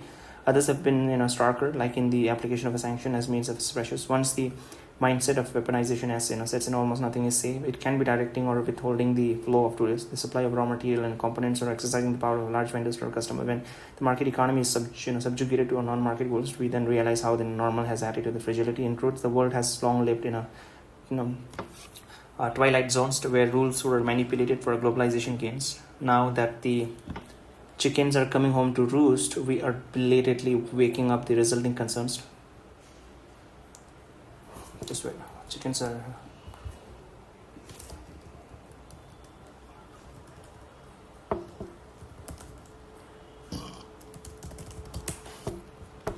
A place where birds sleep as well. Okay, roost. Okay. Now, where the rules are this one. Now that the chickens are coming home to roost, we are belatedly waking up to resulting concern. Ironically, when the strategy demands, even espousers of a free market virtues are prepared to keep their principle a short, strict security assessments. Therefore, now requires a comprehensive of how dependency are created and exploited. There is also an understandable trend amongst politics where the greater security consciousness to scrutinize investment inflows and business takeovers. On the top of all of this is the now increasingly recognition powers of big tech companies whose market capitalization now often exceeded the GDP of nations. This is not just about the mammoth size of the relevant enterprises, nor is it necessarily entirely about the politics and ethics of their influences. As realist, we can be neither oblivious to their relevance in our daily life, nor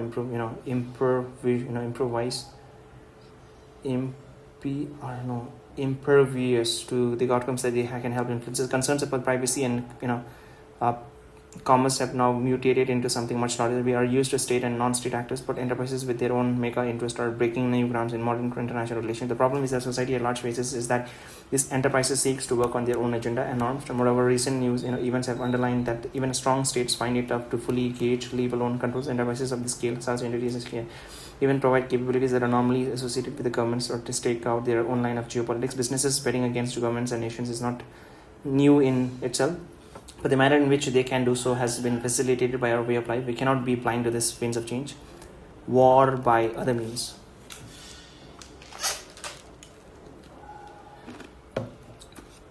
War by other means. It can be justifiably argued that every society's understanding of security matures, whether it's spatially or spatially or otherwise. As distant threats came more, became more real and eminent as mobility improved. Those who mastered such a technique on an impactful scale becomes dominant. The rest were just victims. We in India, of course, know it as a part of the Panipat syndromes, and thereafter the colonial experience. The history offers many telling examples elsewhere. The modern era, however, has taken this a completely different level. In effect, globalization and technology have been between them erased distance and hereby created unprecedented challenges. The old way was to contemplate military capabilities or coercive acts that were instrumental in creating outcomes, balances, and influences. Even then, human relationship and financial transactions that were more humdrum and repetitive made a crucial differences. Imperialism's advances by combining all of this effectively, but today the latter two are more potent in the penetration of societies through the course of normal activities and in creating options, leaving it to be decided when and where they are to be exercised. The most underestimated concerns are therefore what takes place as a routine in daily lives. From this security perspective, globalization should be assessed for the interpretations of an interdependency that it embodies, and that in turn underlines the distance is no longer a safeguard. And after all, we have all discovered that self-radicalization can happen without leaving home. Globalization has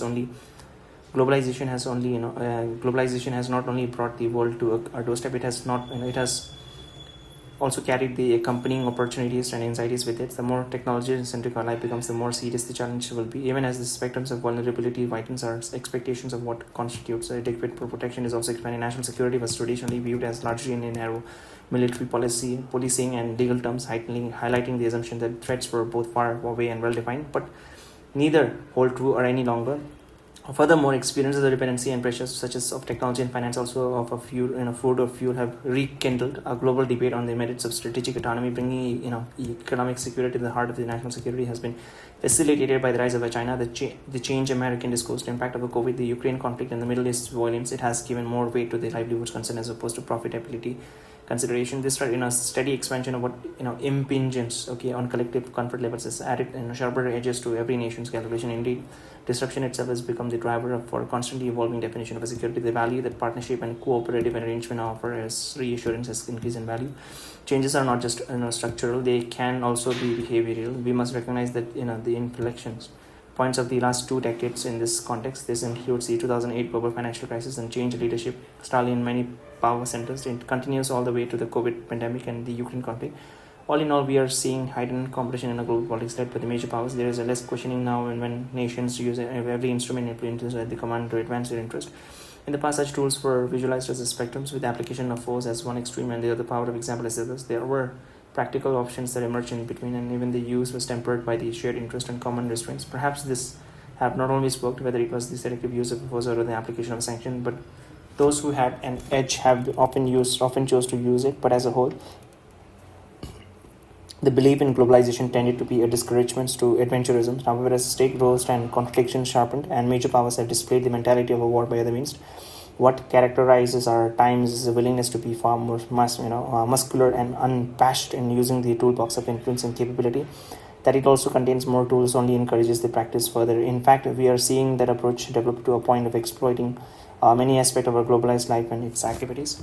Trade was always political, but is much more so today. Market shares are being openly leveraged for political messaging, whether by buyer or sellers. Monopolies, whether of goods or technology, are being even more ruthlessly exploited. Finance is equally potent, be it the power of currencies or the aspirations of the debt. Connectivity has acquired a growing connotations of linkage and dependency, assisted by the lack of transparency and market viability. Technology, in fact, takes it into a new level because it can be harnessed even more intrusively as for data. This offers a unique insight into the very mindset of our societies. Even the flow of tourism, when it is directed, becomes a card in the influence games. So all of these are normal facets of interdependency, often entered into without adequate thought or due diligence. But comparative politics is not just an exercise in leveraging or coercion; it is equally one of the inducements. As a result, projects, activities, and interactions all represents avenue to promote and exercise influences. We see that across a board swath ranging from education and businesses to media enterprises and entertainment. That interpenetration is now so natural. The extensive markets, their possibilities are much easier. Encouraging okay, encouraging acquiescence or engineering changes in as politics. The modern nation states provides the analytical construct for this to be played out as international tradition. In this, its most extreme from this endeavors are aimed at asserting control by subjugating others. Reality, however, rarely reaches that level. It is more often expressed as acquiring and sharpening instruments of influences in a way that it is work continuously in progress. The more dominant nations, by definitions, are more active in offense, while the vast majority are focused mainly on defense, creating a global disorder. No, a global order is one outcomes of this exercise, since it establishes mechanisms that regulates behavior and legitimize events. Depending on the domain, standards can have great utility by making the capabilities of a few aspiration for many.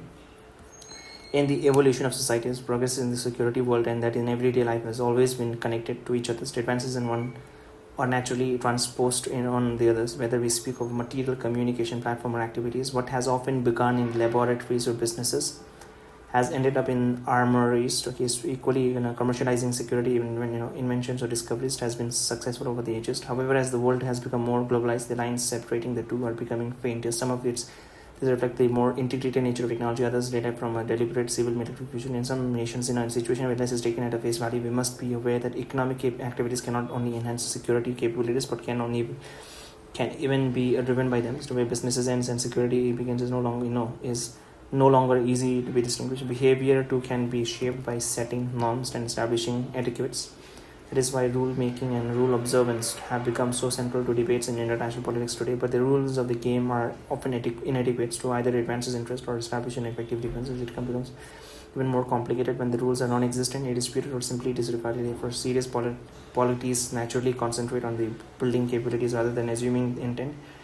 India too must recognize clearly that the former can be insurance on the latter. The basis for assured security lies in deeper trend, the realization that has separated the bigger powers from the rest. This is particularly pertinent to India because our industrial and manufacturing capacities have not kept pace with the overall growth. Even as we endeavor to introduce the corrections, the logic for advocating rules and norms remains generally strong. In the foreseeable future, we are more likely to be injured than to gain from their absence. Smaller nations that do not have a resilience will have no choice but to bend before a few power centers.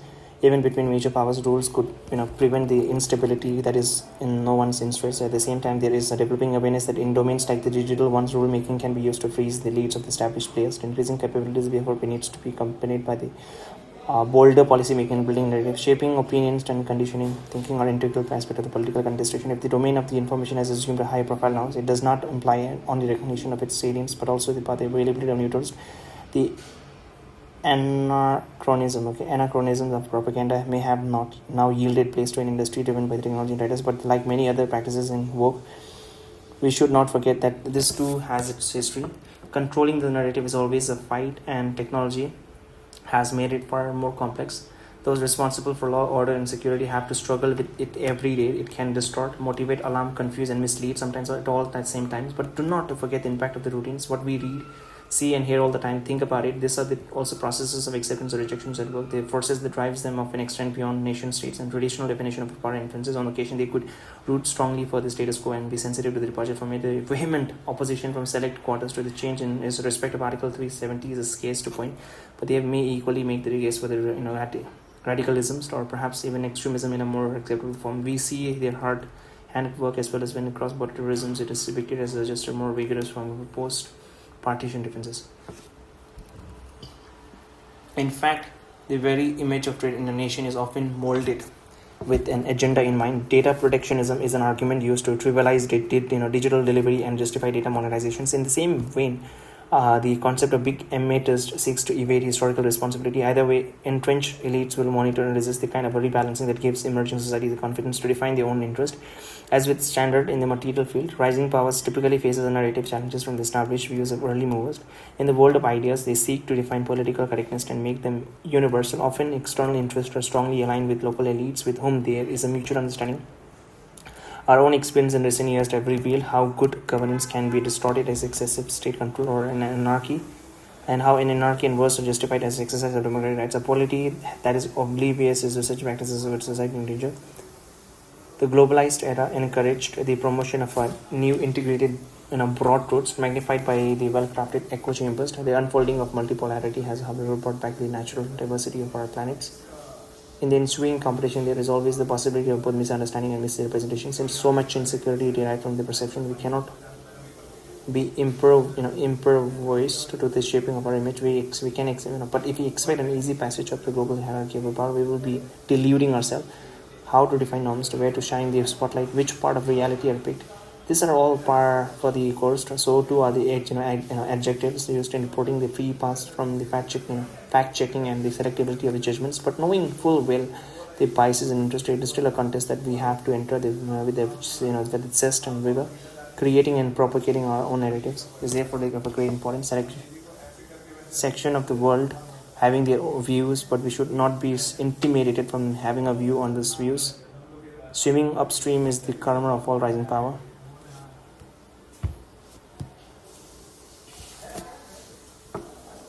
The road ahead.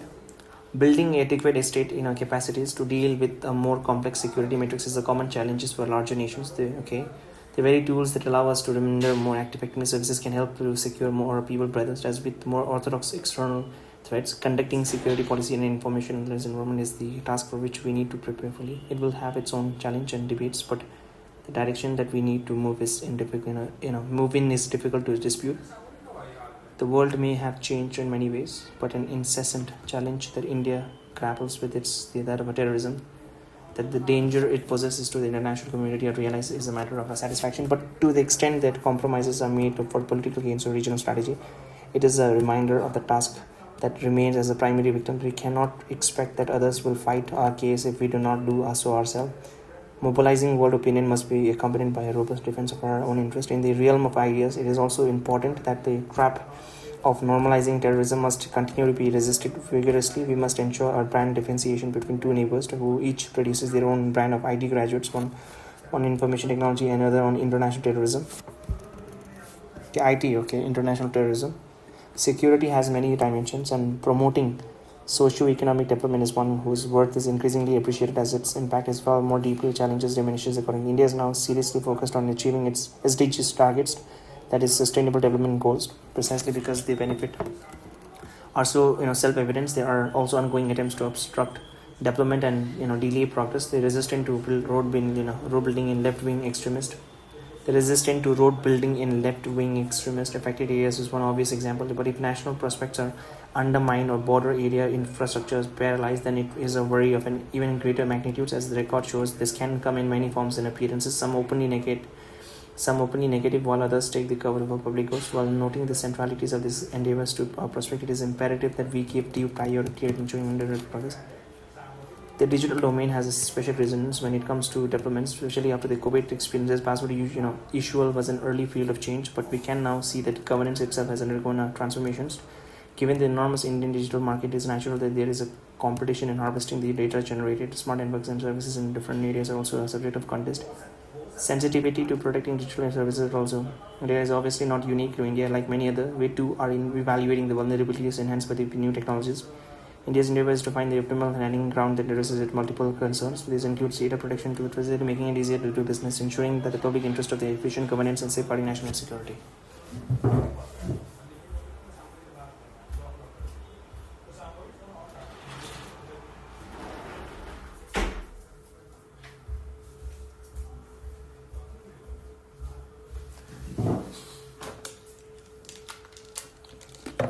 A similar sensitivity to telecommunication was a much awaited step. It will encourage our broader efforts to make our security outlook more contemporary. Health security was another important revelations from the COVID experiences. Today, we may be exporters of many products and indeed a key producer of vaccines, but none of this should obscure the danger of a large society like India depending on others for basic needs. The attitude of states at the time of extreme stress offer lessons that we ignore at our peril. But if we get it right, it can facilitate the building of capacities that trigger their own virtuous cycle. An active debate is underway on the nature of India's economic engagement with the world. No one seriously doubts the reality of globalization or questions the need to interact with the other economies. The key issuance is the term negotiated by India. Foreign trade liberalization should not be practiced at the cost of the fair competition in our own market, and unfortunately that is exactly what we have seen in the past. The subsidizing of our production and denial of our market access in other parts of the world. have made it very difficult to compete. If critical production is no longer viable, then it is not a matter of a trade policy but a concern of a national security. Let us be clear: India can only be consequential abroad if it has adequate capacities at home. It is not our fate to be just a market for goods or generators of data for others. A rising India will only really advance when it is an Atmanirbhar Bharat. India's emergence on the world stage has been an exceptionally eventful journey, and external challenges have been as formidable as the internal consolidation process. The traumatic partition left consequences, some of which are being addressed only now, and through all this, those opposed to the re-emergence of India have done their best to make the process difficult. Terrorism, radicalism, and separatism have been used on multiple occasions. We have been through difficult years, but came through stronger due to the sacrifice of our people. The takeaway is the need to deter our diversity being projected as a fault lines. Strengthening national sentiments by itself may not discourage such continuing endeavors. That we are an open society also means that there are more opportunities for mischief. External vigilance in our case is not just the price of liberty, but of a national unity as well. India's rise in the global order is not merely an ascendance on the ladder of power, it is simultaneously a transformation of a civilizational society into a modern nation state. Securing borders and improving the governance are no longer enough. They are just the foundation on which many other capabilities need to be developed. As is often the case in India, different areas will coexist. Even in the domain of security in the coming period, our concerns will gradually become more global, but we must not lack the boldness to seek some of the solutions there are. Just as we prepare for contingencies at home, we must develop habits of cooperation abroad. If the world carried the burden of the pre-existing condition before it was hit by the pandemic, India was no exception. The conventional narrative in that regard tends to focus on the issue of finance and rates, with some social and political problems added for the good measures, but a truly self-critical assessment of the last quarter century would raise a deeper questions about our very understanding of reforms and globalization. It is often said that in India, we make the changes we must rather than we make the changes we must rather than the changes we should. In other words, we react to the crisis of a moment and slip back into a default position of a complacency once that appears addressed. The truth is that this is pretty much what has happened to us since the early 1900s. Debates on reforms have focused largely on different aspects of the economy, industry, and commerce, which is perhaps natural if we recall that the triggering crisis was one of the balance of payments. But the undeniable reality is that large swaths of economic, social, and human activity were left untouched. Whether it was agriculture or labor, education of administration, the power of vested interest kept the impulses of further reforms at bay.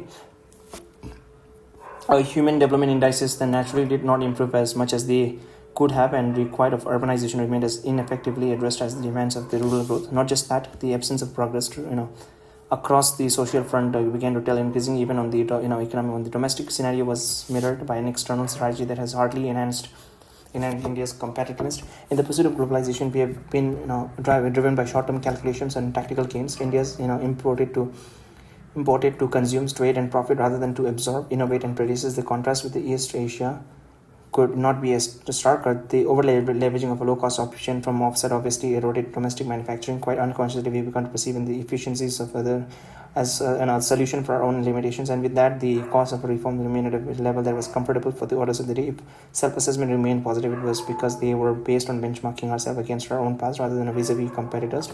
By the second decades of the century, these realities have caught up with us. It has led to a growing realization that globalization with our strategies like they're driving with our destination, and the true yardstick for reform can only be its impact on the comprehensive national power. Policymakers across the world dealing with the impact of the pandemic are now focused on economic and social recovery. Nations have made decisions in line with their particular circumstances, many conscious that the real challenge still lie ahead. So addressing both lives and livelihoods has been an overarching concern for all. Expectedly, this is India's primary preoccupation too. At this time, the pathway to recovery, however, also has a several reasons that reflect the pandemic experiences. This could be in terms of the more direct concerns, as in the health and pharmaceutical sectors, or they could be broader, covering domestic manufacturing, distribution, and consumption, rapidly creating a pandemic response infrastructure and meeting a huge socio-economic needs. During a crisis, have created a new level of expectation, perhaps more than we realize. If the Indian public has shown a commendable fortitude and discipline in the face of adversity, it is in no small measures due to leadership and motivation. However, it is essential to think through strategies that would have hastened to put the scars of the pandemic behind us. In a sense, a foundation for this has been laid outside of an initiative since 2014. National campaign addresses a wide range of challenges that were traditionally excluded from the debates on reforms. They range from a financial inclusion to digital delivery, both on a mass scale, from a power and water for all affordable housing, education and toilets for girls to sanitation and cleanliness, urban planning and rural income to accelerating infrastructure building, digitizations and formulation to skills developments, as well as the promoting startups, entrepreneurs and innovations. This messages was of improving human development, as leapfrogging using digital tools, empowering the aspirational and expanding opportunities and benefits. No less important was the fact that a transformation was brought about through mobilizing and motivating society at large. By doing so, it finally put behind us the colonial mindset that the people and the government are two different entities. This commitment to societal transformation is clearly appreciated by the public at large. Okay, just wait. Okay, I still remember right back in when I was small, we used to. You have to recharge your phone for 150 or 160, and that is for the entire month. And in the entire month, you'll only get 2.5 GB. So everything changed when Jio came. Jio was launched in which year? I think it's 2016. Reliance Jio was publicly launched in September 2016. Conceived by Mukesh Ambani service.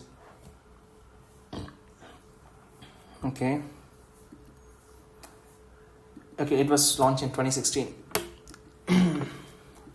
Finally put behind us. We must have no illusion about the fact that the road ahead will be a long and arduous one. I agree. Looking at the horizon, there are lessons from experiences of others that India needs to imbibe, whether in terms of human resources, social infrastructure, or economic capabilities. Basic amenities of power, water and housing can no longer be treated as a luxury. Yes, obviously this is the basics, right?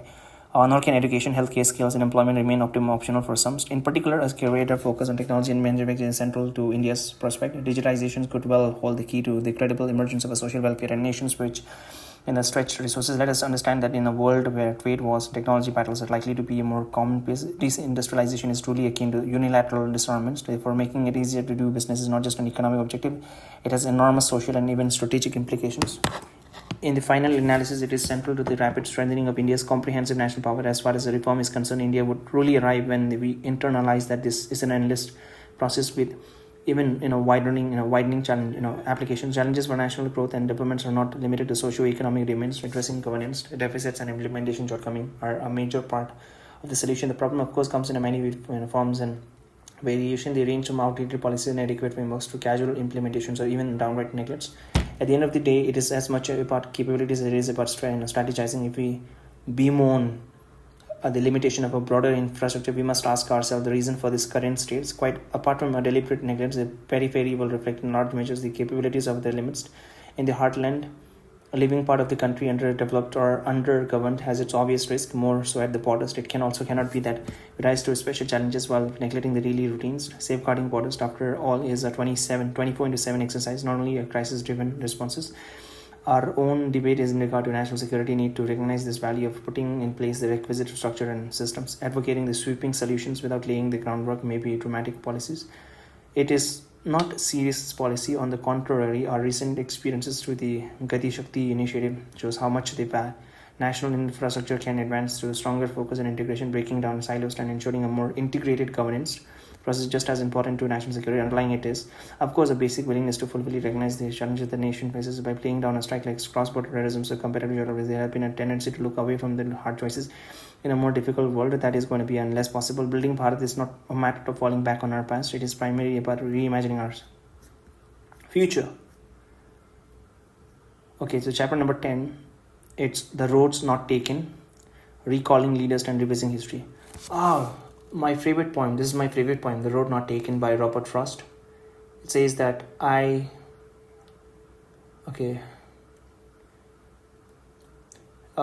one of my favorite poem. Other is If by Rudyard Kipling, and The Road Not Taken. I know the 2-3 lines. That is, two roads diverged in a hood, and I chose the one less traveled, and that has made all the differences. Chapter number 10, The Roads Not Taken, recalling leaders, revisiting history. It is not often that It is not often that we reflect on what we inherit, but even when we do, there is an inclination to think of the choices made as the only one possible. Obviously, that cannot always be the case. It is therefore useful to regularly revisit the past, especially with regard to strategic assessment. Much of what was long assumed to be the tenets of India's foreign policy is actually the pre-elections of the first PM Jawaharlal Nehru, and this was so because he comprehensively dominated the scene for 2 decades. But the truth is also that in early period of after independence, there were vigorous debates even in this domain. A lot of this was driven by his peer, including those who did not share Nehru's ideological bent of mind. Three relationship, those with Pakistan, China, and the USA featured strongly in the argumentations. Overall, Nehru's critic felt that he harbored a sense of false internationalism, internationalisms that came at the cost of international interest. On Pakistan and also in Israel, they believed he was driven by an appeasement that was an important facet of domestic political strategy. On China, he was perceived by them as displaying misplaced and impractical idealism that ignored the primary logic of statecraft. And where the US was concerned, his view appeared to be an extrapolation of the left-wing antipathy that was so popular in certain circle of the UK. Because this relationship or today the focus have changed, it is important for the public to be more familiar with the critical viewpoints. After all, some of the roads not taken then are now being traversed. Okay. Looking back, it is also interesting to note that diverging perspectives were not limited to a narrow group. So on the contrary, they range from his own deputy Sardar Patel, who passed away early after independence, to other cabinet colleagues like Dr. Shama Prasad Mukherjee and Dr. B.R. Ambedkar, who both quit to found their own political parties. In parliament, criticism of foreign policy was often voiced by opposition leaders like J.P. Kripalani, Ram Manohar Loy, and Dipendriyal Upanminister Masani.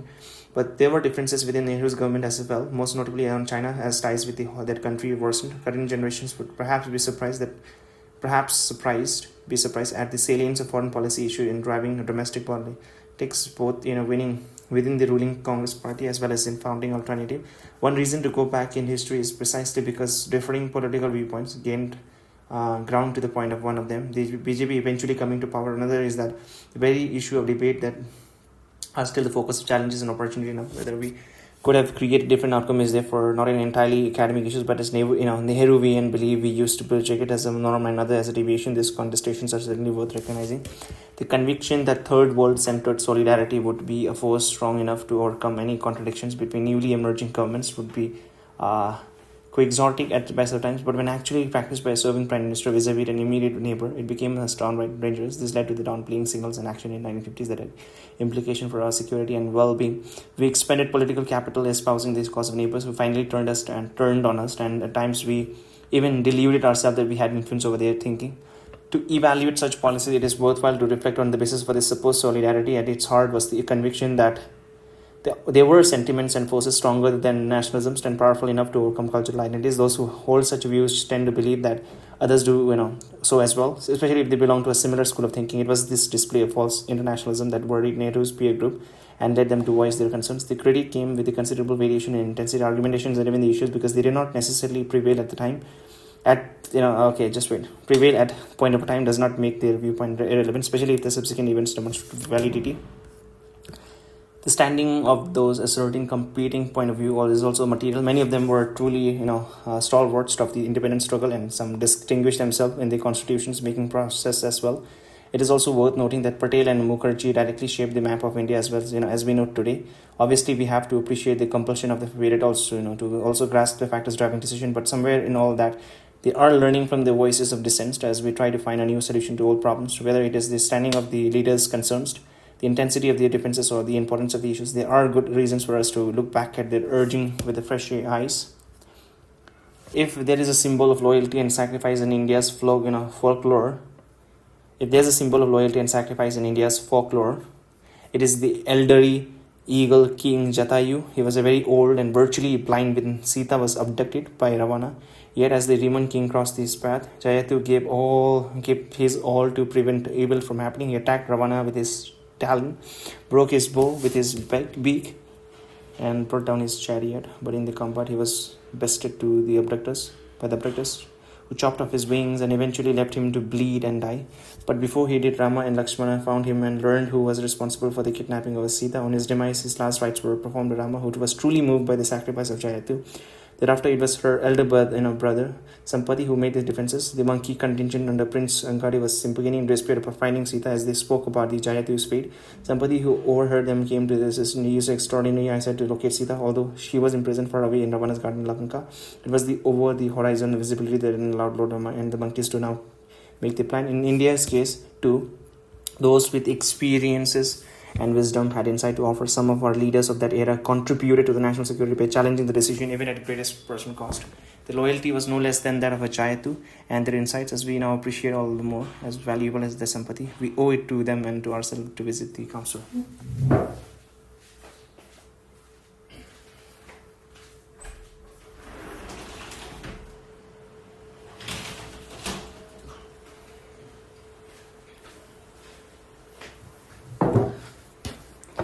Patel and the New India. Okay, so there is a web series named Freedom at Midnight, and it's one of the best web series that I've seen.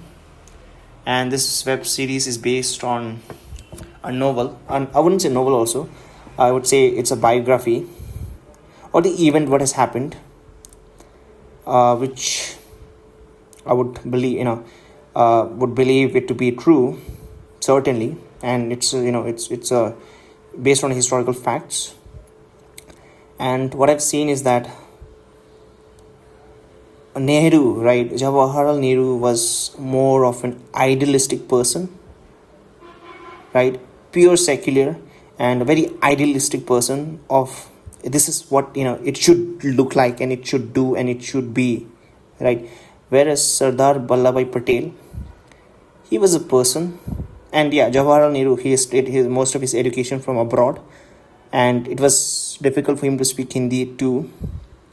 And Sardar Vallabhbhai Patel, he was Indian born and everything in India. He looks very realist. That means he knows, and he's very in a sense very cunning. In a sense, he knows what is going to be happening, what is going to happen, and what are the implications, what are the relevation, everything, right? So, and he was the one who made the entire India. Otherwise, it was a very difficult period for India, because that time all the princely state, all the kings, all the this one places were given a choice, either join India or Pakistan. And it was because of Sardar Vallabhbhai Patel that he managed to convince all other kings to join India. And that's how it happened. And then because of that, there's a statue in Gujarat for Sardar Vallabhbhai Patel, the Statue of Unity. He is known as the person who united the entire India. And he was very a pragmatic, who knows the realist. He's not a realist, right? And he understands it, and based on that he makes his decisions. And most of the people liked him too, and he was supposed to be the Prime Minister of India, the first Prime Minister of India. But Mahatma Gandhi, I wouldn't call him Mahatma also, Mr. Gandhi, it was Mr. Gandhi who convinced him, because Sardar Vallabhbhai Patel and Nehru both consider Gandhiji as their sort of a guru figure, where they listen and he advises and they try to implement all of those things. And then it was that time when the people around them elected Sardar Vallabhbhai Patel to become the first Prime Minister of the Free India. But then Gandhiji, or Mr. Gandhi, came and told Sardar Vallabhbhai Patel that I will not take it. Instead, Nehru should take it. And that's how Nehru became the first Prime Minister. And Sardar Vallabhbhai Patel, he didn't even object it. It was like, okay, if you Bapu thinks that, okay, fine. Patel and New India. In recent years, Patel has featured more prominently in our national debates and discussions on security. Part of the reason is that change in our political circumstances that allows him to be brought back from the shadow. But equally, it is a reflection of our times when hard challenges and multiple uncertainties have highlighted the importance of leadership more than any other figure of a contemporary India. Patel symbolizes a strategic clarity, yes, a decisive action in the midst of difficulties. Not just that, he is also closely associated with the nation building and systematic reform. So for all those reasons, he emerged as a national inspiration for New India. Yes, exactly. 75 years ago, both the world and India were experiencing a different kind of a turbulence. No one else in its seriousness. The Second World War had just ended, comprehensively overturning the global order. Now, new centers of dominance emerge with a very different interests and outlook. Forces set out in motions, many predating, and the conflict eventually ended in colonial rule in many parts of the globe. At home, of course, the endurance and determination of our independence struggle finally prevailed, but it did so at the cost of partitions of our country, with all its accompanying consequences. This was the context when Patel ascended at the leadership stage and took on the immediate challenge of nation building. He was already recognized as among our preeminent leaders, admired for his political vision as much as his organizational skill. Of the assumption of power, he took on the most daunting responsibilities of governance, characteristically setting his personal interests aside. It is generally agreed that he was the preferred leader of his own organizations, but he eventually yielded to the choice of Mahatma Gandhi in that regard, and it is the spirit of his national leadership that holds the most relevant lessons for us today. In the popular mind, Patel is seen as the responsible for the accession. Yes, that's exactly what I'm saying. And was responsible for accession responsible for the accession of Jammu and Kashmir, Hyderabad, and Junagadh. In reality, his contribution was even greater. In fact, this examples, challenging as they were, took place on a firm foundation that he had laid through a set of high stakes and fast-paced negotiation with many other princely states. To those unfamiliar, it is necessary to underline that even some southern princely states were reluctant to initially sign the instrument of accessions. Certain British officials from the political department deliberately encouraged many rulers to hold out, suggesting that the third forces created through aggressions could be viable. As a result, each state had to individually and painstakingly engage in that process. Some even actually went to the very brink. Those geographically more contagious to the West Pakistans were tempted by the Jinha's ostensibly generous offers. It finally took the enormous pressure exerted by the Patels to ensure that accessions. There were smaller principalities that were being difficult to, often instigated from behind the many by large ones. It was only in early August 1947 that the tide turned decisively. Two negotiations continued after independence under Patel's direct oversight, but those pertaining to Junagadh and Hyderabad. Interestingly, both of them threw up the possibility of going to the UN, but Patel premeditated decisively because these events happened within India. We tend to think of them as the politics rather than diplomacy, but as VP Menon has so ably chronicled, the exercise involved the toughest negotiation we can imagine, and whether it is in their objective, strategy, or tactics, they remain worthy of deep study even today. Yes, even VP Menon was also played a very important role. There were differences between Nehru and Patel on referring the invasion of Jammu and Kashmir to the UN is a well-known fact. Indeed, there was only one aspect of a larger divergence on handling the issues. This eventually saw Nehru divest Patel of the responsibility in the cabinet of Jammu and Kashmir and hand it over instead to on China. I have already examined how the two leaders reacted differently to its professed posture vis-a-vis India. But for all this, the discipline that the government, parliament, and politics imposed ensured that much of the disagreements remained restricted to their internal corresponding. In response to Nehru's sensitivity to criticism of foreign policy, Patel gave him an assurance that he wouldn't limit the forum of expression to cabinet meeting. Rather than focusing on what has been already highlighted, it may be worthwhile to explore some other views that are less known publicly. One relates to the difficult navigation of the Cold War era by Indian foreign policy. Significantly, on such issues, Patel was often the voice of moderations and cautions. He felt that there was little to gain by excessively antagonizing Western powers. He felt that there was little to gain by excessively antagonizing, especially when India's direct interests were not at stake. The issue was not so much about the specific choices and position, but more of a discomfort with the larger attitudes. From time to time, they found echo in positions that were also taken at the time by the C. Raja Gopalachari as India's China ties worsened at the time of 1950s. Foreign policy views were asserted more independently by serving members of the North Nehru cabinet. The point to appreciate is now not whether they were right or wrong in the immediate stand. It is more that they came out of a stronger sense of national interest rather than ephemeral sentiments of global solidarity. There are two live issues right now in respect of Indian diplomacy on which Patel offered his view in his lifetime. One pertains to the US, and he obviously had so much less suspicion of view than Nehru. In 1948, a year before the Patel opined that the US actually held the key to the international situation. He felt that without American cooperation, it would be difficult for India to industrialize significantly. Keeping that in mind, he made out a more India-centric case for collaboration with Nehru's overall assessment was more colored by the need to create a non-aligned front. 2 years later, in one of his last public appearances, Patel pointedly remarked that many people believe that India should not take American help because it would lose prestige and be perceived as joining a bloc. He felt that India was quite capable of realizing its own interest and position. In fact, in that sense, the origin of the India's first outlook go back many decades, though it clearly took a nationalist ideology to bring it back to life now. The other issue pertains to the hesitation in recognizing Israel and establishing full diplomatic relationship. Yes, the other issue pertains to the hesitation in recognizing Israel and establishing full diplomatic relations. Patel was clearly uncomfortable with the vote bank pressures on Nehru and believed that this should not be given a determining say over the making of a national policy. As with some other foreign policy issues, his thinking did not prevail, and it was not until PM Modi's 2017 visit to Israel that this issue was finally put to rest. The quest for a more perfect union is one that is pursued by all diverse societies and federal polities. Indeed, if there is one, it is one area in which Patel left an indelible imprint as it is in the national integration. As a civilization that values unity and diversity, it is vital that we nurture the bonds that bind us together. Our journey in the last 75 years has not been without its obstacles. If we successfully surmounted them, it is in large part due to the national determination that emanates from the Sardar's legacy. But there are issues left over from his era in which neglect had been rationalized to great measures over the years. Catering to vested interest or ignoring ground realities cannot serve as well. World politics is extremely competitive, and others are constantly looking for weakness within. A deep underlying pluralism that harmonizes so much diversity is our civilization's strength, not just our contemporary creations. We may know this instinctively, though some parts of the world may struggle to understand it. An India that is true to its roots will always be strong and resilient. Our thinking is best driven by self-belief and rational awareness. Sardar Patel presently cautioned us in 1948 against submitting our position to the interest or judgment of others. That holds true as much as now as it is, it did then. The Mukherjee alternative. I don't know who is that Mukherjee alternative. If Sardar Vallabhbhai Patel pursued his belief and commitment while functioning within the government, that was not the case with his contemporary Dr. Shyama Prasad Mukherjee. There are many facets to his contribution that are worthy of discussions after all.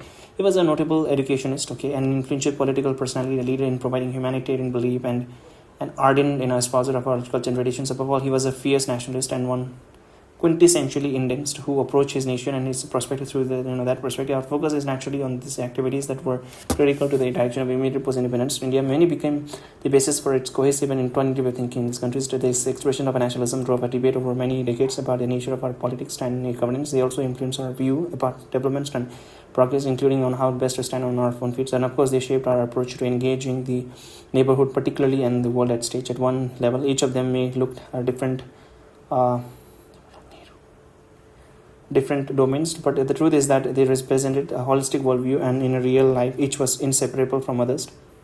The question that is most deeply associated with Mukherjee is that of the accession of Jammu and Kashmir and the ensuing debate about the process and its implications. His position is, of course, summed up by the famous slogan, "Ek desh mein do vidhan, do pradhan." Understood.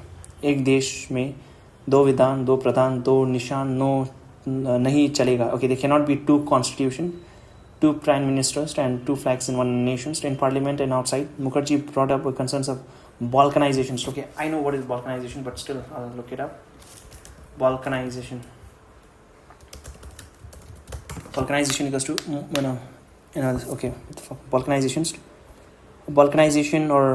Balkanization is the process of involving the fragmentation of an area, country, or region into multiple smaller and often hostile independent states, usually caused by differences in ethnicity, territorial history of Balkans. From origin, right? Balkanization origin, right?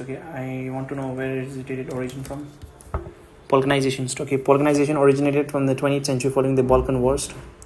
Describe the fragmentation of a large multi-ethnic region into smaller, often hostile states. It especially refers to the dissolution of Ottoman and Austro-Hungarian Empire in the Balkan Peninsula. Balkanization equals to so dividing and making independence. Equals to balkanization, weakening of the Indian polity as a result. He flagged the implications of contesting sovereignty, claiming comparative status, and restricting the display of national symbols. To this issue no longer requires any further elucidations after so many years and so many experiences. Currently still, right, in India, there's one India, and there should be one constitution, right, one law, but it is still not. The constitution depends upon which religion you are. So that's why there has to be a universal civil code, right? One nation, one constitution. But obviously, I think there's no problem with Hindus, there's no problem with Buddhists, and there's no problem with Sikhs, because I think, is it Sikh, Buddhists and Sikh, right? They follow the Hinduism. That means the normal one, right? The problem is with the Christian. The problem is with the Muslims, right? They don't want to have one constitution because they have such a law where they can marry up to four women and that is a little problem. But because if you're asking about the universal civil code, and normally, right, you can only marry one person. That means that too in in Muslim law, if you're a man, you can marry up to 4 women. That should stop, and for that to stop, there has to be a universal civil code. That means for the entire India, for the entire constitution of India, there's one constitution and one rule applicable. We all know how damaging it has been. It has been economically, developmentally, socially, and in terms of national security when Jammu and Kashmir were not fully integrated into the mainstream. Yeah, I understand that abrogations or of Article 360. Just what is abrogations? ABRO abrogation means, does it mean removal? Abrogation is the repeal or abolition of all right or an agreements. Reputations, repudiated. Okay, reputations, revocation, repeal, rescinded, overruling. That's okay. Reputations. Repudiation. What is the repudiation? To act of refusing to accept or something. Okay. Abeyance. Right. Okay. Okay. Diplomacy. Okay. Where is it? Okay. Even in such assessment in not okay. What is just rectified on this one? Okay. What then? Okay. When that was decisively ratified on 5th of August 2019, obviously our national integration. I've watched that movie, Article 370. National integrations to emerge that much stronger. But from a foreign policy perspective, what is worth examining is how the issue was taken advantage of by an external power vis-a-vis India. Okay, I didn't know that. Such an assessment is not a retrospective view. Even in 1953, Mukherjee conveyed to PM Modi that his handling of the Kashmir problem had neither enhanced our international prestige nor won us wide international supports and sympathy. On the contrary, he felt that it had created complications at home and as well as abroad. He therefore urged Nehru to re-examine policy dispassionately rather than be carried away by false internationalisms. This reference to complication abroad must be noted because this is precisely what came to preoccupy Indian diplomacy for the period thereafter. As Mukherjee was to state in Parliament, India went to the Security Council on the question of aggressions, not on the question of annexations.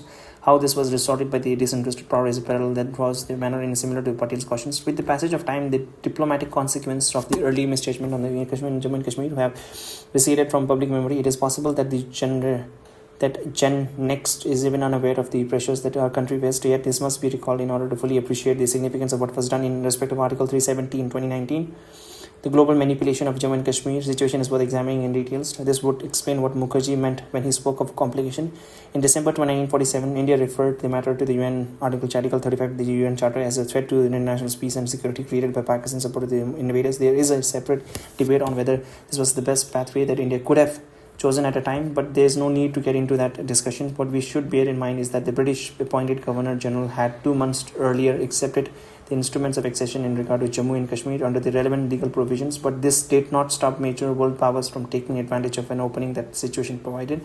As a recent colonial power, the UK was in the lead. It was also the one with the strongest post-partition agenda and therefore the most mischievous. The UK influenced the passing of a Security Council resolution for calling on both India and Pakistan to refrain from any acts that would aggravate the situation. In effect, the aggressors and the victims were put on par. Declassified records indicates that there was a clear strategy in the Commonwealth Relations Office to bring Pakistani troops to the balance of India. The next step was to move through Belgium as the president of the Security Council to establish the Three-Nation Commission. The Three-Nation Commission. In that process, India's main request that Pakistan refrain from assisting the invaders was conveniently dropped. The further sleight of hands happened when the title of the resolution itself was changed from Jammu and Kashmir question to the India-Pakistan questions to China. Canada took over from Belgium and carried the Western agenda forward by pressing for the Pakistan military presence in a place of invaders. If the veto matters reached a stage where India threatened to leave the Commonwealth and in protest against such biases, as the stake rose higher, the US and other Western allies also got drawn deeper into the game. Intense pressure were exerted over the next few years, including the threat to withhold assistance to India. The turning point, of course, was 1957 UK-US draft resolution that ended up being vetoed by the USSR. 1957 assistance. The turning point, of course, was 1957 UK-US draft resolution that ended up being vetoed by the USSR. India's defeat in 1962 conflict with China saw a renewal of such efforts in the next decades. The Harriman-Sons mission of 1963 that sought to arbitrate on Jammu and Kashmir was the most serious of these endeavors. If they failed, it was less due to intent and more because of the global circumstances and India's resistance. The illegal in 1963 China-Pakistan agreement on Shankar's Valley made it awkward for Western nations to make a common cause with Pakistan beyond a point. But by 1965, Western partialities for Pakistan reasserted itself through their efforts on suppressing its responsibility for initiating the conflict. Although This issue moved purely to the bilateral formats as a result of the Shimla Agreement of 1972. Attempts to interfere in Jammu and Kashmir nevertheless continued. This happened publicly during the Clinton administration. Even the reaction of Western powers to our 1998 nuclear test tried to link it to the issue. While the Bush administration moderated this somewhat, there were nevertheless a conversation behind closed doors. Barack Obama also brought up Kashmir during his presidential campaign, and there was a debate about the US Ambassador Richard Holbrooke remit that BS recalling. Such a diplomatic endeavors aside, the what was heard was our interest more than our actual violations of sovereignty and territorial integrity by China. It began in 1963 and kept increasing through connectivity project that later developed into the so-called CPAC. Each of these efforts has been countered and will continue to be so, but keeping in this, we must appreciate that in mainstreaming Jammu and Kashmir. Okay, just wait. Okay, I'll see. Does CPAC passes through Pakistan occupied Kashmir? If it does, then it's going to be a big challenge. I think it does. Yes, the Pakistan economic corridor passes through as parts of the Pakistan occupied Kashmir. Okay, it does passes through the, so now it's going to be a little difficult. Okay, each of these efforts has been countered and will continue to do so. But keeping all this in mind, we must appreciate that in mainstreaming Jammu and Kashmir, we have not just strengthened national integrity but also enhanced national security. And this is absolutely vital as India raises its profile on the global stage. Certainly, our Western partners today are much more understanding, but let that not cloud the fact that the real change has been in our own position that draws inspiration from Dr. S.P. Mukherjee. A question closely related to the mishandling of the Jammu and Kashmir issue is that of India's misreading of Pakistan, its intent and its policy. This too is a long-standing issue that has cast its shadow for many decades on our well-being and security. And here too, there has been a decisive shift in Indian thinking.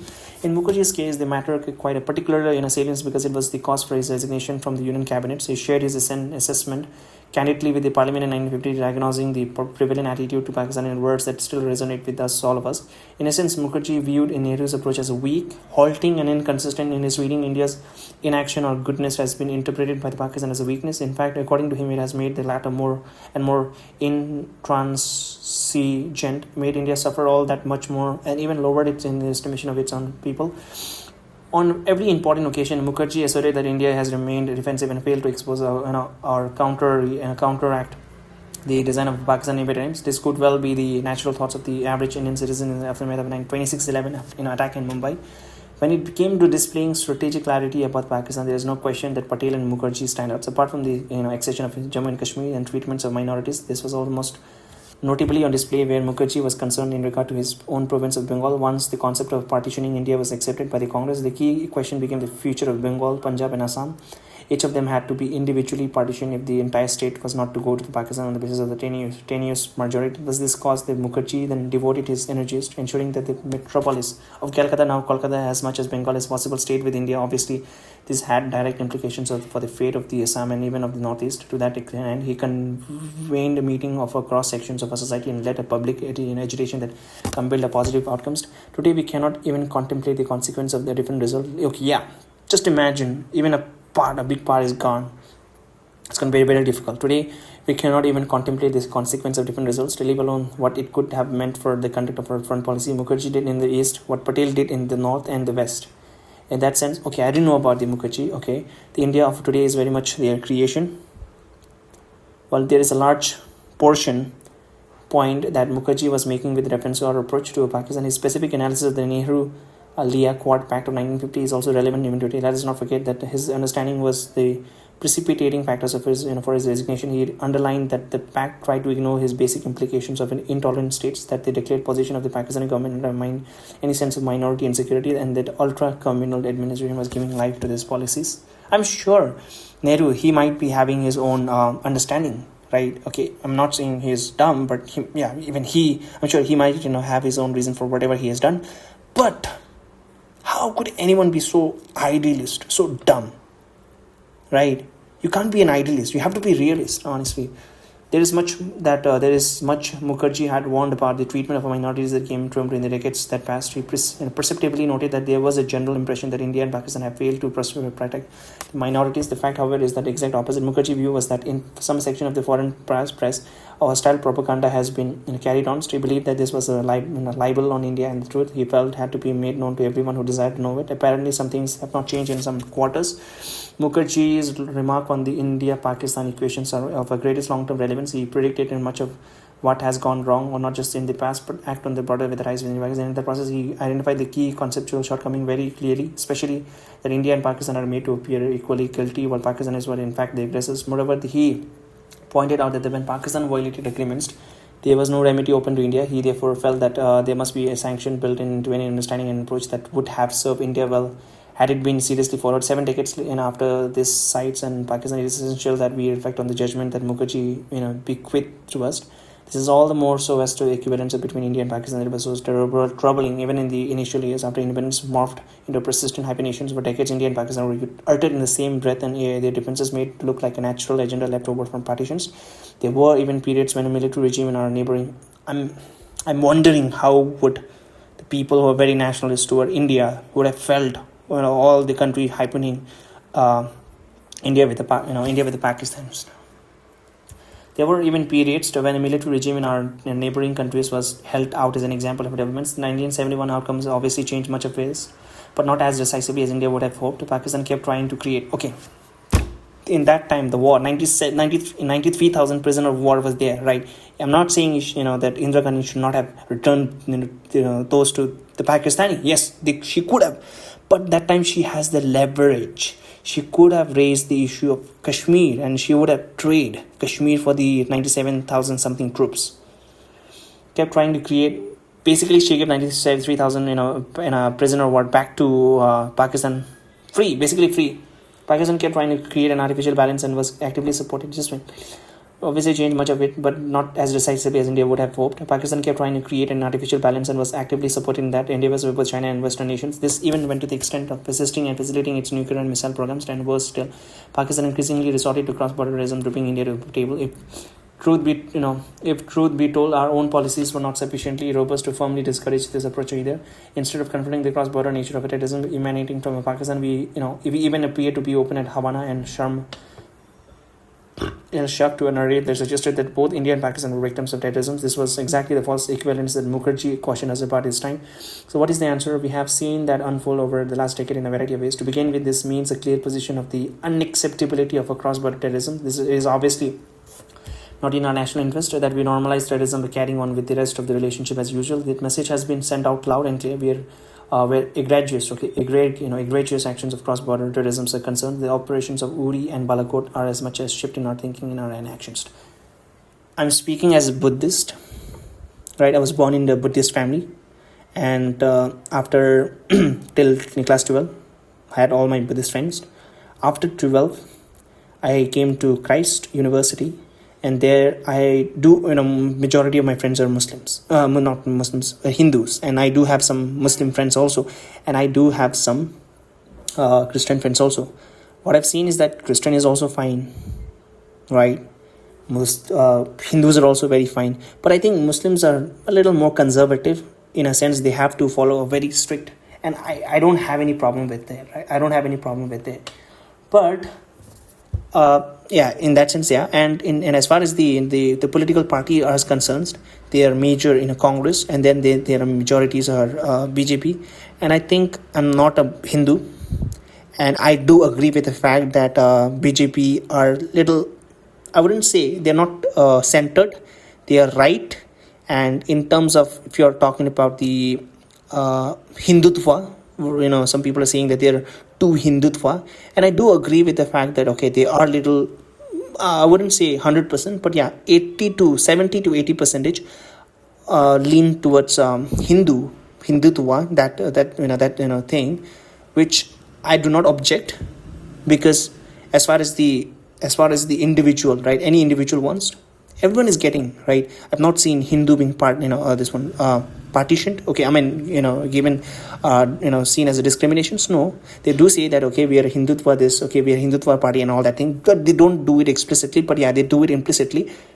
but they have not discriminated, first of all. And second is that the infrastructure has been phenomenal, the developments, and in terms of defense, everything is top notch. I wouldn't say that that happened in the Modi's first term. Yeah, it did happen in his last years of the first term, and then second term and third term. Now it's growing at exponential pace, right?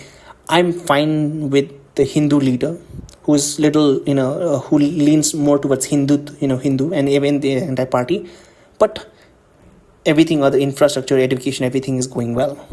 Apart from that, Congress, where they are like a more liberal, I wouldn't say they lean more towards Muslim, right? And in terms of infrastructure and all that, I'm sorry, but in terms of right to education, yes, they did good thing.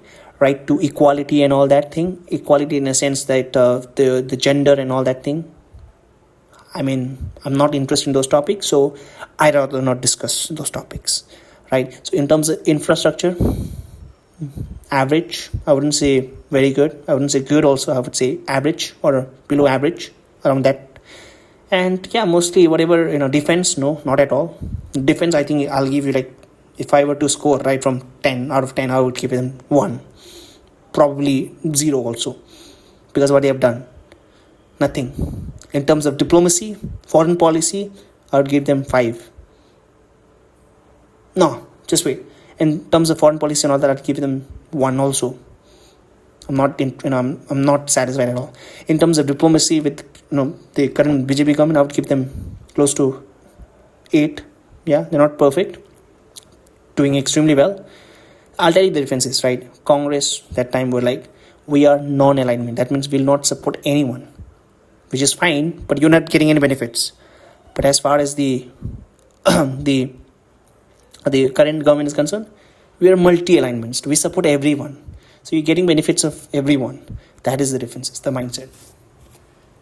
It is also important to mobilize the international community through advocacy and awareness creations. Only then we can be successful in delegitimizing terrorism. As a result of our diligent efforts, there is a widespread understanding today that this is not a threat to India alone, so that the UNSC, a counter-terrorism committee, held a meeting at a 2611 site in Mumbai, was a statement of no small spring. It is also our endeavors to get global platforms and conferences, whether we speak of the G20 meeting like the No Money for Terrorists and or bilaterals and plurilateral mechanisms to keep the spotlight strongly on such threats. The listing process created by the UNSC 1267 Sanctions Committee has its own importance, and there are no prices for guessing which country features prominently in it. Another domain where Mukherjee views remains and is inspiration is that of a cultural diplomacy. Just wait, okay? I will search how does that guy look like. Okay, Mukherjee. I mean, the spelling is weird. Barrister and former member of the Constitution Assembly. Okay, is it that guy? It could be this guy. Okay, he was born in Kolkata. Okay, I think it's this guy. Okay, Shamayan Prasad was an Hindu barrister. Okay, Hindu. What is barrister? B-A-R-R-I-S-T. Barrister.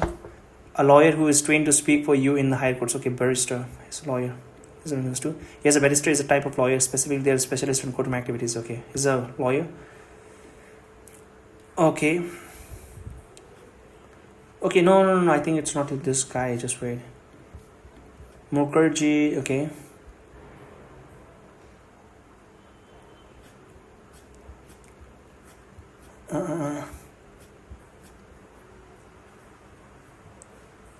S.P. Mukherjee. Yeah, it's S.P. Mukherjee, right? Okay, I think the spelling is a little different. What does the name Mukherjee come from? It's a Bengali Hindu, yeah. I know it's a Bengali. I have a teacher. His name was Mukherjee. Mukherjee, sir.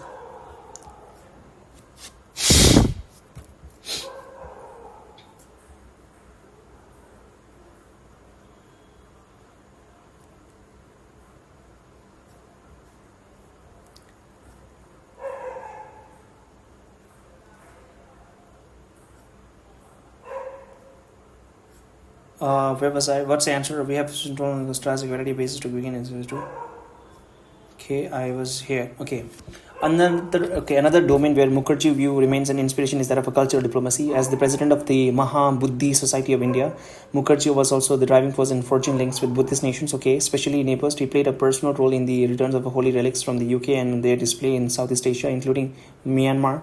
Today, those initiatives are being further developed through the recent activities like Dharma and Dhamma conference, restoration of the Ananda temple in Bagan, solidifications of Buddhist sites in Sri Lanka, digitizations of manuscripts on Mongolia, Gandhin monasteries. Indeed, the importance we attach to our Buddhist heritage was also underlined by the visit of G20 Development Minister to Sarnath. Obviously, Mukherjee cultural interests were much broader and must be assessed in terms of its relevance to the anti-colonial struggle. Our endeavors to the deepening cultural rebalancing.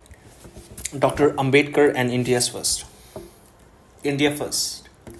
I think Ambedkar, right? Okay, A-M-B-E-D.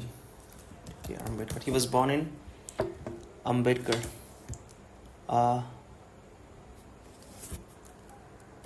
Dr. Ambedkar. He was born in Ambedkar Nagar. Okay, what is it? Ambedkar normally known as this one says historical content in the history. Okay, he was born in Madhya Pradesh. I think he's the architect of the Constitution of India as the architect of Constitution. Okay. So, Dr. Ambedkar in India first. Among the founding fathers of modern India, Dr. Ambedkar, B.R. Ambedkar is widely recognized as the architect of India's constitution and the strongest voice for social justice and inclusiveness. He was different from many of his contemporaries in being exposed to American society, through his education experiences as the first Prime Minister of Law and Justice. He served in the cabinet of independent India for little more than 4 years. When he resigned in September 1951, the main reason were his dissatisfaction on a range of issues pertaining to social reforms. I didn't know that he resigned. He served in the cabinet of independent India for little more than 4 years. When he resigned in September 1951, the main reason were his dissatisfaction on a range of issues pertaining to social reforms. But interestingly, Ambedkar also shared with Parliament his actual anxiety and even worry about the directions of foreign policy in his view. Few countries wished us ill at the times when we attained independence. However, within 4 years, he felt that we had alienated much of the world and that this was visible in the lack of support for India at the UN. Ambedkar on that occasion quoted two realists in a manner that was relevant even today. One was Bismarck with the observation that politics is not a game of realizing the ideal, it is the game of the possible. The other was George Bernard Shaw to the effect that while good ideals are good, one must not forget that it is often dangerous to be too good. It would seem that even by 1951, important Indian leaders were already alarmed by the impracticality of our diplomatic outlook. Among Ambedkar's specific grievances in this regard, one pertained to the handling of the US, which he articulated in 1951 in the election manifesto of the Scheduled Caste and Federation, that had a section devoted to problems of foreign policy. Like Patel, who had passed away a year before, Ambedkar too was concerned about Nehru's outlook towards China, but perhaps due to intervening events, he was now connecting it to the US, India-US ties. In essence, Ambedkar asked why India was fighting China's battle for permanent membership. Yeah, I don't get it. Ambedkar asked why India was fighting China's battle for permanent membership for the UNSC. In his view, this championing by India had created antagonisms with the US and jeopardized the prospect of getting financial and technical resources from the country. In what we would unquestionably recognize today as a declaration of India First, Dr. Ambedkar sharply emphasized that India's first duty should be to herself. In his view, instead of trying to make China a member of the UNSC, India should get itself recognized. Instead, his characterizations of the Nehruvian approach was of it being quixotic, if not suicidal, and his remedy was that India should focus on building its own strength instead of championing the interest of other Asian states. On another occasion, he expressed the same sentiments in his assertion that the keynote of our foreign policy appears to be solve the problems of others rather than ourselves. Like many of his generation, Ambedkar was obviously deeply conversant with international affairs, with visibly invested in its formulation. His plea was clearly not one of turning India's back on the world, but instead of making choice that would be primarily driven by our country's gains. In that sense, his endeavors was to get the balance between our national interest and international posture. And like many other contemporaries, he appeared to believe that Nehru was leaning far too much in the directions of the latter at the expense of the former. Ambedkar too shared the sense that India was being naive in its unquestioning acceptance of the principles of Panchsheel. His own view was that they had no place in politics, nor did he believe that China, in its heart of hearts, deferred on his matters. In a revealing parliamentary discussion in August 1954, where he laid out his viewpoint, Ambedkar also made a strong case for an interest-based diplomacy. He questioned what he termed Nehru advocacy of Asia for Asiatics, suggesting that the greater weight should be given to political values. It is surely not without reasons that 7 decades later, this debate is still very much in vogue. Vogue? What do you mean by vogue? I know vague, but who are we? A fashion or for something, okay, a fashion for something, a vogue for large caste. What is the literal meaning of a vogue? A vogue, words are Woke. Right? Fashionable, often overused term or phrases that temporarily dominate popular business or technical, similar to the trend. Okay, buzz. Okay, I understood. Known as the wokeism. Okay, wokeism. Okay. Masani's perspective. Okay, I don't know who that guy is. Masani's perspective. There are many examples of what we may consider to be current issues actually being debated in our history. Those I have cited above, given some flavor of what was our past roles.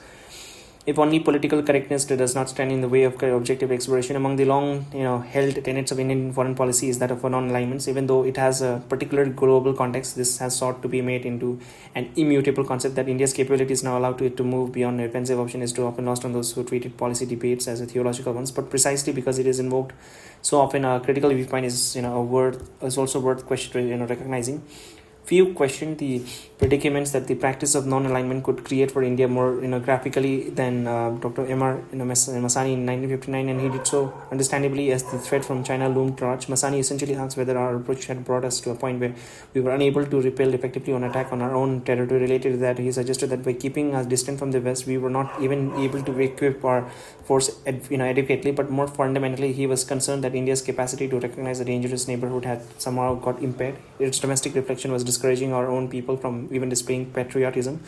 In effect, Masani was bringing out that non-alignment while working in a good times was less productive in a tough ones. Keeping a distance from others also meant that they too kept their own when they wished. Masani believed that non-alignment was not inconsistent with the capacity to recognize a dangerous neighbor and may take measures accordingly. Significant much of what he said tallied with Nehru's hesitation to engage Western powers even as China advances into India in November 1962. As with the other example, this debate too is worth revisiting because of the endeavors to put India under pressures. When others extol our independence and strategic autonomy, it is not always meant for India's good. They seek instead to influence our thinking in a manner that constrains our option. In that quest, it is natural that they would use our own past against us, and how we can blame them when such tactics succeeded as recently as 2007 when it came to the Quad. Strengthening a sense of independence or even autonomy does not necessarily mean staying at the centers of not making commitments. There is an inherent flexibility in that exercise which somehow got lost when policy became dogmatic. Even today, tactical nimbleness and strategic creativity have a value that cannot be overstated. At the end of this stage, strategic clarity means both a sound understanding of the international environment as well as a clear-eyed view of it from our national perspective. There have been shortcomings on both scores in our early periods after independence, and we paid a high price for this. From the road taken, we must learn that national security can never take second place, least of all to the quest for prestige. In the final analysis, hard power will always score over soft power. Ideally, the two should be in lockstep, so the capabilities that influence grow side by side, but the desire for acceptance, particularly by the competitors, should never become a significant driver of diplomacy. This realization from the past experiences now drives India's attitude towards the world politics in general and our regional concerns in particular. As always, the wisdom and foresight of our tallest leaders serve as an inspiration for building Bharat. Now the crux. Chapter number 11. Why Bharat matters. Why India matters. Grasping our values, expressing our confidence. Okay, grasping our values and expressing our confidence. The successful landing of Chandrayaan-3 on the moon coincided with the BRICS summit in South Africa. Predictably, that extraordinary achievement dominated the proceedings. Leaders of the global South expressed pride that one of them was capable of such a feat. Chandrayaan-3, okay. This is but one example of how much India is impacting the world today. A few weeks later, the G20 summit in New Delhi unanimously produced a substantive outcome. This diplomatic accomplishment was peddled by the definition of the African Union as a permanent member, that too at India's initiative. Here again, there was a larger resonance of these developments. In the years before, India's vaccine Maitri effort provided health access for many small countries otherwise forgotten in the pandemic. Three very different examples in very diverse domains have one message, that India matters to the world more and more. A new generation of more globally aware Indians naturally debates our weights in the world affairs. One way at approaching the issue is to consider why and how India matters to others. The answer are not always that simple, though they could start with the common sense proposition that India has always mattered in some way. After all, such a large landmass with so many people and that richer history and culture would naturally have made its impression, but its very existence in India occupies a global mind space, and its growing vigor would only expand that appreciation. The question now are really of the extent to which it is revival is shaping the world orders and what that portends for the future. This means choices, policies, leadership, delivery, and not least an awareness of who we are and how we assert our collective persona. In popular parlance, Hanuman is synonymous with the devotions, perseverance and strength. The irony, of course, is that Hanuman himself does not know the full extent of his own powers, As Agastya revealed to Rama, this was the result of his antics in early youth that troubled many sages in the midst of their meditation. Hanuman was therefore cursed to be forgetful until divine duties required otherwise. As the epic unfolds and Hanuman takes an increasing responsibilities, his own self-awareness enhances commensurately at key junctures. He is indeed a savior of this situation. When Sita was abducted and Suraj mission was set to in motion, Sugriva divided his army and sent them in a four direction under experienced leaders. Vinata, Sushina, and Shatabali tasked with leading the force to east, west, and south respectively. But it was Hanuman along with Angada who was given the responsibility of going south, which was perceived as the most promising prospect. Just as Agada was giving up on the task, Hanuman exhorted him to keep faith and persevere. As he stepped forward during various stages of the epic, his true potential were displayed for the world to see. When Lakshmana was struck down in battle and could only be revived by medicinal plant Vishalya Karani, Hanuman was sent to the Dronagiri mountain to gather it, unable to identify. Oh shit! I know that he moved the entire mountain, right? Unable to identify the plant specifically in daytime, he picked up the entire mountain and brought it for the more discerning monkey chieftains Sushena to pick the right herb. As many other occasions testify, Hanuman is determined, innovative, outcome-oriented, and self-confident. The legend of Hanuman could will be the story of India in the last decades. The more we do, the more we believe we can do. It is the self-discovery that has made India so different in recent years and set it on a course that has a major implication of the global order. A democracy that delivers. India can matter by just being there as a marketplace, as contested grounds, a resource of our platform. Indeed, as it during the colonial times, studies breed a survival mentality that at best can graduate to a transactional ones. But India can also matter through the power of its ideas and actions. It is an engine of the global economy, the hub of innovations, or a democracy that delivers. That is the course of destiny, and its ambition path requires deep determination and strong perseverance. The debates within our society will decide which road is finally taken as a nation. Choices are becoming increasingly stark. The progress of the last decades points to the hope and optimism, while the old orders highlights our insecurities and underlines the divides. Indians, of course, must be conscious that the world has a lot riding on our decisions. Those who wish us well will endeavor to cooperate. Others who sees our rise less favorably will obstruct, if not do worst. Either way, we must be prepared for those who will participate in our discourse and even intervene in the pursuit of their interest. As discussed earlier, it is vital that we do not open ourselves to the external shaping of our prospect. India certainly matters to its own people, and for that very reason, we must recall from history why our future must not be decided by those outside. The place that India has long occupied in a global thinking and manifest in an obsessive search for trade routes to rates. They may have initially taken European explorer to the American audience, but then the explorer finally reached India by sea. Even more significant consequence unfolded. Using it as an effective base, Europe was able to thereafter dominate the rest of Asia. In fact, even China's fate in the 19th century was very much shaped by the outcomes in India. Not surprisingly, the centralities of India worked the other way around as well. Its independence set in motion in larger decolonizations, a process that became the basis for contemporary global orders. Decade later, India's economic progress contributes to the rebalancing and multipolarity that is still unfolding. There may be some illustrations of any arguments on why India matters. Pondering over its past importance certainly helps to gauge its future relevance. Part of why India counts is obvious. For a start, it represents a sixth of the humanity. So its success and shortcomings have clear global connotations, but for partition, India and not China would have been the largest society in living memory. The case for India is, however, more than just one of demography, for it's among the few civilizational states that have survived the ravages of history. Such polities are distinguished by a different level of cultures and heritage, with accompanying attitudes and mindset as well. They take the long view, especially in regards to global issues. Many of their goals and objectives also build on traditions that are not readily shared by the contemporary peers. Simply put, there is not only a scale and history, but an exceptionalism about India that makes it matter. Societies can be relevant as a playing field for others, or they can be players by themselves. The colonial era, with its ruthless extractive culture, presented that sharp choice in the last few centuries. You were either a victim or an assailant. There were no middle grounds. However, the progress of contemporary times have provided the basis for the change beyond the binary. It is not merely a platitudes to state that this is not an era of greater cooperation. Just wait, okay, what is a plutocracy? Plutocracy is a form of a government or society ruled by the wealthiest individual. This is the system where financial power is okay. Then oligarchs. Oh yeah, so oligarchies, right? So, okay, plutocracy is a rule specifically, is a rule specifically by the wealthy, while oligarchy is ruled by a small privileged groups, which may be defined by wealth, military. Okay.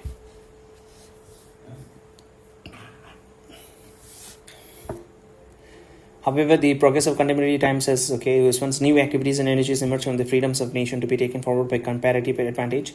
In the due courses, their political importance increased in the world affairs. In doing so, countries transcended their earlier predicaments and became factors of influence. Large ones, in particular, regained their natural weights and salience in the calculation of others.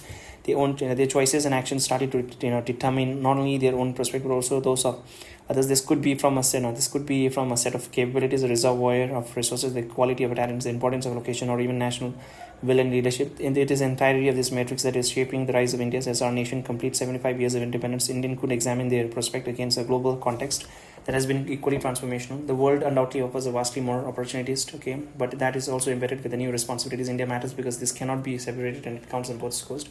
While size and populations are obvious indices of a nation's potential, neither is a self-fulfilling criterion by itself. Our own past history is a proof of their assertions. There are others too whose political standing has been below par despite these attributes, and in contrast, they are much smaller nations that have punched way above their weights. The core of global rebalancing has been the revival of China, India, and some other in the global south that have made their long-standing characteristic on more than one of the key factors is the peace and nature of governments, including the enhancement of the human resource quality. Just wait, Why Modi focus on steady election?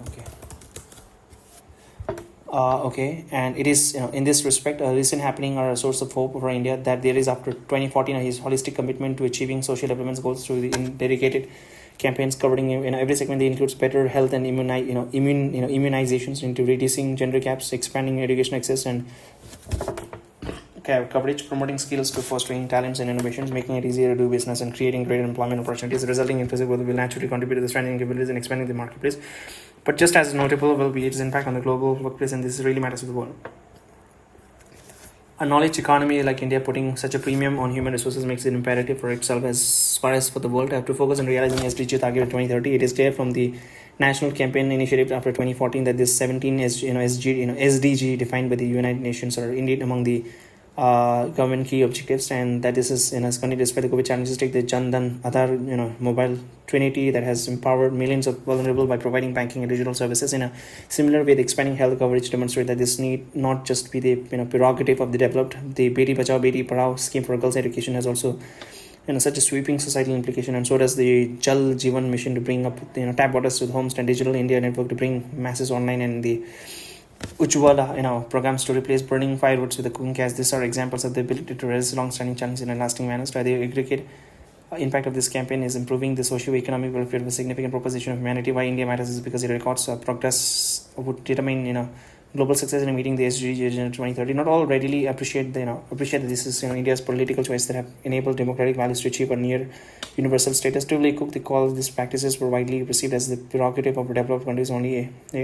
Of course, was enabled by the fact that democratic traditions are deeply rooted in India's history and cultures, but this aspect was not asserted even by India in earlier years, and this modern incarnations was depicted for years as an anomaly, so much so that opinion in the West were quite comfortable recommending military rule as a better governance solution for the less worthy. Our own region provided the most telling example in the regard, with Pakistan touted for years as preferred partners. In fact, India made a difference not just by building a modern democratic polity under testing economic conditions, but by drawing on its own heritage of pluralism to do so. Unlike many other societies, India never put a premium on uniformity. On the contrary, its innate unity, which is expressed through diversity, is the real basis of cultural confabulations. In contrast to challenges faced by the others in recent years, India's credential have only become stronger with the times, whether it is in terms of electoral participations or broadening of political representations, or the effectiveness of the democratic process is only more apparent.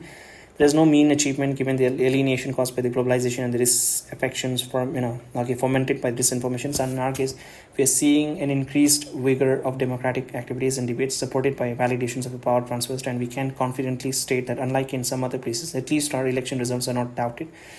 It can in fact truly be said that democracy is not just doing well, but rather better than ever before. In an argumentative society like India, political debates often take the form of polemics. A globalized existence means that they can even spill beyond our borders. But for those who see firsthand how consistently our people expand their freedoms, it is evident that India's value have grown in the eyes of the world. because it is not only a political exercise at homes but also a democratic restoration of a resurgent society. When the virtues of an open society are being discovered, it is not enough to become be a democracy. We have surely seen one for 75 years in a narrow sense, and in truth very much longer. So societally, it is even more important to be a democracy that delivers. It is on this score that the last decade has been so critical. A genuine passion for good governance combined with effective application of technology tools has started to transform the socio-economic landscape, and the world can only marvel at the scale and intensity of these transformations by firmly establishing a digital backbone across the country. 800 million plus Indians receive food support, and half of them also receive money in their bank accounts during the COVID pandemic. Think about the enormity of this effort. It is like supporting the entire Europe, and it is like supporting the entire European and American population at the same time. Indeed, each one of those programs and schemes have been carried out on a magnitude that approximates the population of major nations. The Jan Dhan initiative is like banking the US and Mexico at one go. The Saubhagya scheme is like electrifying all of Russia. Ujjwala is equivalent to changing the cooking fuel for all of Germany. And the Awas Yojana is like housing of all Japan. Which, example could be cited in other areas like clean water, health coverage, and farm supports. The direct benefit transfers from India's digitizations have also ended up a long tradition of leakage. The 2 billion plus vaccination too are a feat in exam themselves. Perhaps the biggest lesson is how this initiative have helped to democratize in technology and empower the masses. India matters because it is not only symbolizes good governance, its digital public infrastructure has a larger relevance to the world. Developed nations may gladly recognize such a progress in a polity that they have long viewed as an underperformer. It certainly opens up a new avenues of collaborations, but developing countries sees this as experiences that are directly applicable to them, especially when they are executed on such a large canvas. That India has now become a laboratories, a training grounds, a drivers of innovations and invention, as well as a field of demonstration, heighten its relevance. The COVID pandemic brought out its contribution as the pharmacy of the world. Its digital scale and startup are generating a steady stream of technologies and services. Its impact on businesses is as strong as on public delivery. In fact, the key global challenges like climate actions are likely to be more effectively addressed if India emerges as an exemplar. If its leapfrogging potential will make a real differences when realized. Similarly, the rapid progress of making India in different domains can validate how much more can be made with the world and for the world. At that scale, the scope and competitiveness that we can bring to bear have all the marking of an addition engine of a growth. India matters both as an inspiration and as a key factor in decentralized globalization. Significance of its talent. The last few years have seen a surge in India's self-confidence. A generation that is surer of itself naturally has higher aspirations. For talent to be translated into capabilities, it is necessary to create mechanisms, institutions, and practices. Large nations in particular requires deep strength. If there has been a major shortcoming in India's post-1991 performance, it has been in the inadequacy of that level of capabilities to containment with corporate profitability overrode and any commitment to create resilient domestic supply chain. That growth was insufficiently reflected in the expansion of employment for itself. Reform itself was conceptualized in narrow terms to serve a limited constituency. As the nation now shifts gear to upgrade the human resources chain as well as the setup of manufacturing innovations, a new range of prospects have opened up. From established domains like chemical and textile to contemporary ones like electronic hardware, semiconductors, and pharmaceuticals. The determined efforts on a way to better realize its potential can make a difference. The manufacturing of Apple products in India may be just one example, but it is surely a powerful statement. India will not only matters if it makes a greater contribution to global production and reliable supply chains. The enormity of India's human potential has been long undervalued even within the country. Let us look at what is already a reality. There are currently 32 million Indian nationals and persons of Indian origins. There are currently 32 million Indian nationals and persons of Indian origin living and working abroad. Nationals and persons live in Indian origin. 32 million. The US alone is home to about 4.5 million, many of whom are important to technology and innovations, twice that number. Approximately 9 million resides in the Gulf countries to keep their economic going. Commonwealth societies in like UK, Canada, South Africa, and Australia accounts for another 4-5 million plus. It could be larger or smaller nations, nearer or distant ones. Historically, immigrations or recent movement in Indian matters because they are truly global. The pervasive spread of the Indian community has been a natural accompaniment of globalization. It is obvious to associate with the skills and talents in various geographies. The million plus Indian students who are studying abroad are also going to increase the number. They and their domestic counterparts are being wooed through mobility partnership offered with the developing economies. So as the world moves towards higher skills and tougher demographic, while India itself improves the quality of its human resources, the demand supply fit has an increasingly powerful logic. Recent agreements with Portugal, Australia, Austria, Germany, Japan, and the UK, Italy, and the France are harbingers of this change. India matters because each passing year it will become a bigger factor in the global workplace. In such a scenario, the obligation on India to take care of its own has grown steadily. It is not only that their presence abroad is greater, but that the expectations of its people are too. We often tend to see that there is a reflection of stronger national capabilities, and that is not work. That is not wrong, but equally there has been to be a political will to deploy resources, especially in high-risk situation. Among the significant shift in India's diplomatic posture is the inclination to undertake an operation abroad for the welfare of its citizens. This often involves use of military asset. The more recent, of course, was Operation Ajay, Kaveri and Ganga that brought back our national from Israel, Sudan and Ukraine respectively. Of much greater magnitude was the Vande Bharat mission, perhaps the largest such in history, through which its citizen abroad came home during COVID. There were many others ranging from Yemen conflict and Nepal earthquake to the South Sudan violence and Kabul capture. Together, they signify not only a more frequent activity in comparison to India's own past, but also when assessed against the proclivity of other states. The generous usage of funds abroad to mitigate distress situation affirms this mindset. Indian matters because it is not only pulling its own weight abroad, more about extending a helping hand to others while doing so. Expanding strategic horizons. International relations understandably assign a great importance to geography. The Indian peninsula has a visibly centrality to the ocean that is named after it. That the sea space is also a particularly active arena of maritime projections makes it even more significant. There is a continental dimension in India's presence as well. So without its active participation, no trans-Asia connectivity. Yeah, if you want to go from Asia to from the other side, that is Africa and the entire the western part, and that too if you want to go from an ocean, then yeah, Indian Ocean is the way. No trans-Asia connectivity initiative can really take off. After all, it provides the contiguous link between Southeast Asia and the Gulf. Location confers a certain neutrality to India, quite apart from the potential global power that has risen just before it. Management of their overlapping peripheries becomes an onerous responsibility that many of India's other immediate neighbors also share. The people-to-people and cultural ties add to the complexity that policy has to address on a sustained basis. While India leverages its geography is a considerable part of its relevance to the world, to the extent that it is able to influence the Indian Ocean and participate in the Indo-Pacific, its global stock will rise commensurately. And if it is prosperity and progress serve as a lifting tide for the larger opponent, then this would be an even more consequential. History may be a mixed blessing for most states, but making the best of it is nevertheless still a policy compulsion. In India's case, partition not only reduced its stature but also cut it off from the proximate regions where it had long enjoyed respect and influences. In recent years, reclaiming its strategic legacy has been a major endeavor. The graduation from look east into an act east policy highlights the seriousness of the connectivity and security interest in Southeast Asia. It was also the first step towards defining as extended neighborhoods. In the last 8 years, a parallel effort was made in the Gulf to rebuild other long-standing associations that have been disrupted. After decades of limiting those ties to energy and immigration, India is working at creating full spectrum relationships, stronger economic linkage, and are being buttressed by closer security coordination. The IMEC would be a harbinger of a new era. A third initiative is currently underway and has its own basis, this time aimed at Central Asia. Here, overcoming impediments of connectivity is central to dealing with the region with such visible cultural affinity. Of course, with regard to the sea space to its south, the 2015 Saga Doctrine initiative reach out to the inland whose future is so closely intertwined with India. Returning to history and recognizing our extended neighborhoods is another reason why India matters. Political constraints can not only limit the pursuit of national interest but also shrink strategic horizon to a considerable extent that had happened in the case of India. As we strive to go beyond the previous framework, it is only natural that the cultural legacies should start to regain salience. The most obvious one of this is the respect of Southeast Asia, where centuries of exchange produced a rich shared heritage. These are visible when inventory significant monuments and living arts. Consequently, a new archaeological find in my son or conservations project in Angkor what's to do, and Bhagwan affirms the understandable desire to build a further on the path towards east. To the extent of the Indian cultural reach all goes away to the South Korea. It is but natural that the cultural revival of Ayodhya should strike a strong chord in that society. Turning into the West, the expression of our common history may be a little different but no less a part of a societal most.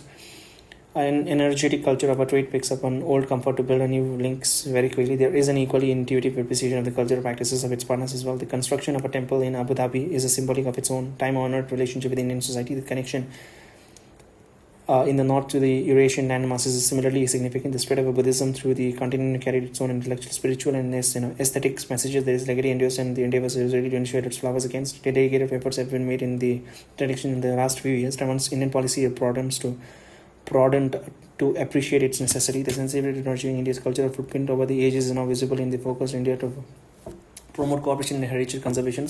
It is not just the rising metrics of power that counts, it is also the accompanying cultural and intellectual resurrection that is key to global rebalancing India matters to on the account due to its unique contribution. A world is a family.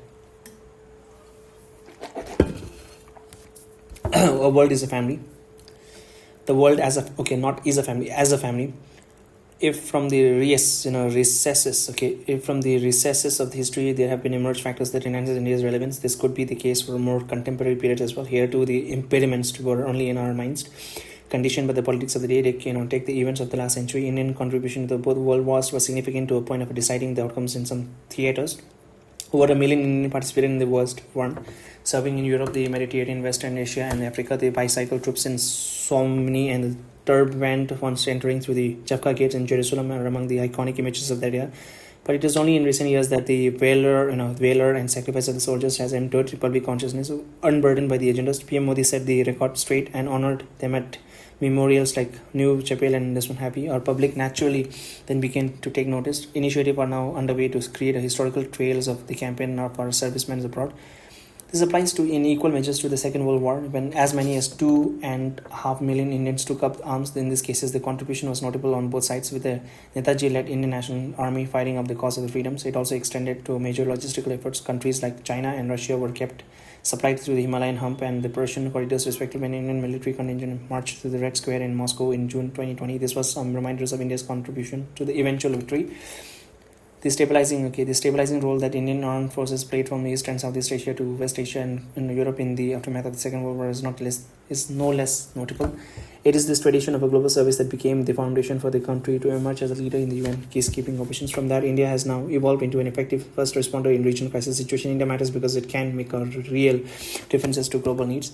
In recent times, India has heightened its international profile and displayed greater diplomatic energies. Regions and nations that were long neglected at the leadership levels have been intensely engaged. Countries in the Gulf like the UAE got a prime ministerial visits after a gap of 3 decades, and Bahrain first ever in 2019. Similarly, Central Asian states like Turkmenistan and Kazakhstan waited for 2 decades, and key partners like Australia even longer for 28 years. Even neighbors like Sri Lanka and Nepal hosted Indian Prime bilaterally after long breaks.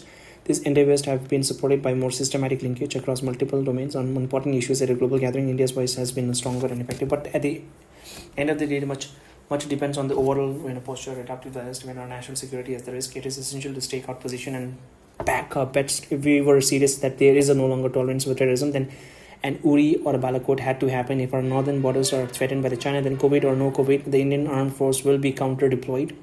Even otherwise, rising India must continuously push the envelope to expand its space. The pursuit of a national interest is respected the world over, even by competitors doing what it takes to, what takes is even more critical when it comes to the core interest. This may apply to the safeguarding of its territorial integrity and sovereignty, combating terrorism, pursuing its economic interest, and indeed in responding to a global challenge. Participation in the Quad is a recent example that has certainly enhanced India's standing in the world. Similarly, its stance on the Ukraine conflict resonates strongly with much of the global south.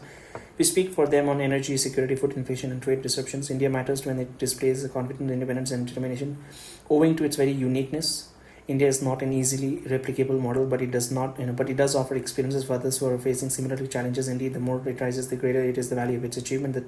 The world recognizes both the singularity and the relevance of India's progress. Put aside those who harbor political prejudices, the rest of get that civilization state rising again will display its own personalities. It will speak and think for itself, radiating how it roots in its own culture. The more assured India is, the more expressive it will be. Only then it can overcome the image of being a poor cousin's mired in its colonial history. In this endeavors, India is uniquely positioned to bridge modernity and traditions. It will be more impactful by embracing its heritage, not by diminishing it. A combination of a cultural belief and modernizing agenda help address many different current dilemmas. Its historical characteristics are a source of strength once they are approached with a confidence. For example, the appreciation of pluralism is as much as derivative of a long-standing social practices as of a constitutional mandates. Similarly, a stronger nationalism at home coexists traditionally with enthusiastic internationalism abroad. Rising India wants to engage the world more, not less. India matters when it is more authentically India. Given its growing political stature and economic abilities, India has to credibly address the expectation that the world has of it, and this has to begin in its immediate. Just wait, okay? I'll see if there's any Manmohan Singh book.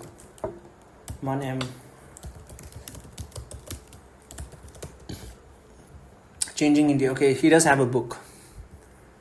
Okay, this set of 5 volumes, The Life and the Work among an academy, a policymaker, and politician who has a deep impact on the economy.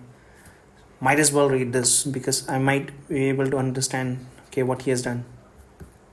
Because as far as I'm concerned, in terms of security, national security, defense, infrastructure, he has done shit.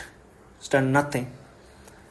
The world has of it, and this has to begin its immediate neighborhood. Those who are physically and historically close to it will naturally turn to India, especially during the moments of difficulties. This could be a natural disaster or a man-made situation, political and economic. The challenges arises, however, when expectation of India is selectively articulated. Neighbors would naturally like it to modulate its presence as per their convenience. From the Indian perspective, it is not always easy to get their balance right. Doing too much looks intrusive. Showing reticence can be taken as indifferences, not weaknesses, or losing out to a competitive power. The politics of every partner is a significant variable in context of and drives the calculations. The optimal Indian strategy is therefore to rise above the that day-to-day developments and create a structural linkage. For this to happen, a combination of a non-reciprocal, generous and patient policies have to come together. They must connect societies at a fundamental level, facilitating infrastructure developments, socio-economic initiative and a political comfort. Those ingredients of connectivity, commerce and contacts at the core of India's neighborhood first policy approach. It was equally evident in the manner in which India stepped forward in Sri Lanka during its economic crisis. The final analysis: regionalism can only be built if key players are prepared to go the extra miles. In India matters because it alone has the ability to end the subcontinent. As India's profile rises, its policy makers are also discovering that expectations of another nations are not confined to our immediate vicinity. Ever since its independent triggered global decolonization, India has carried the responsibility of speaking for a larger constituency. The Global South watches its position and performance carefully, drawing a conclusion from both. In the early days, this were centered on consolidating independence and rebuilding the economy. With the passage of time, more issues of a greater complexity have come to occupy the agenda. The COVID pandemic was the most recent one of these, highlighting the challenges of accessibility and affordability of vaccine. Climate action have been a more long-standing concerns with the consistent evasion of financial commitment by the developed countries, the non-tariff barrier on trade, and the various forms of protectionism using non-trade considerations and even longer struggles. Obviously, on many of these issues, India has its own interest at play. But as it demonstrated through the vaccine initiative, it was willing to assist others, and even in the midst of its own challenges. It was this timing that much of the world recognizes as a statement of solidarity, rebuilding the world order after 2 centuries of colonialism will not be easy, but India matters because a large part of the global south believes that it is here for them. In the last decade, a long tradition of South-South cooperation has developed into something deeper. It captures domains where Indian capabilities have a direct relevance for the aspiration of Pan-African, Latin Americans, and even the rest of Asia. Some of that has taken to the form of development, project energy, digital manufacturing, education, and connectivity that has been supported by the exchange of experiences and the best practices, including training. It is not just the immediate benefits of these endeavors that matters. They help create more options for the global south, giving them the leverage to deal with the rest of the world on a stronger terms. On assuming the G20 presidency, the effort at asserting the views of 125 nations through the voice of the Global South Summit was also an initiative that spoke volume of our mindset. Admittedly, India has an emotional connects with its nations, whether it is the rise of the Africa or the sustainable growth of least developed countries. The resulting rebalancing is very much to India's strategic advantage. In that context, especially since 2014, India has taken active steps to empower the Global South.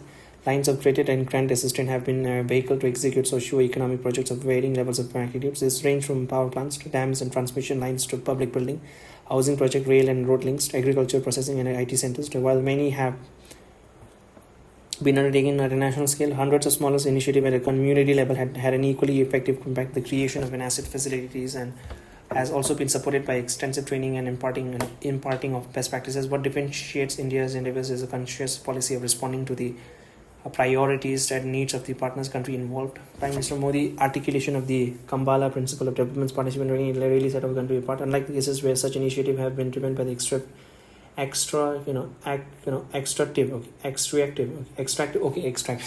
by the extractive objectives, India's effort are aimed more at ensuring self-reliance and the partners to appreciate it. India matters to the global south because there are few other who have taken such an approach.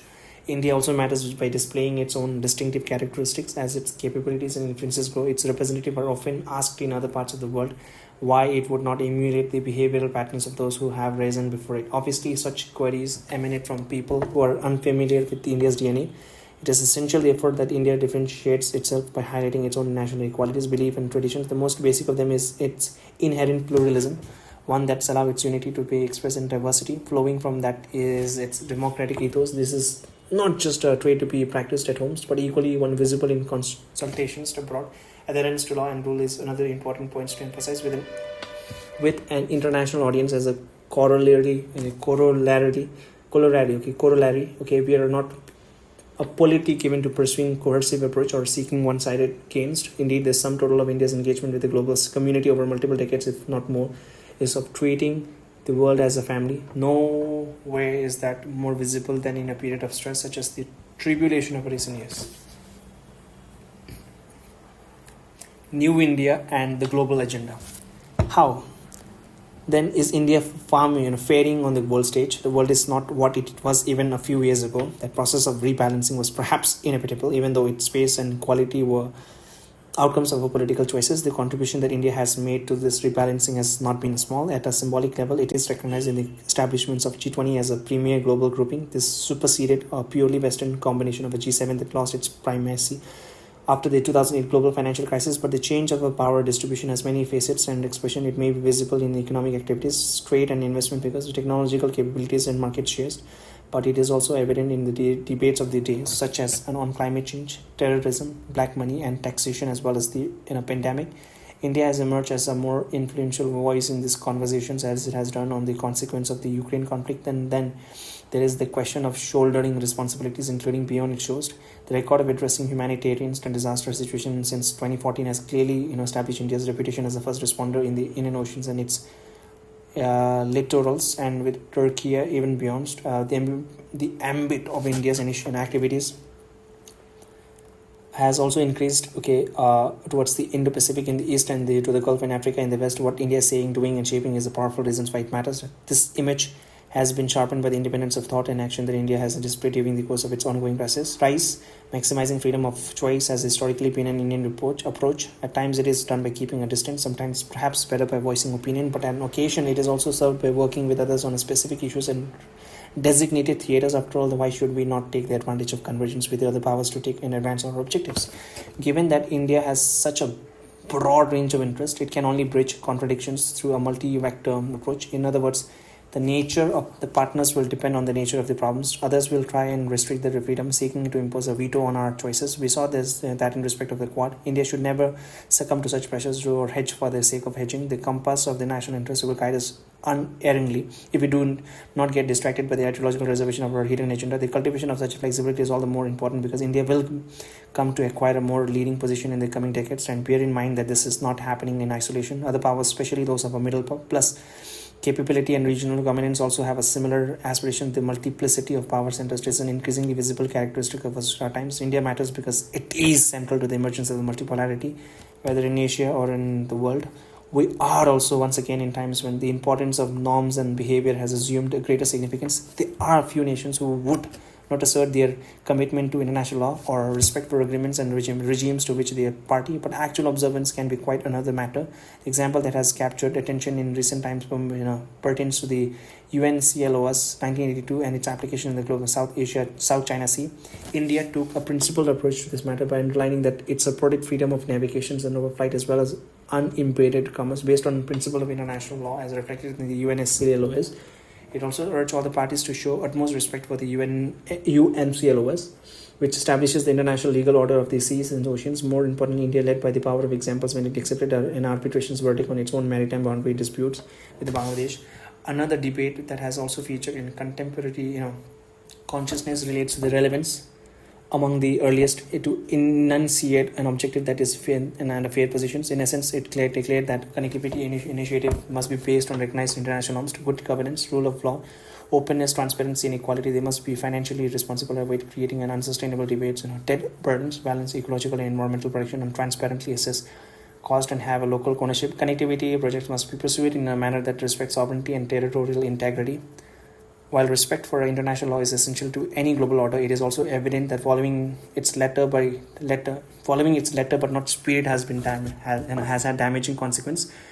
When systems are gamed and the underlying principles skirted through semantics, clearly the world emerged the worse for it. It is no accident that In the light of recent experiences, there is a global interest in the rule-based orders. This is not to be treated as a derogation of law, but as a going beyond it is promotes the terms. India matters as an advocate of a rules-based order. Once we agree that India doesn't matter, the issue that naturally follows is what it takes to ensure it matters more. That naturally is the focus of its national security strategy and foreign policy. The answer is in such cases often begins at home. A nation that sets its house in order clearly counts for more in the global discourse. Some of that pertains to quality of governance, some to the development of capabilities, and any progress in addressing long-standing vulnerabilities such as in Jammu and Kashmir is naturally welcome. Where its periphery is concerned, stronger structural linkage expand the space for India's Indian activities. A more integrated region offers the benefit of all, but not least to the largest player. This can be best realized through highlighting the attraction of a cooperation as well as the cost of alienations. The extended neighborhoods that represents the next circle also need a sustained attention. It is only if they are treated with the priority of immediate neighborhoods that India can widen its reach. That they are not so approximate also means a more bespoke policy with the rest of the world. Working with all the major powers give India the most advantage, but India's own growing footprint is also being driven by the demands of the engagement from the world. Given its institutional limitations, an efficient methods of engagement is to develop more group interface. We see that happening as India interacts collectively with ASEAN, the EU, Eurasia, Gulf, Africa, Pacific Island, the Caribbean, and the Nordic states. These are being increasingly supplemented by plurilateral grouping like the Quad, the I2, U2, and the BRIC. The bottom line is that India at last broken out the box that its competitors help devise. A 360-degree engagement is one more reasons why India matters. For a country that has the history, scale, and ambition of India, the games that nations play have to be developed to high level.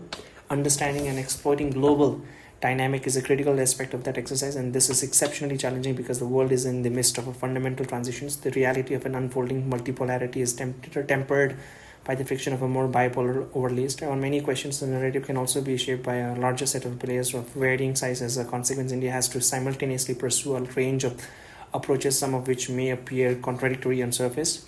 As a foundational goal, it must strive to promote greater multipolarities and stronger rebalancing that will happen faster if it has many well-wishers to perceive India's rise as being in their strategic interest. Harnessing the calculation of others is clearly a useful tactic, but one to be practiced with both prudence and self-confidence. The obverse is no less important, and standing up to intimidations and pressure is a part of our maturing. Yes, standing up to intimidations, yes. Not least, there has to be a reasonable expectation that a rising power will be tested. The quality of leadership and the ability to perform better on the ground is certainly helping to set India apart.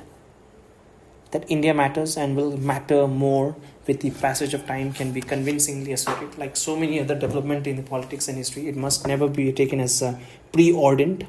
There will always be doubters among those who cannot believe that our nations can even dare to think big. There are vested interest too that will masquerade. Masquerades as political correctness and masquerade. Global consensus we have seen for too long attempts to distance ourselves from our history, traditions, and culture. At the end of our day, much will ride on our national unity and collective purpose. Being a serious global player requires ambition and strategy to be backed by initiative, perseverance, and energy. Our own people and leadership must embrace their destiny to realize these aspirations. Keeping the faith and getting down to work are good ways to demonstrate it.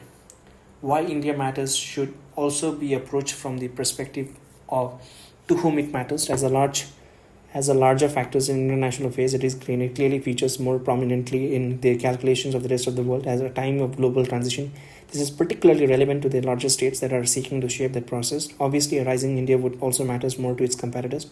Those who took India's limitation and shortcoming as a given will surely now reassess its progress and perspective. For India's neighbors, the benefit and comfort of being proximate to generous and non-reciprocal polity are becoming increasingly apparent for the rest of the global south. A more powerful India is, if anything, even better. Overall, the international community today engages India with a greater enthusiasm and expectation. That is something that Indians should assess by themselves, and from which they must draw conclusion. There will always be a polemicist and critics, but even for them an India that will not bend to ideological bullying and be deflected from its course is one of that we will have to take more seriously. How does India look to the world today? It is among the few large economies with a robust recovery underway. We are fifth in the world, likely to be third by the end of the decades. It is a polity that over the last decades has shown that the will to take tough decisions and embark on serious reforms. We are making big strides on human-centric developments, digital public goods, and the green growth. India has stayed strong during the COVID storm and even gone out to help others. Where is it? Okay, when its national security has been challenged, has stood its ground firmly. Breaking from the past, it is showing zero tolerance for terrorism. It is an India that knows how to take care of its people. Abroad as well, this new India shapes the global agenda and influences its outcomes. Now it is perceived as the consensus builders and voice of reason in a polarized world. At the same time, as the voice of the Global South Summits demonstrated, the others trust us to put forward their case. This is an India of ideas and initiative, one that articulates the creativity and innovation of our youth. A civilizational state is once again regaining its place in the Committee of Nations. It is doing so in a unique way, encouraging partnership through its responsibility, contribution, and accomplishment. The world knows that this rise will unfold in consonance with its tradition and ethos. Obviously, it is democratic values, pluralistic society, and economic outlook will resonate more strongly, but they would be underpinned by a deep-rooted belief and vast experiences from a complex past and present. It is no coincidence that as a policy making, it is driven by those more grounded, long-standing relationships, long-standing challenges are addressed very effectively. They may range from leaving no one behind to democratizing technology and promoting sustainability achievements, be they in space, health, startups, or sports. They have instilled a new sense of pride, especially among the younger generation, and that is buttressed by the sharper awareness of our heritage and the value we add to the global progress. It may be a society on the move, but clearly one with the long views of its own prospects and that of the world, and it stands ready to set contemporary terms of engagement with others. Its outlook is deeply international and built around an age-old convictions of the world as one family. With each passing day, it is becoming clearer that India matters because it is Bharat. Bharat Mata Ki Jai. Acknowledgements, yes, that's it. Read it. There are many who have contributed to this writing, be they individual organizations or platform. A particular gratitude goes to those colleagues and friends who have helped me frame my thoughts on a complex sets of issues and then to express them in words. My family should be appreciated for putting up with all that comes with the process of writing a book. My publisher, Rupa Publication, has been exceptionally patient in awaiting this efforts, and that too deserves to be recognized. And last, okay, India's quest to ascend the global hierarchy is an endless journey. I repeat, India's quest to ascend the global hierarchy is an endless journey. But as we take stock of the progress made and anticipate the challenge ahead, it is certainly reassuring that this is propelled by such a deep national commitment and confidence, whether it is drawing strength from its heritage and culture or approaching challenges with the optimism of democracy and technology. This is certainly a new India, indeed. An India that is able to define its own interest, articulate its own positions, find its own solutions, and advance its own model. In short, this is an India that is more Bharat. Bharat Mata Ki Jai. Thank you.